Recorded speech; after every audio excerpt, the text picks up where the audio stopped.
10% of Bond Court viewers hit the like button, and less than 1% leave a comment. If you want Bond Court to continue to be available on YouTube for free, then please hit the like button and leave a comment on all of my videos. Everyone from the public defender's office, to the extent that you don't have a case. Mr. Rogers, I think you still have one issue. Yes, sir, I'm staying down. Okay. Oh, never mind, Judge. My apologies, Mr. Rogers. I thought we were finished. That's okay, it wouldn't be my first time being a one-man game. Okay, Mr. Ben Hajud, my name is Brad Gardner. I'm going to be the judge presiding over your hearing today. There was, good morning, sir. There was a previous announcement as it relates to the availability of an officer, and your lawyer has an argument to make as it relates to that. Mr. Florio, sir, you can make your argument. Yes, sir, Judge. So to just a brief factual basis, Your Honor, Mr. Ben Mahoub was arrested on November 3rd of 2021. As he appears before the court today, he has been in custody for 154 days. That is just over 5 months, with no preliminary hearing ever having been had in his case. There was email communication back on March 8th at 1:37 p.m. between myself, the Honorable Court, and Ms. Freeman from the District Attorney's Office, wherein Ms. Freeman identified the officer has been on medical leave, and the officer being Officer Rowe, the arresting officer in this case.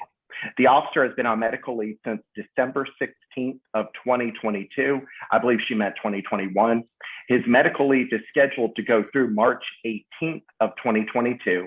I've given this information to Attorney Florio, which she did. I would ask the case be rescheduled to March 28th to make sure the officer has returned to work. We did not object to that request. This case was calendared for, I believe, on or about March 28th. At that time, the case, the defense was made aware that Officer Rowe was still on medical leave, that Officer Rowe still is not able to appear. When I was approached by Ms. Freeman with regard to that, again, neither myself nor Mr. Ben Mahoub objected to another continuance in this matter to this morning's calendar. But I informed Ms. Freeman at that time that if the officer was not present this morning and not able to appear, obviously I would have to object. I would have to ask for this matter to be dismissed. And Judge, as the court's aware, this is not a normal practice. This is not something I normally engage in. In full candor, I cannot remember the last time that I asked the case be dismissed just because the officer was not available, because I understand oftentimes I'm in the position of asking for a continuance. And I appreciate that the state is willing to oftentimes not object to my request for a continuance. And so I'm always extremely, extremely hesitant to object to a request for a continuance. And for 5 months now, neither myself nor Mr. Ben Mahoub has ever objected. But I find myself in a position this morning, Judge, where I have to object. I have to protect my client's rights. I cannot allow my client to continue to wake up every single morning in the Clayton County Jail for an unspecified period of time. And I respect that the officer's on medical leave. To that extent, Judge, I would ask, has there been anything filed with the Magistrate Court of Clayton County evidencing that this officer continues to be on medical leave? Because I can state as an officer of the court, I've been presented nothing. And I don't think that Ms. Pitts or Ms. Freeman is lying. And I'm not saying that I believe that Officer Rowe is lying, but there are things that this officer should do if that's the position he takes. If his position is I'm on medical leave, especially in a world where we have Zoom and you can appear virtually from almost any place in the world. If his position is that I'm on medical leave and I cannot appear, then I would at least expect that something would have been filed with the clerk of court, that there would, because we use this term, he's on medical leave. Well, what does that mean? Because that's just a term. To my knowledge, there is no leave that has been filed. And so to say he's on medical leave, that's factually incorrect. He is not on medical leave because he's not filed a leave. Just as I, as a member of the court or a member of the bar, I'm not considered on leave unless I file a leave of absence with the clerk of court. And so to continue to say, well, he's on medical leave, that's just, it's factually incorrect. He is not on medical leave unless there is some document that has been filed with the clerk of court in this matter. Hold on, Mr. Florio. Let me stop you. Let's break it up a little bit. Lawyers, as officers of the court, we're required to file leaves. I believe the proper way to analyze the fact that an officer, let's say, is out, is whether the court or the state has the ability to call that officer in. And I believe from a labor standpoint, if the person is unavailable, that you can't pierce through that. Let's say the person is on maternity leave. You can't say, well, we have court, so forget the labor part of it, the labor law part of it. We're going to force you to come into court. So I believe it is properly looked through as an employment issue.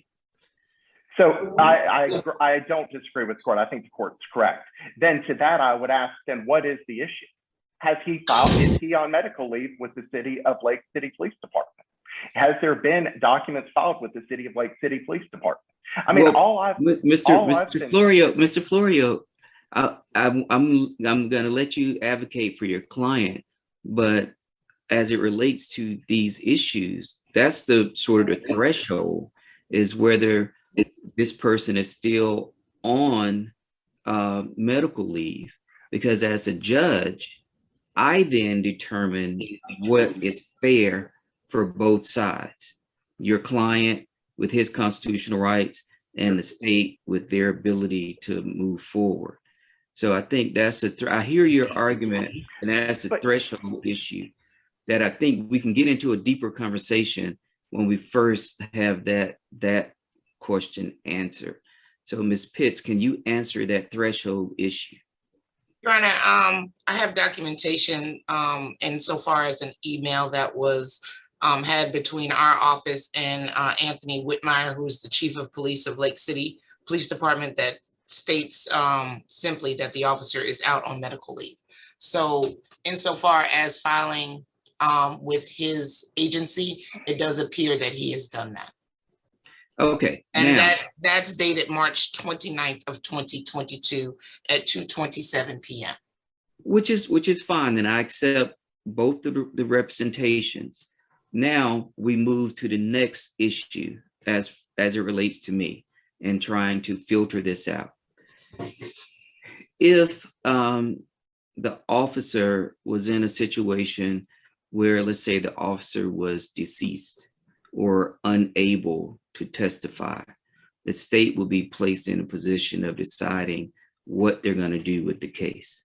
They couldn't just leave the case open knowing that they can't move forward. As it relates to this officer, I don't know his medical condition. I don't want to know his medical condition. He has a right to that privacy. But if the officer is not going to be available, then that brings a question as to what is the state going to do? Because I understand, as I see these are charges that I think can be accused, and the state can accuse this case, move it out of magistrate court, and then the case moves forward. Now, the state would be in a position of having to face other time constraints as it relates to whether they can move forward. And again, I don't know the officer's condition, but if the state is in a position where they know they can't move forward, this person shouldn't stay in magistrate court. Understood, Your Honor. I do not, the officer in this case is not deceased. We do expect that we will be able to present him. I understand Mr. Florio's frustration. This is the first time that that I've had this file, Right. which doesn't negate the fact that the defendant has been in custody since November of 2021. I looked over, and my office also reached out to see if there was another member of Lake City that would be able to make this out. And we weren't given an opportunity to have anyone for that. I will tell the court that at the time of this incident, the defendant had an outstanding warrant. So in all probability, there should be holes on him. And I went back. I actually presided over the first appearance hearing. So I went back and looked at the paperwork, and I looked at his criminal history, and he has an extensive criminal history. And so it appeared to me that he was still on probation at the time of this arrest, either probation or parole at the time of this arrest. So this is something where I'm not unsympathetic to your argument, Mr. Florio.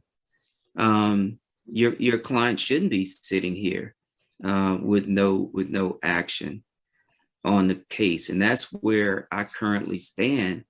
That based upon what I've seen and the allegations in this case, your client has not placed himself in an advantageous situation, but that doesn't mean that he gets to be punished without there being a final disposition. So do you know your client's probation status, Mr.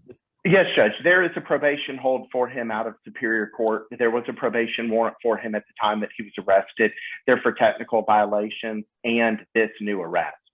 And so because he's been in custody now for 5 months on technical violations, I believe that I could resolve the pending the violation of probation in front of the Honorable Judge Malone, absent these criminal charges. But with these criminal charges pending, he finds himself in a position of waiting. I mean, he's been on a probation calendar in front of Judge Malone, and it was continued for the same reason. And so that's part of our frustration is that, I mean, he continues to sit in jail, and I don't doubt that this officer has a medical issue. But I mean, 154 days to have never even had a preliminary hearing, it's a long time. It's a lot of continuances that the state has been given. And I understand he has other issues in front of Judge Malone, and we'll address those issues in front of Judge Malone. But I mean, at some point, if this, the state's had 5 months. I mean, no, and that's the Ms. Pitts. I'll say that's the frustration that I have, and I know this is not at your feet. This matter can be resolved by drawing an accusation, placing it before Judge Malone, and it comes out of court. Ms. Florio, your client has a probation hold. He has a right to a probation hearing in a reasonable amount of time, but my understanding of reasonableness under the law is not defined. So I do understand 154 days, but this is like, sometimes as a magistrate court judge, I'm sitting here and I'm like, this doesn't even have to be in my hands. I mean, what I would say is I don't disagree with the court. So this is not a case where there is a victim. So this is not a theft case where either the district attorney's office, or if the state were to deny, if the honorable court were to deny the state's request for an additional continuance in this matter, this is not a matter where there is an identifiable victim in the case, to where this matter is being dismissed to the detriment of someone who's been the victim of a crime, whether it be a property crime, whether it be a theft, whether it be a crime of violence. It's not a case where the district attorney's office is going to have to pick up the phone and call a victim and say, I'm sorry, this burglary case was dismissed this morning, or I'm sorry, Ms. Victim of an aggravated assault, the case was dismissed. Like, there is no victim in this case. The allegation would be drugs and guns in a car during a traffic stop. That would be the allegation. And so we're not in a position where there is a victim that the state would have to answer to. There are other remedies that the state could have availed themselves of over the last 154 days. I guess, in the future, I guess I shouldn't, I try to be as professional as possible, and I try to extend every courtesy to the state that I can. And I feel like at 154 days, if this matter is continued again, then it's a lesson learned for myself. I should have been objecting all along, and I apologize to Mr. Ben Mahoub that I didn't, because obviously the lesson to me is don't be congenial in the future, because after 154 days of being congenial, it gets me looking at him and saying, I'm sorry, sir, but it is what it is. And I don't want to be in that position with him, and I don't want to be that type of lawyer. But No, and that's the only reason I've made this request after this long, is at some point I owe it to him. I'm the only person between him and the state of Georgia. And at some point I've got to look at him and at least be able to look this man in his eyes and tell him I'm doing everything I can to fight for him and protect him. I understand your duty. Your duty is to your client. What I'm going to do. I'm not going to make a decision right now. I want you to file a motion to dismiss Mr. Florio, and I'm gonna take it under advisement, because honestly, I have to do some, I think, some research on this, because it's not coming to mind at the moment, but I know that there are stricter time frames when a case is in magistrate court than after the case is indicted, and they're different time frames. And honestly, I have to look at whether he is entitled to a bond on the charges that do not have a bond, because of the length of time that he's been held without a bond and without a preliminary hearing. And I honestly don't know that answer. So I'm gonna have to look. And I mean, it was just brought to my attention today, this particular issue. So I haven't had an opportunity to go back and look at it, but I've heard your arguments, Mr. Florio, and I've heard from the state. But yes, I sir. apologize, sure. Just for purposes of the record, is the honorable court granting the state's request for a continuance this morning of the hearing scheduled for this morning? No. Okay. That's why I'm asking you to present a dismissal order, because the state presented to the state, and the state can respond. Because Ms. Pitts, the thing, and I don't know, is when is this officer going to come back? So it could be 6 months from now, or it could be 5 days. And I think in order for me to have a better understanding of what is the right thing to do under the Constitution, I have to, I believe, know that information. Understood, Judge. Yeah. So right now, I'm gonna have Mr. Florio submit a motion to dismiss, provide a copy to the state so the state can read it and respond. Because right now, where I stand is that if this case is one where this officer is not going to come back for a while because of a medical issue, that's fine, but we just can't keep this case sitting here for that reason. But if this is a situation where the officer is going to be back, then I may have to deny your motion to dismiss Mr. Florio. So what that does in effect will act as a continuance, but at this juncture, I'm leaning towards a dismissal so that the state can do whatever it needs to do. And this case moves out of magistrate court. Okay. All right, Mr.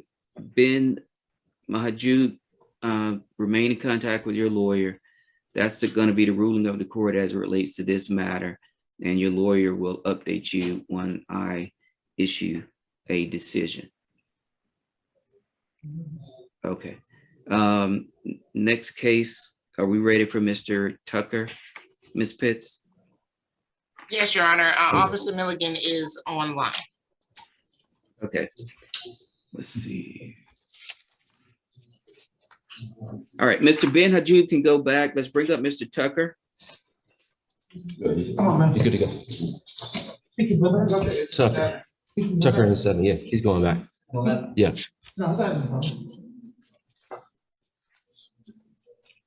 They'll grab him, Mr. Tucker, Your Honor. Okay.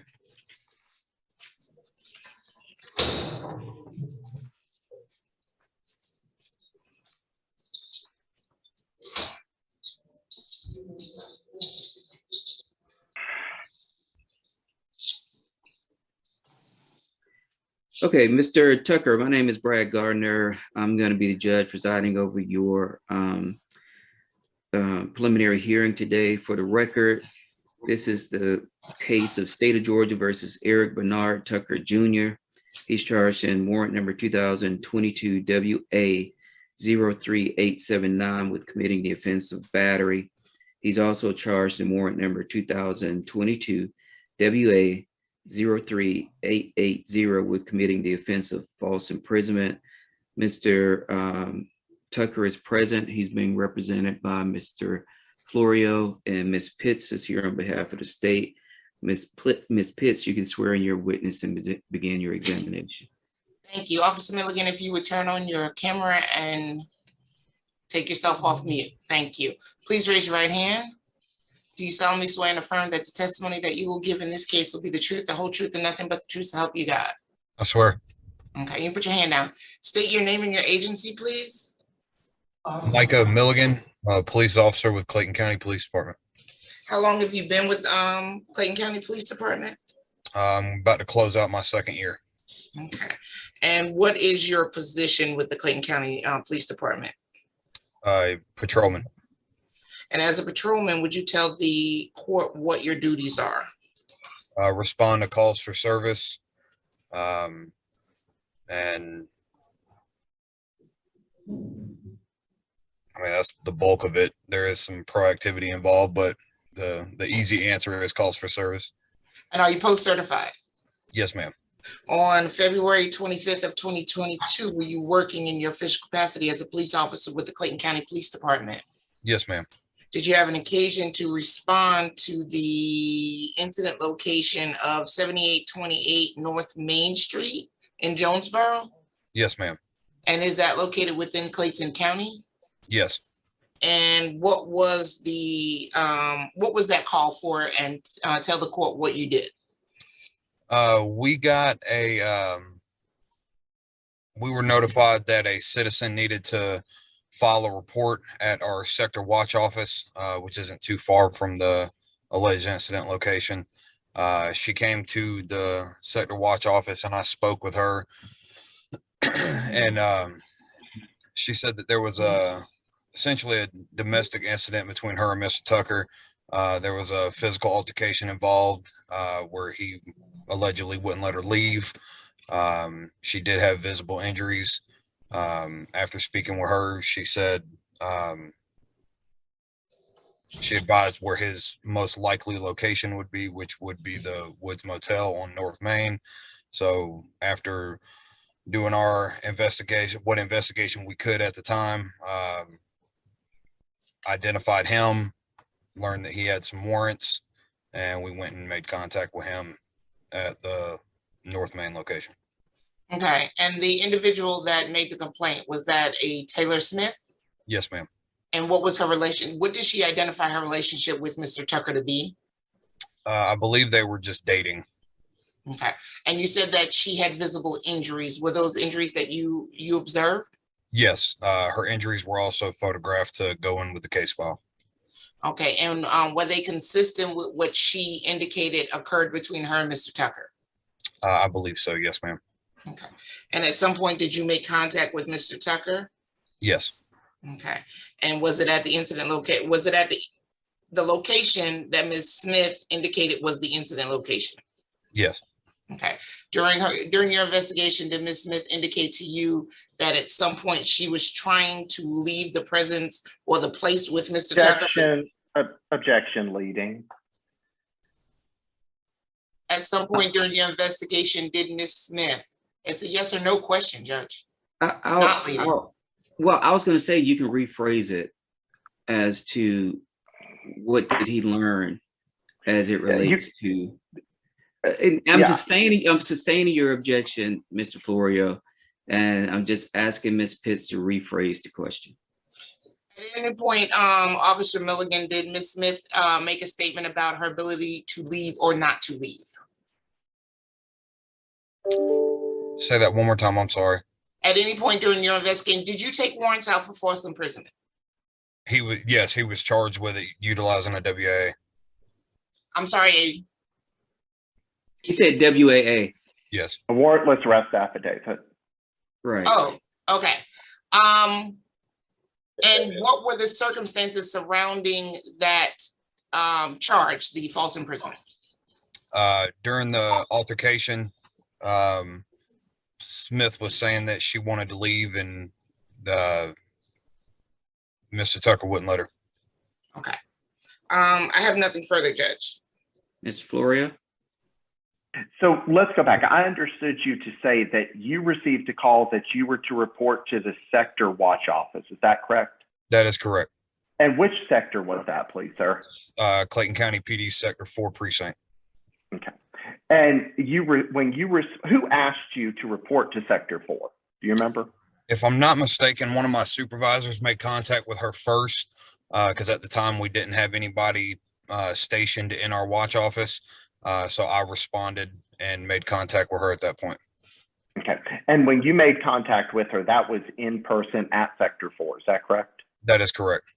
Okay. During the course of your investigation, did you ever determine that she had placed the call to 911? Did she call 911? I don't believe she did. I remember her saying that she went to a friend's room at a separate business, a separate motel, and I believe she called her mother, and then I can't remember if her friend was with her or if her mother was with her, but she did have somebody accompany her. It might have been both of them. And they came to the precinct to report the incident. Okay. And there was no allegation that Mr. Tucker had taken her phone or damaged her phone or broken her phone or anything of that nature. Is that correct? I don't recall anything about a phone, no. Okay. And you'd agree with me, you didn't charge him with any crime related to her personal cell phone. Is that correct? That is correct. Okay. At any point, where is it that she said that this incident occurred? What location did she claim this occurred at? I'm pretty sure it was at the Woods Motel, the 7828 North Main. Okay, you're pretty sure, or that's where she alleged it occurred? I'm double checking my report right now. Give me 2 seconds. Okay, and as you're testifying today, are you reviewing your report? Just for this question right now. So, Judge, I would object to him using outside materials to refresh his recollection. Obviously, if we were in a courtroom and he wasn't able to answer the question, he could review it. I would have an opportunity to review whatever document it is that he's looking at. I've had this position with Zoom hearing Clayton County before, where officers have needed to refresh their recollection. And typically the way it's been handled is that I've been provided a copy of whatever it is that he's reviewing. Just because we're in a virtual setting doesn't mean that I lose the ability to review what it is he's looking at, to cross-examine him with regard to it. And he doesn't, on the flip side, he doesn't have the ability, the legal ability to just read reports during his testimony. Obviously, there's a manner in which that would occur if we were in a courtroom.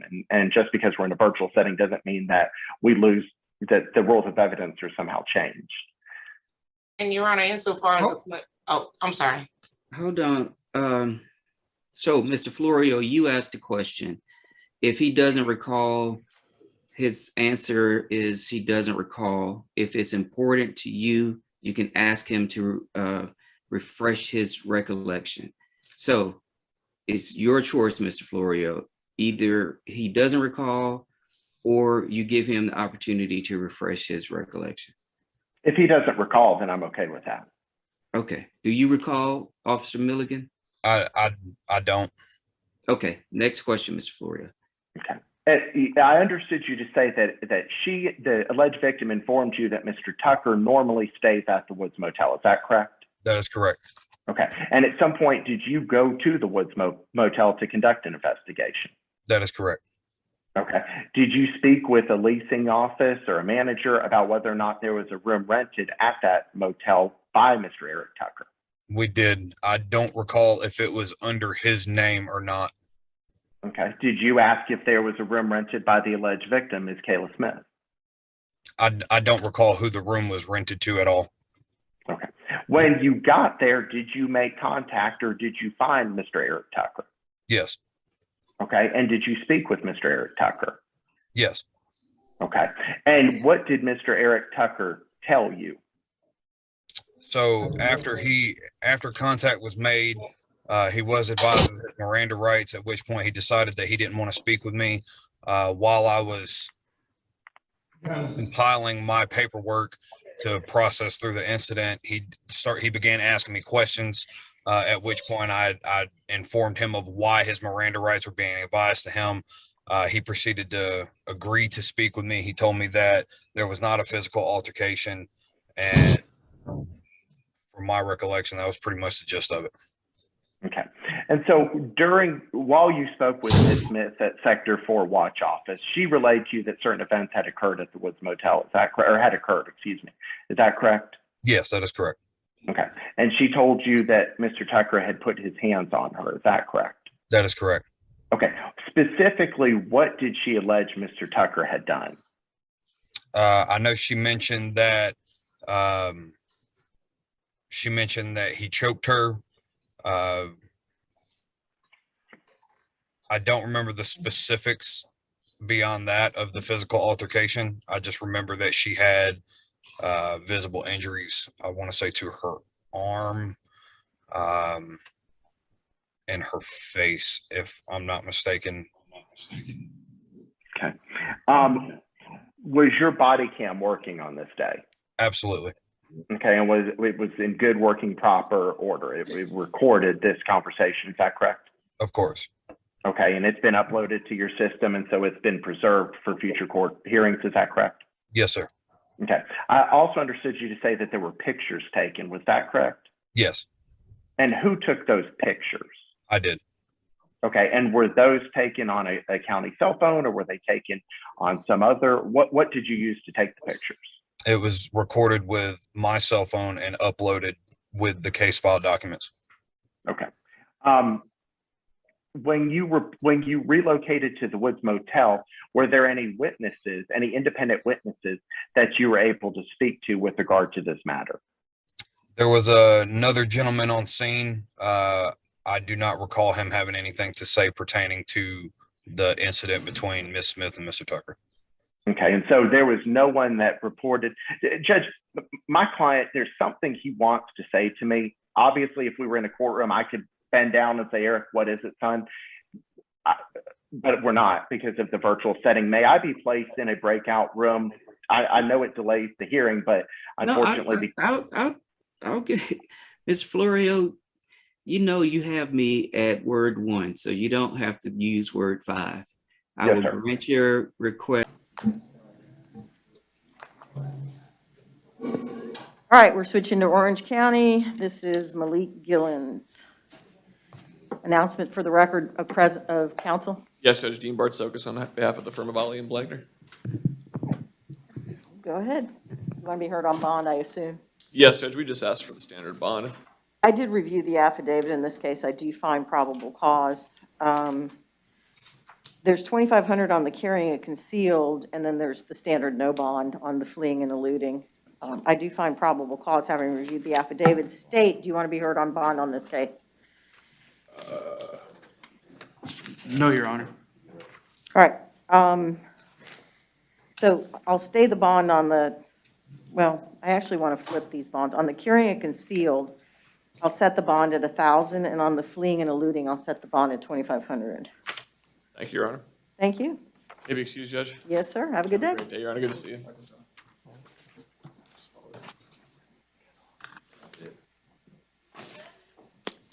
Thank you for putting these in order. Who's your client? Christopher Cologne. Is he anywhere near being up? Yeah. Right out. Okay, all right, let's bring him out next, please. And the left or the right? There's no sign. I don't know. All right, if you'll announce yourself for the record, please. Kendall Horween. All right, Mr. Cologne, you are charged with armed burglary of a structure with a firearm, criminal mischief, possession of burglary tools, grand theft third degree with a firearm. I've reviewed the affidavit in this case, and I do find probable cause. Mr. Horween, you wish to be heard on bond? Yes, Judge. Mr. Cologne would be living with his mother in Orlando. He has a chance to get on a bond. I don't know what his background is. I don't know if you want to hear directly from him or not. We could do that as well. I have not had an opportunity. Well, the state will not let me look at the affidavit, so I can't speak as to the allegations. That might be something new because I've never had that happen before. Here's the affidavit. Do you need a minute?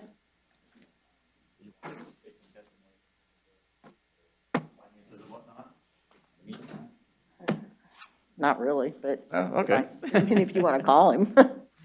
It is IA, so this is a brief hearing, as you Right. know. Yeah. I'll just let you know that he would stay with he lives with his mother. She's about 41 years old. She works. She does have some physical limitations. He does help out around the house. He is seeking employment currently and working on his GED. I will let you know, Mr. Horween, that I read that same affidavit at the juvenile facility this morning twice. Is this the one with the other juveniles? All I see right now is that this says suspects, so there's Yeah. there must be some other people involved. Yeah. It says a 14-year-old down there, Brian Reyes. I just wanted the record to be clear that I've read this affidavit and seen two co-defendants this morning already. Are they both juveniles? Yes. The others? I'm assuming you held them over then as juveniles? Yes, I did. Is the court inclined to give Mr. Cologne a bond? I'm inclined to give him a bond. Okay. You're declining bond? You said you're inclined to give him a bond, correct? I'm inclined to give him a bond. I'm inclined to give him $10,000 on count one, stay counts 2 and 3, and give him $2,500 on the fourth count.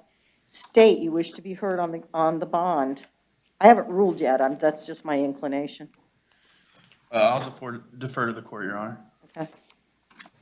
Mr. Horween? Those seem like reasonable bonds, Judge.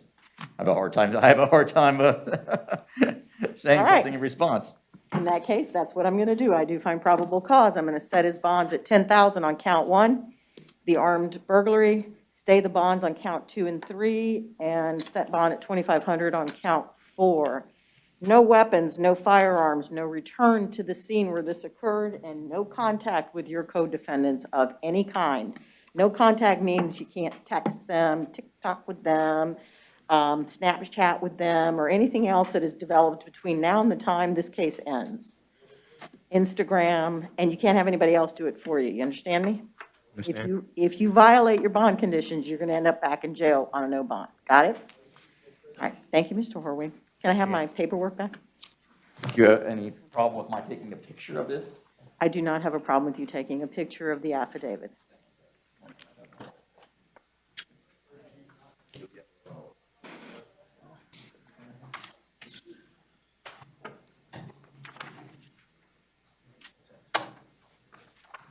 So that means that I'm starting with Richard Robbins? Okay. I just want to make sure that I'm somewhere it's supposed to be. You're very welcome. Have a good day. I don't know. Public record. There you go. Thank you very much. Thank you. Have a good Enjoy weekend. The rest of the weekend. Thank you. Richard Robinson? Come on up. And actually, if the state and the defense can announce themselves for the record, please. State, Richard Arena for the state. defense. Kayla Lanfair on behalf of the Public Defender's Office. Good morning, Your Honor. Good morning. All right, sir, you were charged with domestic violence battery. I have reviewed the affidavit in this case. I do find probable cause. A note, I have someone in the, are you the alleged victim in this case? Yes, ma'am, I'm his son, Can you state your name, please? Richard Robinson Jr. Okay, raise your right hand. You solemnly swear or affirm the testimony you're about to give will be the truth, the whole truth, and nothing but the truth, so help you God?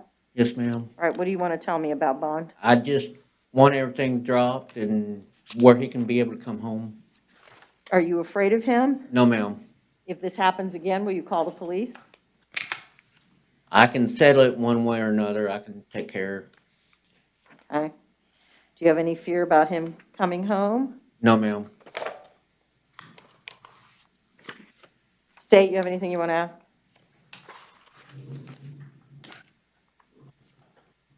No, Your Honor, sorry. I was pulling up the case. All right. Defense, you have anything you want to ask? No, Your Honor. All right, sir. All right, I've reviewed the affidavit. As I said, I find probable cause. I'm going to order that there be no hostile contact. I am going to allow you to return home, sir. No alcohol, no weapons, no firearms. I am going to place you on pretrial release. You do qualify for the public defender, and I'll appoint the public defender to represent you. Thank you. Thank you, sir. Thank you. Oops, there's page 2.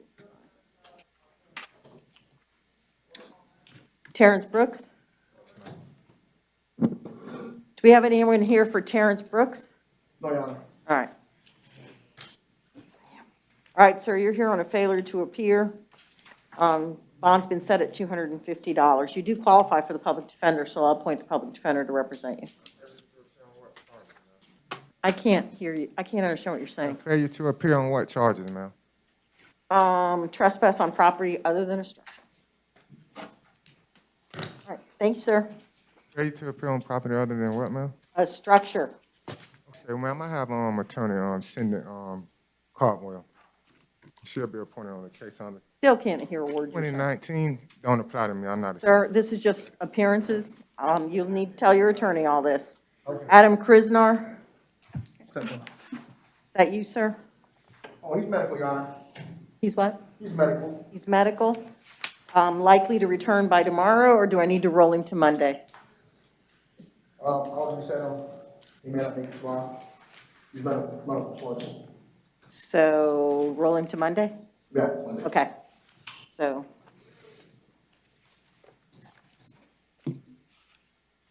Is this Edwin Thomas? Order to record, yes, ma'am. All right. Good morning, Mr. Thomas. Good morning, ma'am. Mr. Thomas, you were arrested and charged with possession of cocaine. I did review the affidavit in this case. It's actually a warrant. Bond was set at $500.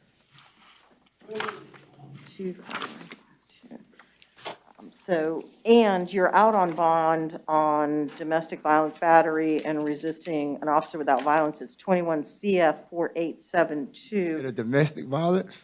I don't have a domestic violence charge. Okay. I'm not going to take any action on that since this occurred. This warrant was issued before the resisting an officer with violence, so bond, he'll remain on bond on that. He does qualify for the public defender on the new case, and I appoint the public defender to represent him. Thank you. And I keep forgetting there's a second page. All right. All right. McCauley? All right. Yes, Your Honor. How you doing? Well, sir, how are you? Good. All right, sir, you're charged with trespass on property after warning.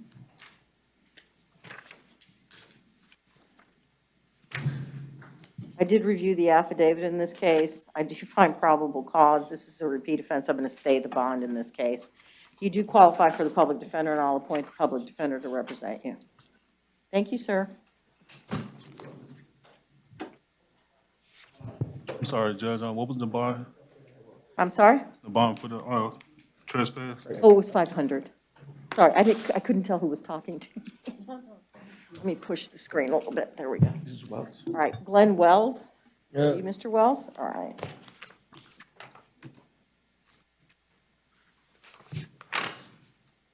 All right. Mr. Wells, you were arrested on a warrant for possession of methamphetamines. The bond in that case was set at $1,000. I reviewed the affidavit in that case. I'm going to read.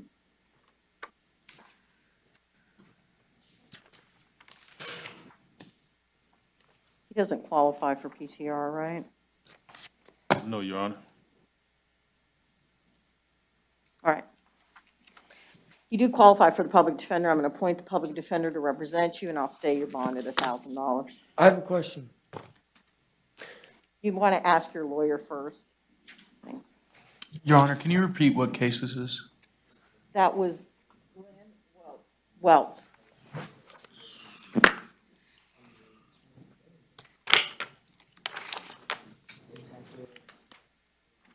This guy.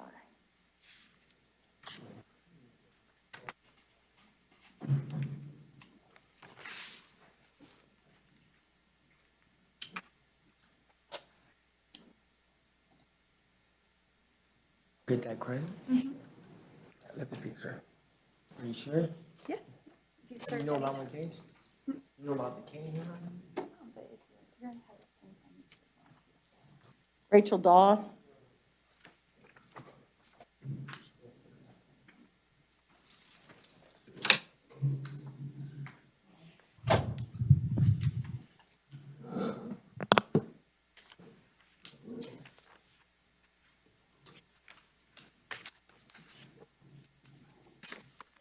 Good morning, Ms. Dawes. You're here on a violation of a pretrial release. Warrant was issued for your arrest. The bond in that case has been set at no bond. You do qualify for the public defender, and I'll appoint the public defender to represent you. Thank you, ma'am. I think I just gave you Rivera.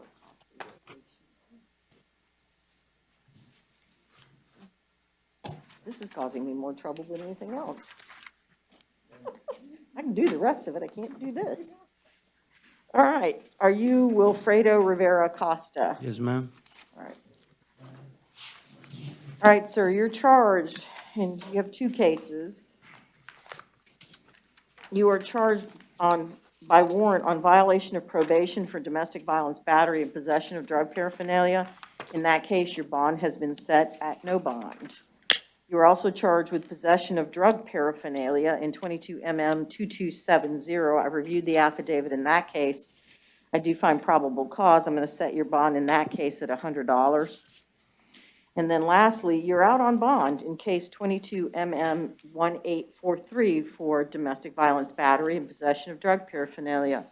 On that case, I'm revoking your bonds and setting your bonds at $0. You qualify for the public defender on all cases, and I appoint the public defender to represent you. Thank you.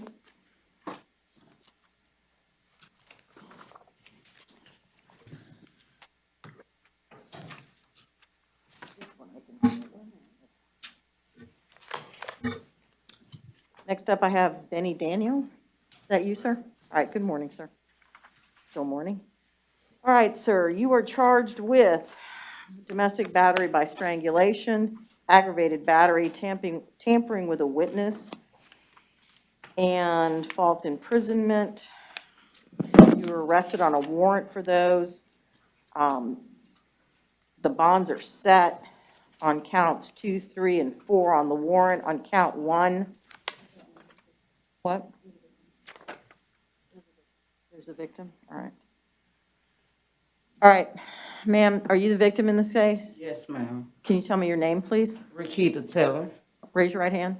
You solemnly swear or affirm the testimony you're about to give will be the truth, the whole truth, and nothing but the truth, so help you God? Yes, ma'am. All right, do you want to be heard on bond?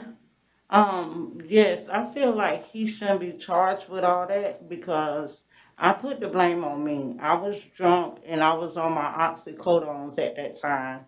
I was trying to fight on him. He was gonna call the police on me. So what I did was I had left the scene and I just ended up calling the police. Majority of everything that's in that report shouldn't even, cause he never strangulation me and he never like put his hands on me. He never touched me. Okay, thank you, ma'am. State, you have any, are you afraid of him? No. You afraid if he comes home? No, ma'am. State, you have any questions? No, Your Honor. Defense? None from the defense, Your Honor. All right, thank you, ma'am. All right, since this is a warrant, probable cause has already been found, so on count one, the domestic battery by strangulation, I'll set bond at $2,500. You are, and the warrant says no contact with the victim, so you're going to need to take that up with the felony judge. So the no contact with the victim, no return. I'll give you a one-time pickup with the sheriff's assist. You do qualify for the public defender. I'll appoint the public defender to represent you. I'm staying the bonds on the rest, yeah. Excuse me, ma'am. Yes, ma'am. So the one that got him with the highest bond, can that be dropped because it's false information? It's a warrant, ma'am. That's a different situation. His lawyers will have to take this up with the felony judge it's assigned to. All right, thank you. Wendell Elliott. Good morning, sir. Morning. Mr. Elliott, you are charged with aggravated assault with a firearm in a domestic violence incident. I reviewed the affidavit in your case. I do find probable cause. You do qualify for the public defender. I'll appoint the public defender to represent you.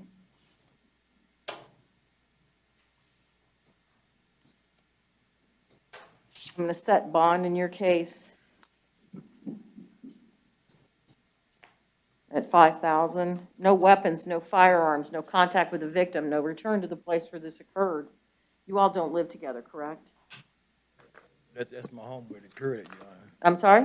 I own the home where this incident occurred at. What about the alleged victim? Does she live there?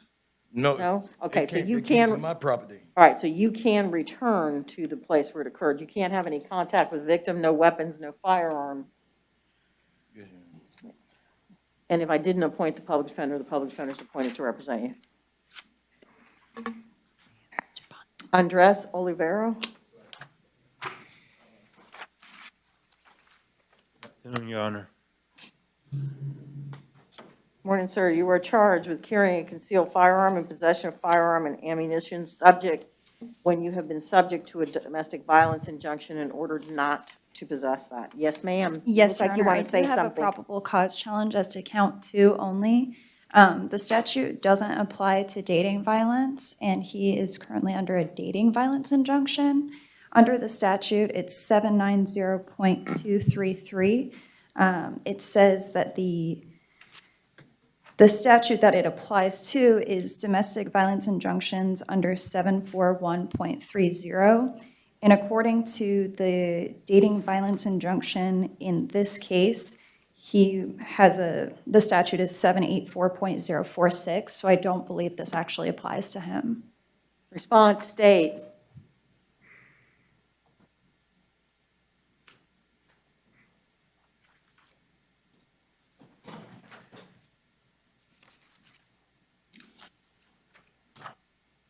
Your Honor, I don't have enough facts I don't have a response.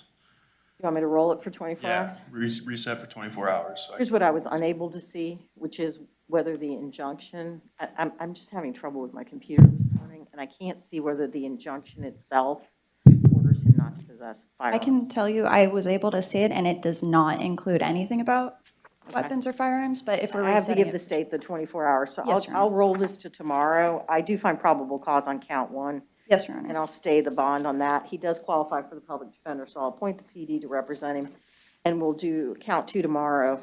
Hopefully by then we will all have been able to read the injunction. I will say that counsel is correct, that the dating violence statute does not mention firearms. So, thank you. All right, moving on. Sharon Gillis.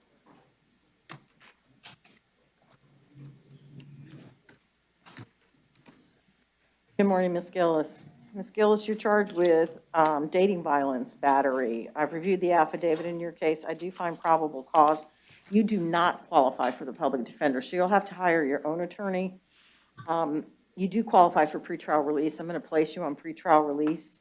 I'm ordering no hostile contact between you and the alleged victim in this case, based on the affidavit that was filed by the police and the refusal of the victim to prosecute or file or sign anything that night. I am going to allow you to return, but no hostile contact means no hostile contact. If there's an argument, leave.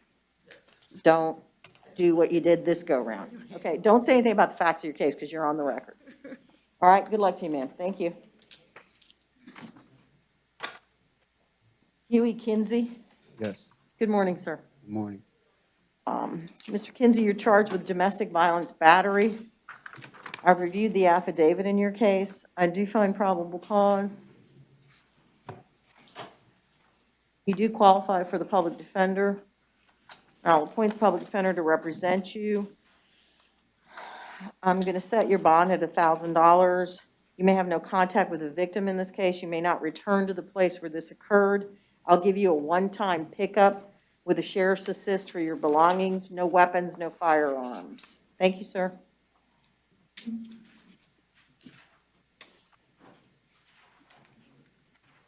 Cedric McIntyre. Good morning, sir.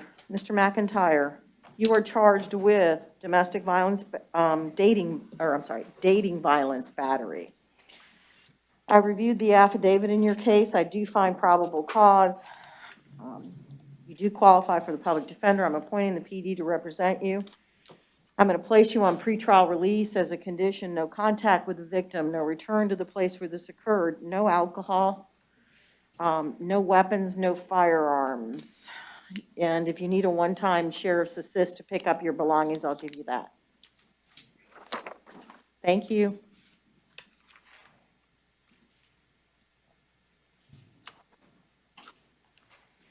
Glenise Morell. Good morning, ma'am. Morning.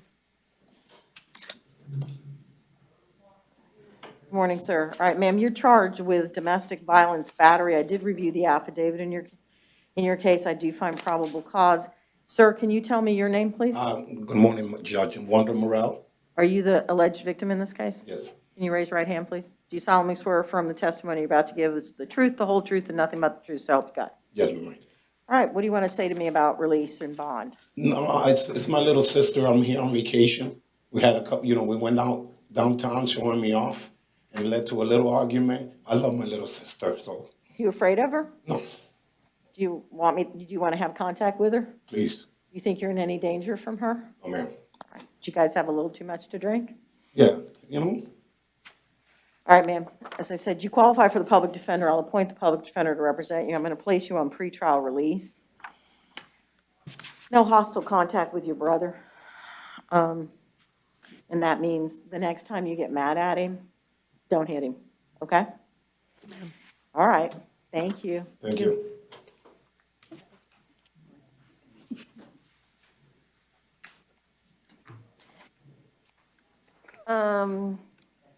Gerardo Reyes. Good morning, sir. 2 minutes till it's still good morning. Morning, ma'am. All right, sir, you're charged with the domestic violence battery. I've reviewed the affidavit in your case. I do find probable cause.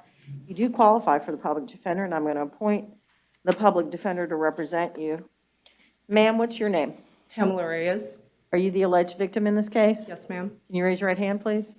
You solemnly swear or affirm the testimony you're about to give will be the truth, the whole truth, and nothing but the truth, so help you God? Yes, ma'am. What do you want to tell me about this? There has been an argument that happened last night, and I believe this is a misunderstanding. And because this is his first offense, I would like charges dropped.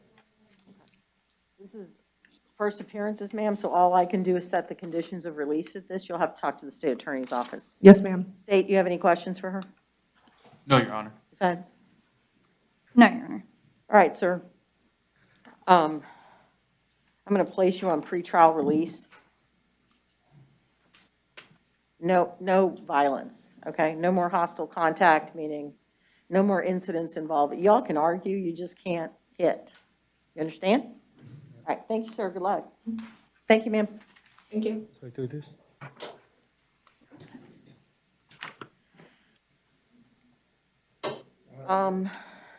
Is this Mr. Sinicki? Refuse, Your Honor. He refused?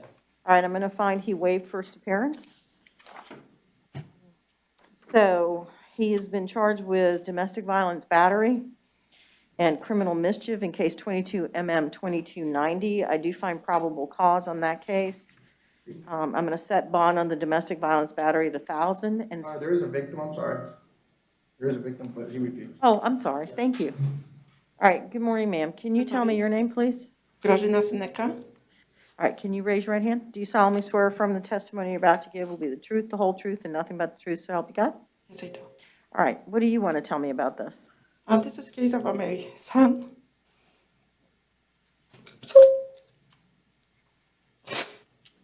Take your time. He's drug user. And since the 6 months, the drugs damaged his brain completely. I'm sorry. I'm having trouble understanding you, so just take a deep breath and calm down. All right. When you're ready to tell me, tell me. Okay, Greg is a drug user, and he, since 6 months, the drugs completely damaged his brain. So he's like his behavior changed very much. He's aggressive, harassing people, treating them bad, including me. So yesterday, he came to my home and asked me to let him go in because he wants to take the shower. I saw him day before walking on the street, Dory. He's homeless. So I called police. It was yesterday. Let me talk about yesterday. So I asked him if I let him come into my home, if he gonna be behaving. He said yes. I opened the door to let him take the shower, and I said, I'm gonna prepare something to eat for you. But as soon as I opened the door, he was running, opened the cabinet, throwing the food, spit on me, pushing me, all of the things. I read the police report, ma'am. Yeah, they wrote down what you told them. So, when he hurt me, I called police because I told him I will call you guys.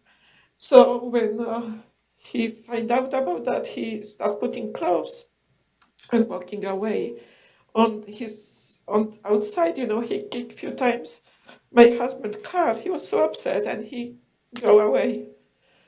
But it is not first time, and I'm here to help him. Okay. My family too. Are you asking me to release him? No. No? Okay. All right. I'm sorry. There's no need to apologize. It's very upsetting to have a child in this situation, even if he is a grown man, right? So I'm going to appoint an attorney for him because he does qualify for the public defender's office, and that attorney will represent him on these charges, okay? However, I'm going to set the bond on the domestic violence count at 1,000 and stay the bond on the criminal mischief. He's not allowed to return to your house at all. He is not to have any contact with you, no weapons, no firearms, no drugs or alcohol. And he's out on bond on 22 CF 3267 for burglary of a conveyance. And on that one, I'm going to revoke his bond and set the bond at 0. So he's going to stay in jail for a bit, see if that won't get his attention, okay? I hope that's going to be safe place for him for now. Good luck to you, ma'am. I hope things get better for your family.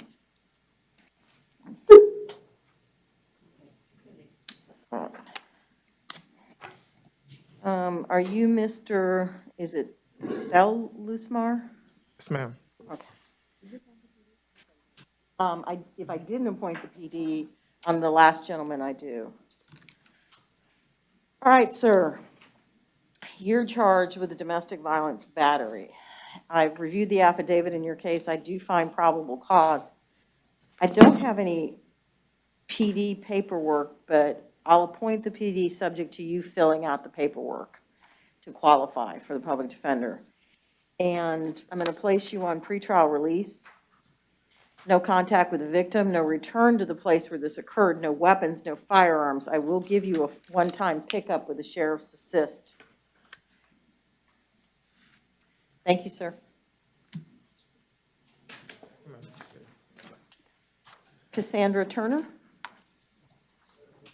Good afternoon, Ms. Turner. Hello. Ms. Turner, you are charged with domestic violence battery. I reviewed the affidavit in your case. I do find probable cause.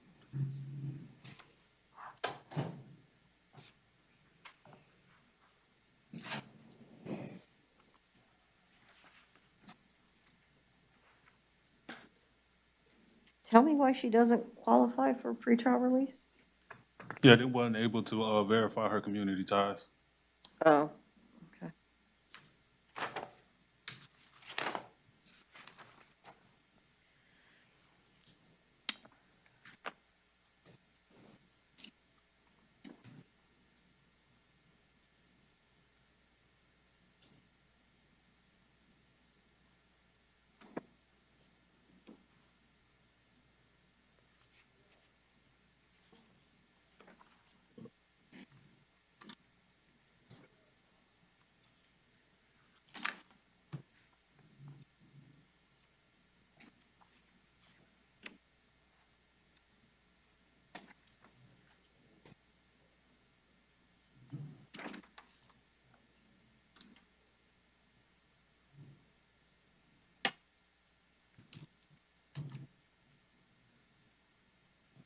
All right, I find she qualifies for the public defender. I'll appoint the public defender to represent her.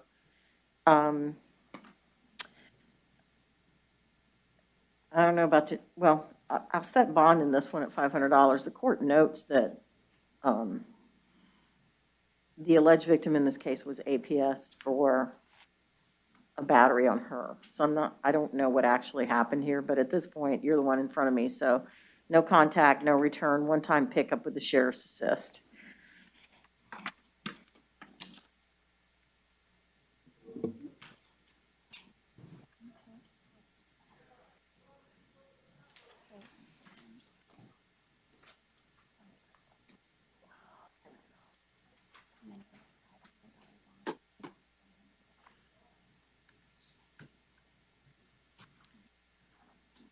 Thank you, ma'am. Thank you. And Dino Ayala. Good afternoon, sir. You are charged with battery on a public transit employee. I reviewed the affidavit in your case. I do find probable cause. I am going to stay the bond in your case. You do qualify for the public defender. I'll appoint the public defender to represent you.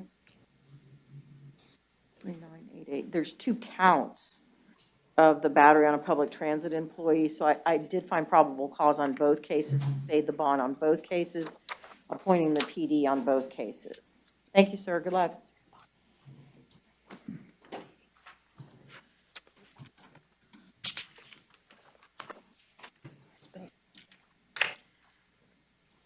Michael Bridges.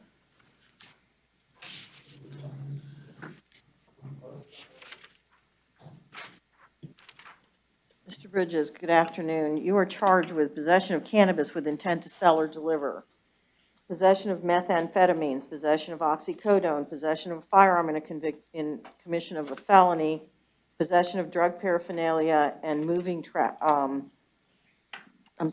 driving while license suspended while revoked, third or subsequent offense. I reviewed the affidavit in your case. I do find probable cause on all counts. On count 1, I'm going to stay the bond. On count 2, I'm reducing the bond to $10,000. Counts 3, 4, I'm staying the bonds. Count 5, the bond set at $250. And count 6, I'm staying the bond. You do qualify for the public defender. I'll appoint the public defender to represent you. Thank you, sir. Honor Andrew Campbell. Andrew Campbell on this. Oh, thank you. So this would be Mr. Chapman? Jamie Chapman? All right. You can throw that away, yeah. All right. Mr. Chapman, you are charged with failing to appear, 2 counts. In those, the underlying charges are burglary to a structure and petty theft. The bonds in that case were set at $500 and $150 for a total of $650 on the warrant. Additionally, you have new charges of possession of drug paraphernalia and resisting an officer without violence. On the possession of drug paraphernalia, I'll set the bond at $100, and I'll stay the bond on the resisting an officer without violence. You qualify for the public defender on both cases, and I appoint the PD to represent you. Thank you.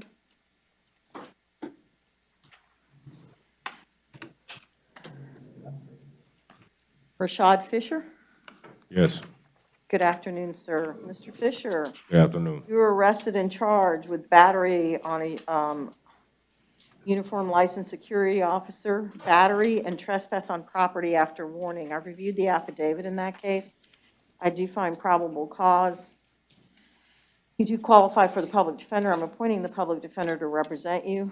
I'm staying the bonds on that case.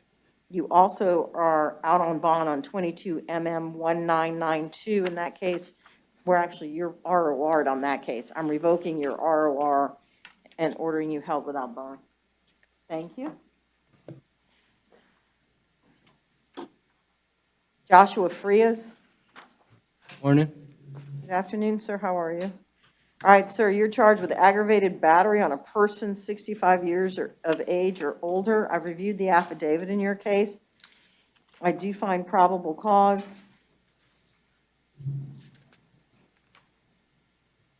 You do qualify for the public defender. I'm going to appoint the public defender to represent you, and I'm staying the bond in your case. Thank you. Thank you, ma'am.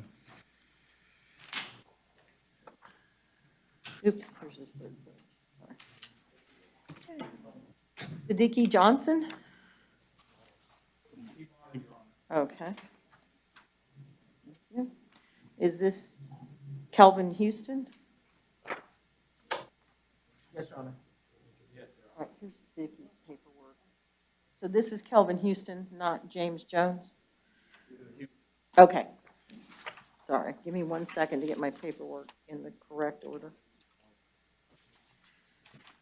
All right, thank you. All right, Mr. Houston, you were arrested and charged with carjacking with a weapon or a firearm, robbery with a firearm, and possession of firearm by a convicted felon. I've reviewed the affidavits in your case. This is all by a warrant. Even though the affidavit indicates that bonds are to be set on counts 1 and 2, you are not entitled to bonds on those counts, and at this time, the court sets them at no bond. And count 3 is stayed at $5,000. You're also out on bond on case number 21 CF 15556, possession of ammunition by a convicted felon, possession of firearm by a convicted felon. I'm revoking the bonds on that case and setting those bonds at no bond. Thank you. You qualify for the PD, and I appoint the public defender to represent you. I don't see the face sheet on him. I don't have it, or it's mixed in somewhere. So when I get to it, I'll give it to you. All right. Is this James Jones? Yes, Your Honor. Oh, good. All right. Good afternoon, Mr. Jones. Good Mr. afternoon. Jones, you were arrested and charged with possession of cocaine. I reviewed the affidavit in that case. I do find probable cause. You qualify for the public defender. I'm appointing the public defender to represent you and setting the bond in that case at, staying the bond at $1,000. You're out on bond on 21 CF 1533 for introducing contraband into a county facility, possession of cocaine, and battery. I'm going to revoke the bond in that case. Your Honor, may I be heard as to that case? Yes, ma'am. There was a motion to determine competency filed in that case back in July, and they're currently in competency proceedings, so we just ask that you don't revoke the bond. All right, in that case, I'll hold off on revoking on that one, and I'll leave the bonds as is. Thank you, Your Honor. Sure. And if I didn't appoint the public defender, you're appointed to represent him? Yes, Your Honor, thank you. Akeem Lovett? I'm sorry, Your Honor, you revoking that out on bond? I am not revoking. I'm taking no action on the prior bond based on his, the current incompetency status, potential incompetency status. Yes, Your Honor. Is this Mr. Lovett? Yes, ma'am. What happened to Fernando Lopez Felix? He bonded, Your Honor. He bonded? Thank you. All right, Mr. Lovett, you're charged with burglary to an unoccupied structure and criminal mischief. I've reviewed the warrant in your case. I do find that the probable cause is found by the prior judge. So I'm going to stay the bonds in that case. You do qualify for the public defender, and I appoint the public defender to represent you. Thank you, sir. You repeat that? You say, you found probable cause? The prior judge found probable cause on the warrant. I just review it to make sure there's no mistakes. I didn't see any. So did I have a warrant or a charge for? You have a warrant. A warrant All right. for a burglary? Yes, sir. Your attorney will explain it to you. Angela Moore.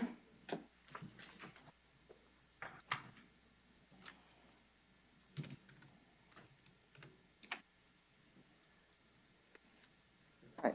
I don't know what that means. 'Cause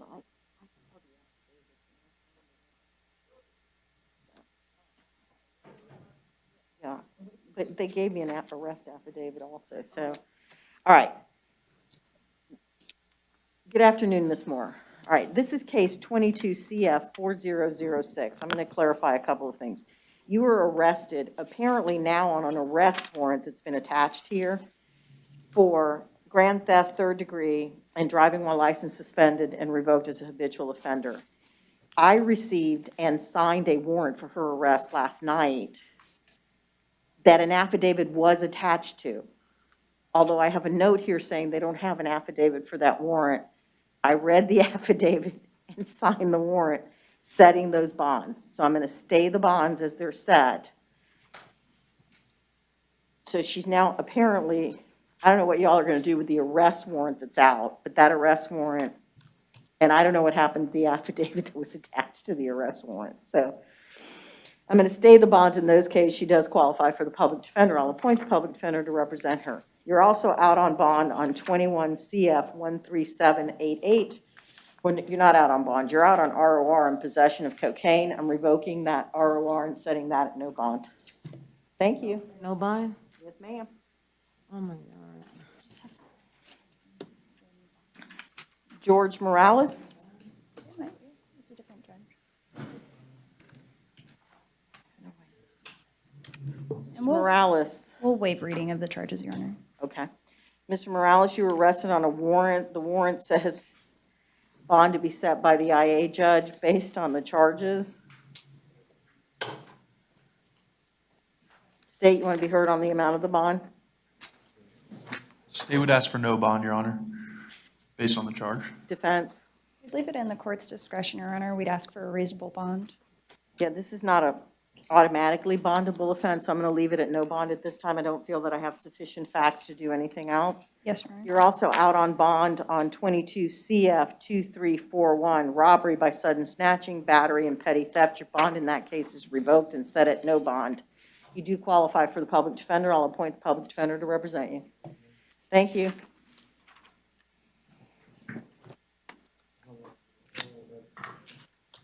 Dennis Nicholas.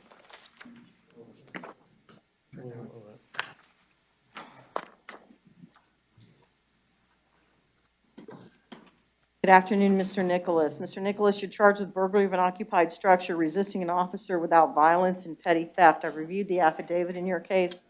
I do find probable cause.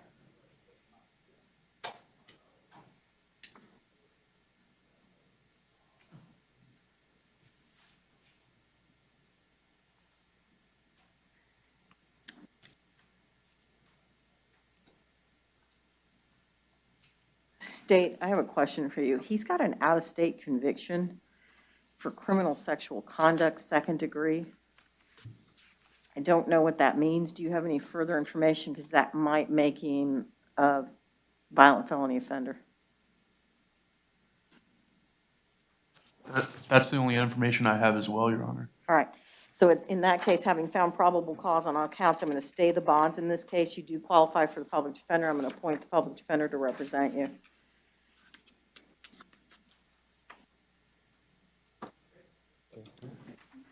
Alfonso Noble's behavior. Does that mean he didn't come? Yeah. He's just not cooperating? Okay. Not today. All All right, well, I'm going to find he waived his right to a first appearance. This is 2 warrants for failing to appear on petty theft, 2 prior convictions. On those 2 warrants, the bonds are obviously stayed. He does qualify for the public defender, so I'll appoint the public defender to represent him. And the third one is a petty theft. I did review that. I find probable cause. I'm going to stay the bond at $250 and appoint the public defender to represent him on that case.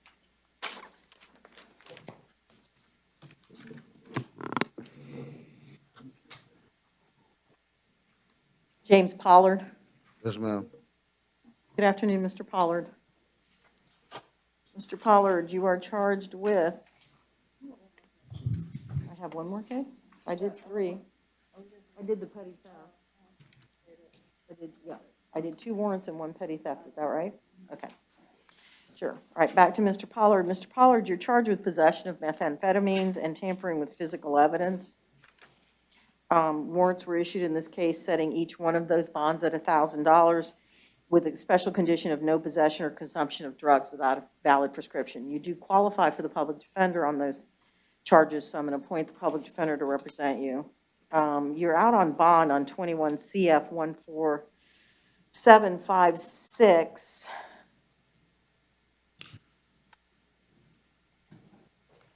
So in that case, I'm going to revoke your bond and set the bond at no bond. All right, thank you, sir. There's 2 cases.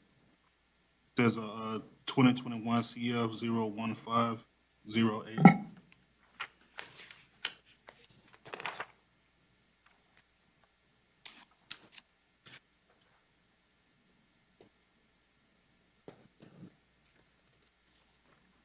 What's the other one that you think he has? Oh, there's 2 on the orange sheet. I'm sorry. Thank you. All right, you also have 21 CF 15408, kidnapping with intent to hold for ransom and robbery with a firearm. Your ROR on that case is revoked and you're being set at no bond. Thank you.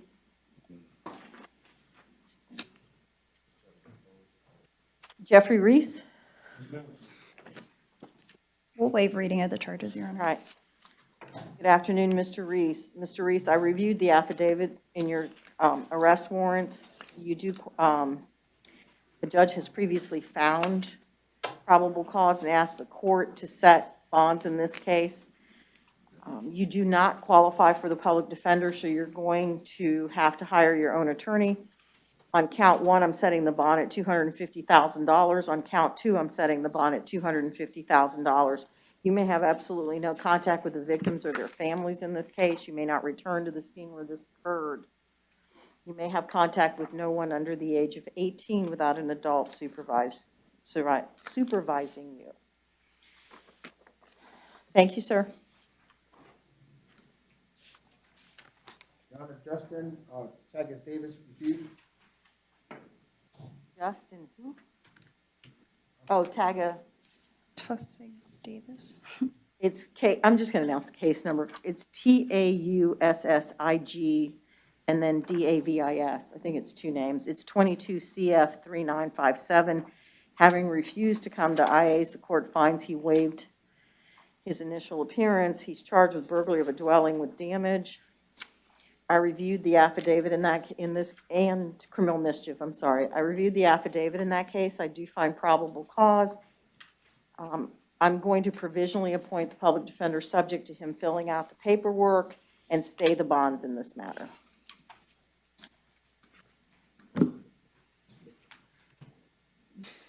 Are you Deonta Shackleford? Yes, ma'am. All right.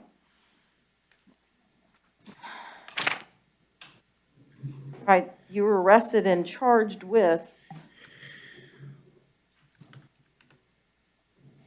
possession of cannabis with intent to sell and deliver, possession of drug paraphernalia, and resisting an officer without violence. I reviewed the affidavit in this case. I do find probable cause. You qualify for the public defender.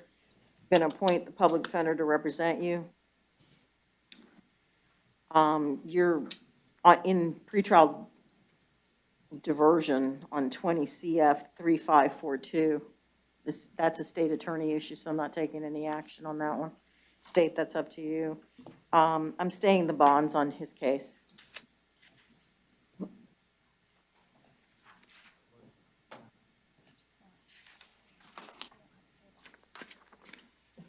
Thank you. Did I appoint the public defender? Did I appoint the public defender? If I didn't, I'm appointing the public defender on for Mr. Shackelford. It's okay. I'm taking you down the road with me. It's just, don't you worry. By the time I get done with you, you're not going to know your name. You are not Demetrius White. Did he? He bonded. He bonded? All right, thank you so much. Ryan Koch? He bonded also. He bonded also? Okay.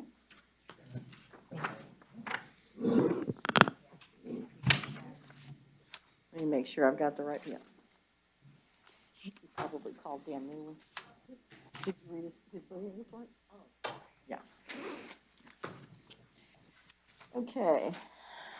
I'm going to guess you're Lisa Schurter? Yes, ma'am. Is it Shooter or Schurter? No, Schurter. You had it Sure. right the first time. Okay. All right, ma'am. You were arrested and charged with driving under the influence. I reviewed the affidavit in your case. I do find probable cause. I'm going to place you on pretrial release. No driving without a valid Florida driver's license, no alcohol. All right, you do qualify for the public defender, and I'm appointing the public defender to represent you. Ma'am, I don't qualify for the public defender, probably. I can get my own attorney, and can I plead not guilty here? This isn't what we do here. I just tell you what the charges are. Okay. So you're told waiving the services of the public defender, okay? Yeah. All right, you're unappointed. Good luck to you, ma'am. I'm on what? No, I was talking to the public defender. Thank you. Jarvis Akins, what happened to him? What's his booking number? He's here, ma'am. He's just the next one. He's the next one? You Okay. have Nikira Whitfield before her? On the traffic? I've got her paperwork, yes. Nikira Whitfield. Good afternoon, ma'am. Good afternoon. Ms. Whitfield, you're here on an arrest warrant for failing to appear. The underlying charge is operating a motor vehicle without a valid driver's license, and the bond was set at $2,000. You do qualify for the public defender, so I'm going to appoint the public defender to represent you. As far as, because I understand the bond was 2,000, but I've been calling since last night to get help. I'm a single mom, so. You're going to need to talk to your attorney about that, ma'am, okay?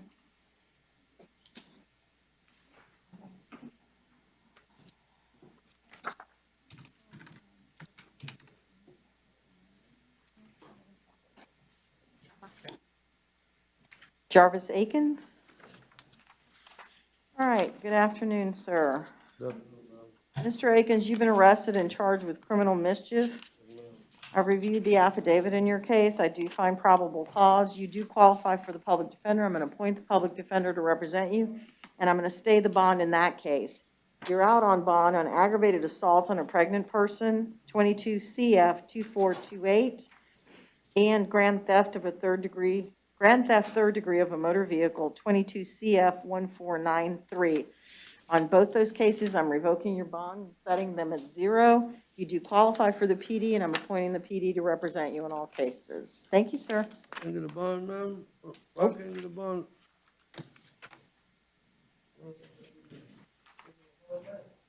Charles Glover? All right. Did Aisha DeGroat on? She bonded. Yep.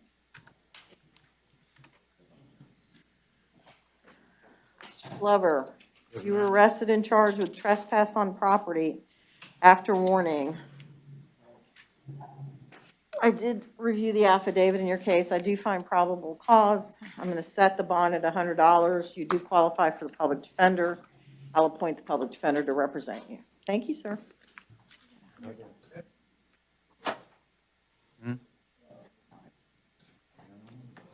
Your Honor, this is a misdemeanor playable. Is it possible that if the state has an offer, he'd be able to resolve it today? It certainly would. Mr. Rayner, you have an offer to make? State's willing to offer an adjudication of guilt, credit time served.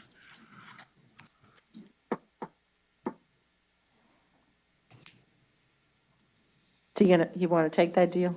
Your Honor. All right, we're going to need to swear you in, sir. Raise your right hand. Do you solemnly swear or affirm the testimony you're about to give will be the truth, the whole truth, and nothing but the truth, so help you God? Yes, ma'am. All right, can you state your name and your date of birth for me, please? Charles Glover, 82359. All right, you can put your hand down, sir. All right, Mr. Glover, you understand you have a right to a trial on these charges, right? Yes, ma'am. You know, understand that if you're entering a plea, you're giving up the right to the trial. Yes, ma'am. And you understand that any plea that you enter, if you're not a United States citizen, can subject you to being deported from the United States. Yes, ma'am. Okay, has anybody forced you, coerced you, or threatened you to get you to enter this plea? No, ma'am. You understand that once you enter this plea, we're done. I'm going to sentence you. You've got a promised sentence, but I'm going to sentence you and it's over. You can't come back and say, I didn't do this. Yes, ma'am. All right, to the charge of trespass on property after warning, how do you plead? Guilty.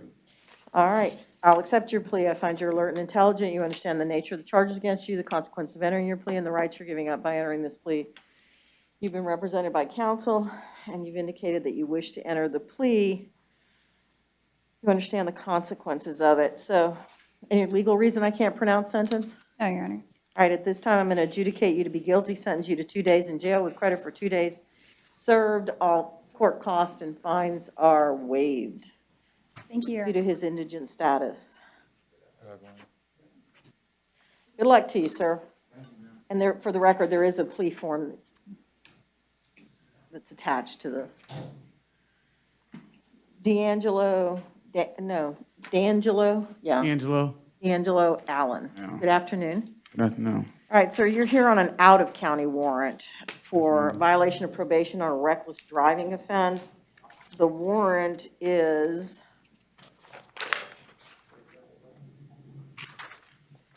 I knew this when we started. Anyway, the bond on the warrant has been set at $1,000. Here. Oh, Leon County. That's all I can tell you, sir. There's nothing else we can do but hold you until Leon County picks you up. And if they don't pick you up within a certain number of days, they'll release you. All right, thank you. Also, I can't bond out. Well, yeah, you can post $1,000 bond and bond out. I have a bond, so I can get out today. If you post $1,000 bond. Okay, thank you. Thank you. All right, are you Chakia Gardner? She refused, Your Honor. She refused? All right, I'm going to find that she waived. She's here on an out-of-county warrant, no bond, VOP grand theft, warrant out of Seminole County. Is this case on the face sheet Orange County or Seminole County? This is in Orange County. She's also out on bond on 22 CF 3855. I can't tell when the VOP on the grand theft occurred, if it was before or after our bond.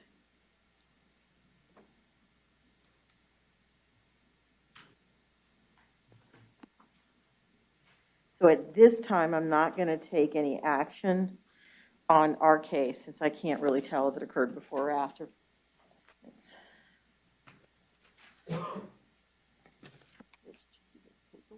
Javon Gleason bonded? Who?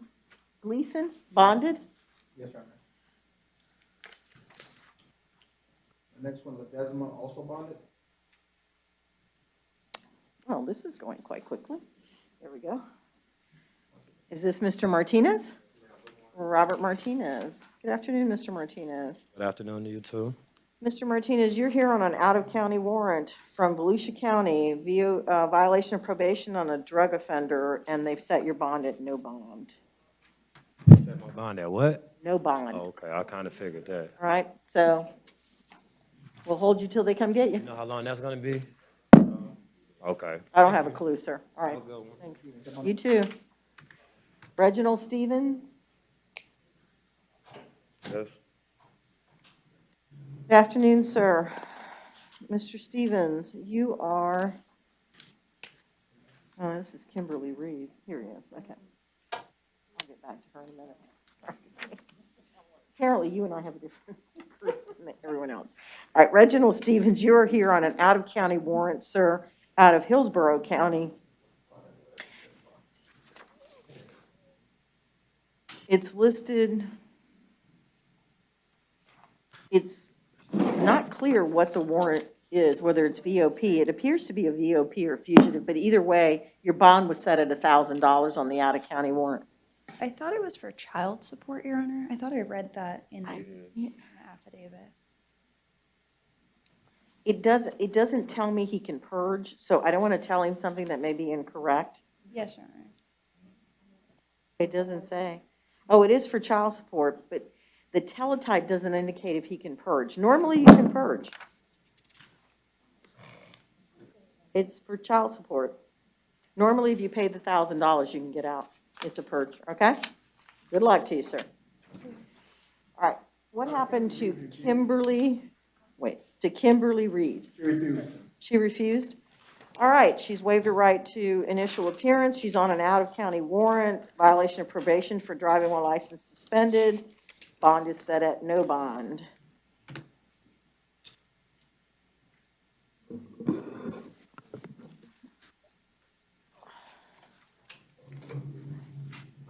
Aaron Royal? Royal. Okay.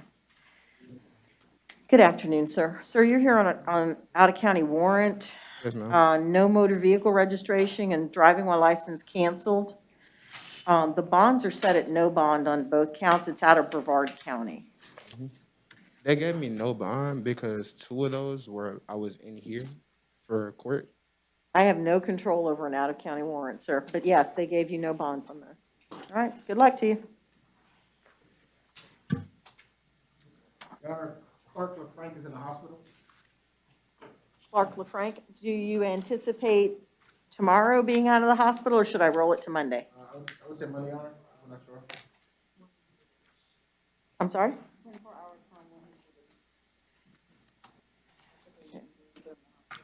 All right, so we'll do 24 hours from his release.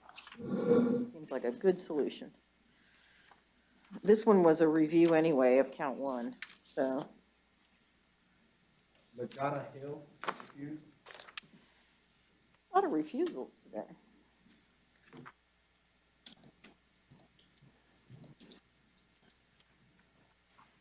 All right, I'm going to find she waived her right to IAs, so she's here on a violation of probation warrant, no bond, underlying charge, aggravated battery with a deadly weapon. I'm going to provisionally appoint the public defender's office, subject to her filling out the paperwork. Josias Martinez. Good afternoon, Mr. Martinez. You are on a violation of probation on a sexual battery charge. Bond in your case has been set at no bond. You do qualify for the public defender, and I'm going to appoint the public defender to represent you. Thank you, sir. Thank you. Daniel Morales. Yes, ma'am. Good afternoon, Mr. Morales. Good afternoon. Mr. Morales, you're here on a violation of probation warrant. The underlying charges are tampering with a witness to hinder communication and grand theft 3rd degree. The bond on your case has been set at no bond. You do qualify for the public defender, and I will appoint the public defender to represent you. Thank you, sir.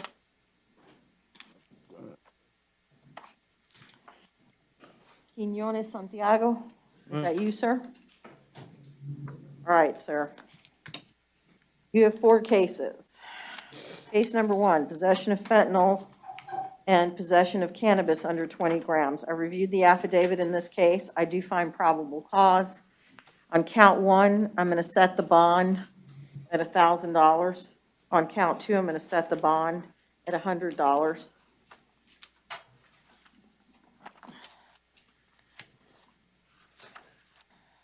On the next case, it's a violation of probation out of county. Let's see what county it's from. Washington County?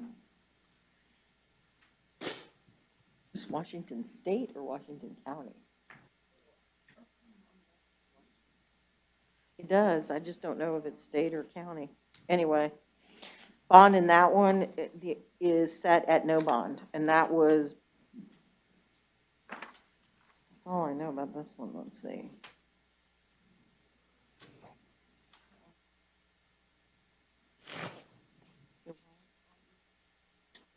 For Orange County? No? Okay. These are all on views based on your new arrest. So you also have another violation of probation out of county. I think you have 3 of these. And based on the new arrest in Orange County, I am going to find probable cause on all 3 of the violation of probations and hold you on a no bond status as requested. You do qualify for the public defender on the Orange County case, and I appoint the public defender to represent you.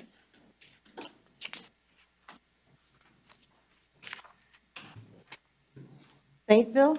Blasher, Saintville. Good afternoon, sir. Sir, you're here on a warrant out of Orange County for violation of community control, 2 charges, burglary with an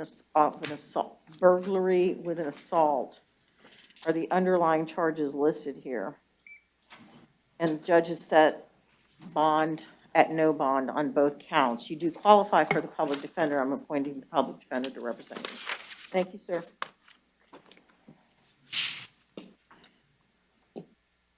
And Victor Sarah? Yes, ma'am. Good afternoon, sir. Mr. Sarah, you're here on a violation of probation warrant for written threats to kill. The judge has set your bond at no bond. You do qualify for the public defender, and I'm going to appoint the public defender to represent you. Good luck to you, sir. And I'm out of paperwork, so I'm hoping we're out of inmates. All right. Court's in recess until tomorrow, somewhere around 11.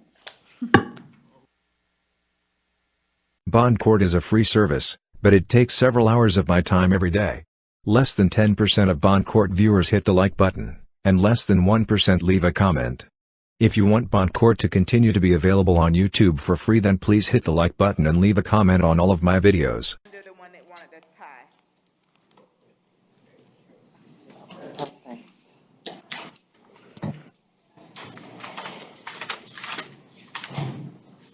Thank you very much. All right.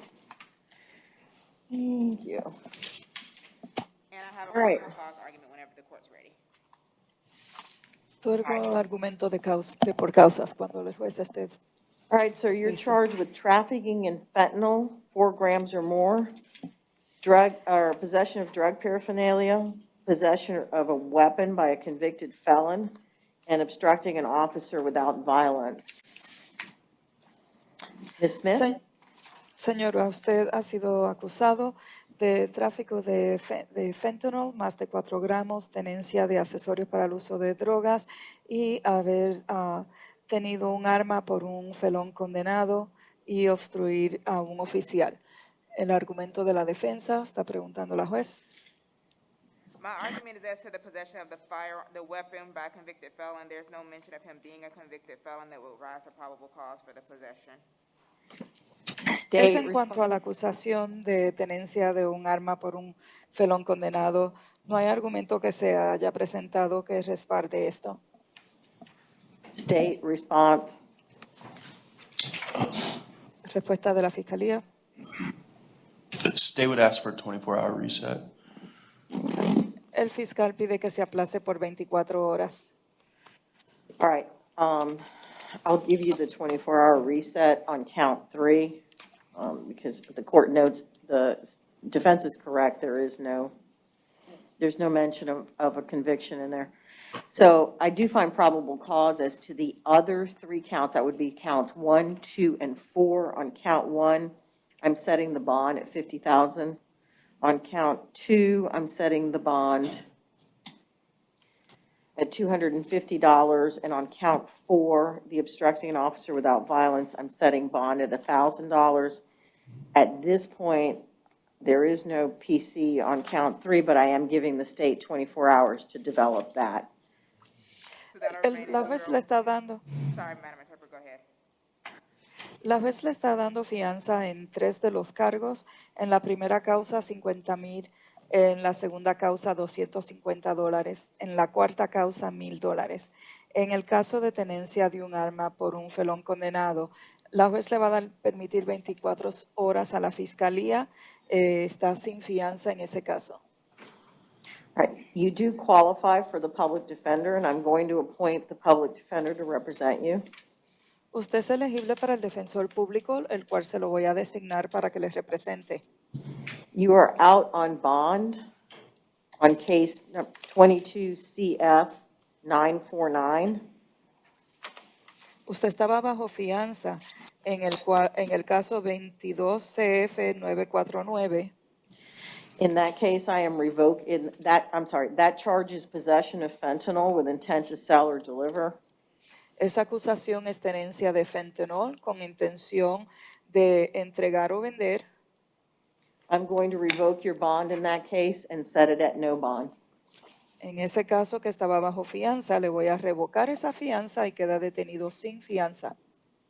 Thank you, sir. Gracias, señor. With us next, Judge. All right, Damian Sepulveda.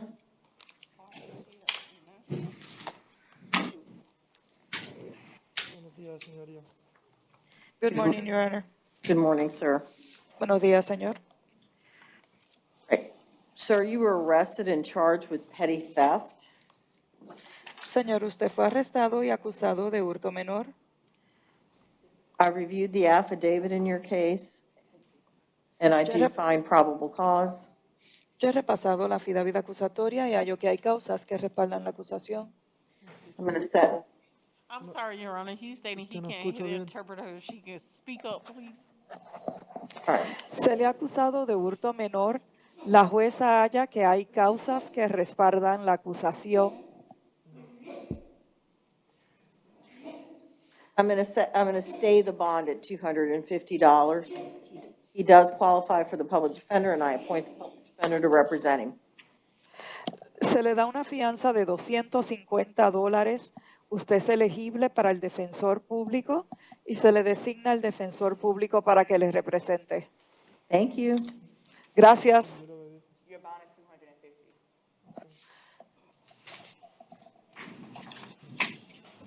And then the last one, Judge, is Zayas Ortega. Okay, Omar Sayas Ortega.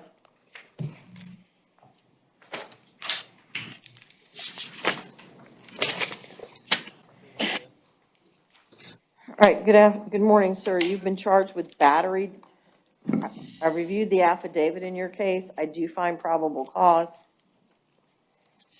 Señor, buenos días. Usted ha sido acusado de agresión. Yo repasé la affidavit acusatoria y hallo que hay causas que respaldan la acusación. I'm going to set the bond in your case at $1,000. You may. La fianza en su caso va a ser de $1,000. You may not return to the place where this occurred. You may have no contact with the victim, no weapons, no firearms. I'll give you a one-time pickup order with the sheriff's assist. Usted no puede regresar al lugar de los hechos, no puede tener contacto con la persona, no puede poseer ningún tipo de armas de fuego. Se le va a dar una orden para poder regresar a la casa en una sola ocasión para retirar sus artículos personales acompañado de un agente de la policía. You do qualify for the public defender, and I appoint the public defender to represent you. Usted es elegible para el defensor público, el cual se le está designando para que les represente. Your Thank Honor, you, sir. Joe Gibson with pretrial release, would you be attaching PTR to that? To his release, no, ma'am. Okay. No tiene el programa de libertad preventiva adjunto a esto. Bien, eso es todo, señor. Thank you. Gracias.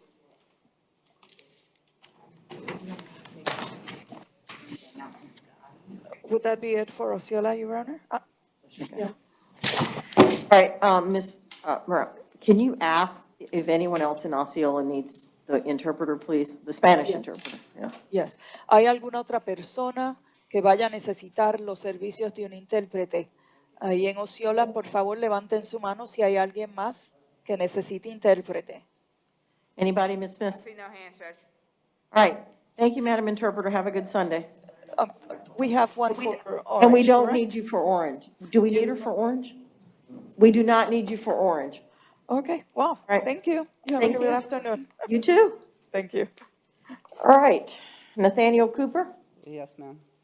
All right, Mr. Cooper, you're charged with burglary with an assault or battery therein and criminal mischief. I've reviewed the affidavit in your case. I do find probable cause. I'm going to set bond on count 1 at $7,500. And on count 2, your bond will be stayed at $500. You do qualify for the public defender. I appoint the public defender to represent you. Thank you, sir. Thank you. I appreciate you. Shalona Dixon?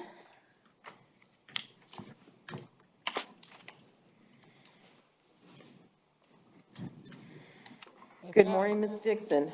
Ms. Dixon, you're here on an out-of-county warrant, failure to pay to support. It's from Broward County.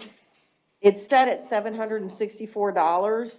You can purge by posting that $764, or you can wait until they pick you up. Okay. All right? Thank you, ma'am.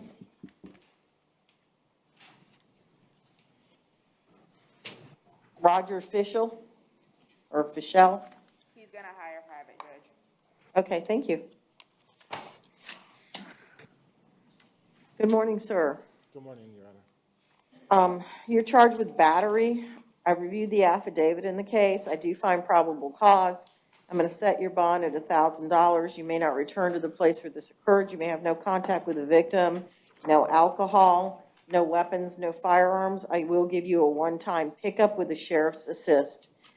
And you indicate you do wish to hire your own attorney. Is that correct? Yes, ma'am. All right. Thank you, sir. Thank you. Sorry, Your Honor, would you be attaching pretrial release to his bond? No, ma'am. Okay, thanks. Thank you. Your Honor, what was that bond amount? 1,000. Thank you. Beth Free.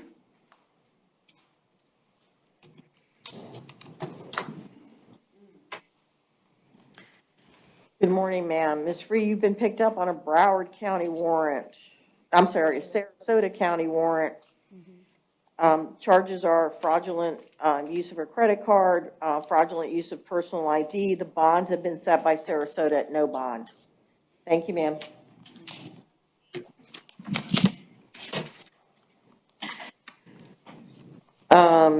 Kyla Okila Burgess Nieves.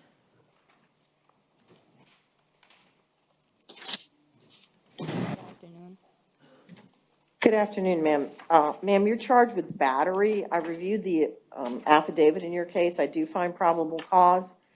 I'm going to set, wait a minute.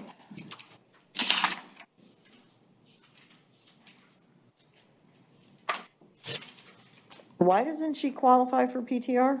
Because it's domestic, they Oh, will qualify that's for right. direct on anything that has domestic in nature. All right, I'm going to place you on pretrial release, and I'm going to give you a bond of $100. No contact with the victim in this case. You may not return to the place where this occurred. No weapons, no firearms. One-time pickup with the sheriff's assist. You do qualify for the public defender, and I'll appoint the public defender to represent you. Thank you. Thanks.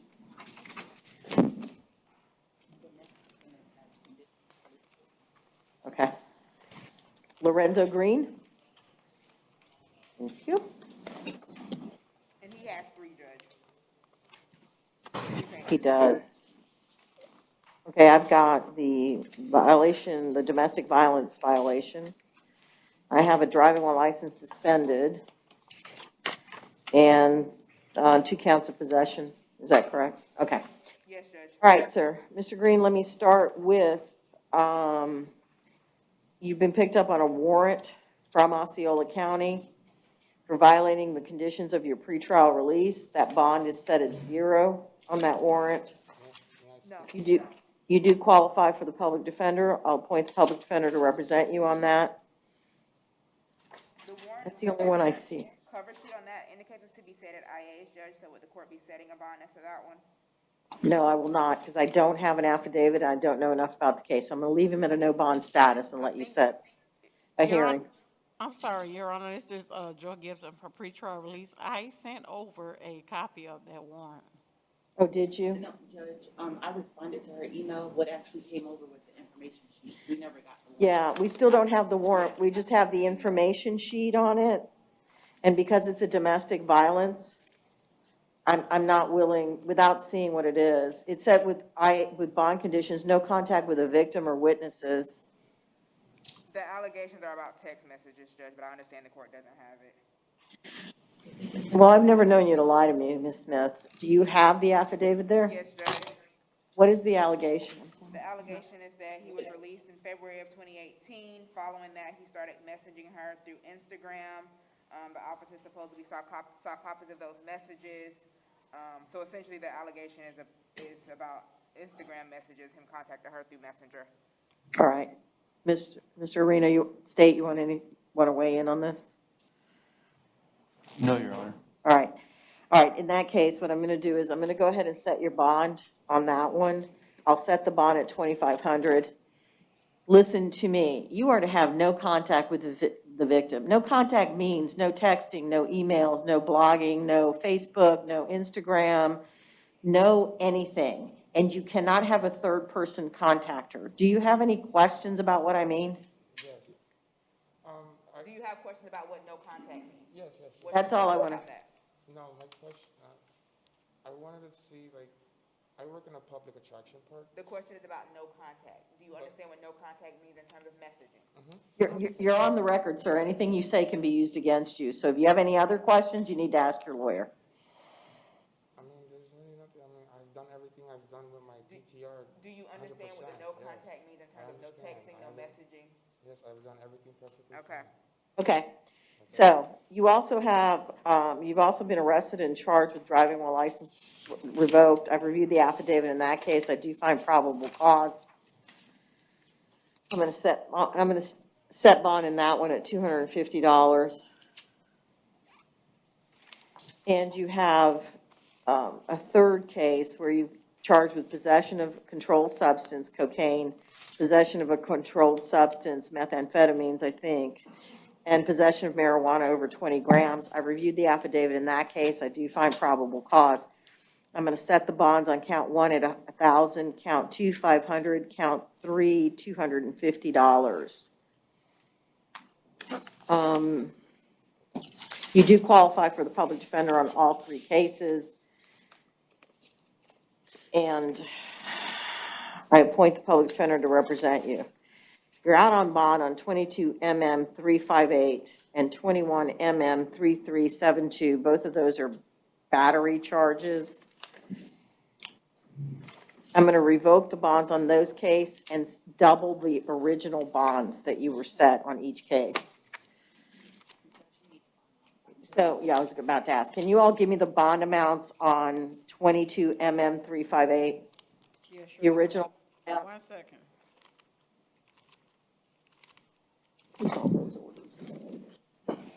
I did it while I was doing something else. You said 358? 358, 22 MM 358. He's out on bond on that one, and bond, I'm doubling the bond. Okay, that bond was 2,500 on 358. So he's now at 5,000, and then 21 MM 3372. 3372, that bond was $1,000. So he's at 2,000 on that one. Thank you. Okay. All right.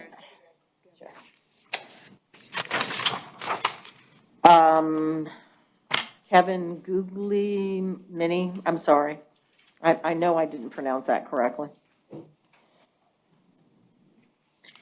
All right, sir, you're here on an active warrant out of Osceola County, violation of probation. Your bond has been set at 0. You do qualify for the public defender. I'll appoint the public defender to represent you. Thank you, sir. Christian Lopez Rivera.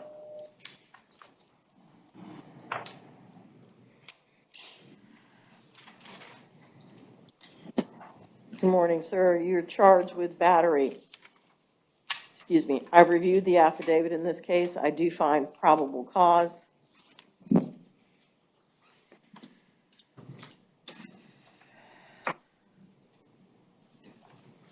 I'm going to set the bond in this case at $1,000. You may not return to the place where this occurred. You may have no contact with the victim. You No weapons, no firearms. You get a one-time pickup with the sheriff's assist. I'm not putting him on pretrial release. He does qualify for the public defender, and I appoint the public defender to represent him. Thank you, sir.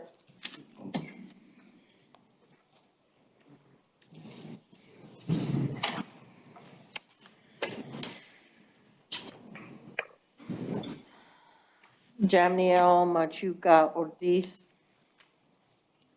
I'm not sure if Ms. Pino's present, Judge, but I do have a probable cause argument as to this one. I have a victim present here in Orange County. Okay. All right, so you're charged with aggravated battery on a pregnant woman and domestic battery by strangulation. Ms. Smith, your probable cause argument is? Everything in the police report itself indicates that she was the primary aggressor and that any actions taken by him were in self-defense. I understand that is a motion and things of that nature as well, but in terms of the arresting and the probable cause to believe that he committed a charge, everything in the police report seems to indicate that she was the primary aggressor. She indicates that she was the primary aggressor. He asked her to stop. He told her to leave. She refused to do so. So in an attempt to get her to stop, those were the actions that were taken by him, and I believe she would speak to the court in regards to that as well. All right, thank you. State, you want to respond to anything that's been said so far, or do you want to wait until we talk to the victim? Yes, I'd like to wait to hear from the victim. All right, ma'am, can you tell me your name? Alondra Pino. You're going to have to speak up because I can barely. Alondra Pino. All right, do you want to address the issue in this case? Yes. Can you raise your right hand? Do you solemnly swear or affirm the testimony you're about to give the truth, the whole truth, and nothing but the truth to help you God? Yes. All right, ma'am, what is it you want to tell me? Like I told the officers, I was the one hitting him. He only grabbed me by my neck. He didn't strangulate me as they stated. They told me that they was gonna put like a no contact order when he got out, but he lives with me and he has no other family and nowhere else to go. Are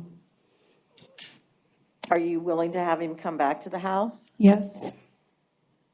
You afraid of him in any way? No. State, you have any questions?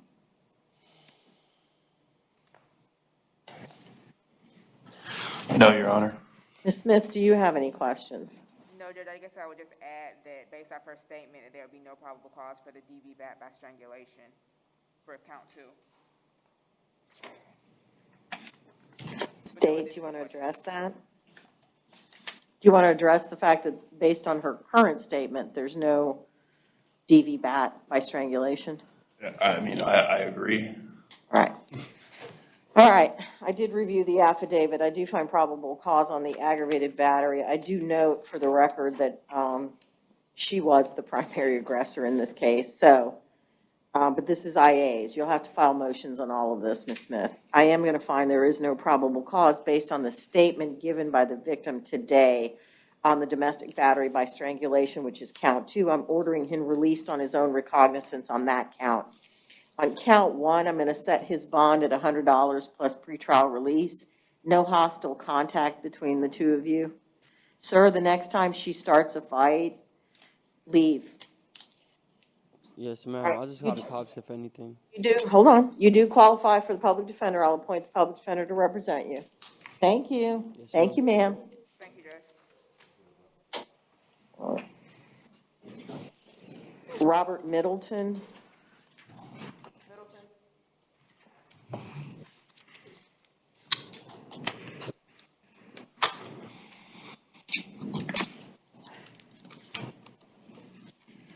Mr. Middleton, you were arrested on a warrant charged with battery, dating, violence.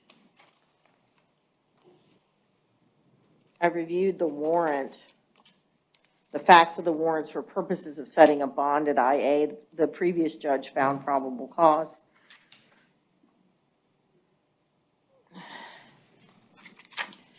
I'm going to set your bond at $1,000. No contact with the victim, no return to the place where this occurred, no weapons, no firearms. Do they live together, Ms. Smith? Do you know?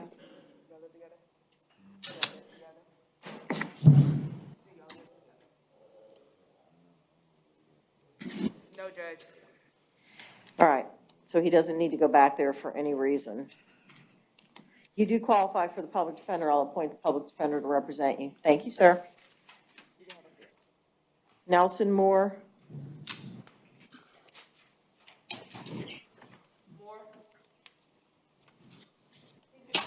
Oh, sorry, forgot. He's in the hospital, Judge. All right, I'll roll him. You all expect him to get out by tomorrow? Oh, you know what? See him within 24 hours of his release at IA's. There's no information. Okay. Ainsley Moran.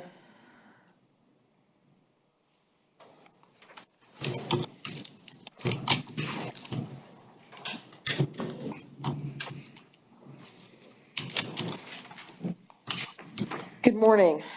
You're picked up on a warrant for a violation of probation on a burglary. You are a violent felony offender of special concern as designated by the warrant. The bond is set at no bond. You do qualify for the public defender. I appoint the public defender to represent you. Thank you. Thank you. Kyle Newman. Good morning, ma'am. Good morning, sir. You're here on a warrant failing to appear on an Osceola case, grand theft, third degree. Yes, ma'am, I self-surrendered. So your bond set at $2,000. Yes, ma'am. Is it okay if since I self-surrendered because the issue was because of the train getting to court that day? Sir, don't talk about the fact. All I can do is set Yes, bond. ma'am, So I you're apologize. set at $2,000. You qualify for the public defender. I'll appoint the public defender to represent you. Thank you, sir. Thank you, ma'am.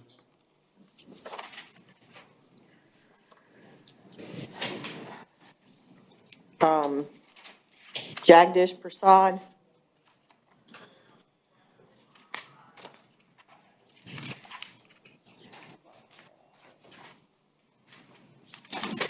All right, Mr. Prasad, you're charged with possession of drug paraphernalia. I've reviewed the affidavit in your case. I do find probable cause. I'm placing you on direct PTR. You do qualify for the public defender. I appoint the public defender to represent you. Thank you, sir.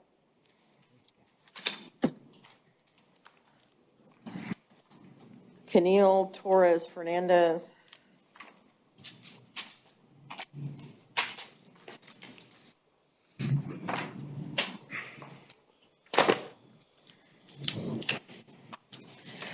All right, sir. You're charged with domestic violence battery. Good morning. I did review the affidavit in your case. I do find probable cause.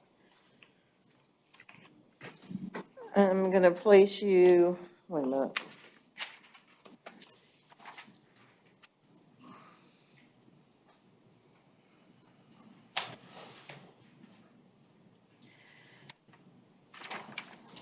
I'm going to set your bond at $1,000, no PTR, no contact with the victim, no return to the place where this occurred, no weapons, no firearms. I'll give you a one-time pickup with the sheriff's assist. You do qualify for the public defender. I'm going to appoint the public defender to represent you. Thank you, sir.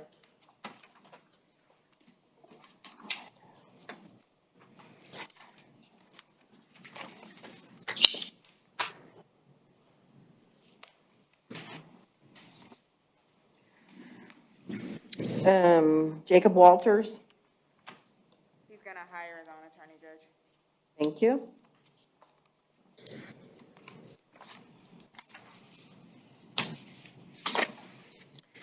Mr. Walters, you're here on a warrant for battery.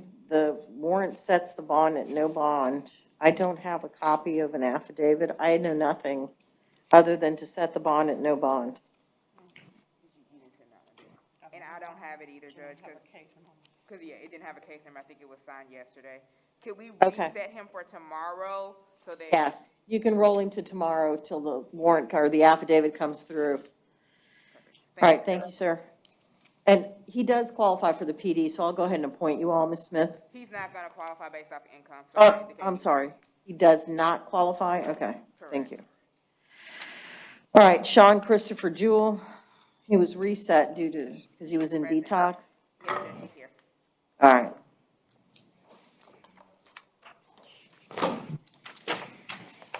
Good morning, sir. You're charged with trespass.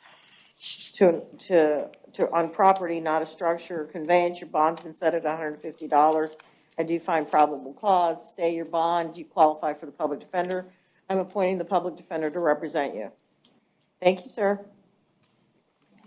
Your Honor, will you be taking any action on that ROR case for Osceola County? Hold on, sorry, I skipped right over, okay, so he is out on ROR on 22 MM 730. What's the charge on that one? It's trespass in occupied structure. All right, I'll revoke the ROR on that one. What was his original bond on that? You know? Oh, it was ROR. Never mind. I'm talking to myself. I'll set bond at $500 on that one. Thank you. Okay, and so the last case that we have is Mr.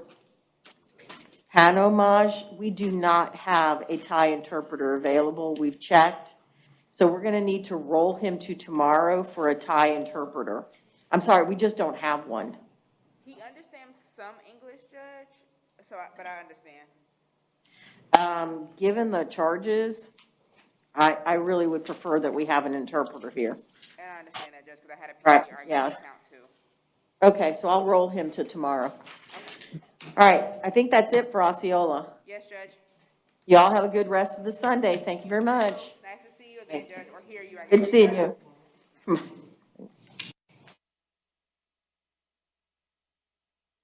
Bond court is a free service, but it takes several hours of my time every day. Less than 10% of Bond court viewers hit the like button, and less than 1% leave a comment. If you want Bond court to continue to be available on YouTube for free, then please hit the like button and leave a comment on all of my videos. Please enjoy this pre-COVID Bond court session. Starting in 3, 2, 1. Bond court. I cannot. Can we lift the, okay, there we go. Good morning, Ms. Conyers. Are you Lakeisha Conyers? Yes. Okay, so Ms. Conyers, you've been charged with a couple of felony offenses and misdemeanors. You've been charged with aggravated assault. That bond is set at $25,000.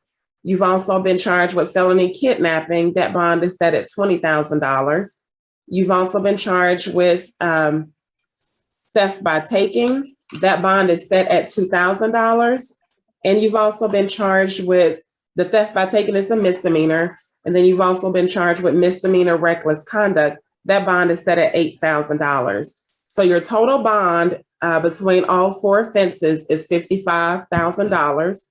You have a bond condition to stay away and have no contact with Harry Thomas, Jamal Thomas, Kayla Whitty, and Grayson Davis.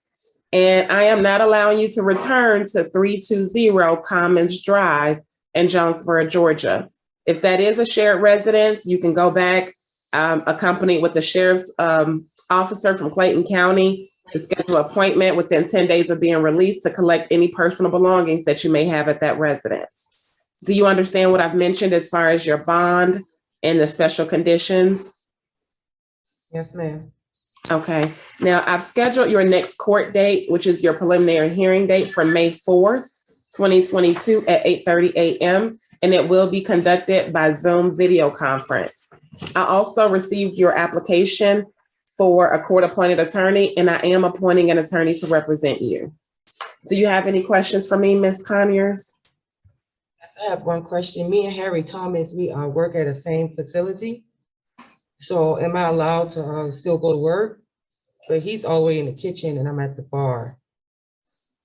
Is it a restaurant? Yeah, it's a club slash restaurant, and I work there. That's my job, and I have to go to work. What do you do? What do you do there? Bartender. How long have you been working there as a bartender? I've been working there for like a year, off and on. Okay, hold on. Let me take a look at something here. And you said, where does he work at that location? He works in the kitchen. And I'm at the front, in the front bar. He's over in the back in the kitchen. And I work there on Saturday nights, and that's it. Just one day a week. Okay, so I mean, you can certainly go to work, but the problem you're gonna have is if he's working that same shift, you can't be near him. So I don't know what you need to do to be able to work that out with your employer as far as scheduling. But no, you can't. I mean, you can go to work so long as he's not there. Oh, see, they only open that Saturday, Friday and Saturday. So he works those 2 days. I mean, them other days he works. Yeah, that's something you just probably need to work out with your employer, ma'am. But no, I'm not going to put an exception in here where it comes to you being able to be near him at work. That's just something you're going to have to work out schedule wise. But it's nothing preventing you from going to work. But if he's there, you just can't be there. All right. Okay. Do you have any other questions for me, Ms. Conyers? Oh, that'll be okay. Okay. Best of luck to you. Dennis?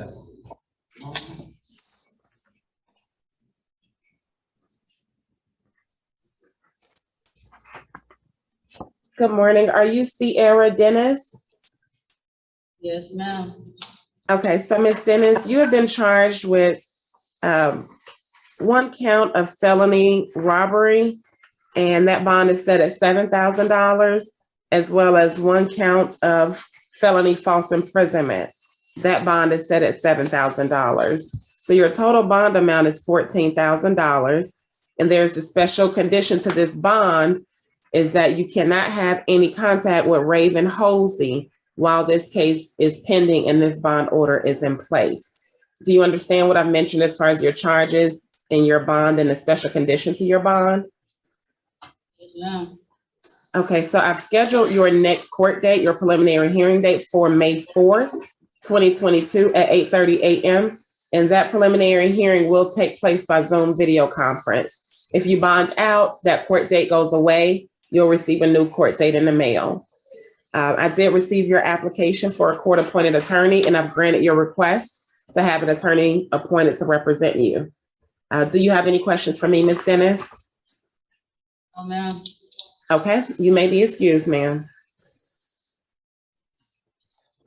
Ms. Graves?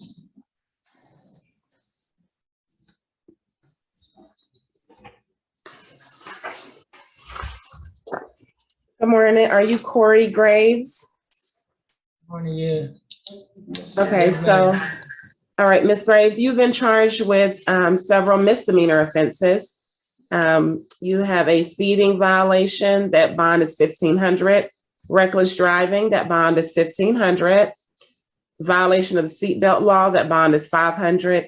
And hands-free driving or distracted driving, that bond is $500. So the total bond amount is $4,000. Do you understand what I've mentioned as far as your charges and your bond?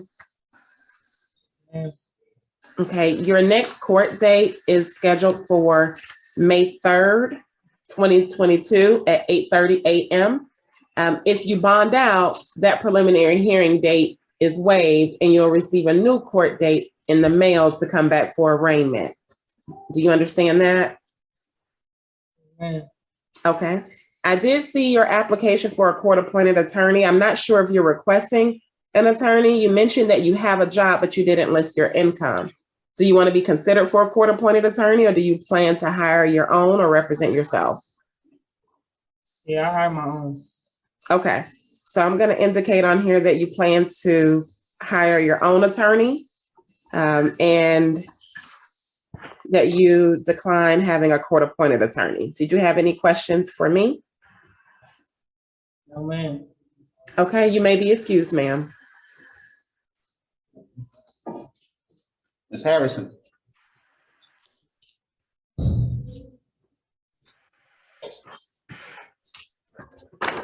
Are you Jemiah Harrison? Speak up for me just a little bit. I can't hear you.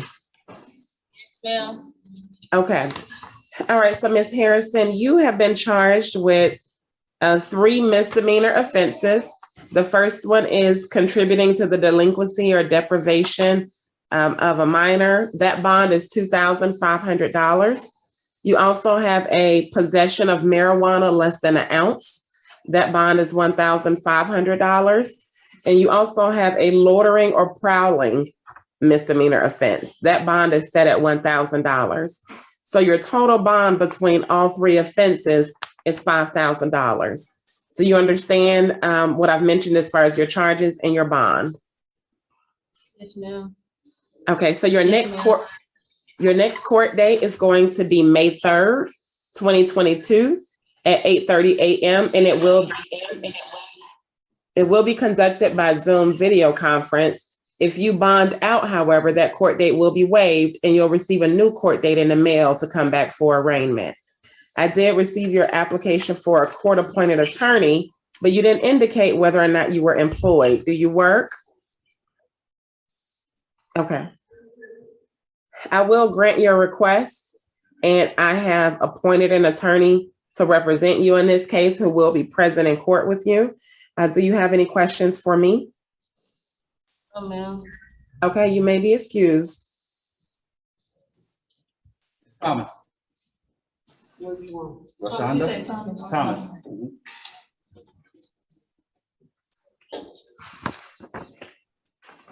I'm sorry, what was your name?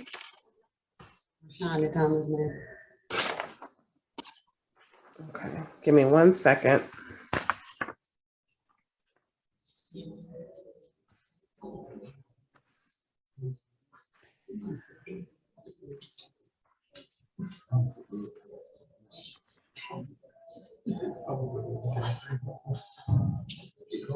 Okay, you said Rashonda Thomas? Okay, so Ms. Thomas, you've been charged with one felony offense of crossing the guard line. That bond is $3,000. One misdemeanor offense of possession of marijuana less than an ounce. That bond is $1,500. And one misdemeanor offense of use or possession of a drug-related object. That bond is $500. So your total bond amount is $5,000. Do you understand what I've mentioned as far as your charges and your bond, ma'am? Yes. Okay. Your next court date is going to be your preliminary hearing date, and that court date is being scheduled for May 4th, 2022 at 8:30 a.m.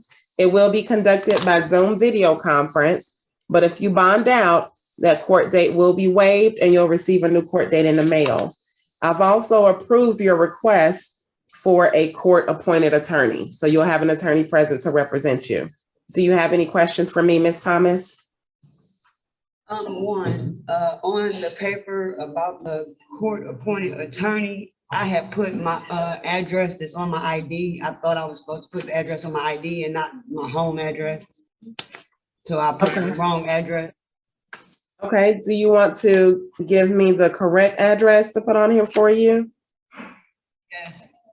Okay. 2141 Springdale Road, Southwest Atlanta, Georgia, 30315, apartment 813. A as in apple, 13? 8 is in a number 8, 13. Oh. Apartment 813. Okay. Well, I'm indicating on here that that's your correct address. So that way any notices can be sent to that address. All right. Do you have any questions, Ms. Thomas? No, that will be all, Your Honor. Okay. Thank you, ma'am. You may be excused. Thank you. You're welcome. Thompson? Ms. Thompson? Oh, no.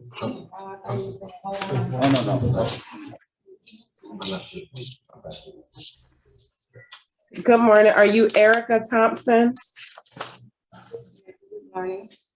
Okay, and speak up for me just a little bit. So, Ms. Thompson, you've been charged with one felony possession in violation of the Georgia Controlled Substances Act, ecstasy. That bond is set at $5,000. You also have one misdemeanor marijuana possession less than an ounce. That bond is $1,500. So your total bond is $6,500. Do you understand what I've mentioned as far as your charges and your bond? Yes, ma'am. Okay. Your preliminary hearing date, which is your next court date, will be May 4th, 2022 at 8:30 a.m. It will take place by Zoom video conference. If you bond out prior to then, that court date will be waived and you'll receive a new notice in the mail of when to come back for arraignment. Now, I reviewed your application for a court-appointed attorney. You did not indicate whether you had a job or not. Are you employed? I'm employed, but I'm on a leave of absence, a LOA. Okay. So I am going to approve your request for a court-appointed attorney. So you will have an attorney present in court with you to represent you. Do you have any questions for me, Ms. Thompson? No, ma'am. Okay, you may be excused, ma'am. Ms. Kimball? Add on. Yeah.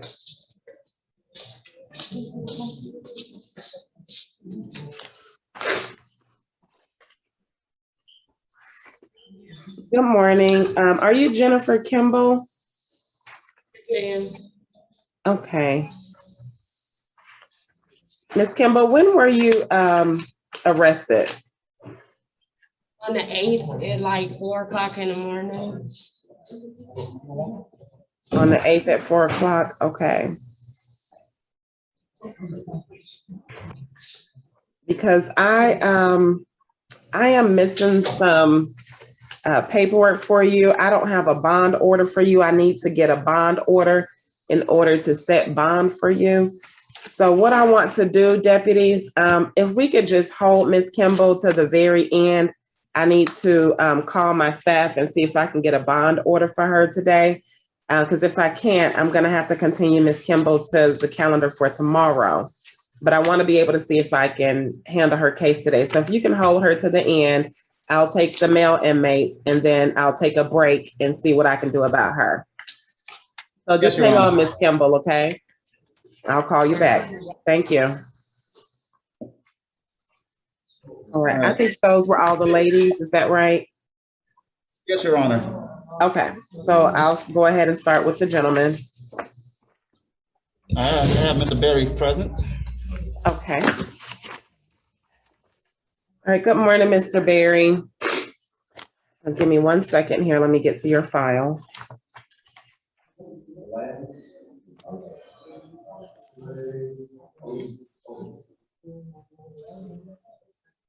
Okay, so Mr. Berry, are you James Berry? Okay, you have been charged with one felony offense of terroristic threats. That bond is set at $10,000. As a special condition of your release, you cannot have any contact with Joyce Williams. You also cannot go back to 422 Windsor Drive in Forest Park. If that is a shared residence, I will allow you to schedule an appointment within 10 days of your release with the Clayton County Sheriff's Office to go back and collect some of your personal items that are not in dispute.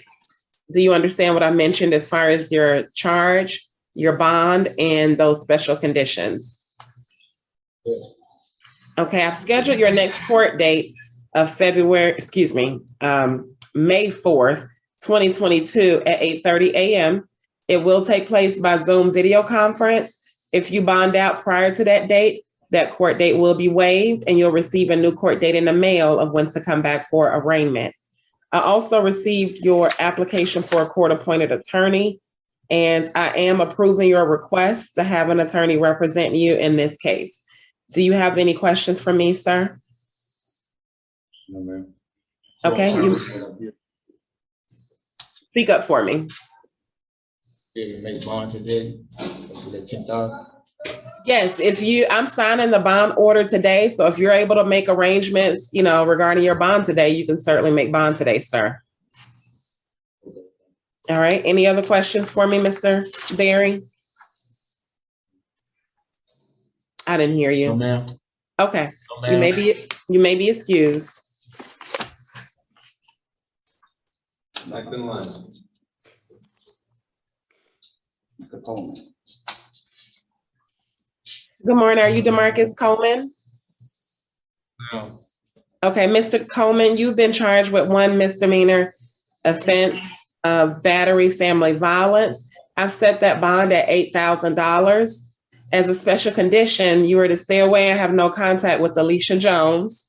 You also cannot go back to 6001 Trammell Road, apartment 36-143 in Morrow, Georgia. Do you understand what I've mentioned as far as your charge and the special conditions to your bond? Ma'am. Okay, and your next court date is going to be scheduled for May 3rd, 2022 at 8:30 a.m. If you bond out, that court date will be waived and you'll receive a new court date in the mail of when to come back for arraignment. I did review your application and I am appointing an attorney to represent you in these proceedings. Do you have any questions for me, Mr. Coleman? I can bond out today, right? Yes, once I sign this order, I'm going to send it over to the jail and they'll begin processing it and you'll be able to post bond today. Thank you. You're welcome. Take care.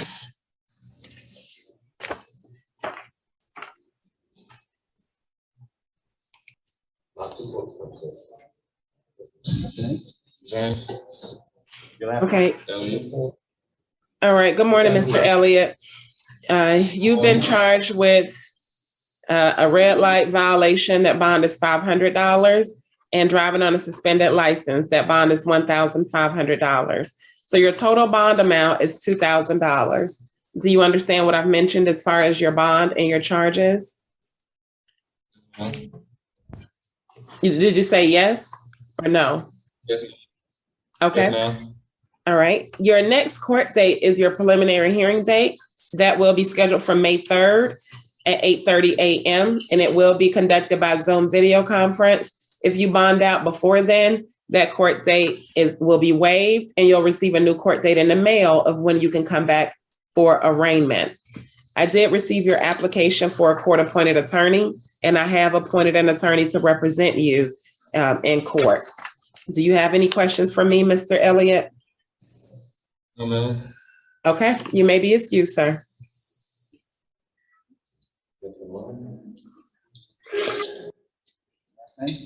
Gladden.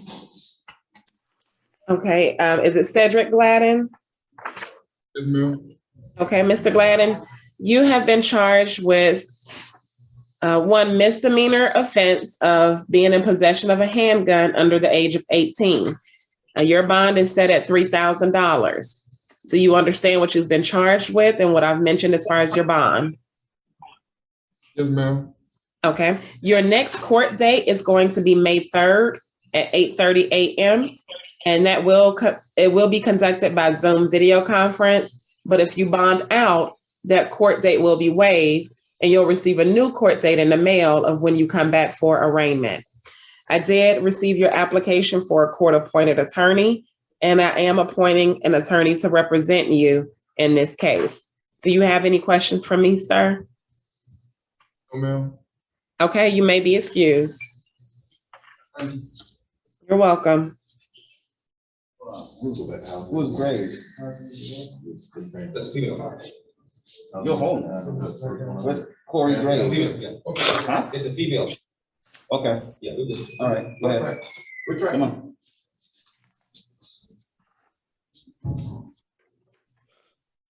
on. Good morning. Are you Maurice Holness? Or who's in front of me? What's your name, sir? Maurice Holness. Okay. All right. Thank you. So, Mr. Holness, you have been charged with one felony count of theft by taking. I've set that bond at $15,000. As a special condition to this bond, you are to not return to 2470 Forest Parkway in Ellenwood, Georgia. Do you understand what I've mentioned as far as your charge and your bond? Yes, ma'am.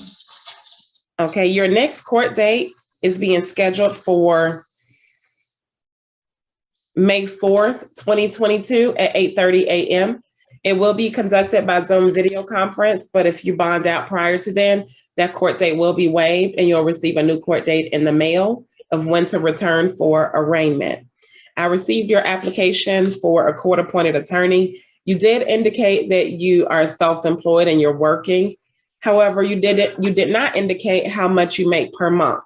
And I need that information to determine whether or not I will appoint a court-appointed attorney to represent you. So can you tell me how much you make per month approximately? Sometimes depends on the weather, but sometimes make like 4,000, 6,000, depends on the weather. Okay, are you, do you have any child support obligations? No, ma'am. No, ma'am. Okay. Do you, I see here that you have, looks like you have a mortgage or a rent expense of $700 a month. Is that right? Yes, ma'am. Okay.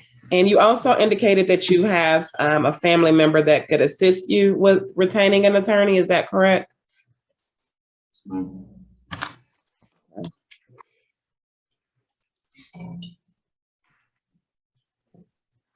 All right, Mr. Holness, just based on your responses and what you've indicated on your application, you do exceed the threshold to have a court-appointed attorney. So you will be responsible for retaining counsel to represent you in this case or for representing yourself. So I'm going to indicate that on here. Do you have any questions for me, sir? Can I bond out today? Yes, you'll be able to. I'm signing the orders today, and when I get done with all of the cases, I will send it over to the jail. They'll process it, and then, you know, you can make arrangements to post this bond. Okay? Thank you. You're welcome. Mr. Head? Yes, sir. Let her know, give your name. Mr. Head. Okay, is it DeJohn Head? Dejon. Dejon, okay. Dejon. All right, so Mr. Head, you have been charged with 3 misdemeanor offenses. The first misdemeanor is contributing to the delinquency or deprivation of a minor. That bond is set at $2,500. Your second offense is possession of marijuana less than an ounce. That bond is $1,500. Your third offense is loitering or prowling. That bond is $1,000. So between all 3 offenses, your total bond amount is $5,000. Do you understand what I've mentioned as far as your charges and your bond? Yeah. Okay, your next court date is currently scheduled for May 3rd, 2022 at 8:30 a.m. That will be by Zoom video conference. If you bond out prior to that date, that court date will be waived and you'll receive a new court date of when to come back for arraignment. I did review your application for a court-appointed attorney, and I have granted your request to have an attorney represent you in your case. Do you have any questions for me, Mr. Head? No, ma'am. Okay, you may be excused, sir. Have a good day. You too. Hello, Your Honor. How are you doing? Good morning, sir. I'm doing well, thank you. What, may I have your name? Nathan Jackson Helton. Okay. All right, Mr. Helton, you have been charged with 2 felonies and 2 misdemeanors. The first felony is violation of the Georgia Controlled Substances Act, being in possession of a Schedule II crystal methamphetamine drug. That bond is set at $5,000. You have a second felony violation of the Georgia Controlled Substances Act, being in possession of a Schedule IV drug, clonazepam. That bond is $5,000. You have a misdemeanor offense of possession of a drug-related object. That bond is $500. And a misdemeanor possession of marijuana less than an ounce. That bond is $1,500. So your total bond amount between all 4 offenses is $12,000. Do you understand what I've mentioned as far as your charges and your bond? Yes, Your Honor, but going through a bonding company, how much would that look like? I'm not sure. They'll probably charge you anywhere from 10 to 15% of that $12,000. So I don't know what that math is. I just know 10% of $12,000 is $1,200. So you can do the math from there. Your next court date is May 4th, 2022 at 8:30 a.m. It will be by Zoom video conference. If you bond out, that court date will be waived and you'll receive a new court date in the mail. I have appointed an attorney to represent you, Mr. Hilton.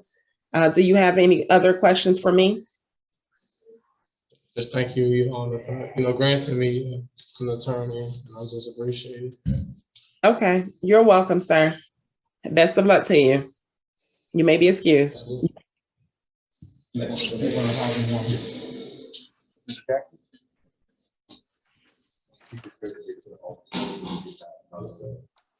Good morning, may I have your name? My name is Elijah Jackson. Okay, Mr. Jackson, you've been charged with one misdemeanor offense of criminal trespass. That bond is set at $5,000. You've also been charged with a felony criminal damage to property in the second degree. That bond is set at $10,000. As a special condition of your bond, you can't go back to the Rogier Solution Services located at 7184 South Lake Parkway in Monroe, Georgia. And so, as I mentioned, your total bond is $15,000. Do you understand what I've mentioned as far as your charges, your bond condition, and your bond, sir? Okay, I'm scheduling your preliminary hearing date for May 4th, 2022 at 8:30 a.m. That will be conducted by Zoom video conference. If you bond out prior to then, that court date goes away and you'll receive a new court date in the mail of when to return for arraignment.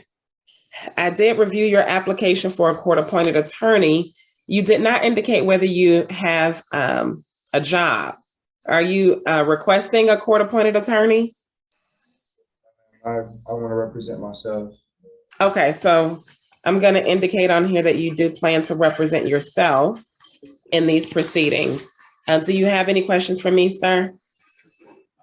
Well, yes, I do. With that being said, I was told that if I were to pay the bond, that it would be up to probation whether or not to release me. I wanted to know if that was accurate or not. Yeah, if you have a probation officer, your probation officer will be given an opportunity to determine whether or not they're going to revoke your probation. So I would recommend you probably want to call them in advance to kind of see what their position is. But yes, you will have to contact them, or at least they'll have an opportunity to have a say so. Yes, ma'am. How would you go about trying to contact them? I don't mean to waste everybody's time. No, you're not wasting the time. This is your moment for me to handle your case. I don't know your probation officer. I don't know if you know your probation officer's name or at least a phone number. That's where you would need to start. If you at least know the name or the agency or phone number, start from there and then start making some calls. And then the jail may have that information as well. Okay. All right. Best of luck to you, sir.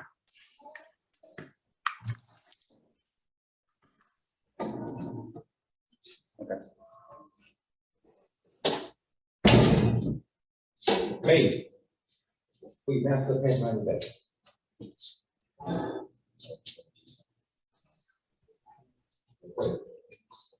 Give her your last name. M-A-Y-S, Mays.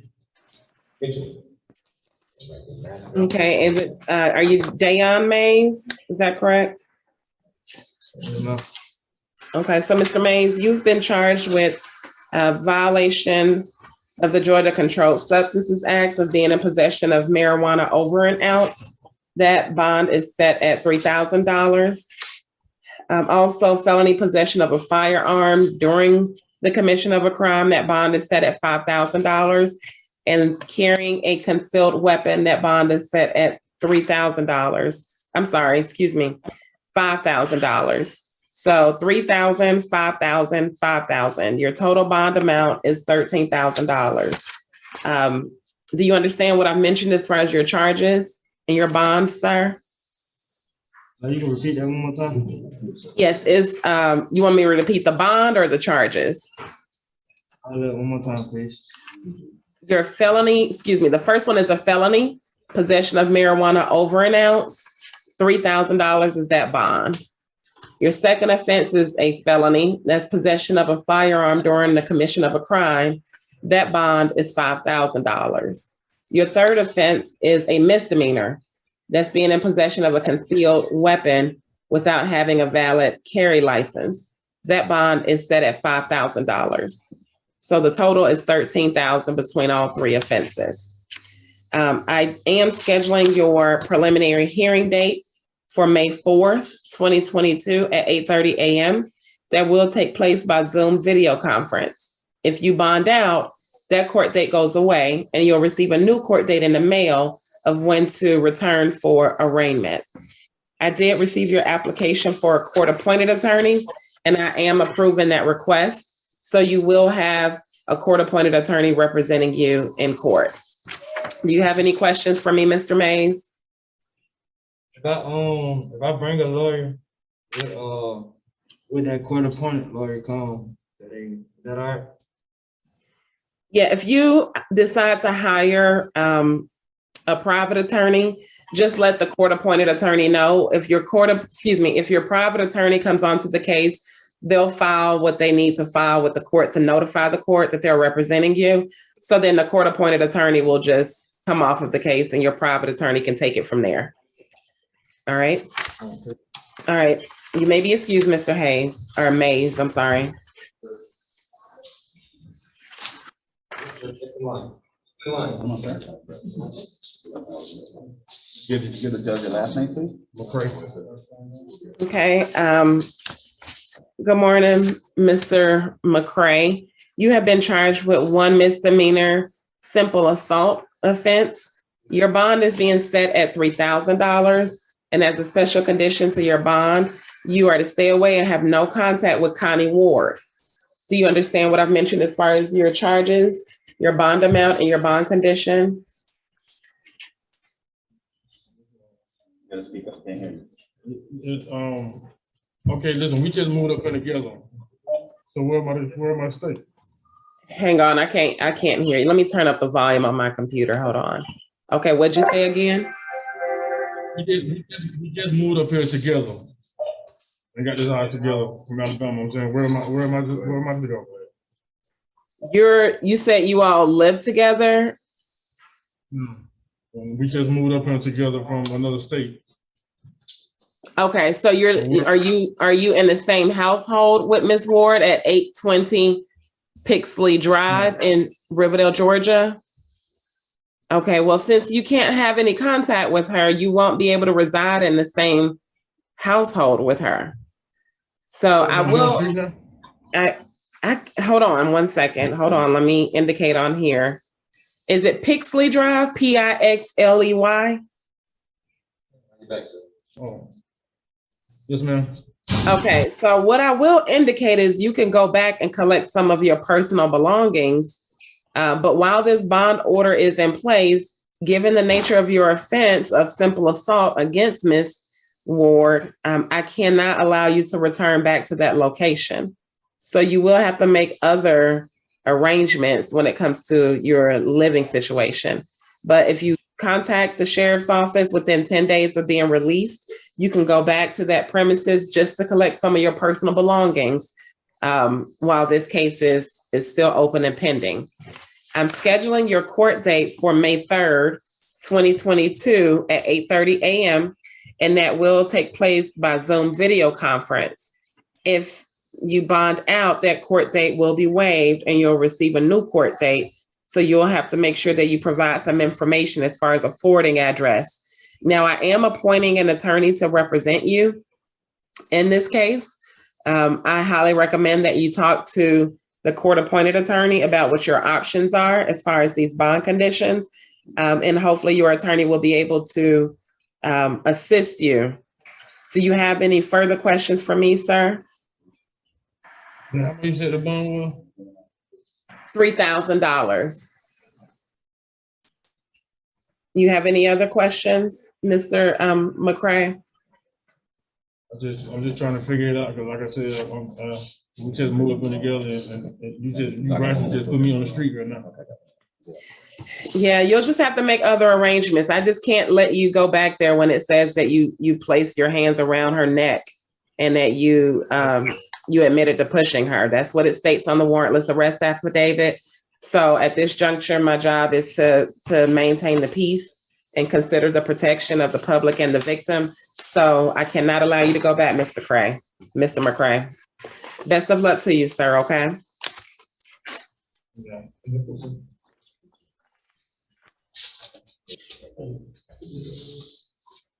Is it your last name? Mitchell. Okay, good morning, Mr. Mitchell. You have been charged with 3 misdemeanor offenses. The first one is contributing to the delinquency or deprivation of a minor. That bond is set at $2,500. Your second misdemeanor is possession of marijuana less than an ounce. That bond is $1,500. And your third misdemeanor is loitering and prowling. The bond is set at $1,000. So your total bond amount is $5,000. Do you understand what I've mentioned as far as your charges and your bond amount? Yes, ma'am. Okay, your next court date that I'm scheduling for you is going to be on May 3rd, 2022 at 8:30 a.m. It will be by Zoom video conference, but if you bond out, that court date will be waived and you'll receive a new court date in the mail of when to come back for arraignment. I am appointing an attorney to represent you in this case, so that attorney will be present in court with you. Do you have any questions for me? No, ma'am. Okay, you may be excused, Mr. Mitchell. Monroe? You're Monroe? No, bring Monroe. Yeah.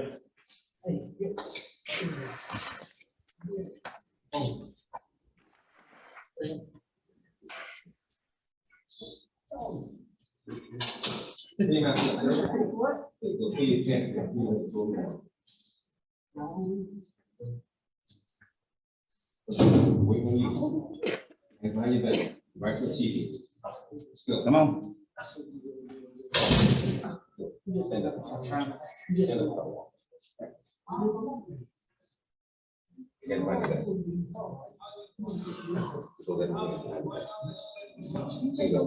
Come on, Monroe. Give the honor the last name. Monroe, M-O-N-R-O-E.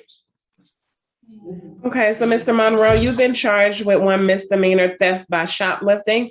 That bond has been set at $2,000. As a special condition to this bond, you are not to return to the Texaco located at 6331 Terra Boulevard in Jonesboro, Georgia. Do you understand what I've mentioned as far as your charge, your bond, and your bond condition? I'm scheduling your next court date for May 3rd, 2022 at 8:30 a.m. It will be by Zoom video conference, but if you bond out prior to that date, that court date will be waived and you'll receive a new court date in the mail.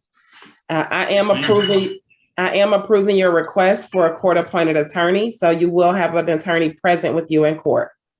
Do you have any questions for me, sir? I have multiple attorneys already here on location. Okay, well, if you have a private attorney, then that attorney will take over in court for you that day. Yes, ma'am. All right, you may be excused, sir. Thanks, sweetie. Excuse me? This is Judge. Oh, I'm sorry, Judge. I'm sorry. Listen, and the walls. Monroe. Put your hands up. What's your name, sir? Rousseau. Rousseau, okay. Mr. Rousseau, you've been charged with 2 misdemeanors, giving a false name. That bond is $1,000. Public drunkenness, that bond is $1,000. So your total bond is $2,000. Do you understand what I've mentioned as far as your charges and your bond, sir? Yes, ma'am. I just have one question. How am I being charged with giving a false name when I provided my identification? I can read to you what's stated on the warrantless arrest affidavit. Would you like me to read it for you?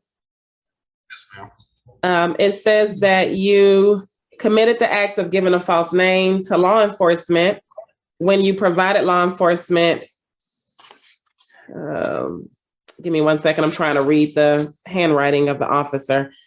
You provided law enforcement in lawful discharge of duties with the intent of misleading. It says that You told Officer Gibson that your name was, looks like James Fatio. And then you later advised that that was not your name as you were being checked on the Georgia Crime Information Center, National Crime Information Center database. And then it says that you told the officer that you were joking when you provided him with the false name. And then you produced your identification card with your correct name, date of birth, and photograph with the Georgia identification number. And then it says the offender initially advised he did not have his identification on his person. And then the offender did commit the act of public drunkenness in violation of the code when you appeared to be in an intoxicated state in a public place, located at 335 Flint River Road in Jonesboro, Georgia, 30238. And that was the Valero convenience store.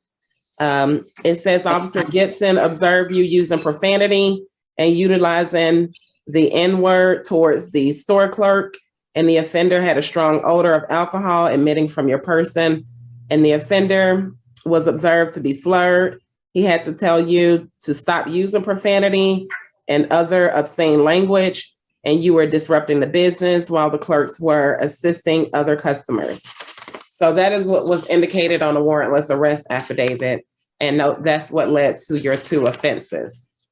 I'm scheduling your next court date, which is your preliminary hearing date, for May 3rd, 2022 at 8:30 a.m.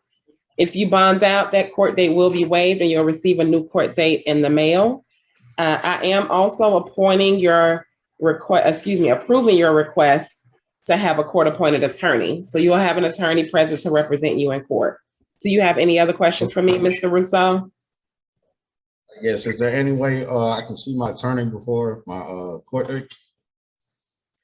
You probably can. I don't know their schedules and their availability, but you can certainly reach out to your attorney through the public defender's office. Because you're charged with 2 misdemeanors, you could also waive your preliminary hearing date of May 3rd if you do not want to have that hearing and you want to move forward with arraignment.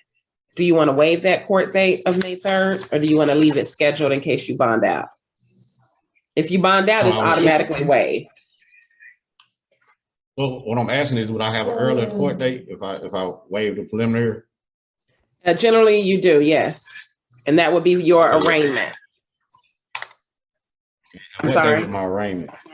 What day will my arraignment be?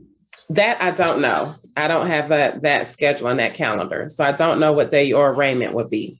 If you think you're going to bond out, you can leave your court date scheduled, because when you bond out, it's automatically waived. But if you're concerned that you're not going to be able to bond out on the $2,000 bond, then you can waive it. You can waive your preliminary hearing. That's the probable cause hearing. And that means I will go to court before May 3rd. Yes, I just don't know when.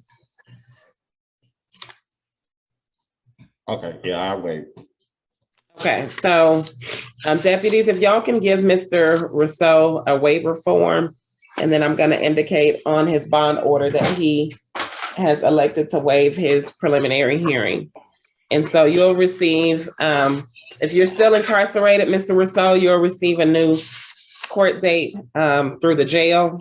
If you are released, then you'll receive it in the mail. All right.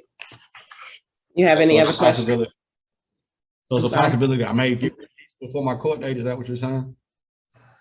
Well, I didn't know if you were going to bond out. I'm saying if you bond out, then you'll be mailed the court date. But if you're still incarcerated, when you get the new court date, the jail will inform you of your new court date for arraignment.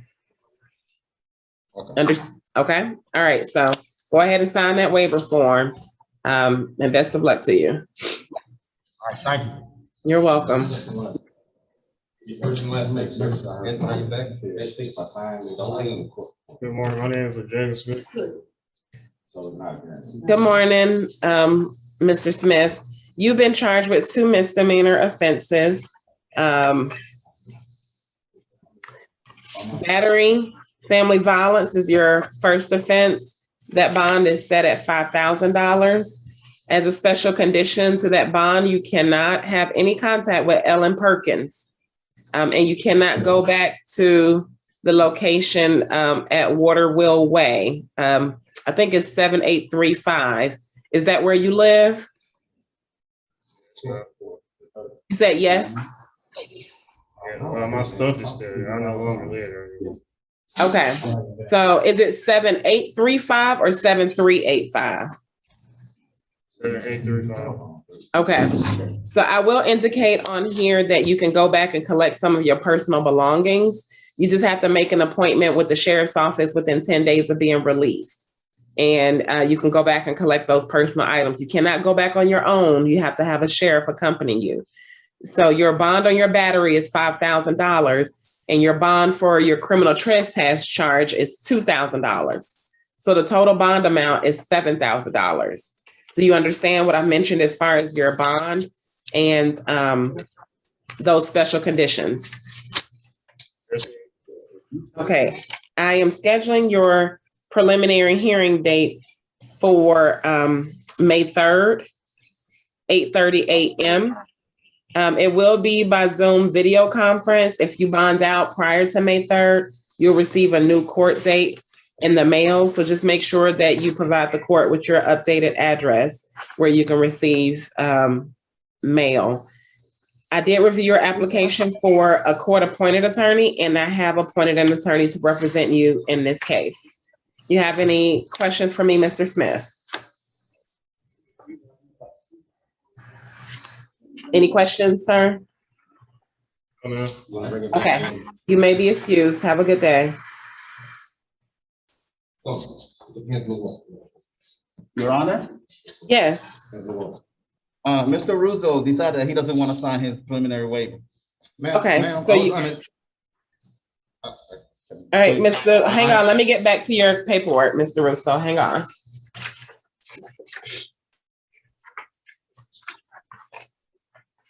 Okay, so Mr. Russo, you want me to keep the May 3rd date for you? I just wanted confirmation that if I waive the preliminary, do I go to court before the 3rd? Is there a possibility, or is it? I thought I answered that question twice. I said yes, but I cannot. Okay, I don't know what the court date will be. Okay, so I'm gonna leave, and that's probably the best thing. I'm gonna leave it scheduled for May 3rd. So I will not indicate that you've waived it, and if you bond out prior to then, it automatically will be waived. Okay. All right. And you said get in contact with my attorney through the public defender's office? Yes, sir. And can I do that inside the jail, or how does that work? Yes, sir. The jail should be able to allow you to use a phone to call the public defender's office. I am going to, once I'm done with this proceeding, I'm also going to send over the paperwork to the public defender's office. So give them probably a day to process it because they receive all the paperwork from over the weekend and they usually process it on Monday, I think. So just give them a day or two and you'll be able to contact them and they'll see you in their system. Okay, all right, thank you. You're welcome.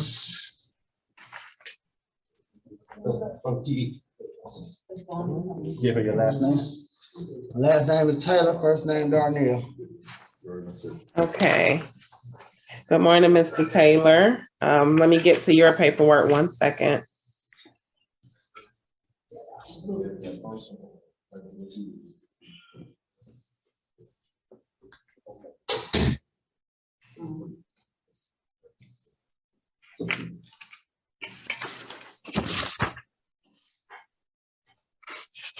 Okay, so Mr. Taylor, you have been charged with a felony financial transactions card theft. That bond is being set at $5,000. You've also been charged with a misdemeanor criminal trespass damage to property. That bond is set at $5,000. And you've also been charged with obstruction of an officer.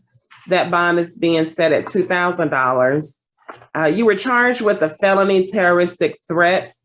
I've dismissed that charge. The warrantless arrest affidavit lacks probable cause for me to keep that terroristic threats charge. So you'll see a dismissal order on that. For the other 3 offenses that remain, your total bond amount is $12,000. So do you understand what I've mentioned as far as your charges and your bond amount, Mr. Taylor? I do, but some charges are not true, man. Just like the other one. I was the one that was in stress, but I understand. Okay. Well, I am doing 2 things. I'm scheduling your preliminary hearing date for May 4th at 2022 at 8:30. I'm sorry, May 4th, 2022 at 8:30 a.m. And that will be conducted by Zoom video conference. So if you're still incarcerated by then, that is your opportunity to have a probable cause hearing to determine whether or not there's enough evidence to keep you detained on these 3 offenses. If you bond out before then, that court date will be waived and you'll receive a new court date in the mail. And I'm also approving your request to have an attorney represent you in this case. So you'll be able to talk to your attorney about your case and what defenses you have. Do you have any questions for me, Mr. Taylor? Oh, ma'am, thank you so much. You're welcome. Best of luck to you.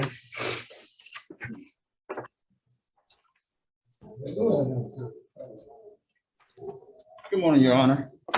Good morning. So is it Mr. Parsons? Okay. Correct. All right, let me talk to Mr. Parsons. Good morning, or good afternoon now, Mr. Parsons. All right, so tell me what's going on, because I saw you on Thursday and you were here with your attorney at the time, Ms. Waltman. And at that time, you know, after I read your rights and I explained to you, you know, the law as far as being charged as a fugitive from justice and what your options were, your attorney indicated on your behalf, because you were present, she indicated on your behalf that you were not going to waive your extradition hearing. Now, is Ms. Waltman still representing you? Yes, Judge, she is. And I've also retained a New Jersey defense attorney as well. Okay. At the time of the hearing, thank you, W. At the time of the hearing, Ms. Waltman had not had an opportunity to observe and look at the warrant. So that's the reason why we had to decline. Now that she has had a time and an opportunity to look at the warrant, and after speaking with my New Jersey attorney, it is best, we believe, to go ahead and waive. Okay. So you do want to waive and voluntarily return to the state of New Jersey to deal with that offense? That's correct, Judge. And I do have a special request of you, if I can bend your ear. Well, I will tell you, I don't have the ability to grant a bond. It's our policy to not grant a bond in this case. So what is your request as it relates to this particular proceeding? Well, Judge, it does relate to that, and as to the court's authority as opposed to the policy, which I understand. But I do believe the court would have authority, and I wanted to know, is the court aware of my occupation? So as I understand, you're asking for a bond in this case. Is that what you're essentially saying? I am, and I would like to ask for a special request for the court to exercise its discretion and authority to grant a bond, if I may. So I am a bit. I'm sorry. I'm sorry. So I don't know. Hold on 1 second. So on the warrantless arrest affidavit, it appears the New Jersey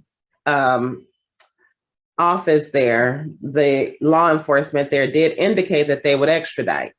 So if you are wanting to waive an extradition hearing now and no longer wait in Georgia to have that hearing, what happens is I will sign once you sign the waiver, I will sign the waiver. The jail will start processing it through the fugitive unit, and they'll send the paperwork to New Jersey and make some arrangements for whoever's going to come get you and extradite you back to New Jersey.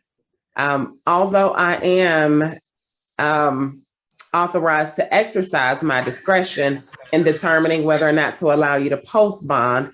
I'm not authorized to do so though. And it is the policy of this court that I will not allow a bond in this case, given what was indicated on the warrantless arrest affidavit and given the fact they've indicated that they will extradite you. So I am declining your request at this time to have a bond in your case.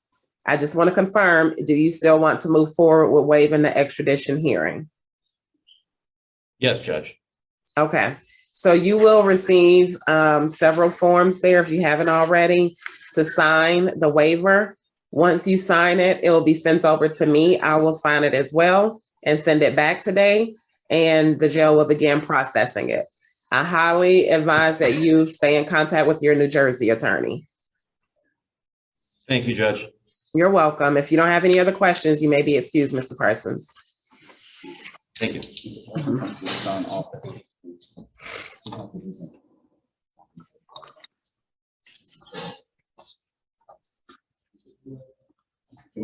Yeah, do you? Okay, so I think Got Ms. Kimball. yeah, I was gonna say that. I think she's left. So give me a few minutes. Let me see if I can get a bond order on Ms. Kimball. And if so, then I will hear her. If not, I may have to continue her till tomorrow. So I'll be right back. Your Honor, do you have any additional add-ons besides Ms. Kimball or anybody that you mentioned? No, that was it. It was just Ms. Kimball and Mr. Parsons for today. Yes, Your Honor. All right. Yes, Your Honor. Thank you. I'll be right back. Yes, Your Honor.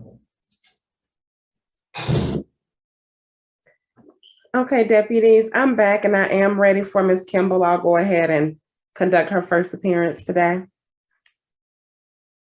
Way out. Okay, Yes, thank Your Honor. you. She's on her way. Thank you. You're welcome.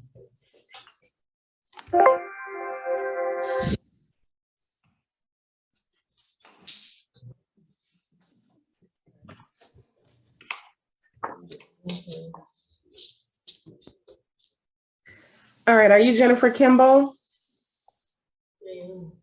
Okay, so Ms. Kimball, you have been charged with 1 misdemeanor cruelty to children in the 3rd degree. That bond has been set at $2,500, as well as a misdemeanor battery family violence. That bond has been set at $5,000. So your total bond amount between both offenses is $7,500. As a special condition to your release on bond, you are to have no contact with Tania Porter, nor are you to have contact with Quantravius Watson. You cannot return back to 1697 Cardinal Road in Jonesboro, Georgia, 30238. The warrants did indicate that that may be a shared residence.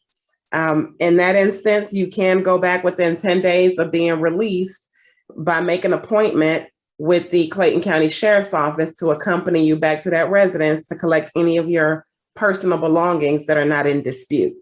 Do you understand what I've mentioned as far as your charges, your bond amount, and your bond conditions? Did you tell me you said how many, is both of them misdemeanors?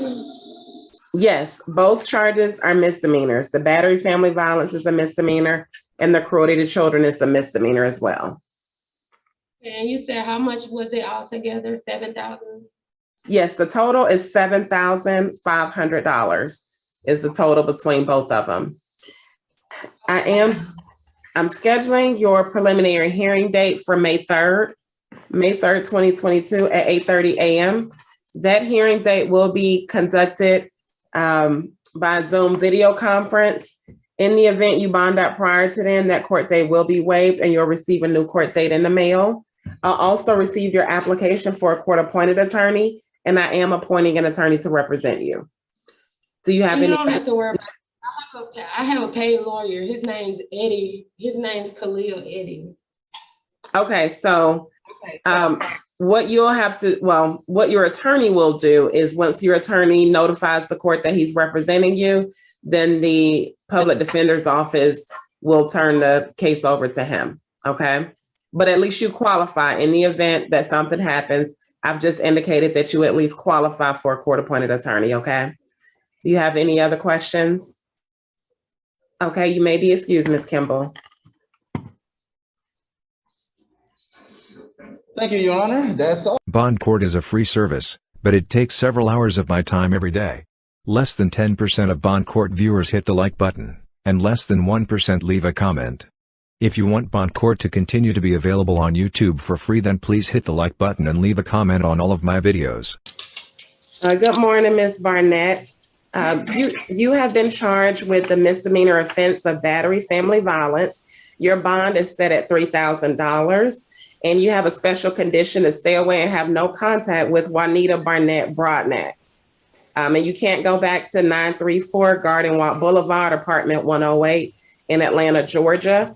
It did indicate that there's a shared residence, so I will allow you to go back and collect some of your personal belongings if you're accompanied with the sheriff. You just have to make an appointment within 10 days of being released. Do you understand what I've mentioned as far as your charge and the special conditions? I do understand. I do have a question though. Okay, give me 1 second and I'll take your question. I do want to let you know your preliminary hearing date will be May 3rd, but if you bond out, that court date will be waived and you'll receive a new court notice in the mail. And I did see your application for a court-appointed attorney. I have appointed an attorney to represent you. Okay. You're welcome. What questions did you have about the information I provided you?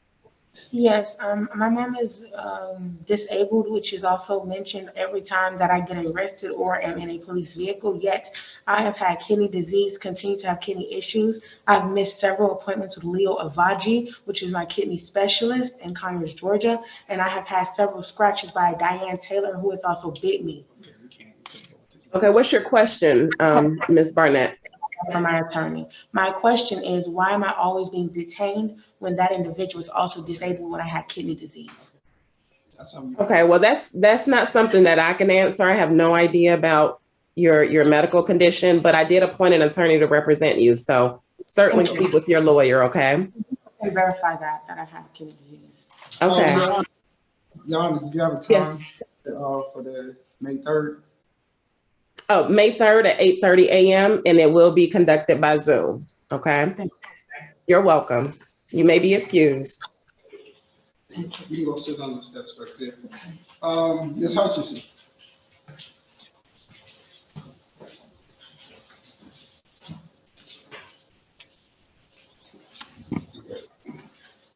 Good morning, Good morning, Your Honor. Good morning. Are you Asha Hutchinson? Yes, ma'am. Okay, Ms. Hutchinson, you have been charged with aggravated assault with a deadly weapon. Your bond has been set at $25,000.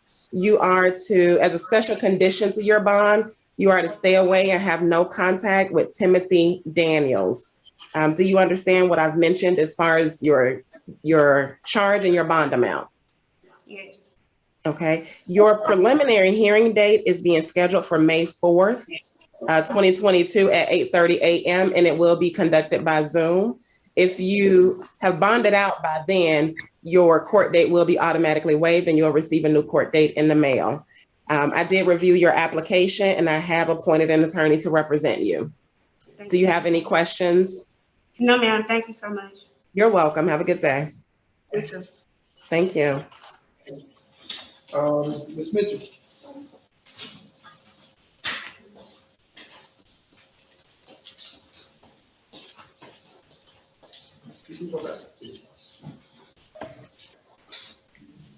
Okay, good morning, Ms. Mitchell. You have been charged with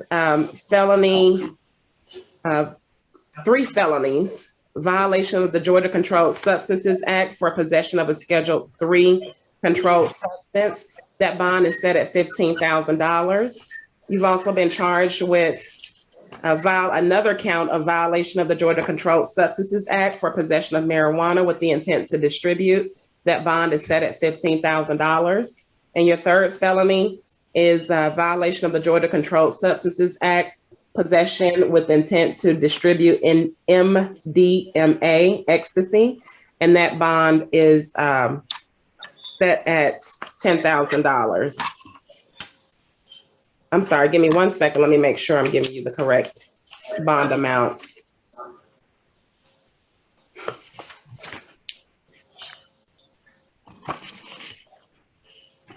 Okay, so yes, your total bond amount is $40,000. Do you understand what I've mentioned as far as your charges and your bond? Yes. Okay. Your next court date is your preliminary hearing date, which is scheduled for May 4th at 8:30 a.m. and it will be conducted by Zoom. If you bond out before then, that court date will be waived and you'll receive a new court date in the mail. And I have appointed an attorney to represent you in these proceedings. Did you have any questions, Ms. Mitchell? No question. Okay, you may be excused. Have a good day.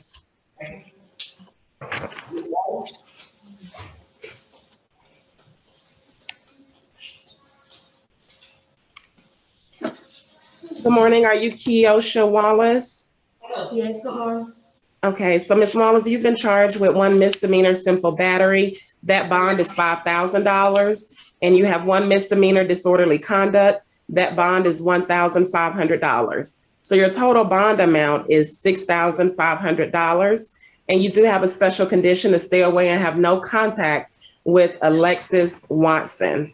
Do you understand what I've mentioned as far as your charge, your bond, and the special conditions? Yes, ma'am. Okay, your next court date is scheduled for May 3rd, 2022 at 8:30 a.m. and it will be conducted by Zoom. If you bond out prior to that date, that court date will be waived and you'll receive a new notice in the mail. And I have appointed an attorney to represent you. You have any questions, Ms. Wallace? No, ma'am. Okay, you may be excused. Have a good day. This one, we gotta take her back. So.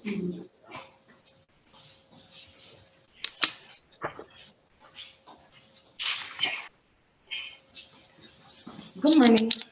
Good morning. Are you Natasha Winters? Yes, ma'am.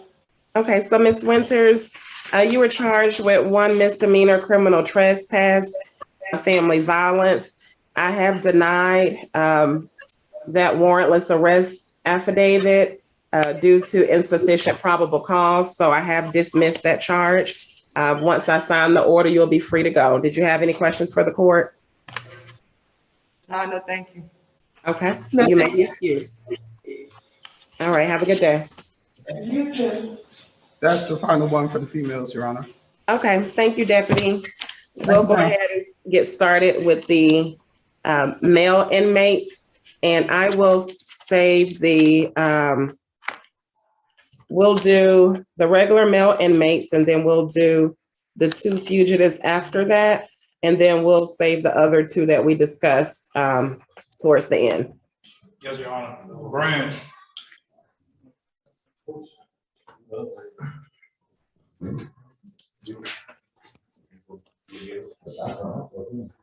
morning.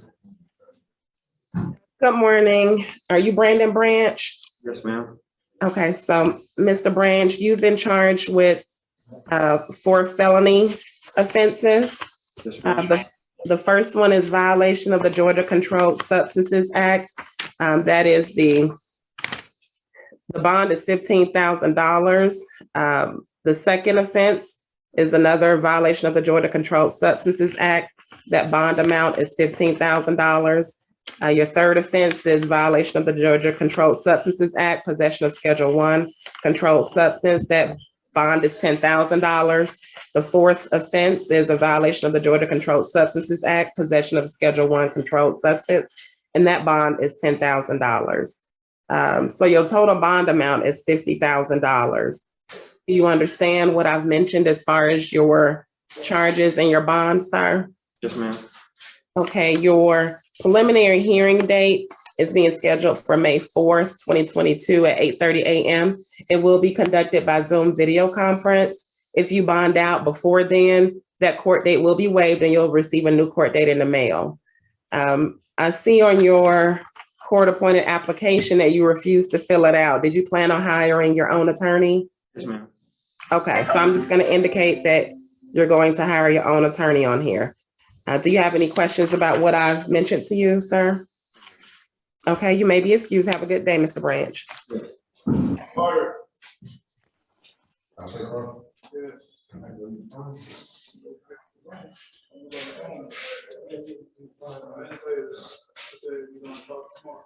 Yes, ma'am. Are you Dante Carter?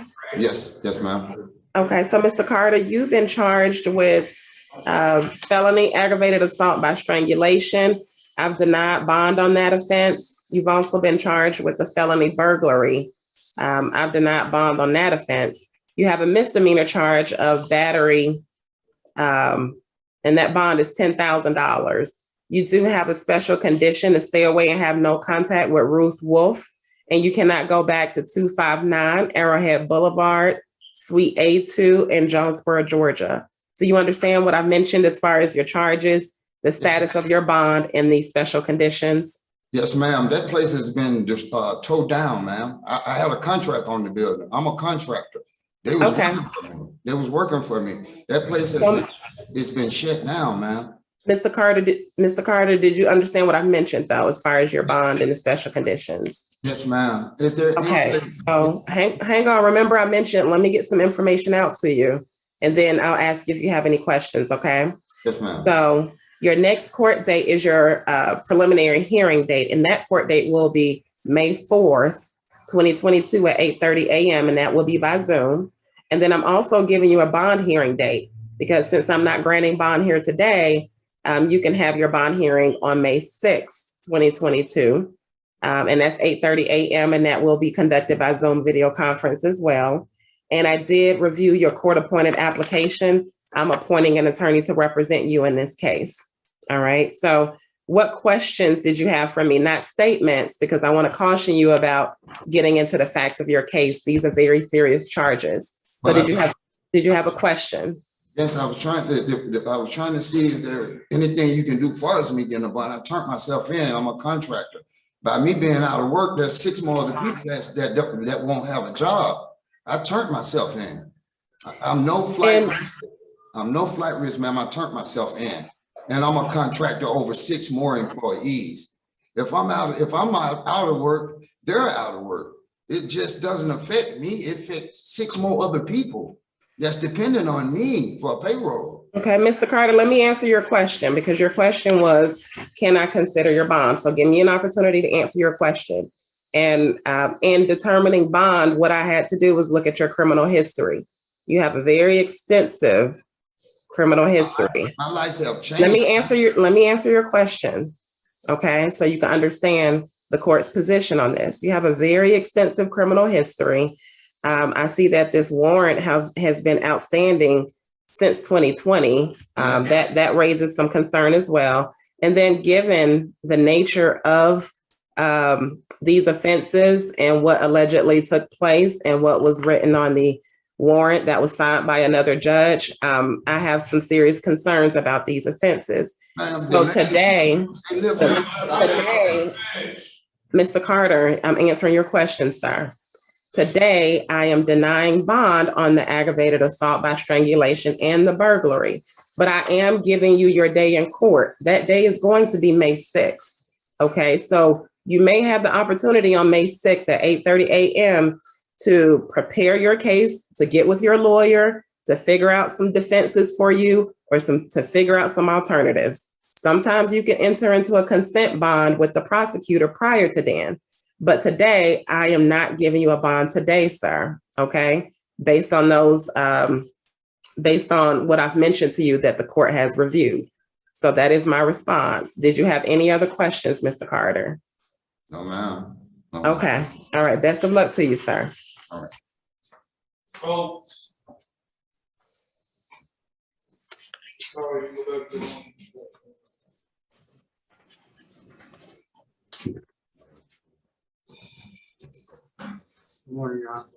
Good morning, Mr. Copes. You have been charged with misdemeanor battery family violence. That bond is set at $3,000. And you have 3 separate misdemeanor offenses for cruelty to children in the 3rd degree. Each of those offenses is set at $3,000.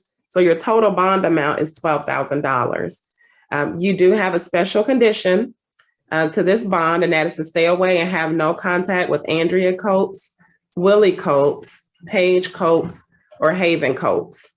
And if you all share a residence, I am not allowing you to return back to 3275 Creekwood Drive in Rex, Georgia. If that is a shared residence, I will allow you to go back to collect some of your personal belongings if you're accompanied by a sheriff from the Clayton County Sheriff's Department. And you just have to make that appointment within 10 days of being released from jail. I did review your application for a court-appointed attorney, and I have appointed an attorney to represent you, Mr. Coates. And your next court date is going to be your preliminary hearing date. That is scheduled for May 3rd, 2022 at 8:30 a.m. And it will take place by Zoom. Now, if you bond out prior to then, that court date goes away and you'll receive a new notice in the mail. Okay. So did you understand what I've mentioned as far as your bond amount and the special conditions? Yes, I have a question. Go ahead with your question. It's my house, and my wife doesn't stay there, and my kids live with me from school, so I don't know how to go about that. What's your question? My question is, I have to leave my house so my kids can go to school?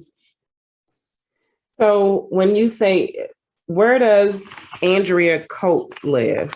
She lives 12 minutes away from my house. Okay, hold on 1 second. Let me take a look at the warrantless arrest affidavit again, sir. One moment. Mm-hmm.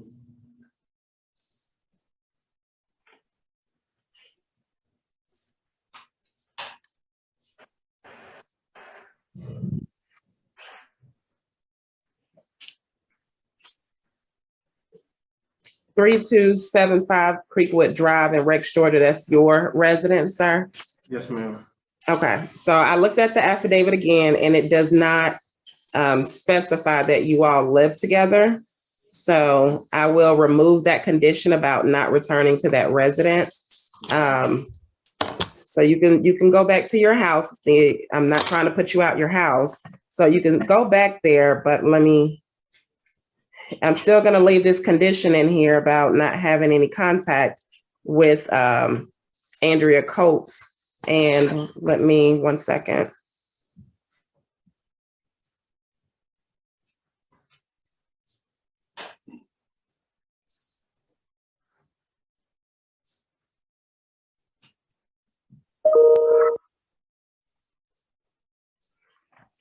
Okay, and you said your children live with you? Yes, ma'am. Okay, where do they attend school? Smith's Elementary. I think it's I forgot the name of it. And then my son, he goes to Rex Middle. The elementary is Roberta Smith Elementary.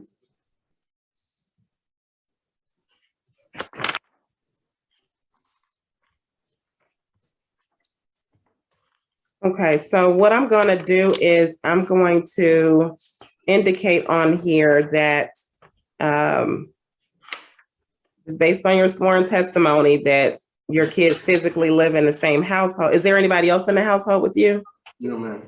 Okay.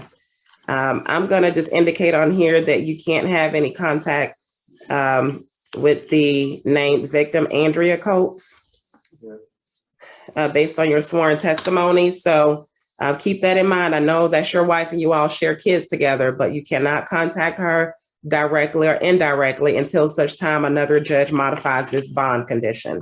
That's right. Okay, do you have any questions for the courts or any additional questions? No, Your Honor. Okay, you may be excused. Best of luck to you. Thank you. Come on, wake up. Come on. Your turn.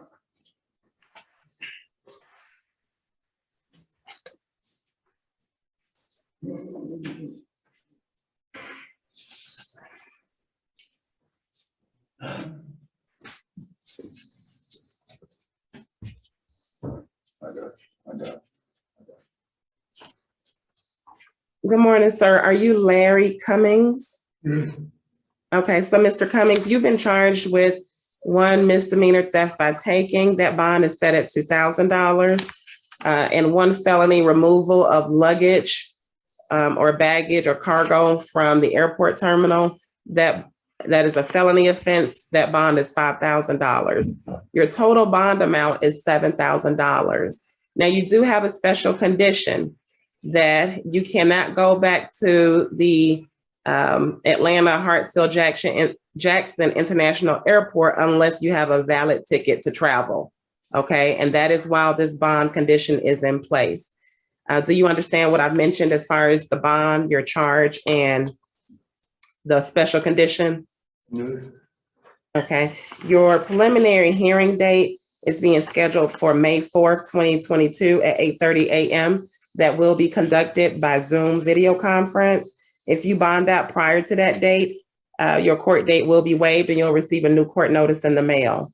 Now, I saw on your court-appointed application form that you refused to complete it. What is your plan as far as representation? Did you plan to hire your own attorney or represent yourself? You plan to represent yourself? Yeah. Okay, and you do not want to be considered for this court appointing an attorney to represent you, Mr. Cummings? Okay, I will indicate such. Did you have any questions for the court? All right, you may be excused, sir. Best of luck to you. Good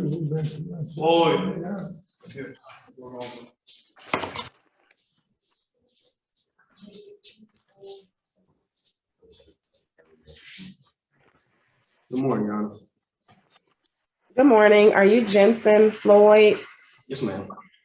Okay, so Mr. Floyd, you have been charged with 3 misdemeanors, DUI less safe. That bond is set at $10,000.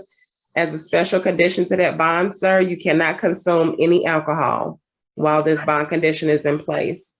You also have a misdemeanor charge of driving while having a suspended license. That bond is $1,500. And improper stopping in the roadway, that bond is $500. So your total bond amount is $12,000. Do you understand what I've mentioned as far as your charges and your bond? Yes, ma'am. Okay, your next court date, which is your preliminary hearing date, is going to be May 3rd, 2022 at 8:30 a.m. It will be by Zoom video conference. But if you bond out prior to that date, that court date will be waived and you'll receive a new notice in the mail. I saw that you refused to fill out the court-appointed attorney form. Did you plan to hire your own attorney or represent yourself? Yes, ma'am. I'm gonna hire one. Okay, I'm gonna indicate on here that you will hire your own attorney. Okay, did you have any questions for me, sir? Well, the driving suspended license, which is so I do have a limited permit right to go home from work, which I was doing. So I just didn't know why that was a charge, but. Well, it was indicated on the warrantless arrest affidavit that your license was suspended at the time. So that's something you should probably talk to your attorney about, and your attorney will help you look into it and figure out whether or not you have some valid defenses to that. But that was indicated on the warrantless arrest affidavit. That's why. Okay. You have any other questions? All right. You may be excused. Have a good day. Thank you, Judge. You're welcome.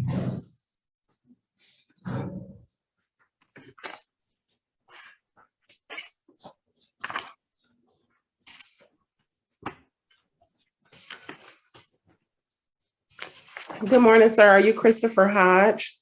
Yes, Your Honor. Okay, so Mr. Hodge, you've been charged with 1 felony drug possession of marijuana more than an ounce. That bond is set at $5,000. Do you understand what I mentioned as far as your charge and your bond, sir? Yes, ma'am, I do. Okay, your next court date is your preliminary hearing date. That will be scheduled for May 4th, 2022 at 8:30 a.m. and it will be conducted via Zoom video conference. If you bond out prior to then, that court date will be waived and you'll receive a new court date in the mail. I reviewed your application and I am appointing an attorney to represent you in this case. Do you have any questions for me, Mr. Hodge? No, ma'am, I don't. Okay, you may be excused. Have a good day. Kennedy.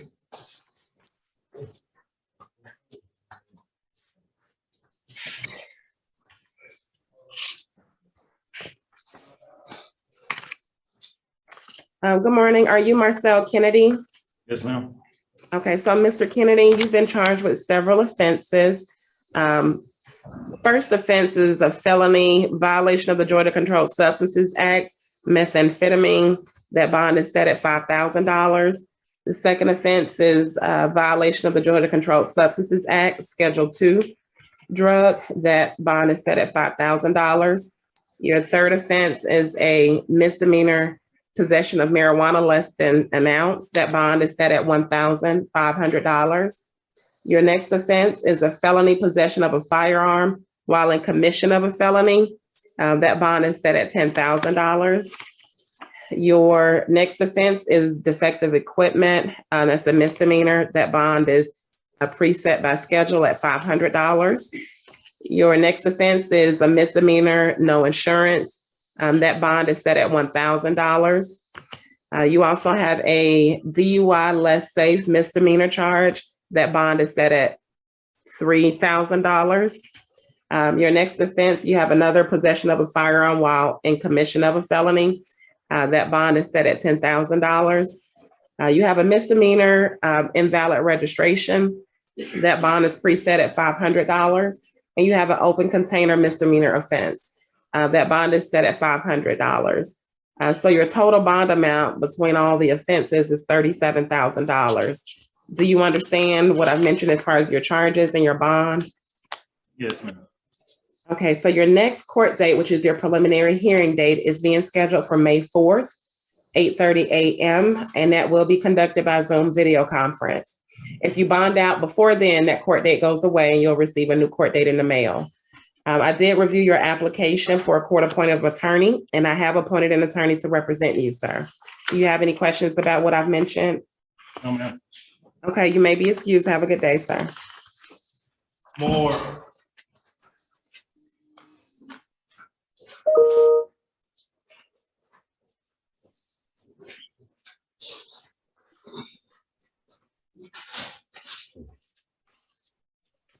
Good morning.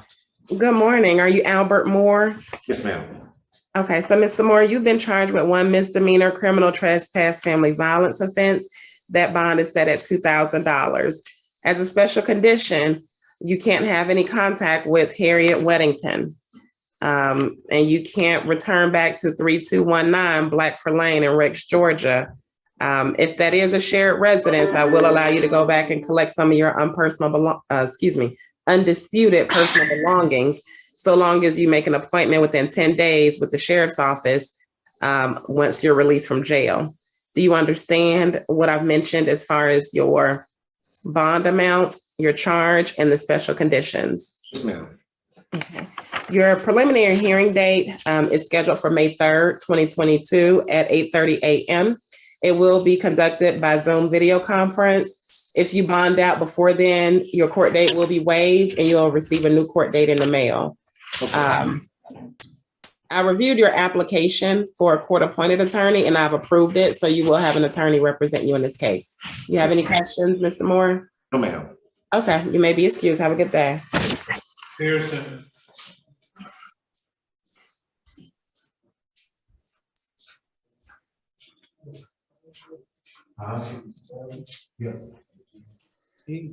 Good morning. Yes. I can't see Mr. Pearson okay. All right, thank you. So Mr. Pearson, are you Stephen Pearson? Yeah, ma'am. Yes. Okay.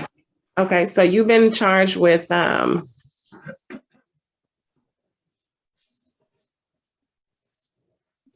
sorry, give me one moment. Let me double check something here.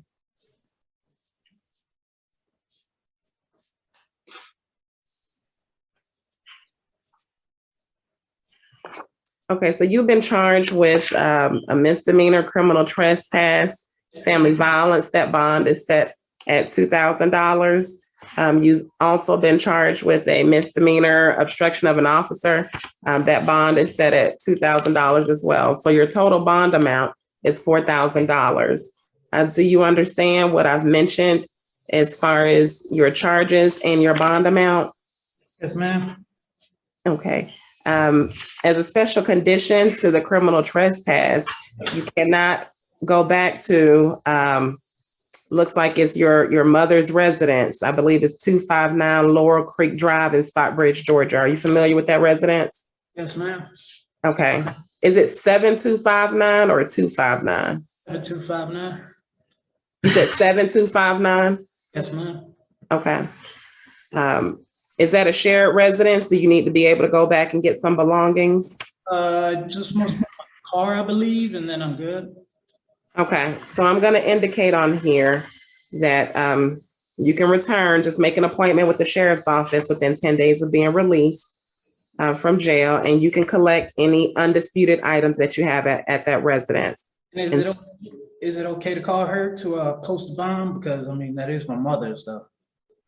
Yeah, I didn't put any restriction with your mom. Okay. I didn't put any restriction with your mom. The warrantless arrest affidavit just said you refused to leave her house. So it didn't. Hang on, it's just an allegation, but that's what was included on the warrantless arrest affidavit. So I don't have a special condition on here to not contact her. It's just you can't go back to that residence. Okay, just call the sheriff's office first before you go back. Your next court date is May 3rd, 2022 at 8:30 a.m. by Zoom video conference. But if you bond out, that court date will be waived and you'll receive a new one in the mail.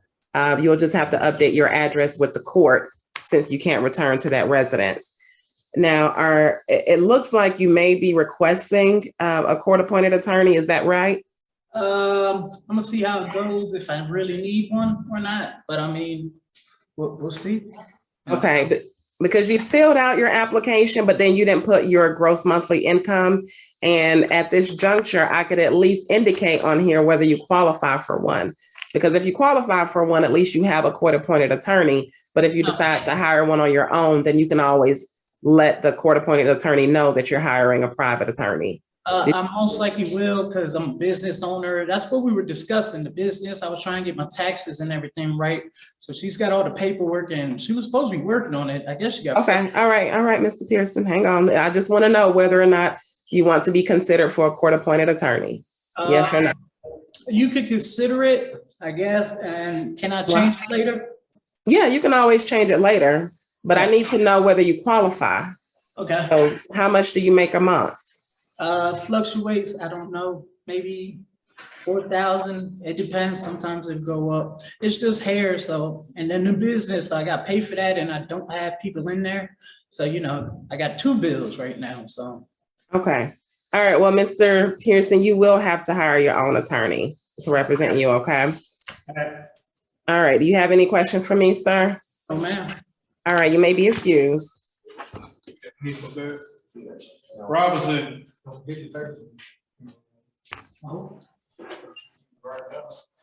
Yeah, I got it. Where do I go? Robinson, come on up. Good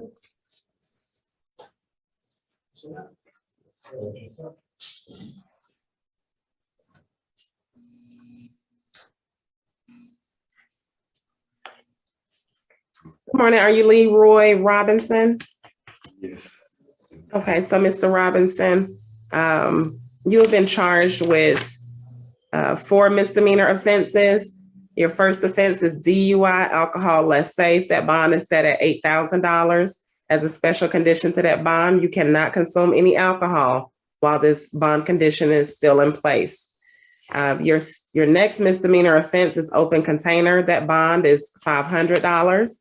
You have a misdemeanor no insurance. That bond is $1,000. And you have a misdemeanor no license on person. That bond is $500. Your total bond amount is $10,000. Do you understand what I've mentioned as far as your charges, your bond conditions and your bond amount?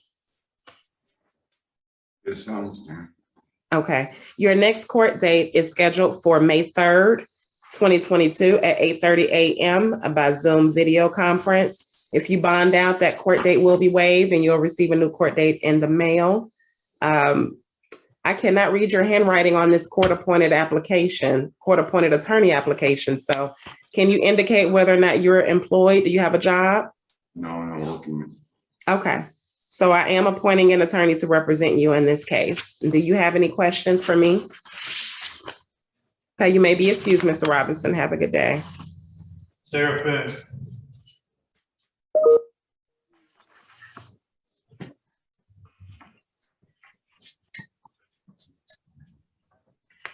Are you Mr. Yardley Seraphin? Okay, Mr. Seraphin, you've been charged with 1 count of criminal trespass. That bond is set at $2,500. As a special condition to the bond, you are to stay away and have no contact with Ty Knight Kimball. Do you understand what I've mentioned as far as your bond and your bond amount as well as the special condition? Yes, ma'am. Okay, now do you share a residence with Ms. Knight Kimball? No, ma'am. Okay. Your next court date is your preliminary hearing date. That's scheduled for May 3rd, 2022 at 8:30 a.m.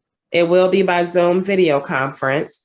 And you've indicated on your form that you're going to hire your own lawyer. Is that correct? Okay. If you bond out prior to your May 3rd court date, that date will be waived and you'll receive a new date in the mail. So make sure you let your lawyer know. Do you have any questions for me, sir? Sign bond? No, sir. It sounds like you're asking whether or not I will consider you for a signature bond. No, based on your criminal history, sir, that will not be something that I will grant you today. All right. Okay. Have a good day. Terrell.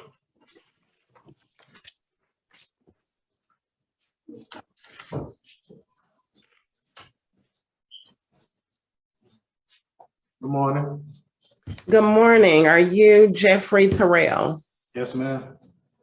Okay, so Mr. Terrell, you have been charged with 2 misdemeanors. 1 misdemeanor battery family violence. That bond is set at $3,000, and a misdemeanor criminal trespass. That bond family violence. That bond has been set at $2,000. So your total bond amount is $5,000, with the special condition that you can't have any contact with Kiera Moss while this bond condition is in place. Do you understand what I've mentioned as far as your bond amount and the bond condition? Yes, Your Honor. Okay. Do you share a residence with Ms. Moss? No, ma'am. I'm the only name to that residence. I'm renting it out. Okay. What residence are you referring to, sir? 10407 Surf Court, Jonesboro. That's my house. I'll call the police there. Okay. It indicates that you do have a live-in girlfriend that resides at that residence.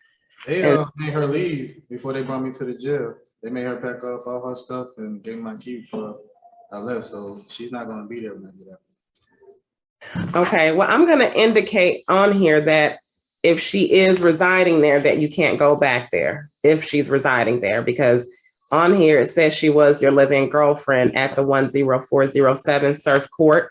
If she's residing there, you can't go back there. I'm going to indicate on here that you can make an appointment with the sheriff's department to accompany you to that residence. Once you're released, just call them within 10 days of being released and have them escort you back to the residence.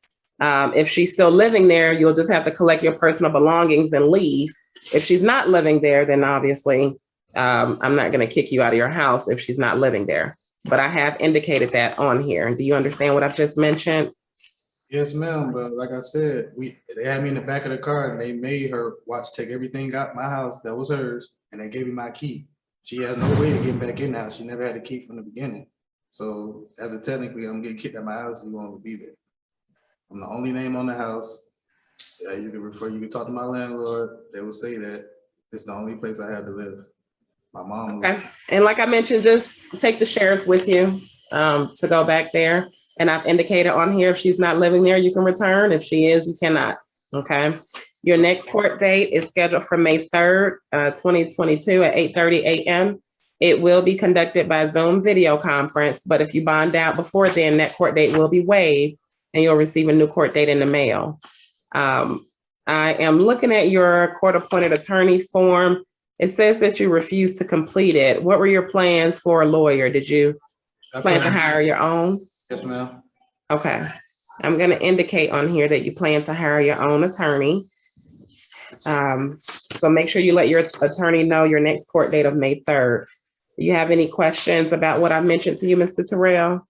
Yes, ma'am. I wasn't aware of the criminal trespass charge I got here, and I'm wondering how that's possible. Because like I said, it's my house. I called the cops to get her out. I don't see how it's criminal trespass if I'm the only one.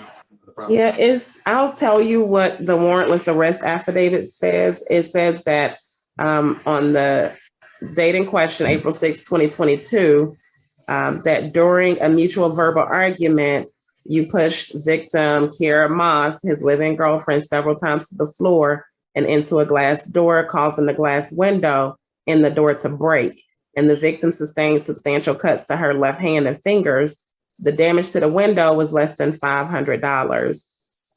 So it appears that it may be because of the damage to the window based on that. So that's why there's the criminal trespass, family violence regarding that offense. Even if I let her in, because I was already home. Well, I don't have anything else indicated other than what I've just read to you, Mr. Terrell. And so that's the purpose of the preliminary hearing date on May 3rd. That is a probable cause hearing. So you'll be able to present evidence. If you still have that hearing day, you'll certainly be able to present evidence to determine whether there's enough probable cause to keep you detained. Certainly talk to the lawyer that you plan to hire to see what defenses you have, and that charge may or may not go away. But at this juncture, I did find, based on what the officer swore to, that probable cause exists to keep that charge. Okay. Yeah. Do you have any other questions for me, Mr. Terrell? I was curious during my history, am I able to get a signature by her? No, sir, not based on these charges and your criminal history. I cannot grant that. All right. What was my total of the charges again? It's $5,000. So the battery is $3,000. The criminal trespass is $2,000. So it's a total of $5,000, sir. Okay, thank you. All right, you're welcome. Parsons. Good morning, Your Honor. Holly Waltman for Mr. Parsons. Good morning, counsel. Judge, just if I may, Mr. Parsons knows what he's charged with. With respect, I would ask the court maybe choose not to say the charge. I was just about to ask you. Let me just confirm this is in fact your client. Are you Richard Parsons? I am, Judge. Okay, so good morning, Mr. Parsons. You have your attorney here to represent you. Give me 1 second, counsel. Let me ask the jail deputies. Is Mr. Michael Taylor within earshot as well? Yes. Okay, because I'm gonna go ahead and counsel, I'm gonna make my announcements. I do have to at least make some announcements so that makes all aware. So. All right, so I just want to make sure Mr. Michael Taylor can hear me as well. Hey, she needs Taylor. Yeah.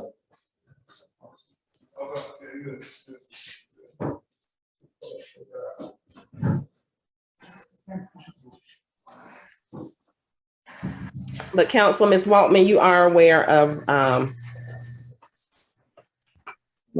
sorry, hold on 1 second.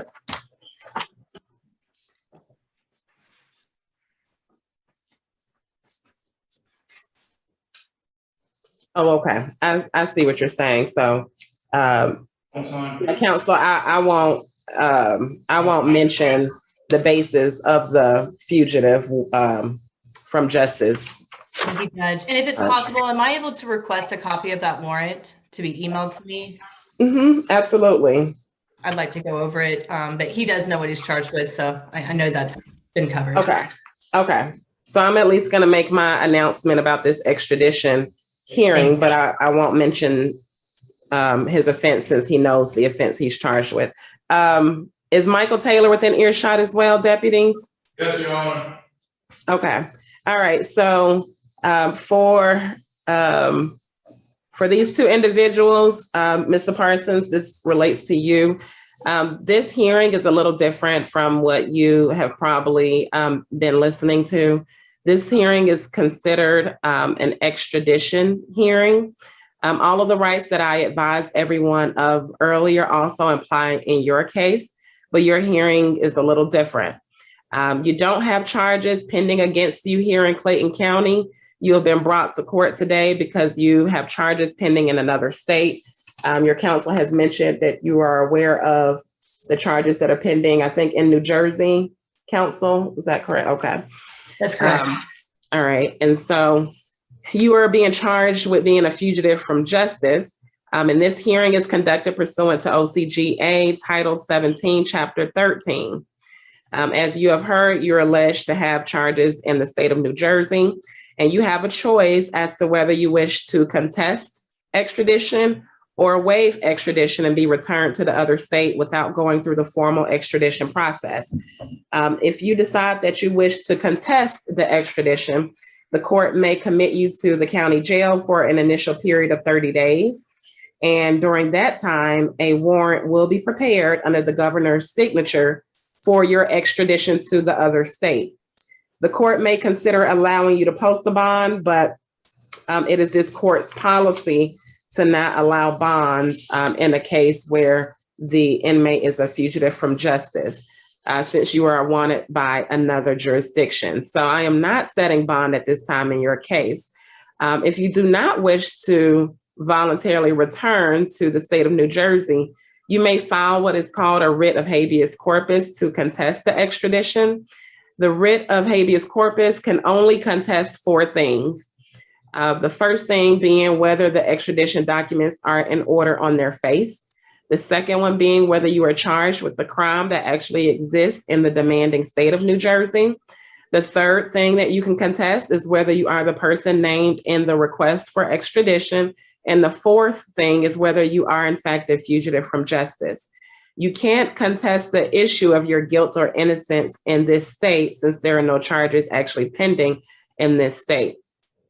Of course, you're entitled to your advice of counsel and whether to contest the extradition or whether to waive the extradition. If the state is unable to extradite you within 30 days, you may be committed to the county jail for an additional 60 days while you wait to be extradited. If the extradition is not completed within 90 days, then you may be released. Attorney Waltman, it was indicated on the warrantless arrest affidavit that the state of New Jersey will extradite. Do you know whether your client wants to waive the extradition hearing? We're not going to waive the extradition hearing, Judge. Okay.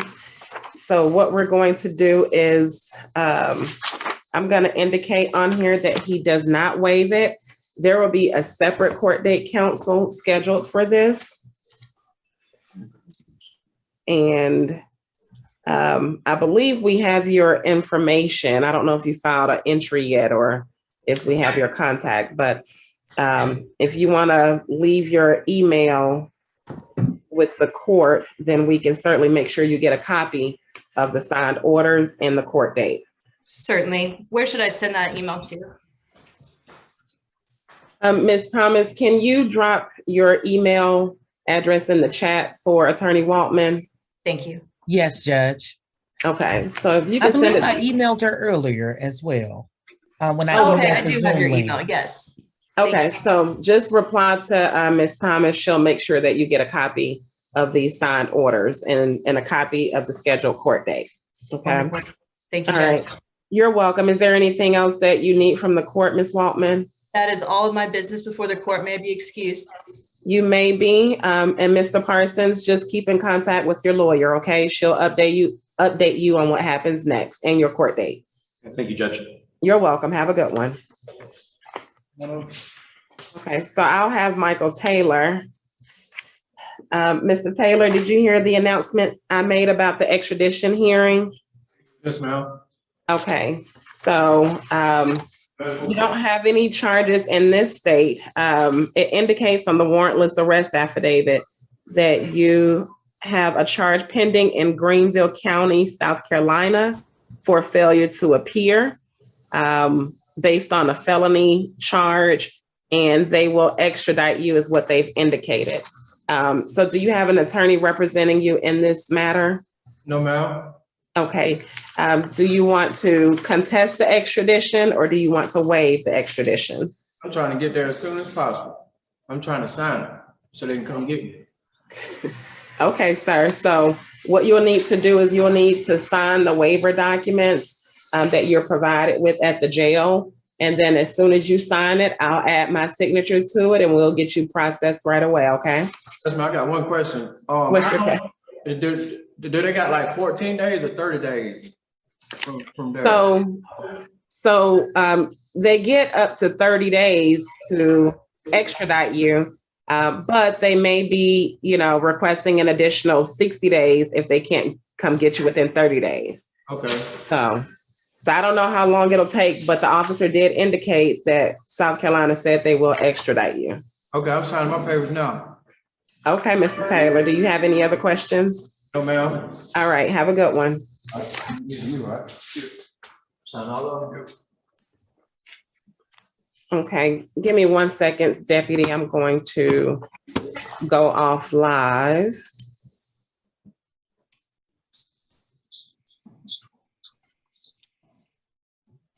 It's a brave new world. And Mr. Johnson, when I was starting out as a new lawyer 20 years ago, I would run into Miss Rockwell on those calendar calls, those cattle calls in Fulton County quite often. Okay, today is April 8th, 2022. This is the bond hearing calendar. My name is Brad Gardner. I'm going to be presiding over this calendar. We have one case, State of Georgia versus, is it Schuler or Schuyler? Schuyler Calhoun. And he is present. He's represented by Ms. Renee Rockwell, and Mr. Sean Johnson is here on behalf of the state. And this is Ms. Rockwell's motion, so she gets to go first. Go ahead. Thank you, Judge. Judge, for the record, you can see that Mr. Calhoun is actually out on bond. Yes. This was a consent bond by ADA Cheryl Freeman. Mm-hmm. And the bond judge had various conditions. Number one, upon his release, she wanted him, Mr. Calhoun, to immediately have a mental health evaluation. The facts of the case, and I will tell you that to give you a bit of history, and may I state in my place, or I can have Mr. Calhoun placed under oath just to tell you regarding a very bad motorcycle accident. No, you can stay to your place. Okay, he was involved in a very, very bad motorcycle accident and was consequently undergoing after the accident surgeries. He sustained a compound fracture and was prescribed some medication, and by all accounts was taking the medication as prescribed, but was involved in an incident where he was not eating at all, was taking the medication. The medication, he had a reaction to the medication, totally blacked out, has no recollection of what happened, was involved in an incident wherein his wife and children were in a car, and there was a car crash. It wasn't a bad crash. What was bad was that Mr. Calhoun had no recollection of it, was very, very confused. The officer so stated in the police report that he was talking about Jesus and seeing the light, and nobody can take him away from keep him from Jesus. And he was pulling his wife out of the car. And the bottom line, Judge, it was he had a string of charges, sat in jail, was initially the comment in the police report, the officers saw that he was very confused and so mentioned it. Initially in jail, he compensated.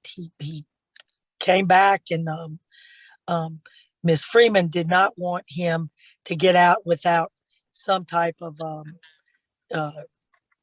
I guess you would call it evaluation. He did see Dr. Mall. Dr. Mall did, and I shared the evaluation with Ms. Freeman. What I will tell you, Judge, that in speaking with Ms. Freeman and also with ADA Johnston, the state is not going to consent to the contact, to us changing the contact, but I think the state would state in its place that perhaps they've spoken with the victim and the victim does want to have contact with her husband. You did say does want to have contact? Yes, Okay. sir. And I'll ask her or I'll ask the state to state that or confirm that. The medical or the evaluation did, by all accounts, prove that Mr. Calhoun or the opinion of the doctor was that Mr. Calhoun was non-compliant at that time with his pain medication, albeit not taking it with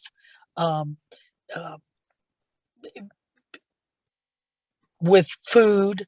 I don't know if he took too much. Whatever happened, it confused him. What I can tell you is that he is not on any pain medication now. He is gainfully employed. He is living at his mother's home. That's another thing. Miss Freeman obviously did not want him to go back home. The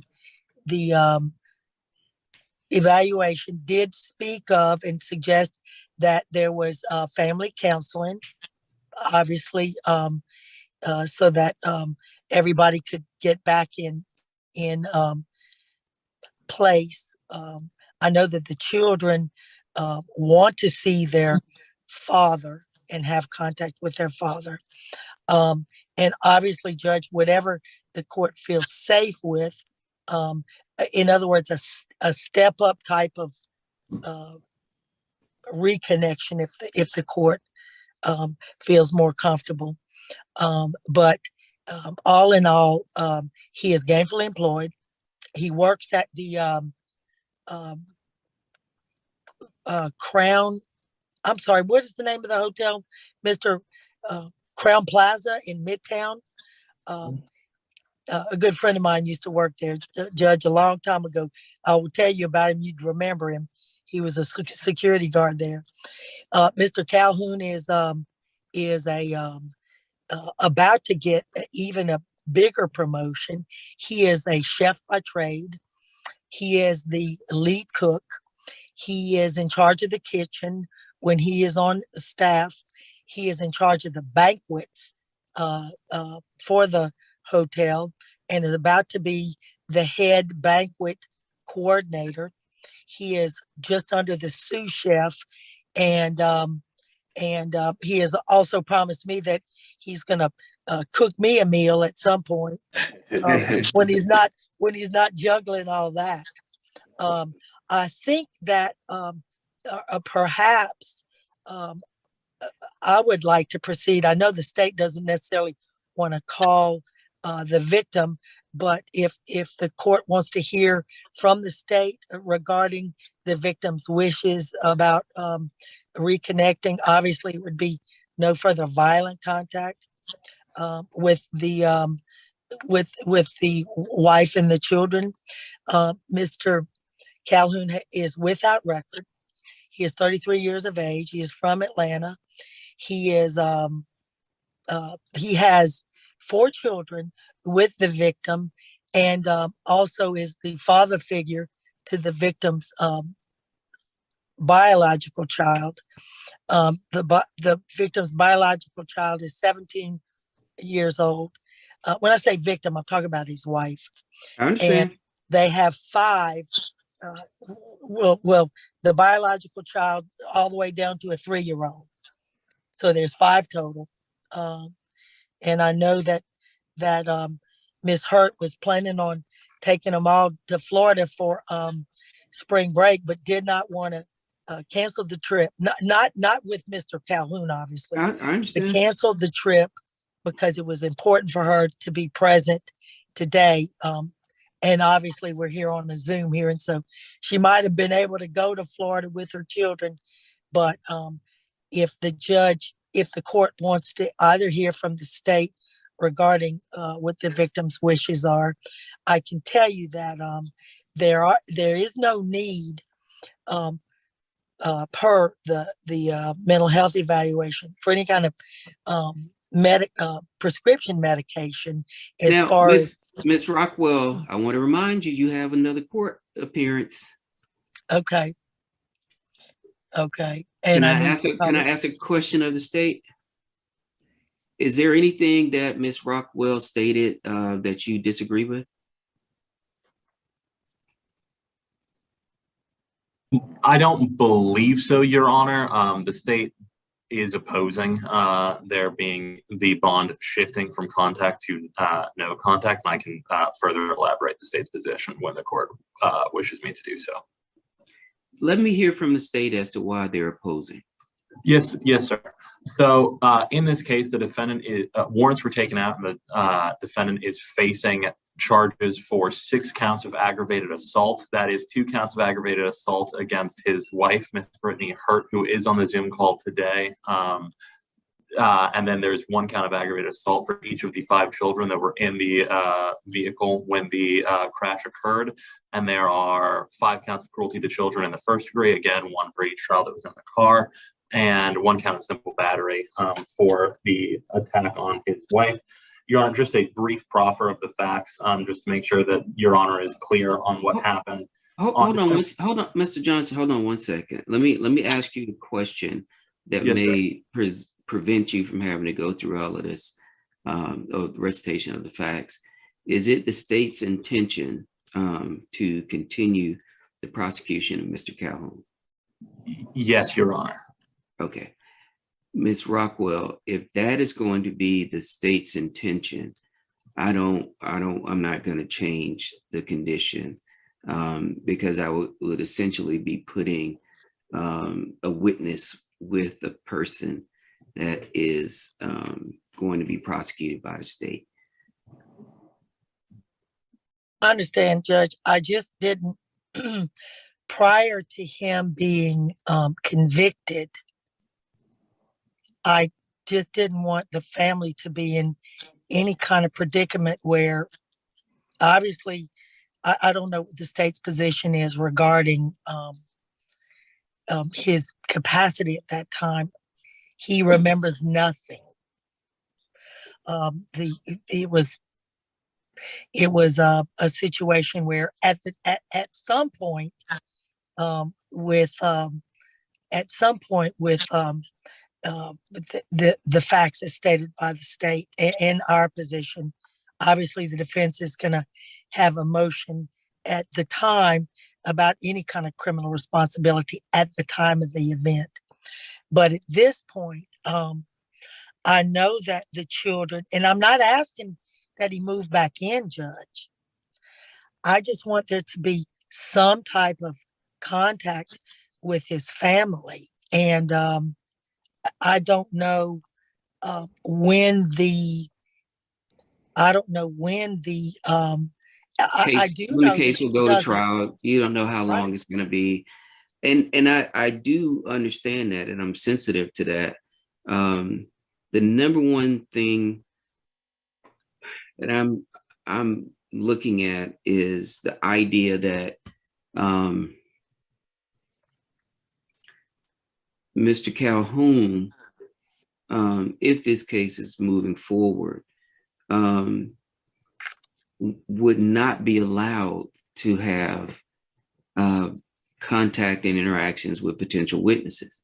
Now, he's an adult, his wife is an adult. What they choose to do is what they choose to do.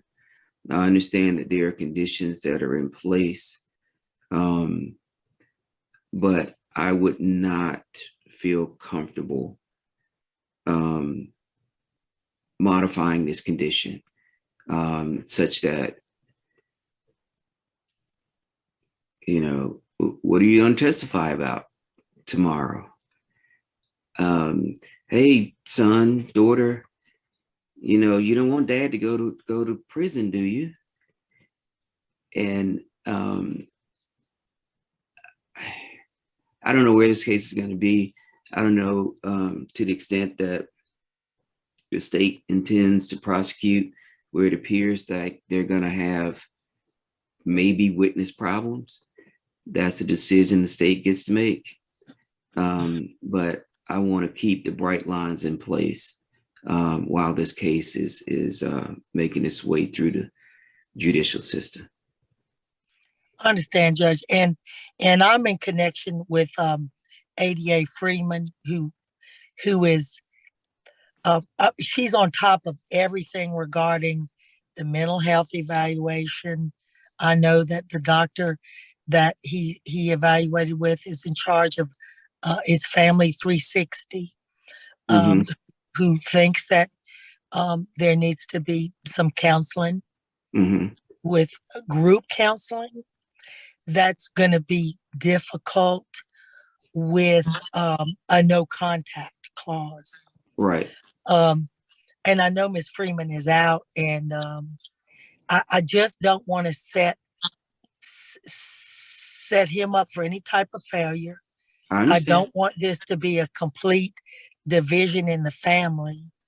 The children will, you know, eventually, I mean, at some point, I don't want this to be a 4-year deal. You know, we don't know how long before we're back in court. What I may do is I would like to revisit this without being prevented. Not that the court would prevent me. You know what I'm saying. Exactly. Just to revisit this sooner rather than later. Even if we can first start out with the doctor, the counseling, with Zoom sessions, group counseling with the family and the wife. And I will just ask Ms. Hurt if possible, if she can just unmute her phone or turn on her camera, just so we can have it down on the record when ADA Freeman gets back, so that I can just memorialize her position as far as contact and trying to put the family back together. Okay. Ms. Hurt, would you unmute yourself and turn on your camera? Yes. Trying to turn on my camera now.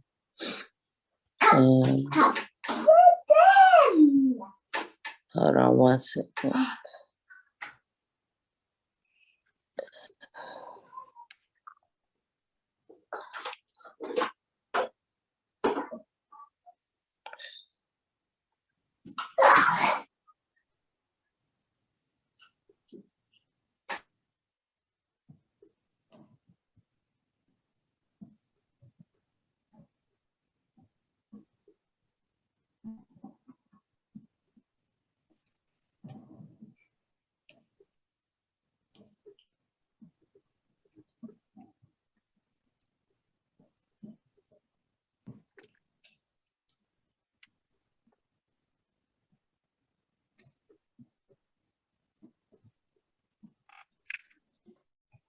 Hello, Judge.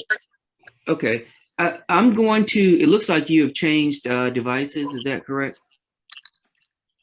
Can you hear me? I can hear you. It looks like you have changed devices. Is that correct? No, I haven't changed devices. I just had to go to my settings. Okay. Would you raise your right hand for me, please, ma'am? Do you swear or affirm any statements you make during this proceeding shall be the truth, the whole truth, so help you God? Yes. Have you been listening and paying attention? I'm sorry, Judge. What was that? Have you been listening and paying attention? Yes, sir. Do you understand that the representation made by Ms. Rockwell, you can put your hand down, ma'am, I'm sorry.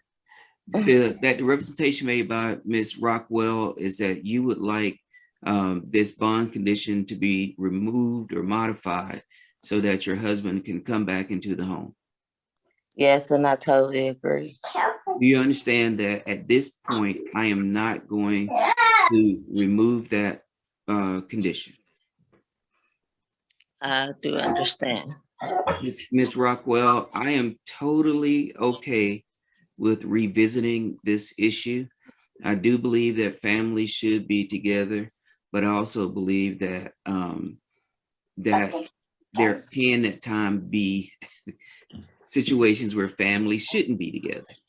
And unless and until I am satisfied with that, I'm going to keep this condition in place. Understand. So I know Ms. Freeman is very diligent. Mr. Johnson, this is my first time interacting with you. But as long as there are concerns or issues in place, as a judge, my concern is for everybody's constitutional rights and safety. So that's the reason I'm making that decision today, Ms. Hurt. But Ms. Rockwell is a very good lawyer. She has committed that she's going to continue to try to work with this issue. And I'm committing that if there's a point that this needs to be revisited, I'll happily revisit it. And Judge, just for the record, I did want that memorialized, so ADA Johnson could do that with Ms. Freeman. And Ms. Hurt, you can mute your microphone if you want to. I know you got a lot going on. Good for you with the children. Judge, and just for the record, just so Mr. Calhoun knows, my next move for the state and for Ms. Hurt and for ADA Freeman and the court is I'm going to try to share with Ms. Freeman a way that, because Families 360 and Dr. Mall does suggest the family counseling, if we could crawl before we walk and run and soar, just try to set up maybe some counseling sessions via Zoom with the entire family, just to try to put it back together. I don't want to have to wait 90 days or a change of conditions and all that. So I thank Your Honor for allowing me to revisit it. And I just know that at some point I'd like to come to the court with a consent order. And I can assure Ms. Hurt and my client and the court that Ms. Freeman does have her hands on the wheel. Right. And she's at some point, I think she'll be comfortable with it. Like I said, we're going to crawl before we walk or run. And that is my plan with counseling sessions, even if it just starts out via Zoom. I mean, if I had my choice, I'd turn back the hands of time and this would have never happened in the first place. But we know how that. So thank you, Judge, for providing this. And I understand the court's position. I even told Mr. Calhoun that until we have the state 100% on board, it may just be it may be something that we have to work towards. But thank you, Judge. And may I be excused? You may be excused. And just so you know, I would have no objections to modifying their contact so that there is counseling sessions by Zoom. Okay. Let me do this. But then. speak with Ms. Freeman first about that. I'll speak with her just to tell her about the platform and all of that. Because everybody needs counseling, doesn't hurt anybody. So and that's the goal, Judge, to put it back together within the comfort zones of the state and the court. So I'll do that and I'll get with Ms. Freeman. And thank you so much, Judge. Bond court is a free service, but it takes several hours of my time every day. Less than 10% of bond court viewers hit the like button, and less than 1% leave a comment. If you want Bond Court to continue to be available on YouTube for free, then please hit the like button and leave a comment on all of my videos.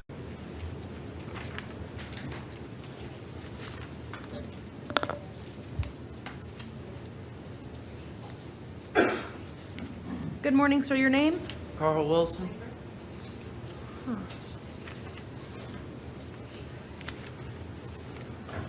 Good morning, Mr. Wilson. I don't have Mr. Wilson's face sheet. Do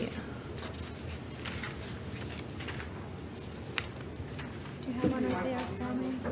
Thank you so much.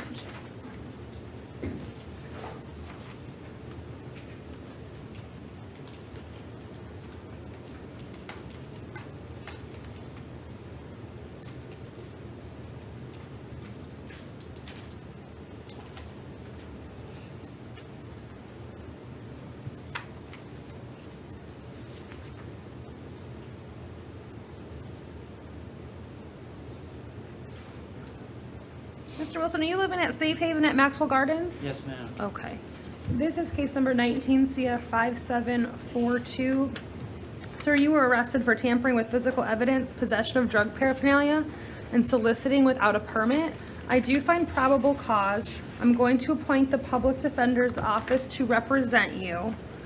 And sir, at this time, I'm going to release you on your own recognizance. Okay. You need to stay in touch with the public defender's office and make sure that the clerk of the court has an updated address for you so that you get notice of your court dates. Okay. Okay? All right. Thank you, sir. All right.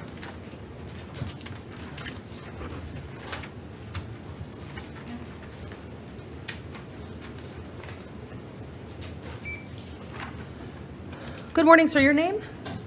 Gary Smith.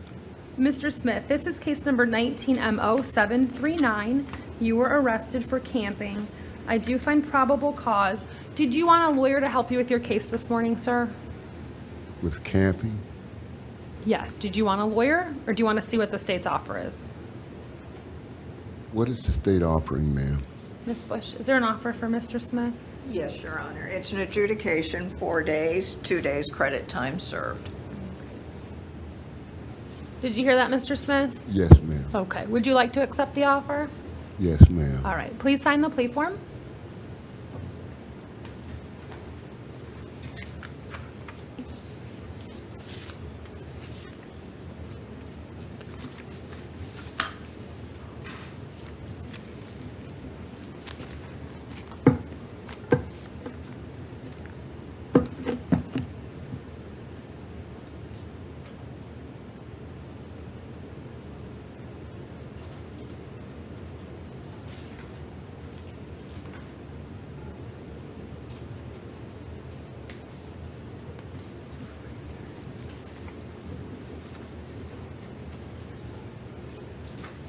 Morning.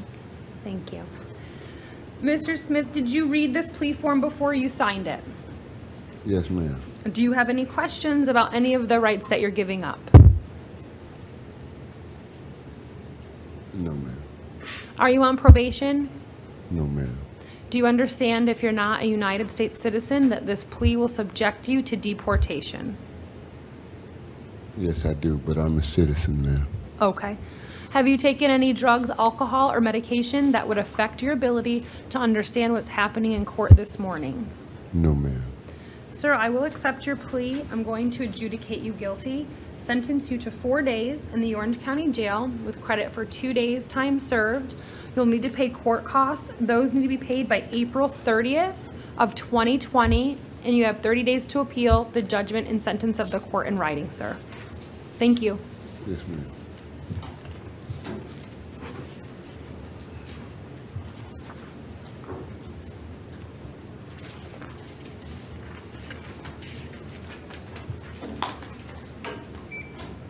Good morning, sir. Your name?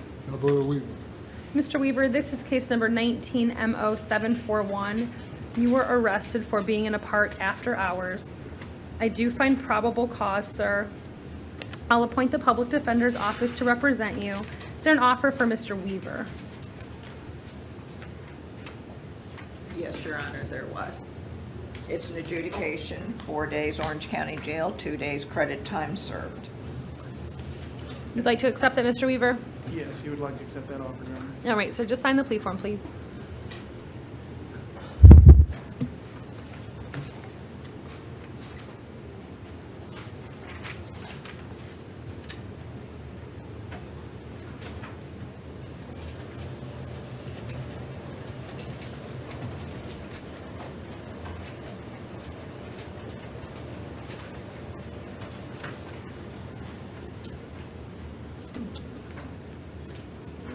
Mr. Weaver, did you read the plea form before you signed it?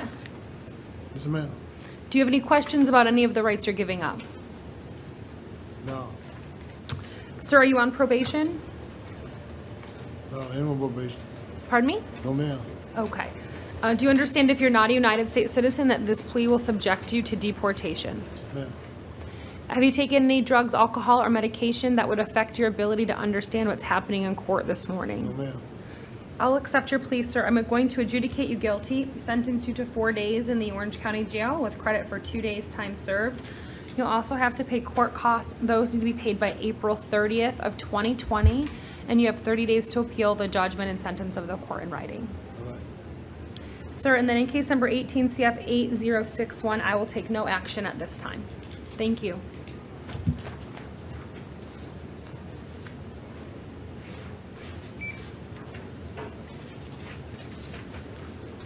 Sir, good morning. Your name?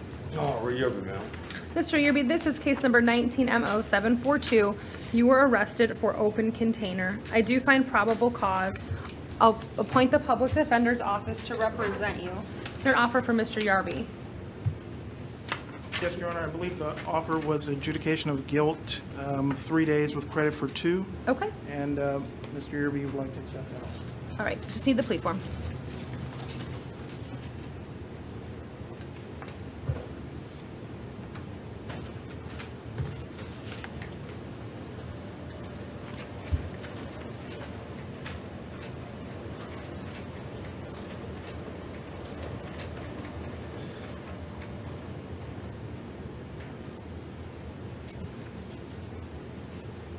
Thank you. Mr. Yerby, did you read the plea form before you signed it? Yes, ma'am. Do you have any questions about any of the rights that you're giving No, up? ma'am. Are you on probation? No, ma'am. Do you understand if you're not a United States citizen that this plea will subject you to deportation? Yes, ma'am. Have you taken any drugs, alcohol, or medication that would affect your ability to understand what's happening in court this morning? No, ma'am. I'll accept your plea. I'll adjudicate you guilty, sentence you to 3 days in the Orange County Jail with credit for 2 days time served. You also have to pay court costs. Those need to be paid by April 30th of 2020, and you have 30 days to appeal the judgment and sentence of the court in writing. All right, thank you, sir.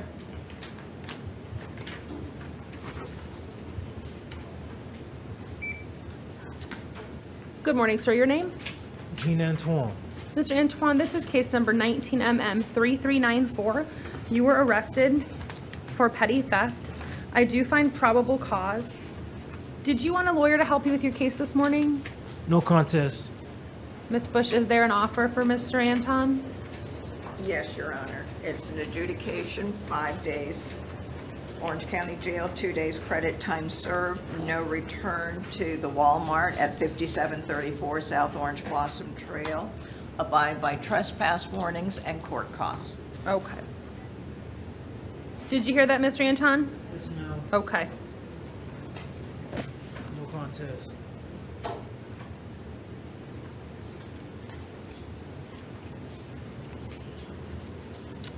Thank you. Sir, did you read the plea form before you signed it? This form here? Is that yes? Do you have any questions about any of the rights that you're giving up on this form? Mr. Anton, I just need you to answer out loud for me, okay? Verbally. Do you have any questions about any of the rights that you're giving up on the form? No contest.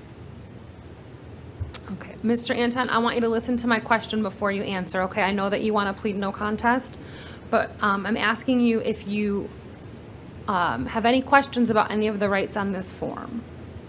No contest. Mr. Lindsay, would you maybe want to speak with him for a moment? Certainly. Okay.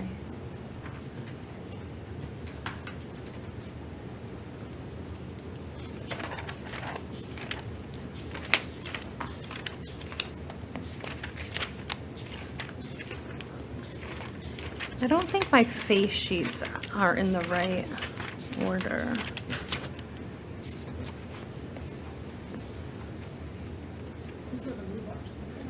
Yeah.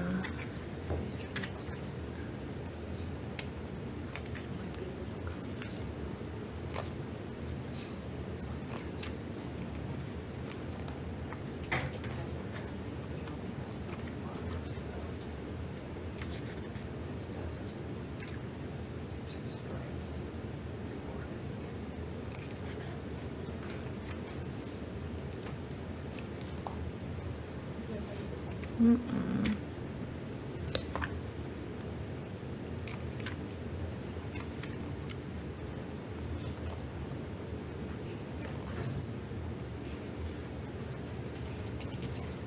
I found it.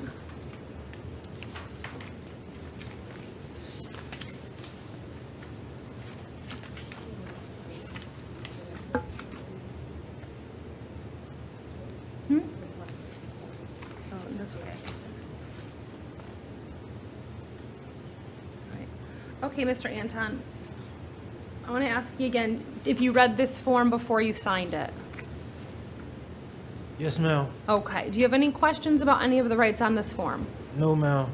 Okay, are you on probation? No, ma'am. Do you understand if you're not a United States citizen that this plea will subject you to deportation?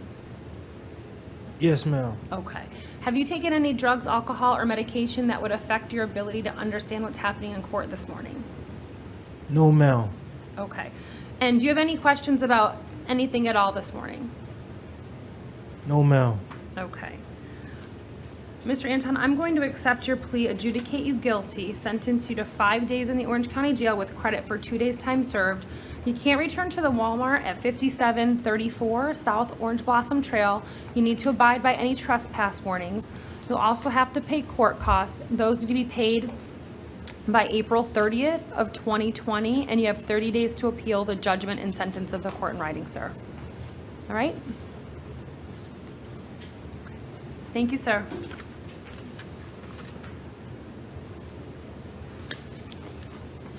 Now we're back to normal. Here we go. Oh, okay. Good morning. Good morning, Your Honor.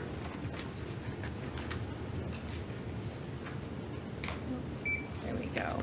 This is case number 19 CF 5755. Good morning. Are you Mr. Rojas? Good morning, sir.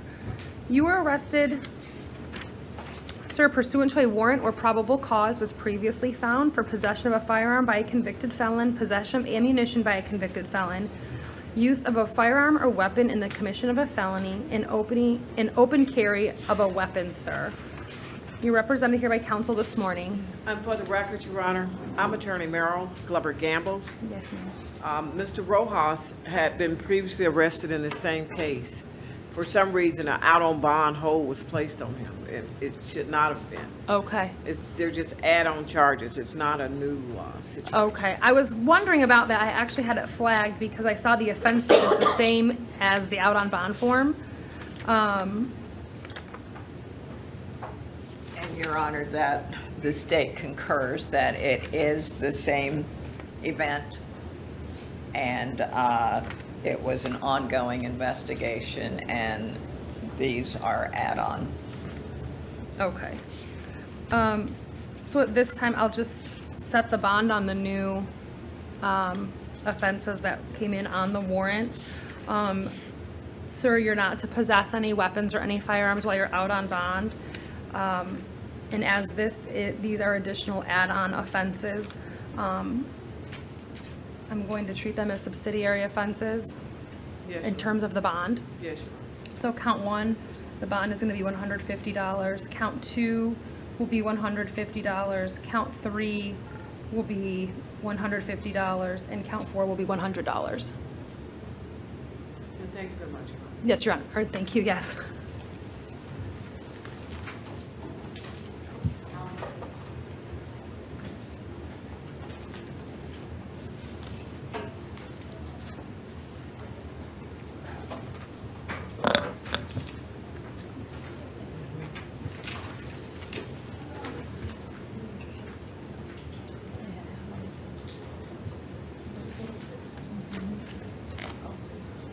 That's why they're over here, yeah.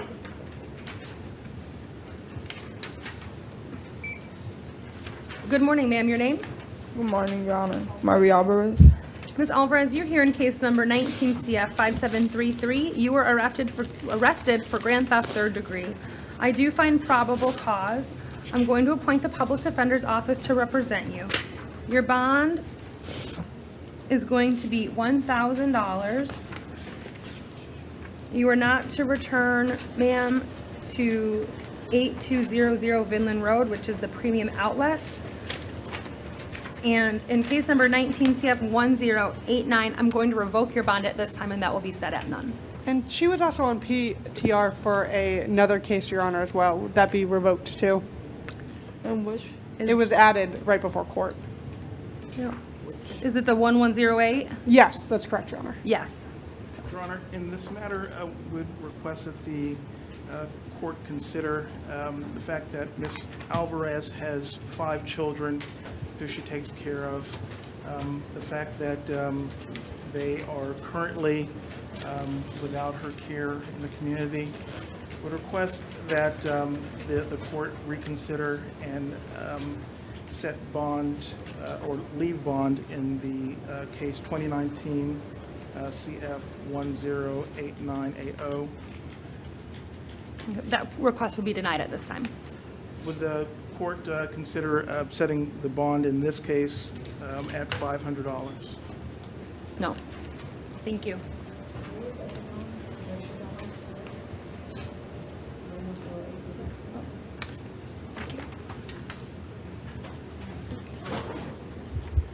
Just give you this thing? Yeah. No, I'm revoking these.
Good morning, ma'am. Your name? Krista Amel. Miss Amel, this is case number 19 CT 3084 and 19 CF 5739, ma'am. You were arrested for possession of cocaine, possession of morphine, possession of drug paraphernalia, and permitting unauthorized operation to drive. I do find probable cause for the offenses. I'm going to appoint the public defender's office to represent you, ma'am. And at this time, I'm going to release you on your own recognizance in each case. You need to make sure that the public defender's office has your contact information, and so does the clerk of the court, so that you get notice of your court dates, ma'am. Thank you, ma'am. Okay, thank you. Your Honor.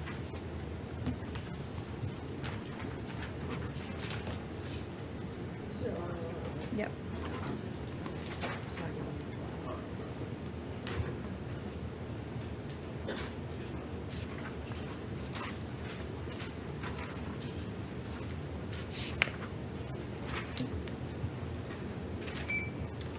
Good morning, Mr. Coleman.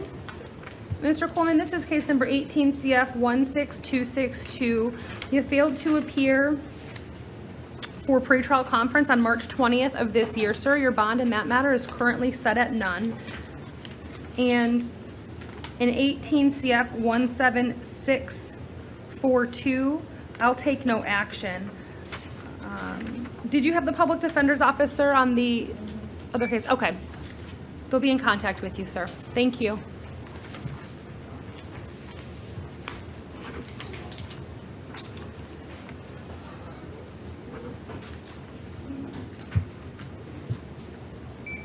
Good morning, sir. Your name?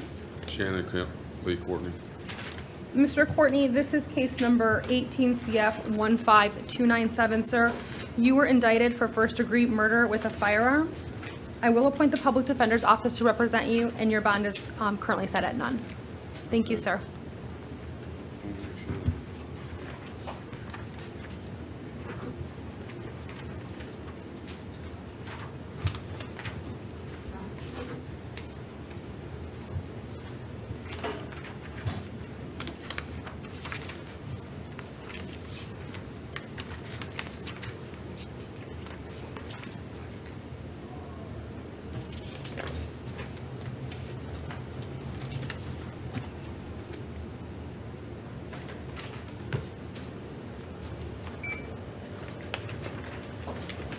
Good morning, sir. Your name? Richard Virgil Crumlish Jr. Mr. Crumlish, you're here in case number 19 CF 5740.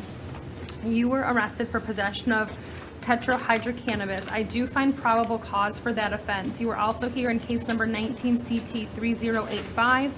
You were arrested for driving while license suspended. I also find probable cause for that offense, sir, and I will appoint the public defender to represent you. I'm going to set your bond on 19 CF 5740 at $500 and 19 CT 3085 at $100 and 18 CF 16860. I'll take no action. Thank you, sir.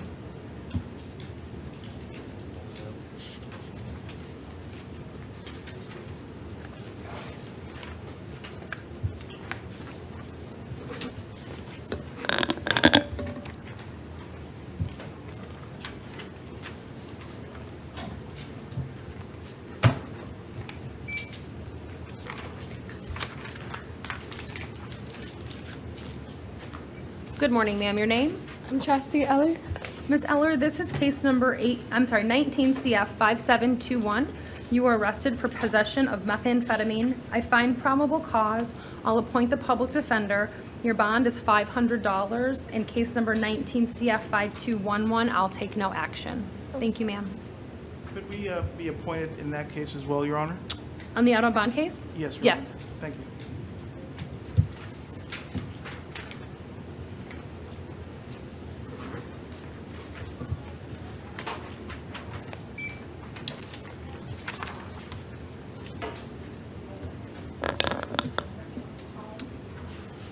Good morning. Are you Mr. Evans? Yes. Mr. Evans, this is case number 18 CF 12157.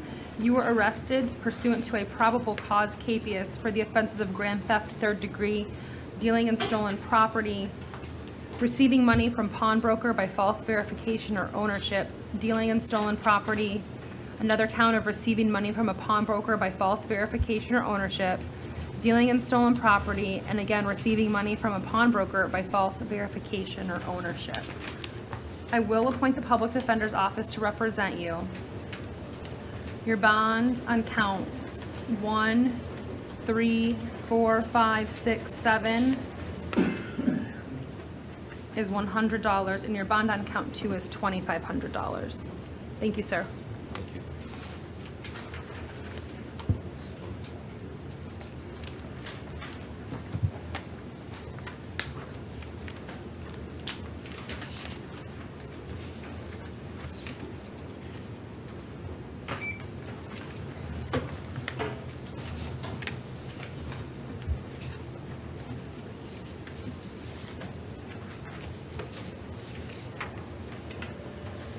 Good morning, sir. Your name? Robert Gillard.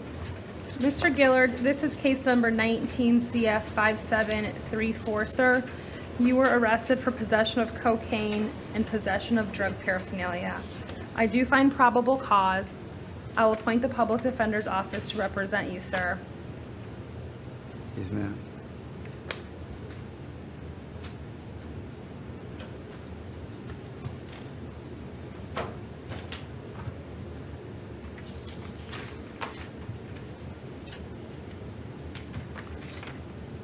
Your bond on count 1 will be $500. Your bond on count 2 will be $100.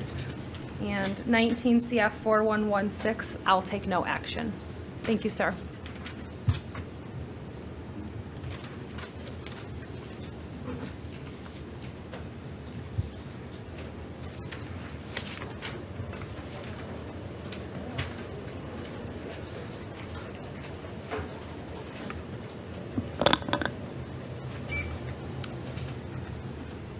Good morning, sir. Your name? Philip Holmes. Pardon me? Philip Holmes. Mr. Holmes.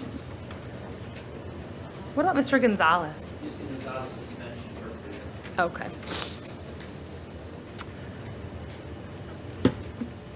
Good morning, Mr. Holmes. This is case number 19 CF 5727. You were arrested for grand theft of a motor vehicle and possession of heroin. I do find probable cause. I'll appoint the public defender's office to represent you. Your bond on count 1 is $1,000 and your bond on count 2 is $150. Thank you, sir.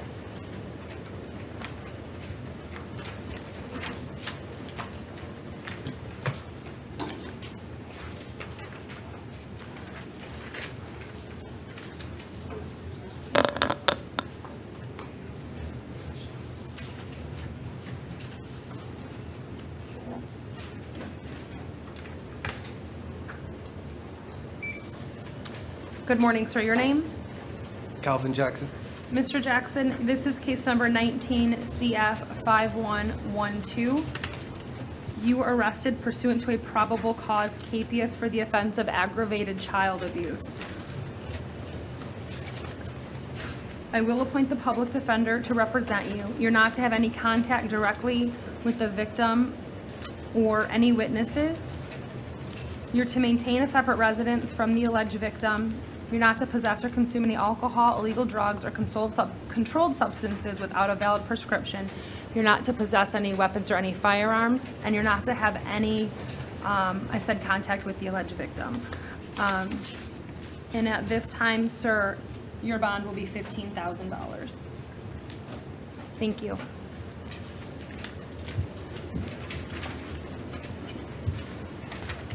Your Honor, in this matter, would the court consider a bond of $7,500?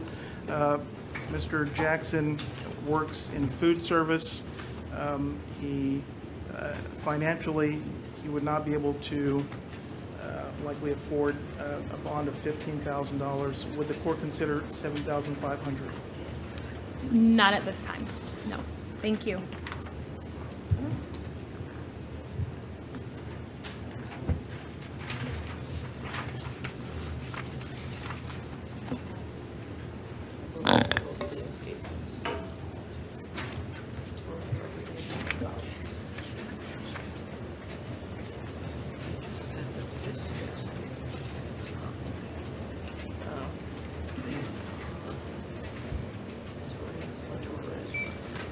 Good morning, your name?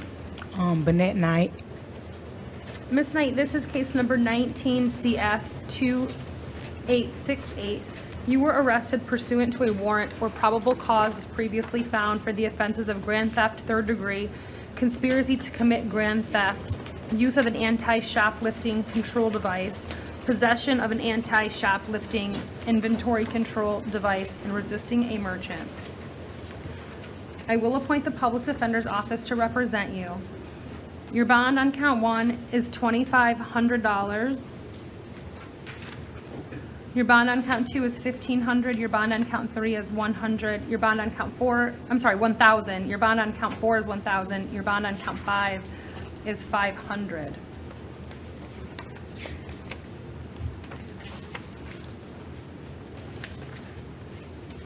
You're also not to return to the outlet mall, ma'am, the premium outlet malls, and you're not to have any contact with your co-defendant. Do you understand? Yes, ma'am. Okay, thank you.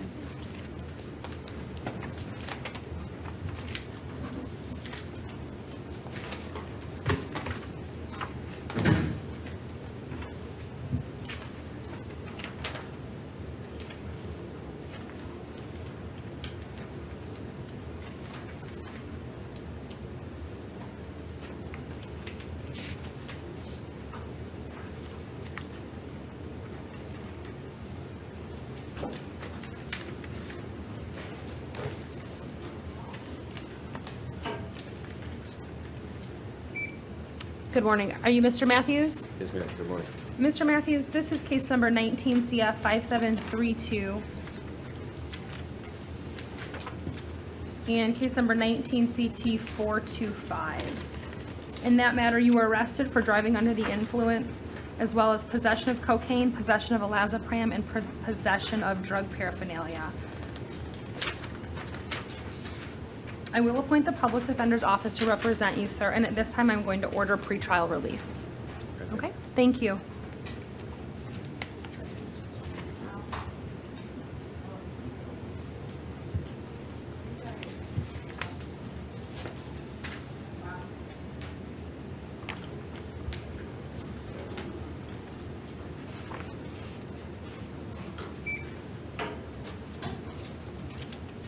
Good morning, are you Mr. Powell? Yes, ma'am. Mr. Powell, this is case number 18 CF 11101.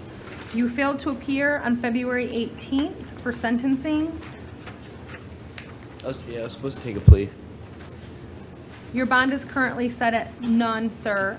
Is the public defender office appointed? You're represented by the Office of the Public Defender, and they'll be in contact with you regarding your court date, okay? Thank you, sir.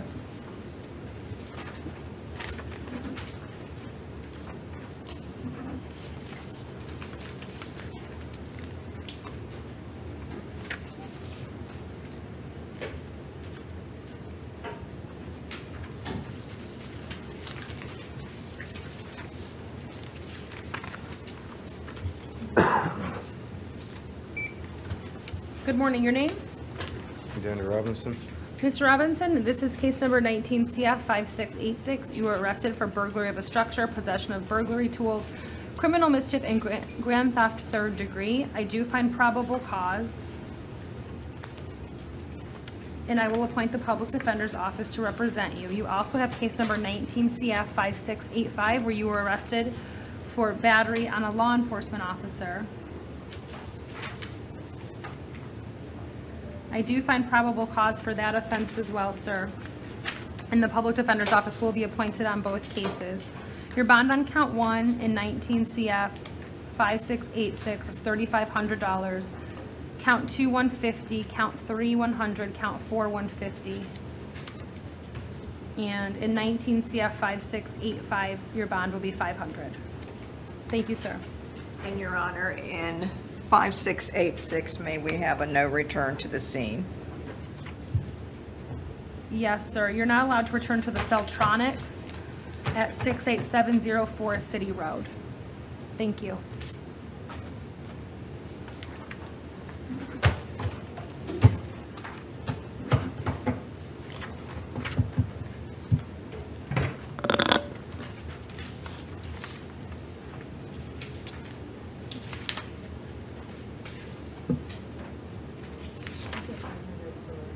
The value, yeah.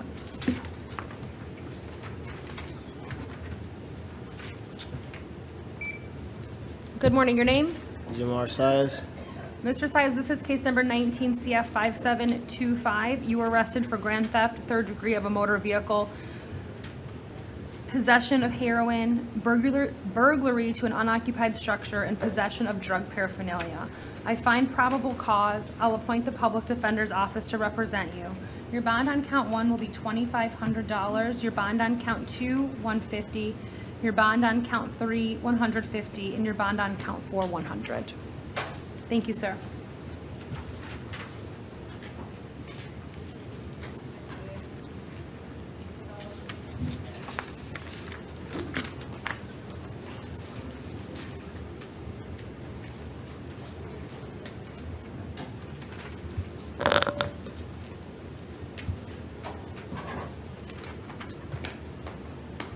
Good morning, sir. Your name? Scott Sanders. Mr. Sanders, this is case number 19 CF 3821. You were arrested for petty theft with 2 prior convictions pursuant to a warrant where probable cause was previously found. I will appoint the Public Defender's Office to represent you. You're not allowed to return to 3355 Vinland Road, which is the 7-Eleven. And your bond is $500, sir. Thank you.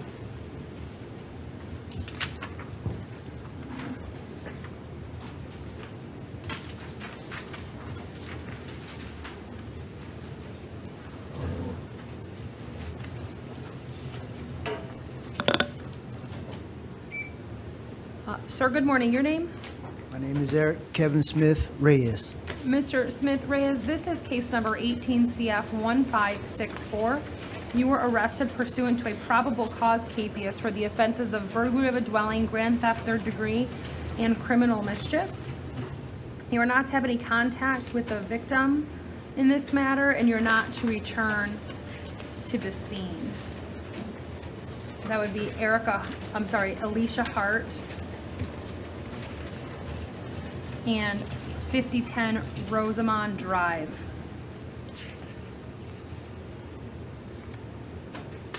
I will appoint the public defender's office to represent you.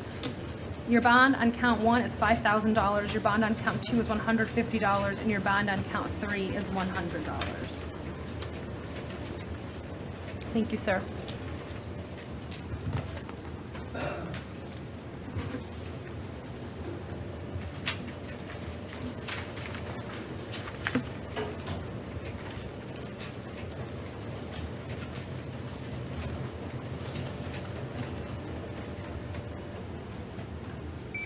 Good morning, sir. Your name? Keith Sowers. Mr. Sowers, this is case number 19 CF 5738.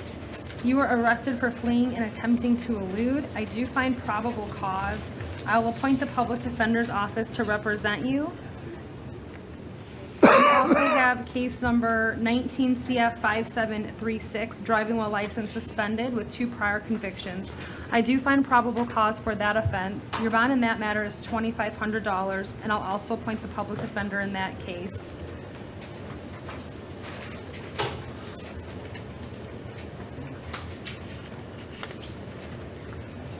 And in 19 CF 5738, your bond will be $7,500.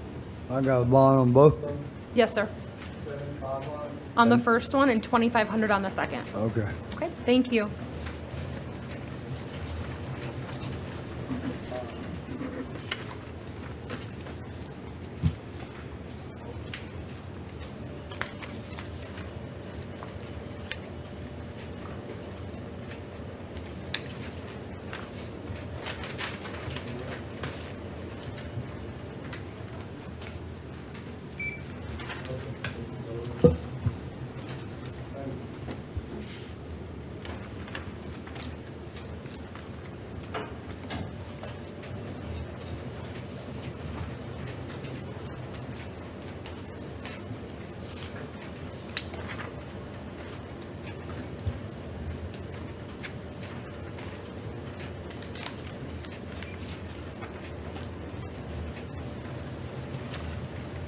I don't have the second sheet for Mr. Taylor. There's just no information? Yeah. It shows up in the court order. Because why? It shows up in the court order in the computer, so they can screen it. So I think that's why. I'm looking at it now. Okay. Oh, because of the hold, is that what you're saying? Yeah, our computer shows up in the court order. Okay. So I don't think our person copy needs to screen it. Okay. Good morning. Are you Mr. Taylor? Hey, how you doing? Mr. Taylor, this is case number 17 CF 6679. You were arrested pursuant to a warrant where probable cause was previously found for the offense of burglary of a dwelling and grand theft third degree. I will appoint the public defender's office. So you didn't fill out an affidavit. Are you planning on hiring your own lawyer, or do you want to see if you qualify for the public defender? I have an attorney on this case. Okay, great. Sir, on count 1, your bond is $10,000. On count 2, your bond is $150.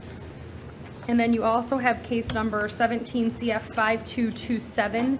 In that case, you failed to appear. For pretrial conference on November 28th of 2017, your bond in that matter at this time is set at none. All right?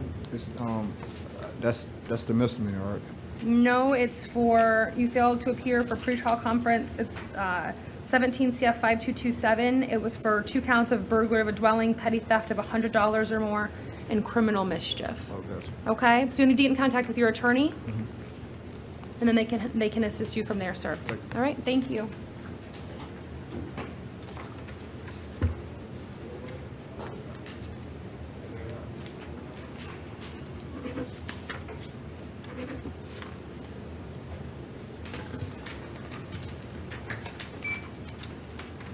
Good morning, sir. Your name? Patrick Tews. Mr. Tews, this is case number 19 CF 5384. You were arrested pursuant to a warrant where probable cause was previously found. You were arrested for attempted homicide, aggravated assault with a firearm, and criminal mischief.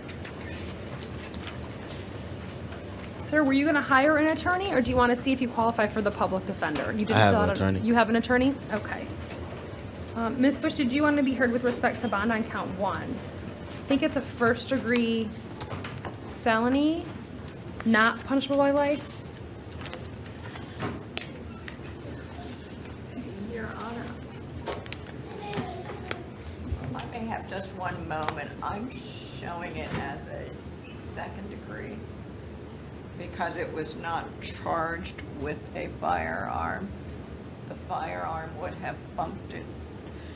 If I may have just one moment. Sure.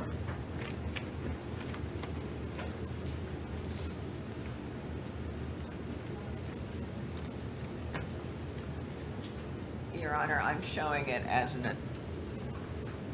the attempted homicide without a weapon as an F2. Okay. Did you want to be heard with respect to the bond amount? With respect to the bond amount,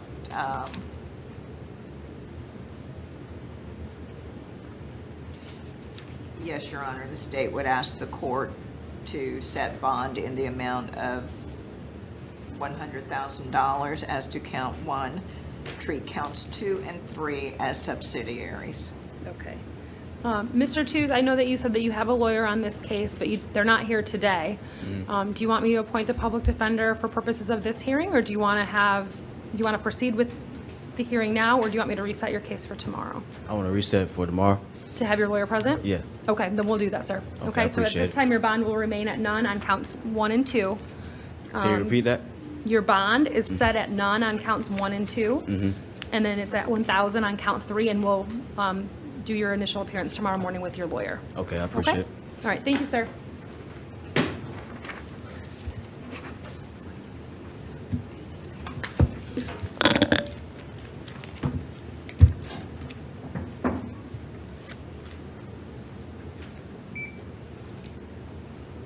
Good morning, ma'am. Your name?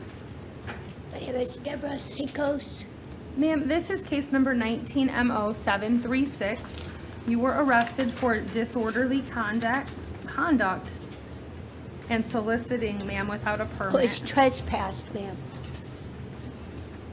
Well, that's not what I have here. We have, Okay, well, whoever put that on there didn't put it on there right. okay, ma'am. I do find probable cause for those offenses. Did you want a lawyer to help you with your case this morning? No. No? Okay. Ms. Bush, is there an offer? Yes, Your Honor, it's an adjudication of guilt, 5 days Orange County Jail, 2 days credit time served. And I'm looking to see if there's, and no return to the Parkwood Plaza. Okay. Ma'am, did you hear the offer from the state?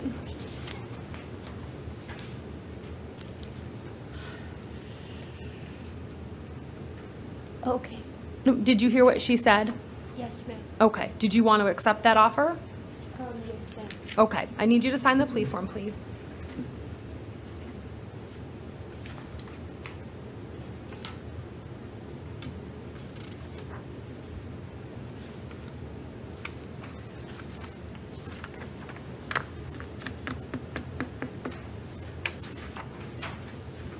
Thank you.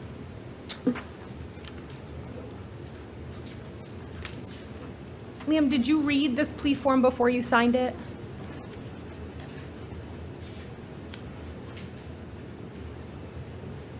I have to have you answer out loud, please. Yes, ma'am, I Oh, have. thank you. Do you have any questions about any of the rights that you're giving up on the form? No. Are you on probation? No.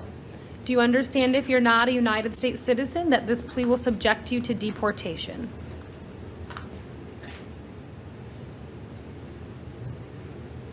Okay.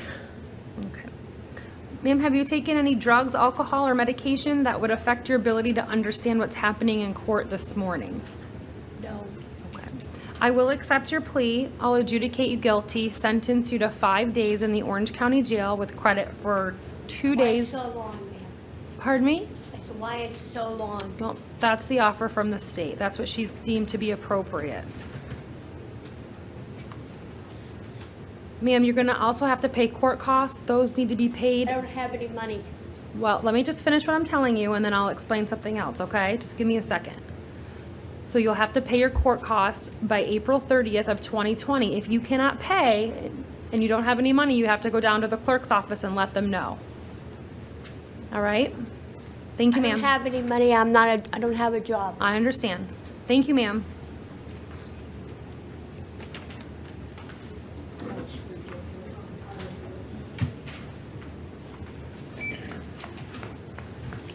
Sir, good morning. Good morning. You Mr. Ewing? Yes, ma'am. This is case number 19MO737. You were arrested for open container. I do find probable cause. Is there an offer for Mr. Ewing? Yes, Your Honor, it's an adjudication of guilt, 4 days, 2 days credit time served. Mr. Ewing, did you want to accept that offer? I didn't hear her. It's 4 days in the county jail with 2 days time served. Yes, ma'am. Okay, just sign the plea form, please.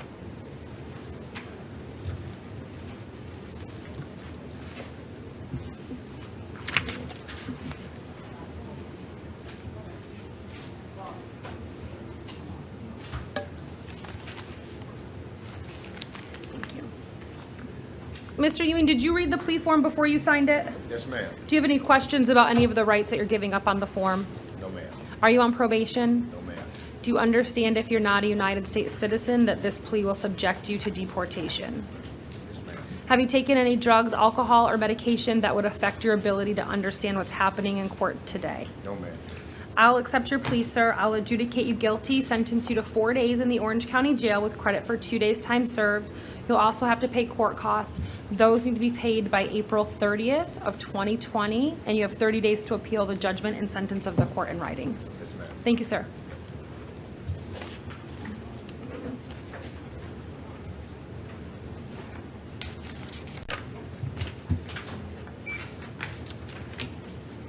Good morning, sir. Good morning.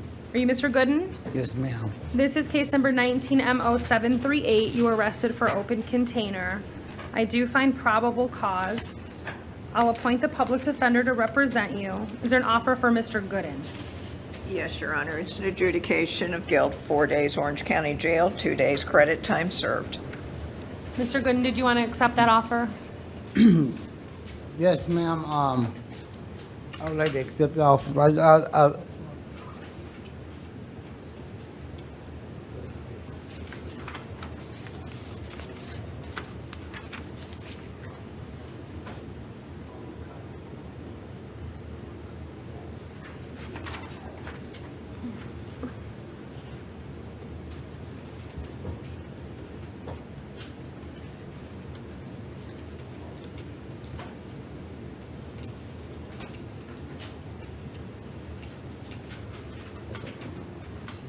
If you'd like to accept that offer, Your Honor. Thank you, Mr. Lindsay.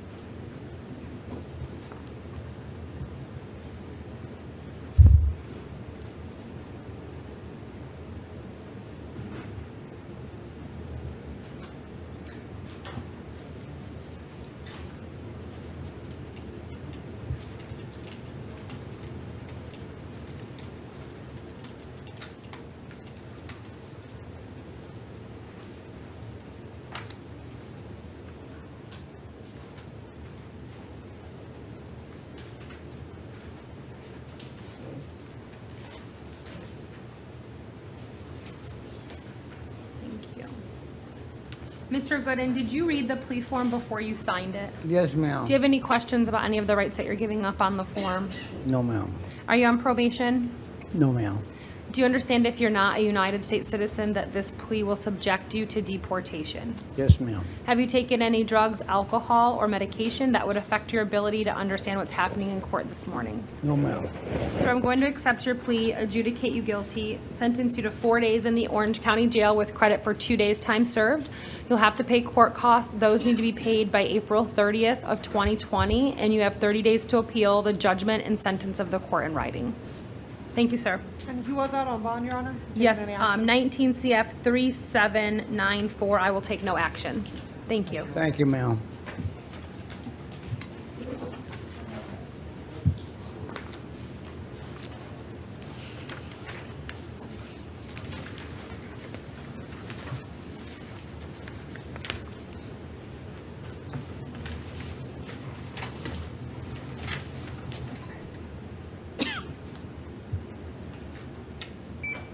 Good morning, ma'am. Are you Miss Walters? Yes. This is case number 19MO740. You were arrested for camping. I do find probable cause and will appoint the public defender. Is there an offer for Miss Walters? Yes, Your Honor. It's an adjudication of guilt, 4 days, Orange County Jail, 2 days, credit time served.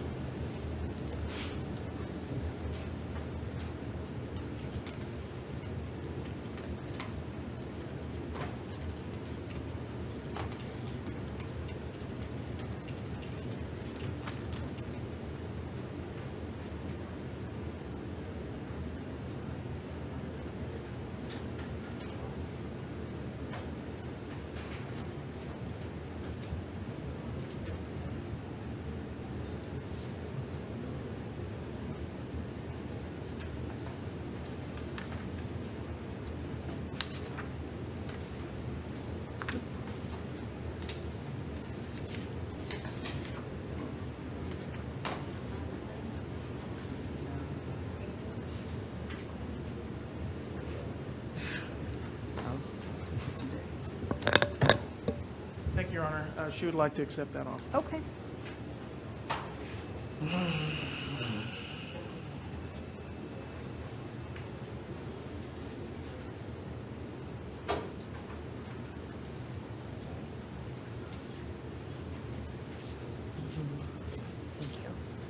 Miss Walters, did you read the plea form before you signed it?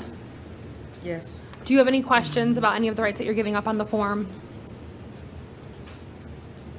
No. No? Are you on probation, ma'am? No, ma'am.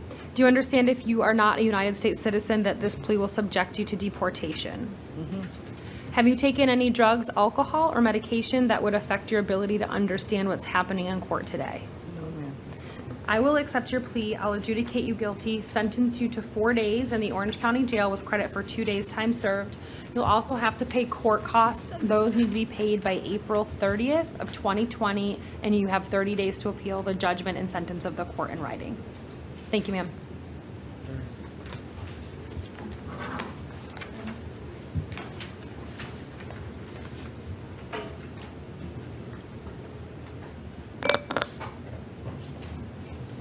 Sir, good morning. Your name? Michael Green. Mr. Green? Yes, ma'am. You are here in case number 19MM3395. You were arrested for possession of drug paraphernalia and possession of cannabis greater than 20 grams. I do find probable cause. So your affidavit that you filled out states that you make $500 per week. Is that correct? Ma'am? Your affidavit, your application for the public defender states that you make $500 per week. Is that Close. correct? Close to that. And that's after taxes? No. Okay, what's your take-home pay? Maybe like almost 4. Okay, so what if it's about $395? Yeah. And do you have any dependents? Yes. My kids. How many? I have 4. Okay.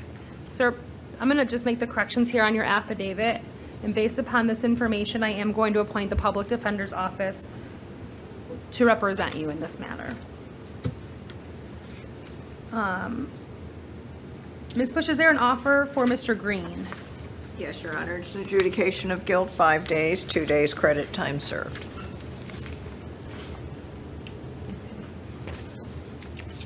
And I apologize, Your Honor, statutory 1-year driver's license suspension. Yes.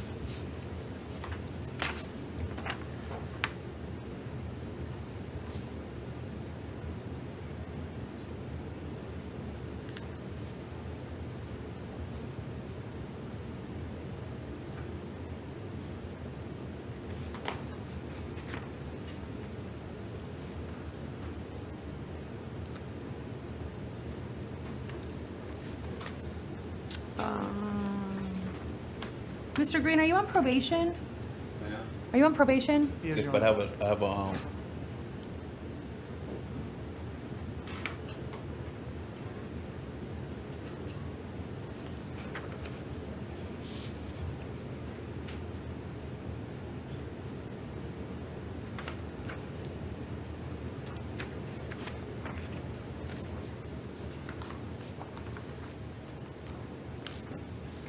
Your-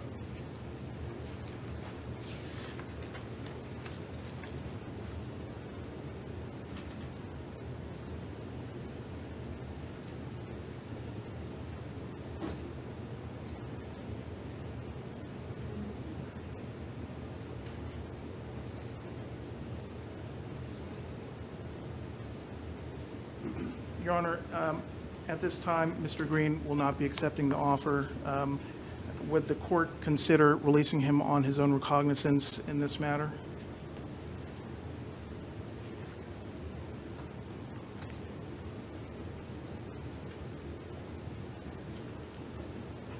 As he stated, he takes care of his children. He has to get out and work to do that. oh, just comes from work. And we'd just request the court take that into consideration and possibly set his, release him on his own recognizance in this matter. No, not at this time. He's 4 prior failures to appear, so I'm not willing to do that. But I will set his bond at $250 on count 2 and $100 on count 1. Thank you, sir.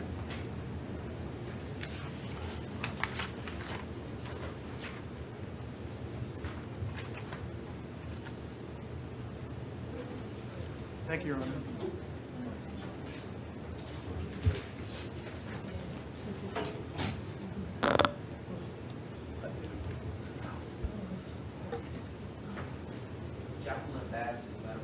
Thank you. We'll reset Ms. Bass.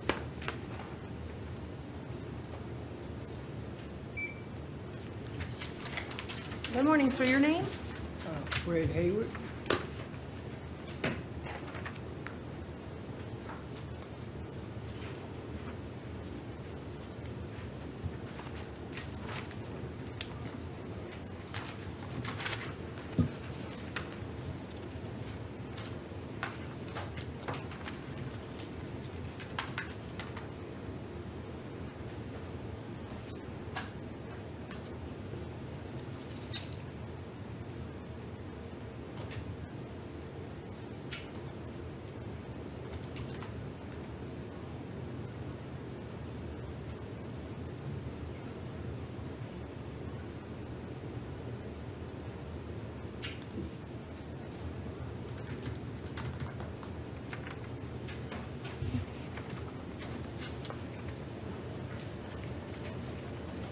Mr. Haywood, this is case number 19MM192.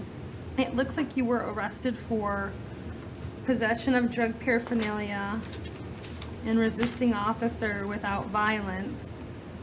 I do not find probable cause on count 1. There is probable cause for count 2.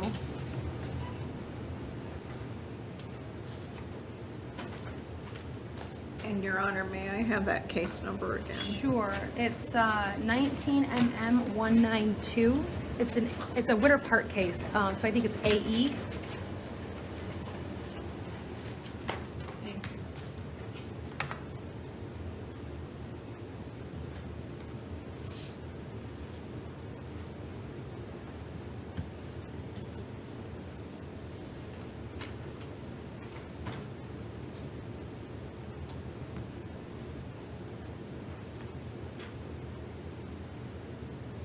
And what's in Odyssey is what I have in front of me. It just simply says that after the pat-down was completed, Williams was taken into custody for possession of drug paraphernalia.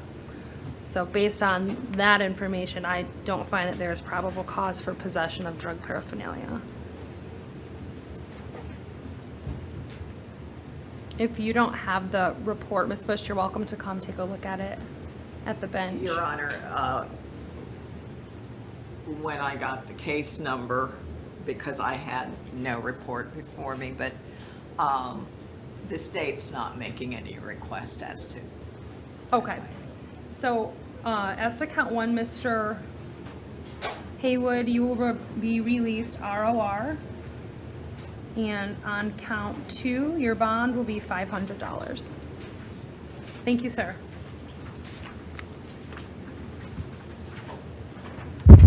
Your Honor, are we appointed on this case? Yes.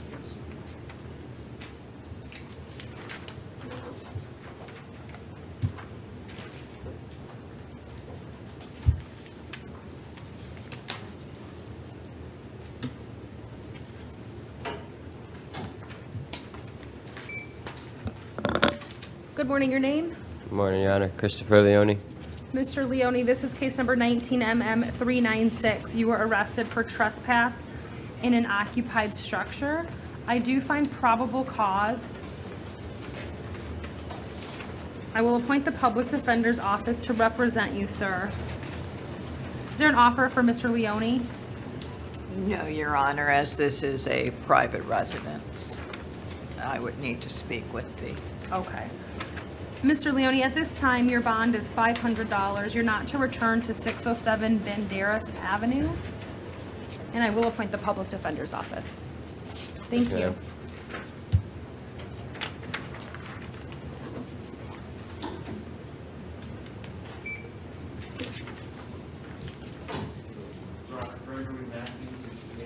All right, we'll reset.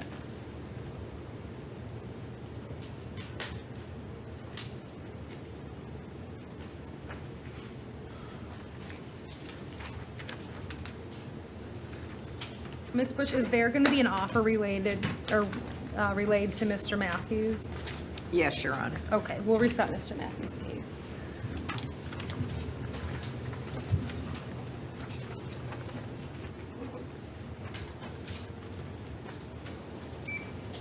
Sir, good morning. Are you Mr. Moore? Yes, ma'am.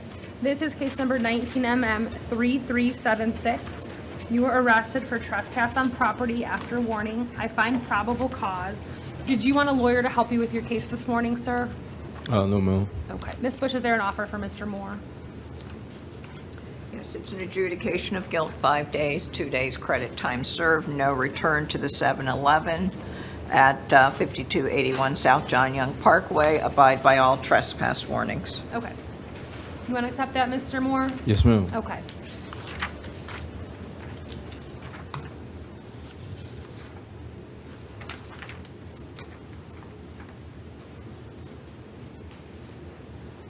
Thank you.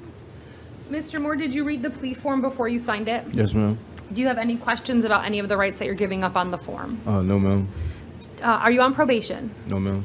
Do you understand if you're not a United States citizen that this plea will subject you to deportation? Yes, ma'am. Have you taken any drugs, alcohol, or medication that would affect your ability to understand what's happening in court this morning? No, ma'am. Sir, I'm going to accept your plea. I'll adjudicate you guilty, sentence you to 5 days in the Orange County Jail with credit for 2 days' time served. You'll have to pay court costs. Those need to be paid by April 30th of 2020. Yes, and you have 30 days to appeal the judgment and sentence of the court in writing. Yes, ma'am. Right, thank you, sir. Thank you.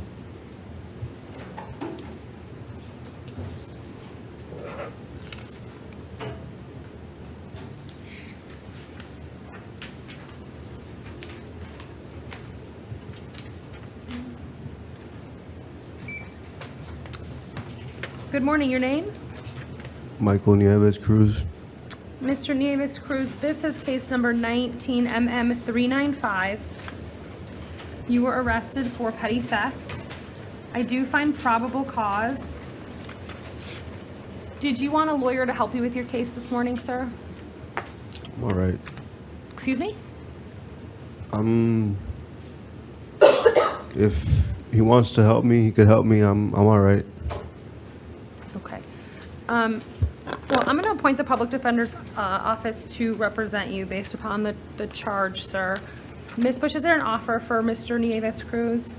Yes, Your Honor. It's a 15 days Orange County Jail, 2 days credit time served, no return to the scene, and abide by all trespass warnings. Okay.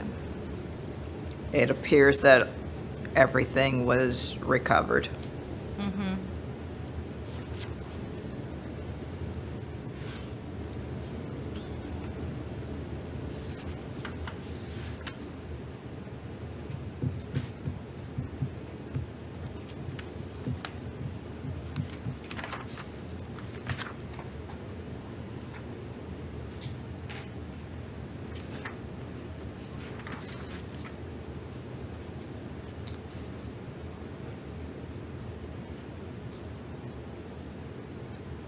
Your Honor, at this time, would you consider an offer from the bench in this case?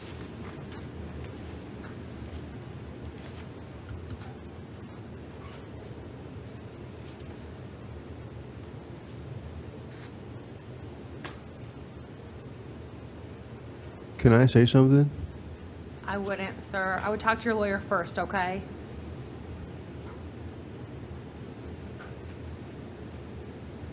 And Your Honor, the state would just put on the record that that was taken, that offer was given, taking into account that he's also out on release and bond.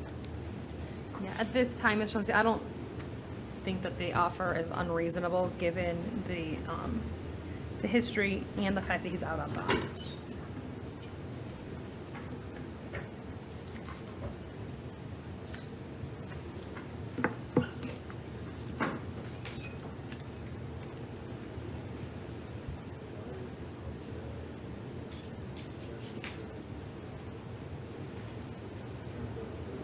And he has a bond. The bond's $250, so.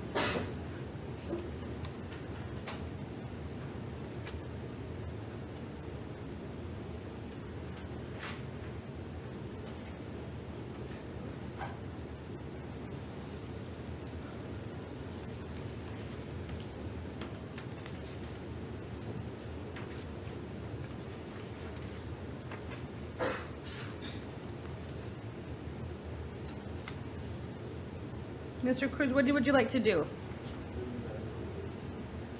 I didn't hear you.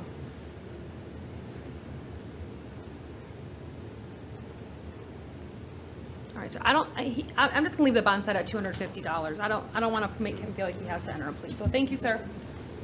Take any action? No, not gonna take any action on the out on bond case.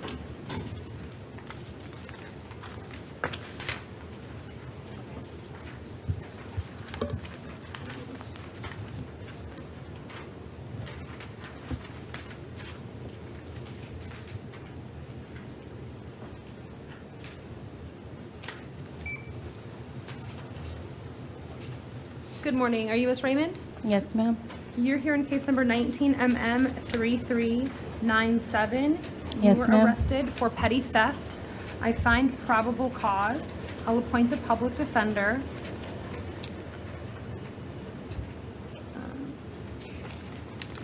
At this time, ma'am, I'm going to release you on your own recognizance. Okay? So you're going to need to make sure that your address is updated with your attorney's office and with the clerk of the court so that you get notice of your court dates. Okay, thank All right? you. Thank you, ma'am.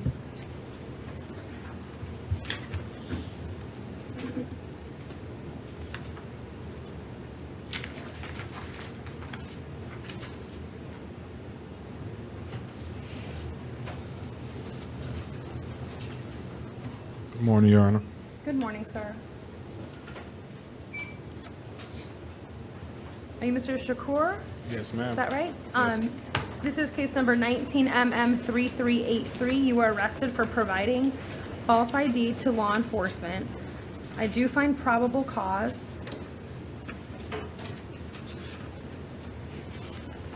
And I will appoint the public defender's office to represent you. You also have an out-of-county warrant from Broward County, sir, for fraudulent use of a credit card. Your bond in that matter is set at none, and Broward County will come pick you up and you'll see a judge at initial appearance when you get there. You also have an on-view violation of probation related to this new law offense. I do find probable cause for that, and I will set that bond at none as well. Is there an offer in the providing false ID to law enforcement? No, Your Honor. Okay. Well, yeah, he's on probation. Okay, sir, your bond is $500. Thank you. I got there.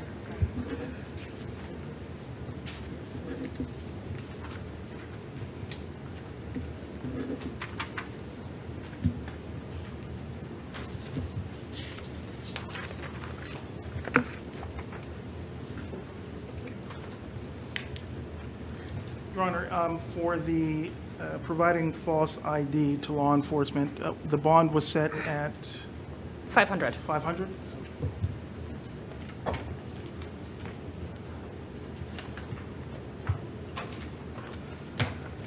So if he posts that, then Broward County will come pick him up.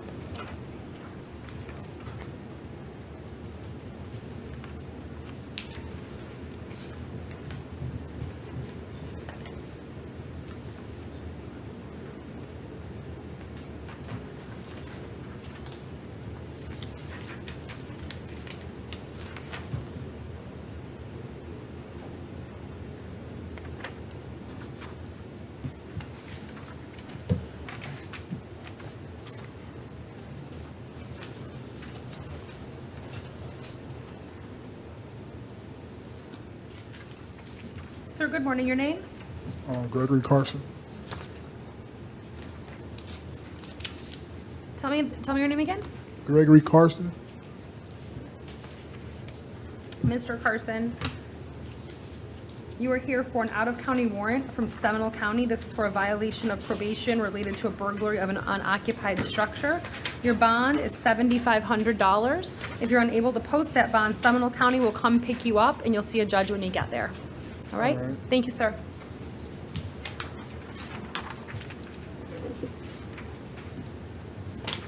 How about Henry Gonzalez and looks like, I think Mr. Torres Rodriguez is Spanish. Torres Rodriguez is Spanish. Do you have any number for Gonzalez? I do.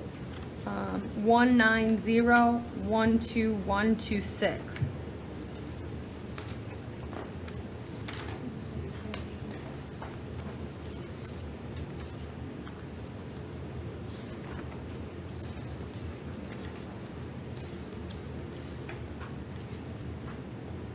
It says English on the form, but it could not be right.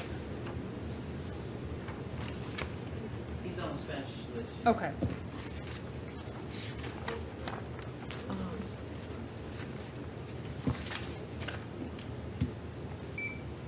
Good morning, your name? Marcus Anthony Mincy.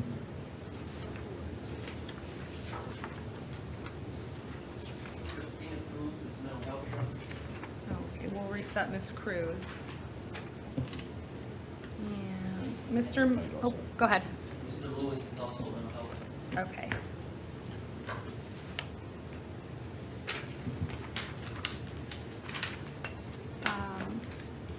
Mr. Lindsay, I'm going to appoint your office on Mr. Lewis's case. Do you want to just waive his appearance and I'll set the bonds? Yes, please. Okay. And that's case number 19 CF 5670. He was arrested for possession of fentanyl, destruction of evidence, possession of a controlled substance, resisting officer without violence, and resisting officer without violence. I find probable cause. Bond on count 1 is $1,000. Bond on count 2 and 3 is $150. Bond on count 4 and count 5 is $100. And the public defender is appointed. I'm sorry, Mr. Mincy. Thank you for waiting. No problem, You're here in case number 19 CF 5664. You were arrested for driving while license suspended or revoked as a habitual offender.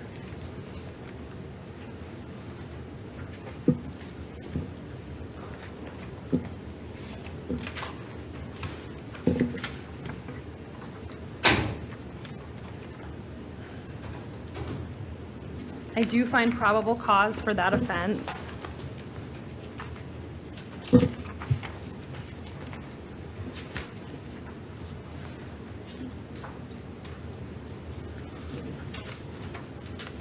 And at this time, sir, I'm going to release you on your own recognizance. You're going to need to make sure that you keep in touch with your attorney, that they have your correct contact information, as well as the clerk of the court, so that you get notification of your court dates and you don't miss court. Yes, ma'am. Okay, thank you, sir. Thank you so much.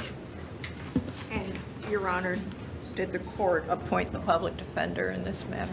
Yes. Okay. Thank you. If I didn't say that before, sir, the Public Defender's Office is appointed to represent you. Thanks so much. Okay, thank you. Have a good one.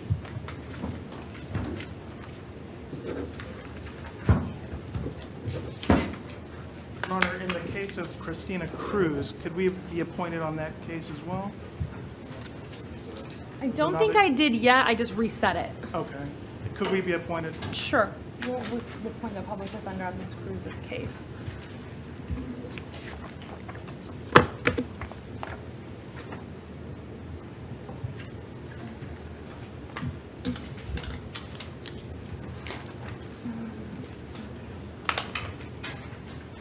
These are just all 33 days.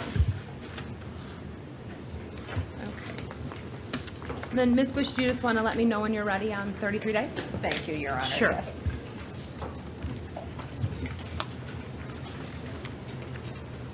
I'll take these to court. Wasn't there another one? Oh, there is two. Okay.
Your Honor, the state's ready. Okay. Thank you. Sure. And with regard to the add-on docket, the state would ask if we could call that at the beginning of session 2. Toriano, Herman. Okay. 2 cases. I see that informations have been generated. I just don't have confirmation yet. This is 19 CF 4015 Sheldrick Singleton.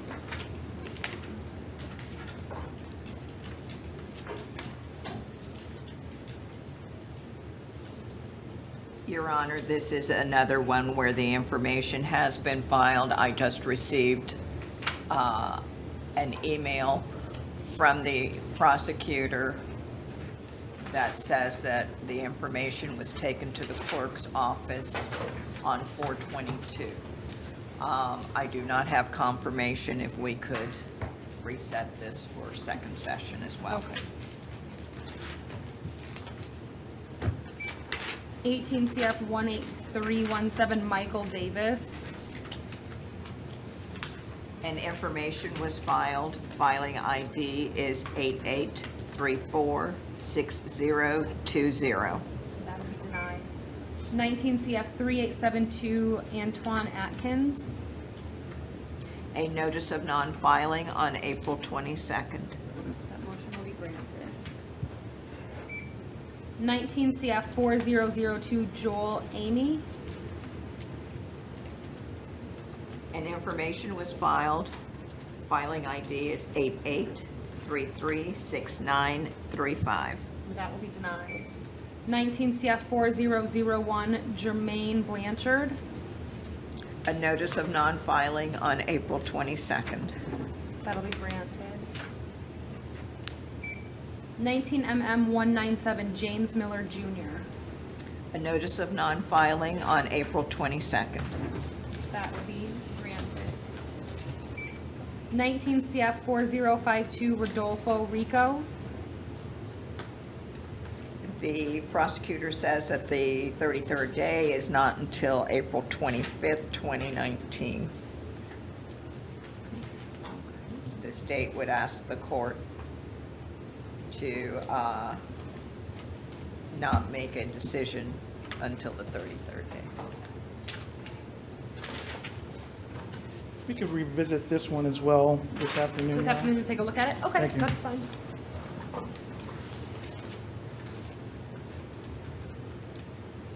In the 19 CF 2214 Milton Gonzalez. A no information notice was filed on April 22nd. That'll be granted. 19 CF 4064 Willard Norick. And information was filed. Filing ID is 88319503. That'll be denied. 19 CF 3996 Timothy Stovall. And information was filed. Filing ID is 88319503. That'll be denied. 19 MM 2273 Ronald King. A no information was filed on April 22nd. That motion will be granted. 19 CF 3859 Kenny Young. And information was filed. Filing ID is 88320112. That'll be denied. 19 CF 3810 Shauna Ball. A request for administrative transfer and misdemeanor information was filed. A clocked-in copy was provided to defense counsel. Okay, that'll be denied. 19 CF 3935 Angel Rodriguez. A no information notice on April 22nd. That'll be granted. 19 CF 3948 Nasheed Harper. A request for administrative transfer was made. I do not have clocked in copies. If we could reset this to second session. Yes. 19 CF 3351 James Crum. And information was filed. Filing ID is 88303500. That'll be denied. 19 CF 3522 Robert Fuentes. And information was filed. Filing ID is 88319764. That'll be denied. 19 MM 2466 Zachary Kane. And information was filed. Filing ID is 88319952. That'll be denied. Okay, then we'll just keep these here for the afternoon. And then I believe that's everything, so we'll be in recess.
Good afternoon, I'm Judge Amy Carter. This is Courtroom 1, Session 2. Could I have the attorneys place their appearances on the record, please? Good afternoon. Edith Bush for the Office of the State Attorney. And Manuel Soto Diaz for the Office of the Public Defender. Thank you.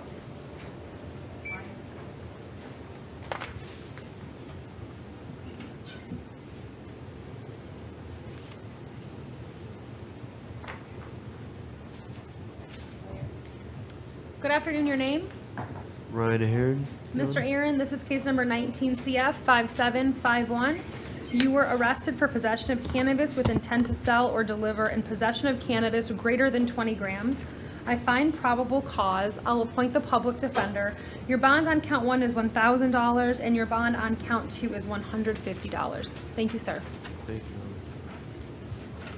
Gerald Anderson, bonding, Your Honor. Okay. Mr. Anderson.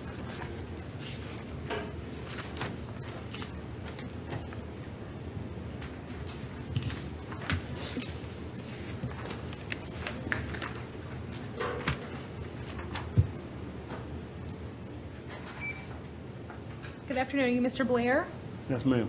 Sir, this is case number 19 CF 5753. You were arrested for driving while license suspended with 2 prior convictions in possession of drug paraphernalia.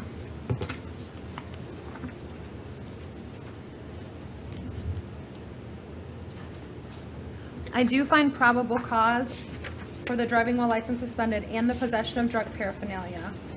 I'll appoint the public defender's office to represent you. Your bond on count 1, sir, is going to be $1,000. Your bond on count 2 will be $100, excuse me. And then case number 18 CF 18118, I'll take no action at this time, sir. Thank you.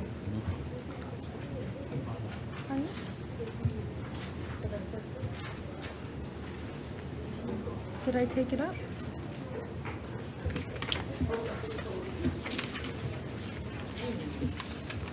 Oh, sorry about that. Nope, I took it.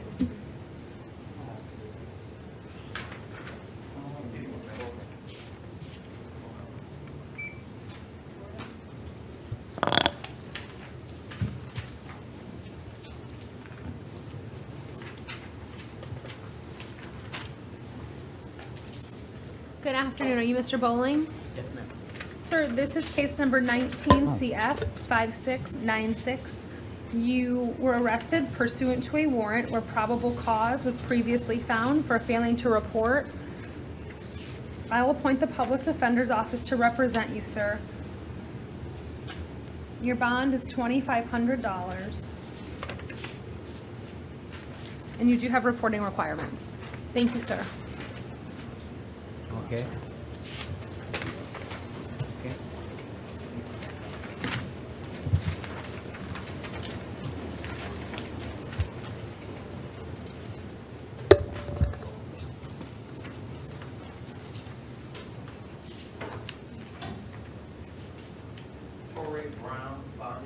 Okay.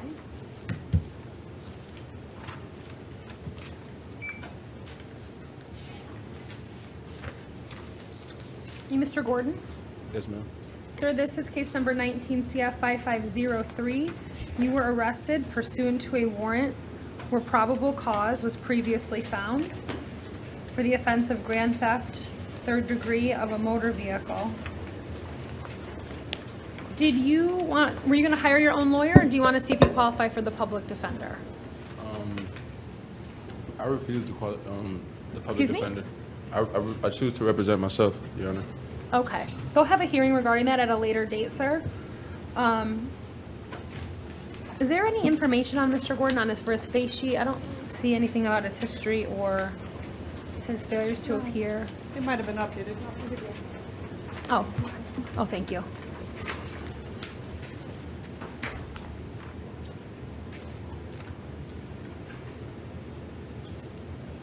All right, sir. Your bond at this time is going to be $1,000. All right, excuse me, Your Honor, is there any way I can get a bond reduction? I just did. Okay, thank you. Okay? Thank you, sir.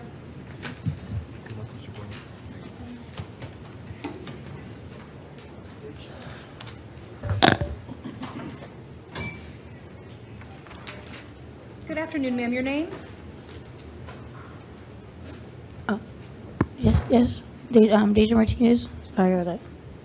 Ms. Martinez, this is case number 19 CF 5752. You were arrested for possession of cocaine and possession of drug paraphernalia.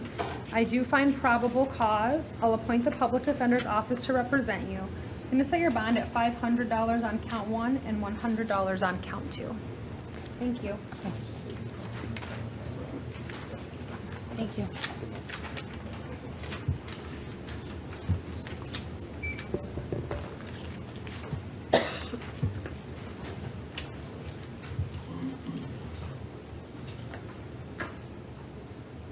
Good afternoon, sir. Your name?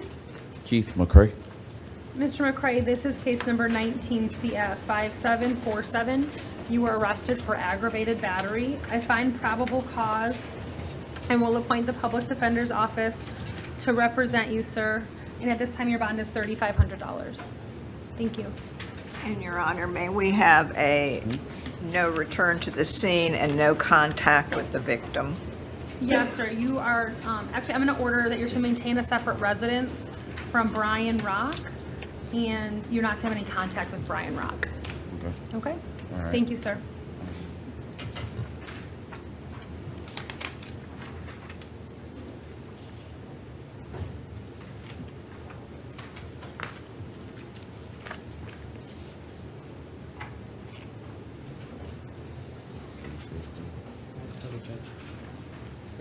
Would it be possible for me to get a bond reduction?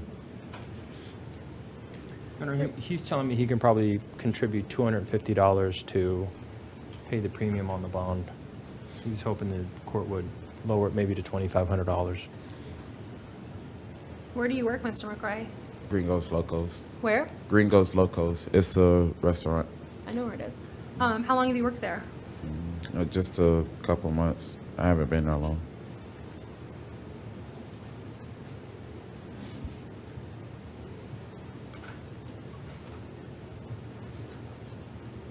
I'll reduce your bond to $2,500, Mr. McCray. Thank you.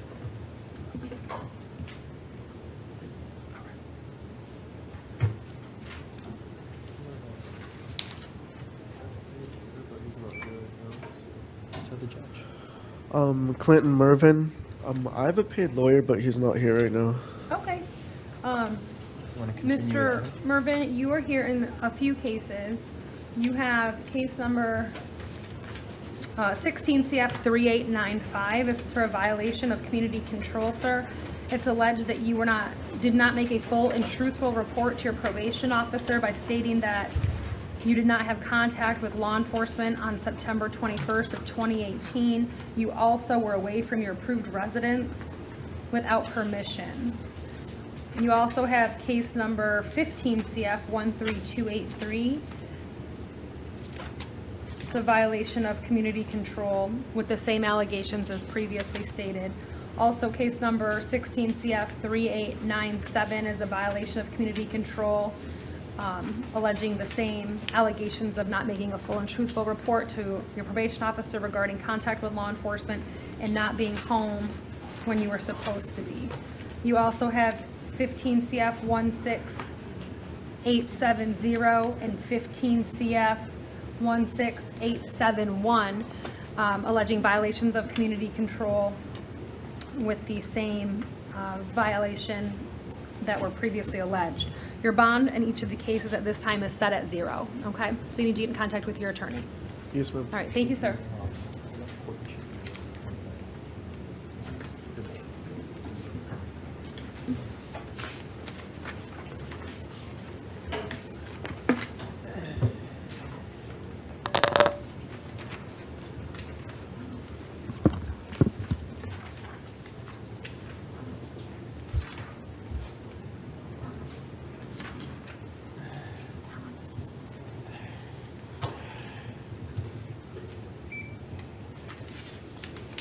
Good afternoon. Are you Mr. Ricketts?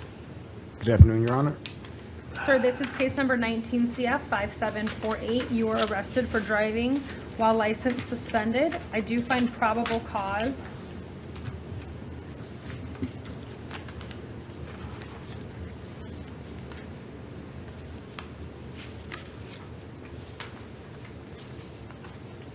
Your Honor, would you consider ROR release for Mr. Ricketts? And I ask, given the circumstances of his arrest, without having Mr. Ricketts offer anything by way of what he understood about the law and whether or not he was driving, it's a common misconception that you don't need a license to drive a scooter. It's unfortunate, but we see too many cases where somebody's arrested or driving while license suspended when they have a erroneous but not completely unfounded belief that they don't need a license.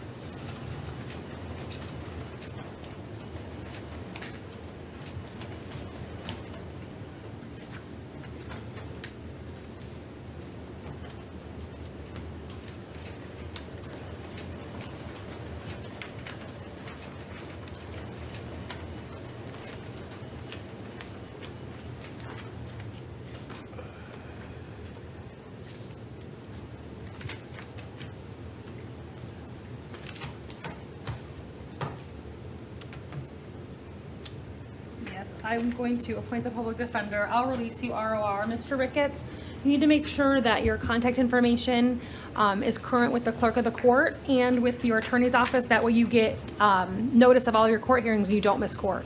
Yes, ma'am. All right? Thank you, Yes, sir. Your Honor. Yes, Your Honor.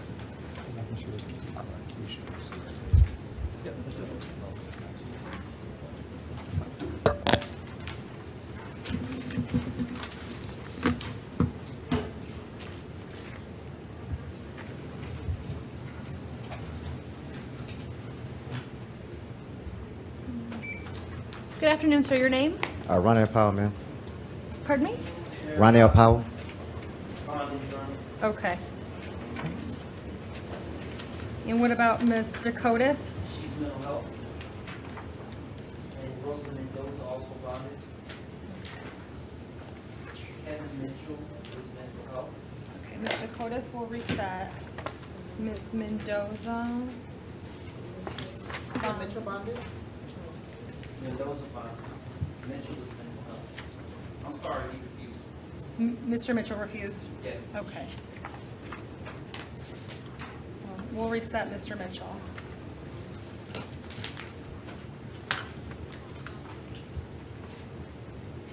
Dakotas is mental health.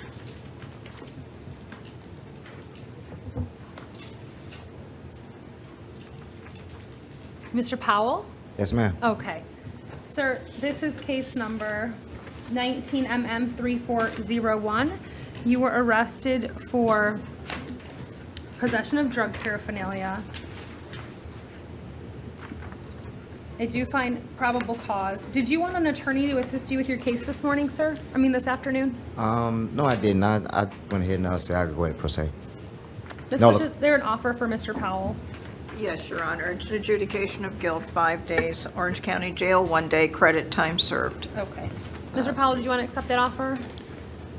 That sounds like a good offer, man. I'm not from down here really, and they impounded my car, Okay. and they talking about charging me $150 a day for that, and I really don't have people down here to really do it, and I use my vehicle to work, and that's gonna really back me up if I like 5 days. I mean, I'm not gonna really have it to be able to go there because they're gonna keep tacking it on. I mean, I was in possession. I mean, I take fault for that, but it's like it's gonna be a hardship for me.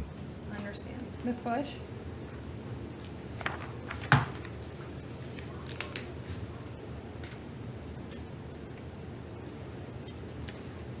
You from Georgia, Mr. Yes, Powell? ma'am. Yes, ma'am. And Your Honor, if I understood correctly, Mr. Powell uses his vehicle for work. Is he working here in the state of Florida? I didn't hear him say he said I'm he was an at work. independent contractor, 1099 employee. I can go anywhere in the state Okay. and do work. So wherever I go, like I said, I live out my car. I move. I see. So that's how I do it. And the issue is that they're charging you $150 a day per the impound until you get out to come get it, Right, right? right. That's $1,000.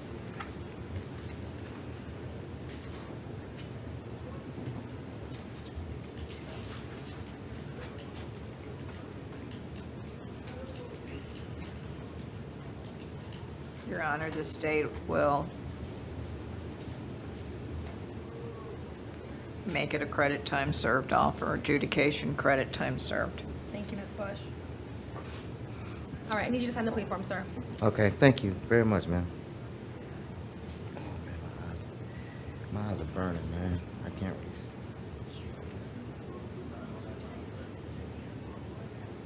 What do you got?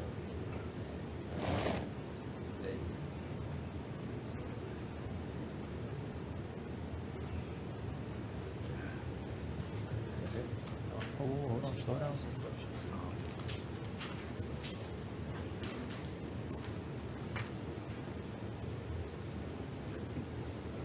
All right, Mr. Powell, did you read the plea form before you signed it?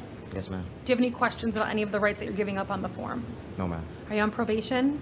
No, ma'am. Do you understand if you're not a United States citizen that this plea will subject you to deportation? Yes, ma'am. Have you taken any drugs, alcohol, or medication that would affect your ability to understand what's happening in court today? No, ma'am.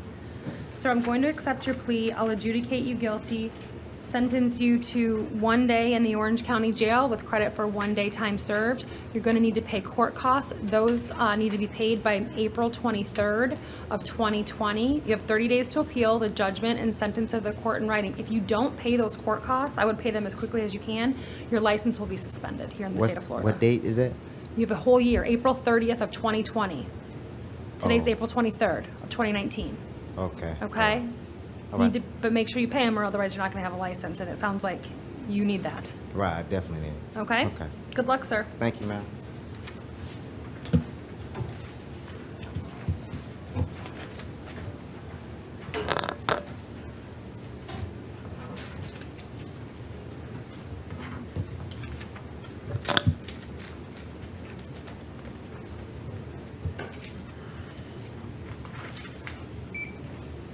Good afternoon. Are you Mr. Byrd? Yeah, praise the Lord, yeah.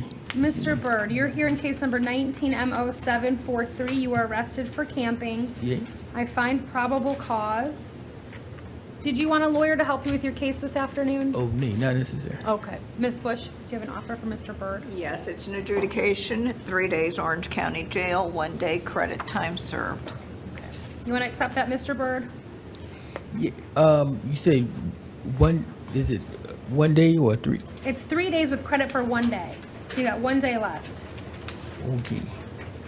So, I would, the plea, I would have, I would ask is there any way that that sentence could be, less than a day? Not today, Or- sir. And, may I ask the reason? Pardon me? I wanted to, ask the reason if I could. Well, Mr. Byrd, you have lots of charges of the same thing. Yeah. Redundant, yeah, it seems. But this here's the case. When the officer stopped, actually, he it was a stop. He did explain the reason why he stopped. That it was for resting or camping on the side, but he was going to release or let me. He was actually had Gonna let you leave? yeah, he relinquished and was going to release me, let me go. He abruptly, for whatever reason, changed his mind. I don't know if I wasn't moving fast enough or not, quickly enough or not, but he just changed his mind abruptly, and really gave gave a reason why he did change his mind, why the Your Honor, quick that- change, and he the arrest was made, and I understand what you're saying, Mr. Byrd. here I am. I do. So, the reason why I was asking is because I had settled there. I wasn't there for long. I wasn't when he got there. I hadn't really been there that long. Okay. I was resting. I see. Yeah. It was just more or less just like a rest stop. Okay. It wasn't a violation of the city ordinance or any way, but there was not any harm presented to anybody, no damage to property or anything, Okay. or to anybody or to myself. So I didn't see it was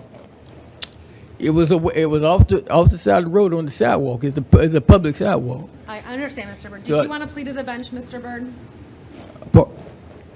Pardon? Did you want to enter a plea to the bench?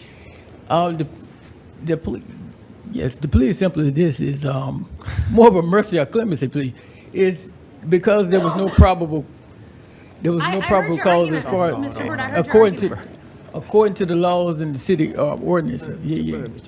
According to the ordinances, the city ordinances and the laws governing it, there was no viable or probable cause for him Mr. Byrd, I heard So, your yeah. argument. Do you want to enter a plea to To the arrest. bench? Do you want The to plea- just go ahead and have her deal with your case instead of accepting the state's offer? That's what she wants to know. Yeah, just for time served is what I'm asking. I need you to sign the plea form, sir. What did they? Yeah. Mr. Byrd, you should get a lawyer. Oh, name. And Your Honor, may I have the case number? Yes, of course. 19M0743. Thank you.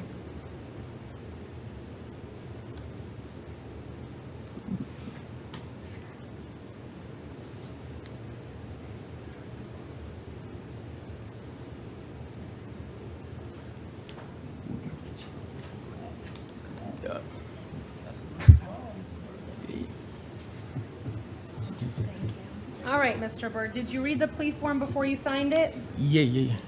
Do you have any questions about any of the rights you're giving up on this form? Rights, nay. No? Nay, no, so, Okay, sir. Are you on probation? nay, no, ma'am. Do you understand if you're not a United States citizen that this plea will subject you to deportation? Yeah, but Have you taken any drugs, alcohol, or medication that would affect your ability to understand what's happening in court this morning, or this afternoon? Nay, not so. All right, sir. I'm going to accept your plea. I'll adjudicate you guilty. I'm going to sentence you to 1 day in the Orange County Jail with credit for 1 day time served. Okay. All right?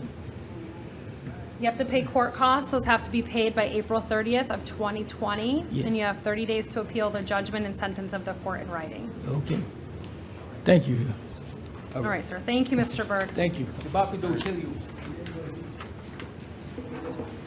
up, Mr. Foreman.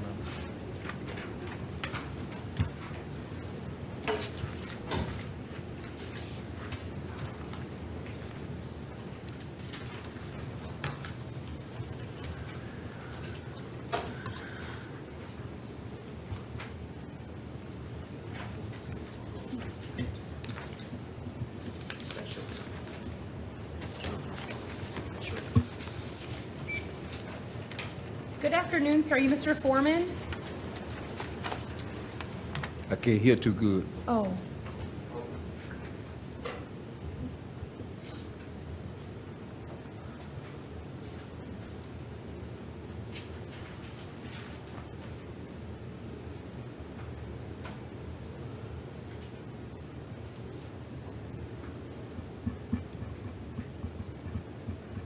Are you Mr. Foreman?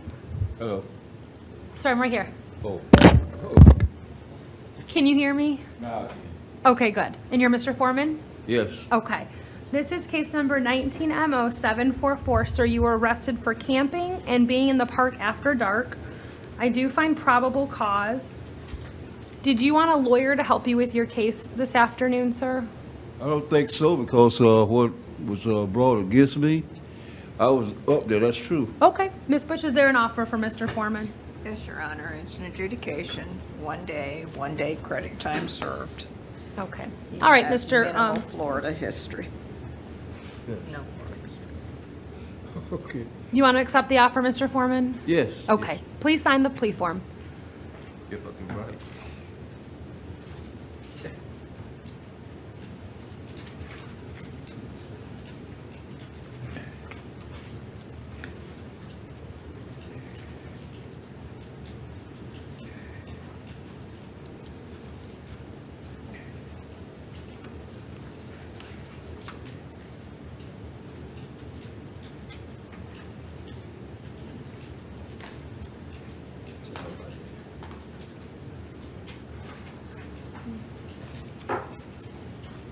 Thank you. Mr. Foreman, did you read the plea form before you signed it? Is that yes? Yes. Okay. Do you have any questions about any of the rights that you're giving up? Well, you have to give it right sometime. You can't be honest with them all. That's just the truth, the whole truth, and nothing but the truth. Okay, sir. Are you on probation? No, I'm not. Okay. Do you understand if you're not a United States citizen that this plea would subject you to deportation? I am a United States citizen. All right. Have you taken any drugs, alcohol, or medication that would affect your ability to I'm under understand? doctor's care. I got a pacemaker right here, bad heart. Okay. All right. But do you feel like you understand everything that's going on in court this afternoon? Yes, I do. All right, sir. I'm going to accept your plea. I'll adjudicate you guilty, sentence you to 1 day in the Orange County Jail with credit for 1 day time served. Thank you. You're going to need to pay court costs. Those need to be paid by April 30th of 2020, and you have 30 days to appeal the judgment and sentence of the court in writing. Downtown, Yes, sir. Downtown at the big courthouse on Orange Avenue is where you can pay the court costs. second floor. Thank you. All right, sir. Have a nice day. Yes. Thank you.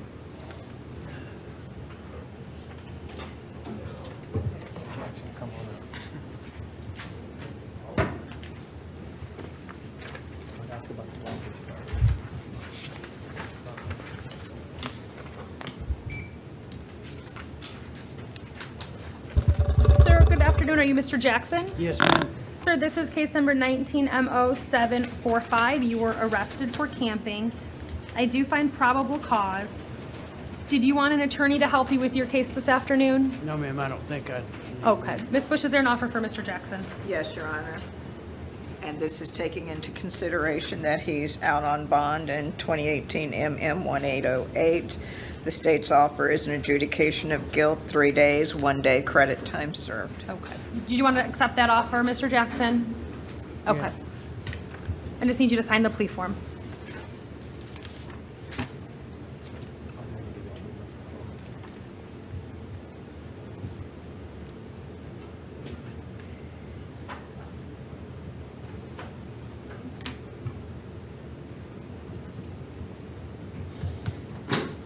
You said to ask her about what? Oh, because I didn't want a lawyer. Okay, I get it, I get it. I get it. I saved myself $400 right there. $250. $250? Hold on, wait. Thank you.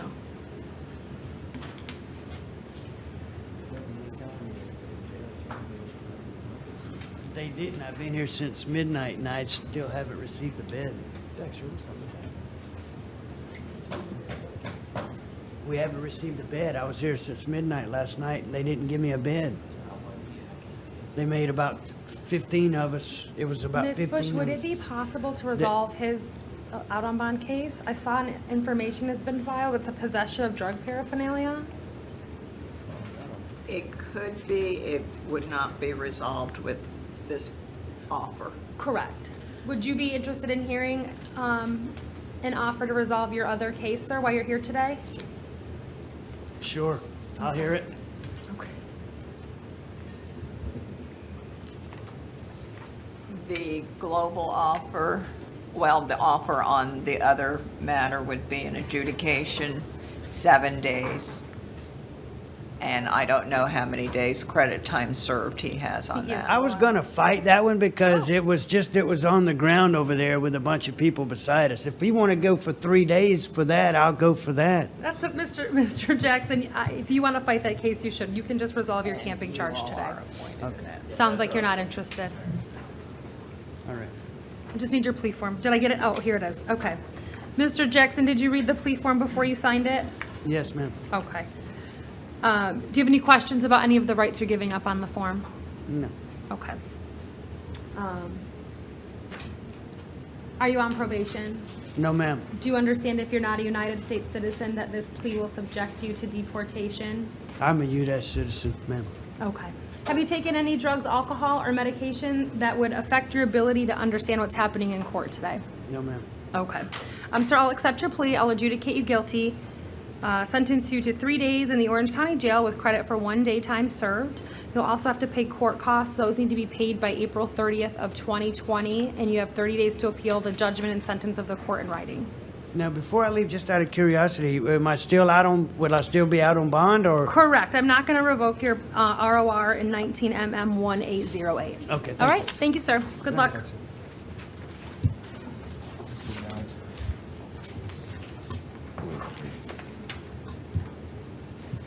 Thank you, Ms. Bush, for trying to resolve that.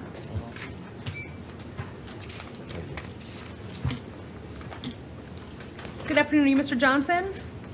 Hello, Your Honor.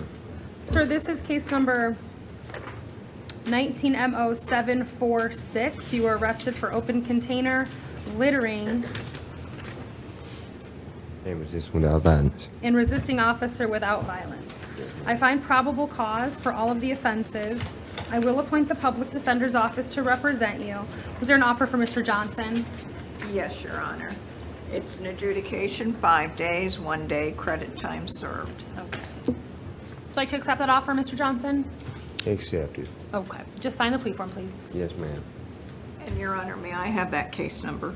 Sure. 19MO746. Could be. Thank you. Not yet. Well, come on, bro. Break me in. I'm sorry about that. The best country in the world, Your Honor.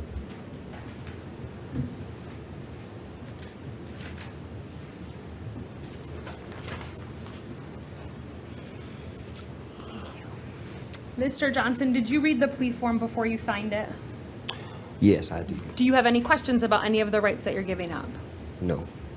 Are you on probation? No.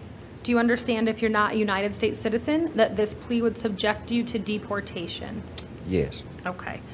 Have you taken any drugs, alcohol, or medication that would affect your ability to understand what's happening in court this afternoon? No. All right, I'll accept your plea, adjudicate you guilty, sentence you to 5 days in the Orange County Jail with credit for 1 day time served. You'll need to pay court costs. Those need to be paid by April 30th of 2020, and you have 30 days to appeal the judgment and sentence of the court in writing, sir. Okay, thank you. And he was out on bond, Your Honor? Yes, and I'm not going to take any action in 19 CF 5467.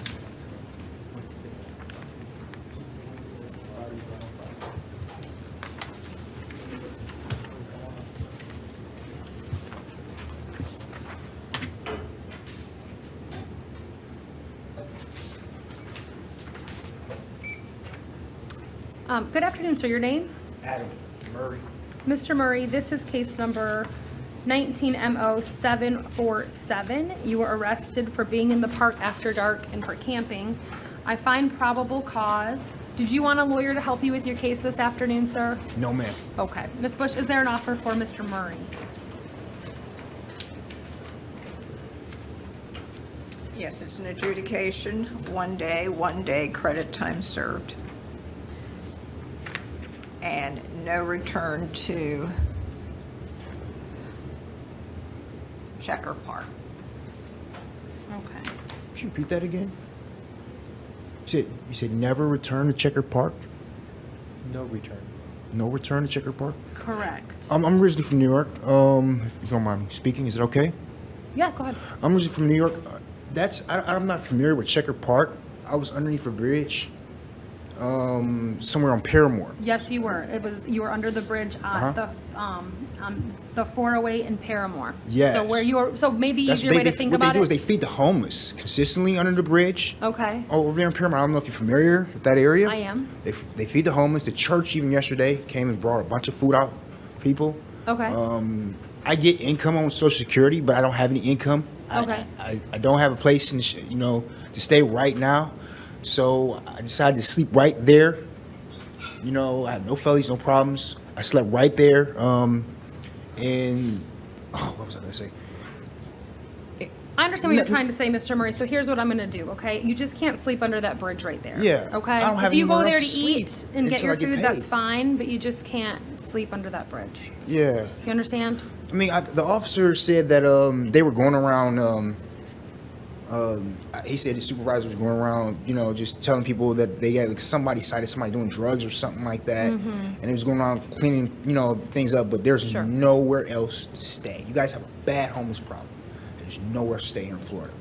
I understand, sir. And I'm just in a bad position, just so happened. So, Okay. but yeah, I mean, I hear what you're saying, so that's why I'm just saying, I'm letting you know that you just can't sleep under the bridge there at Paramore and the 408. You can go get the food from the church, Yeah. but you got to find somewhere else to sleep. Okay. All Yes, right? ma'am. Okay. Did you want to accept the state's offer? What was the state's offer again? It was an adjudication of guilt and 1 day in the jail with I didn't 1 day even time give you a served. plea. Well, I didn't get to that part yet. Okay. Okay? So I'm asking you first if you want to accept the state's offer. What was the state offer again? I'm sorry. An adjudication of guilt, 1 day in the Orange County Jail with credit for Okay. 1 day. Okay. Yeah, I can step. I already All right. stayed, so yeah. Did you want to enter a no contest plea? Yes, that's what I would have answered anyway. Okay, so go ahead and sign the plea form for me. Okay.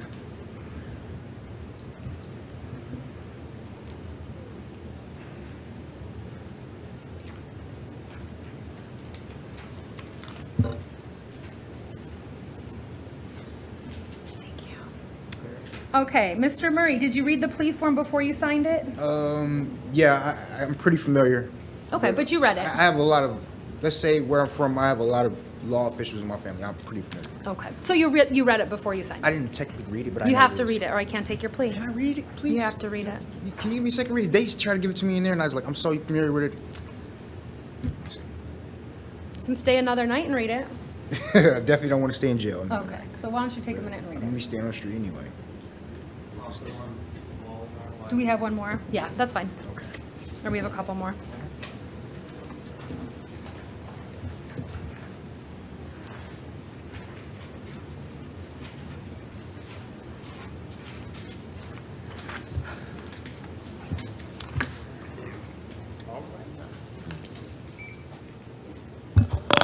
Sir, good afternoon. Are you Mr. Taylor? No. Yes? Good afternoon. Good afternoon, sir. This is case number 19M0748. You were arrested for open container. I do find probable cause. Is there an offer for Mr. Taylor?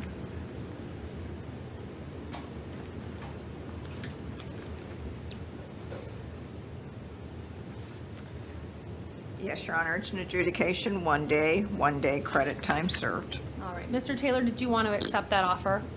Yeah. Okay. Sign the plea form for me, please.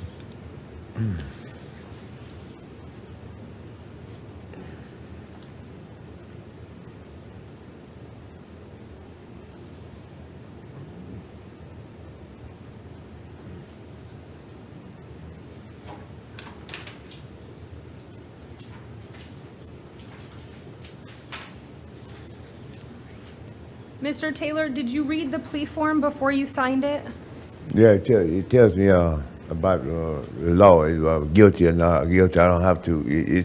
Okay. Yeah, I read it. Yeah. Good. Okay. Do you have any questions about any of the rights on the form? No, man.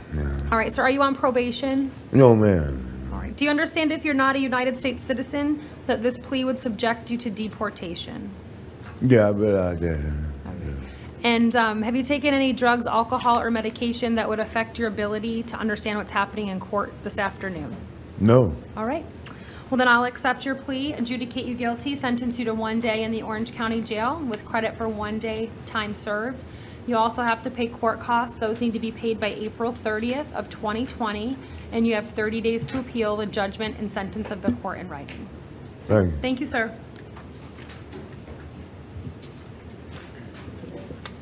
You ready, Mr. Taylor? I'm sorry, Mr. Murray? You all set? Yeah, I understand it. Okay. Do you have any questions about any of the rights that you're giving up? No, Your Honor. Okay. Are you on probation? No. Do you understand if you're not a United States citizen that this plea will subject you to deportation? Yes. Have you taken any drugs, alcohol, or medication that would affect your ability to understand what's happening in court this afternoon? No. I'll accept your plea. I'm going to adjudicate you guilty, sentence you to 1 day in the Orange County Jail with credit for 1 day time served. Okay. You have to pay court costs. Those need to be paid by April 30th of 2020, so you have a whole year. And you have 30 days to appeal the judgment and sentence of the court in writing. All right? Thank you, sir. All right.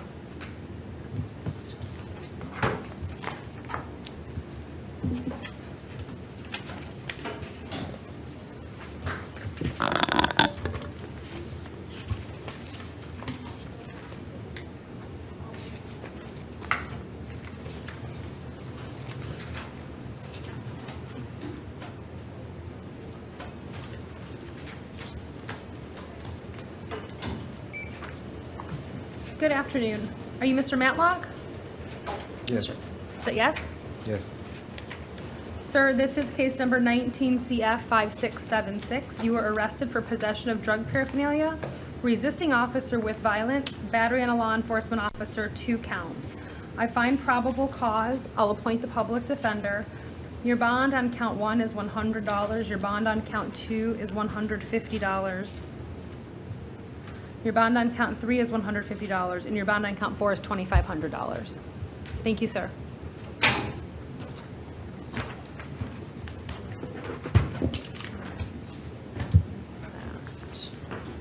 And then, Ms. Bush, were you ready on the resets?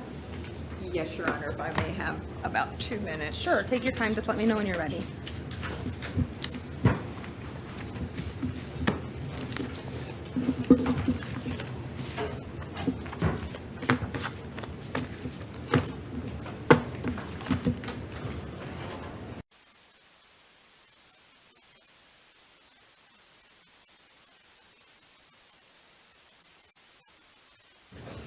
Good morning, everyone. I'm Judge Amy Carter. This is Courtroom 1, Session 1. Could I have the attorneys place their appearances on the record, please? Good morning, Edith Bush for the Office of the State Attorney. James Township for the Office of the Public Defender. Okay.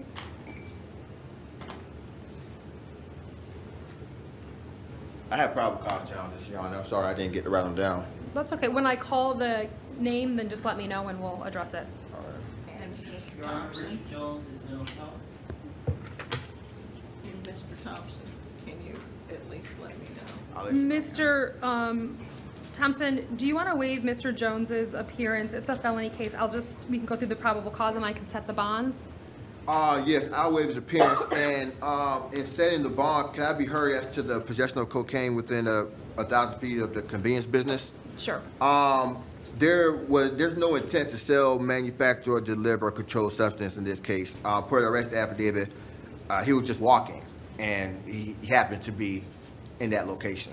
And intent is an element of the crime. And I concur, Your Honor. And this should be, the state would ask the court to find possession of cocaine as opposed to the possession of cocaine with intent. Okay. And I also agree. This is case number 19 CF 5805. Richard Jones, he was arrested for possession of cocaine with intent to sell within 1,000 feet of a convenience store, possession of drug paraphernalia, littering, and sanitary nuisance. Count 1, probable cause for possession of cocaine. I'm going to set his bond at $200. Count 2, possession of drug paraphernalia, $100. Count 3, littering, $100. And count 4, $100. And I'll appoint the public defender. Michael Outing is also mental health, Your Honor. Your Honor, I would waive his appearance, and I would ask the court to release ROR for the trespass and take no action on the out on bond charge. Mr. Outing has been adjudicated and competent to proceed by Judge Caraballo on December 3rd, 2018. Okay. I don't have the case number before me, but I could look it up if you need it, if you need me to. And then on the out on bond charge, he's actually set for a competency hearing in that case. All right, let me just take a quick look. All right.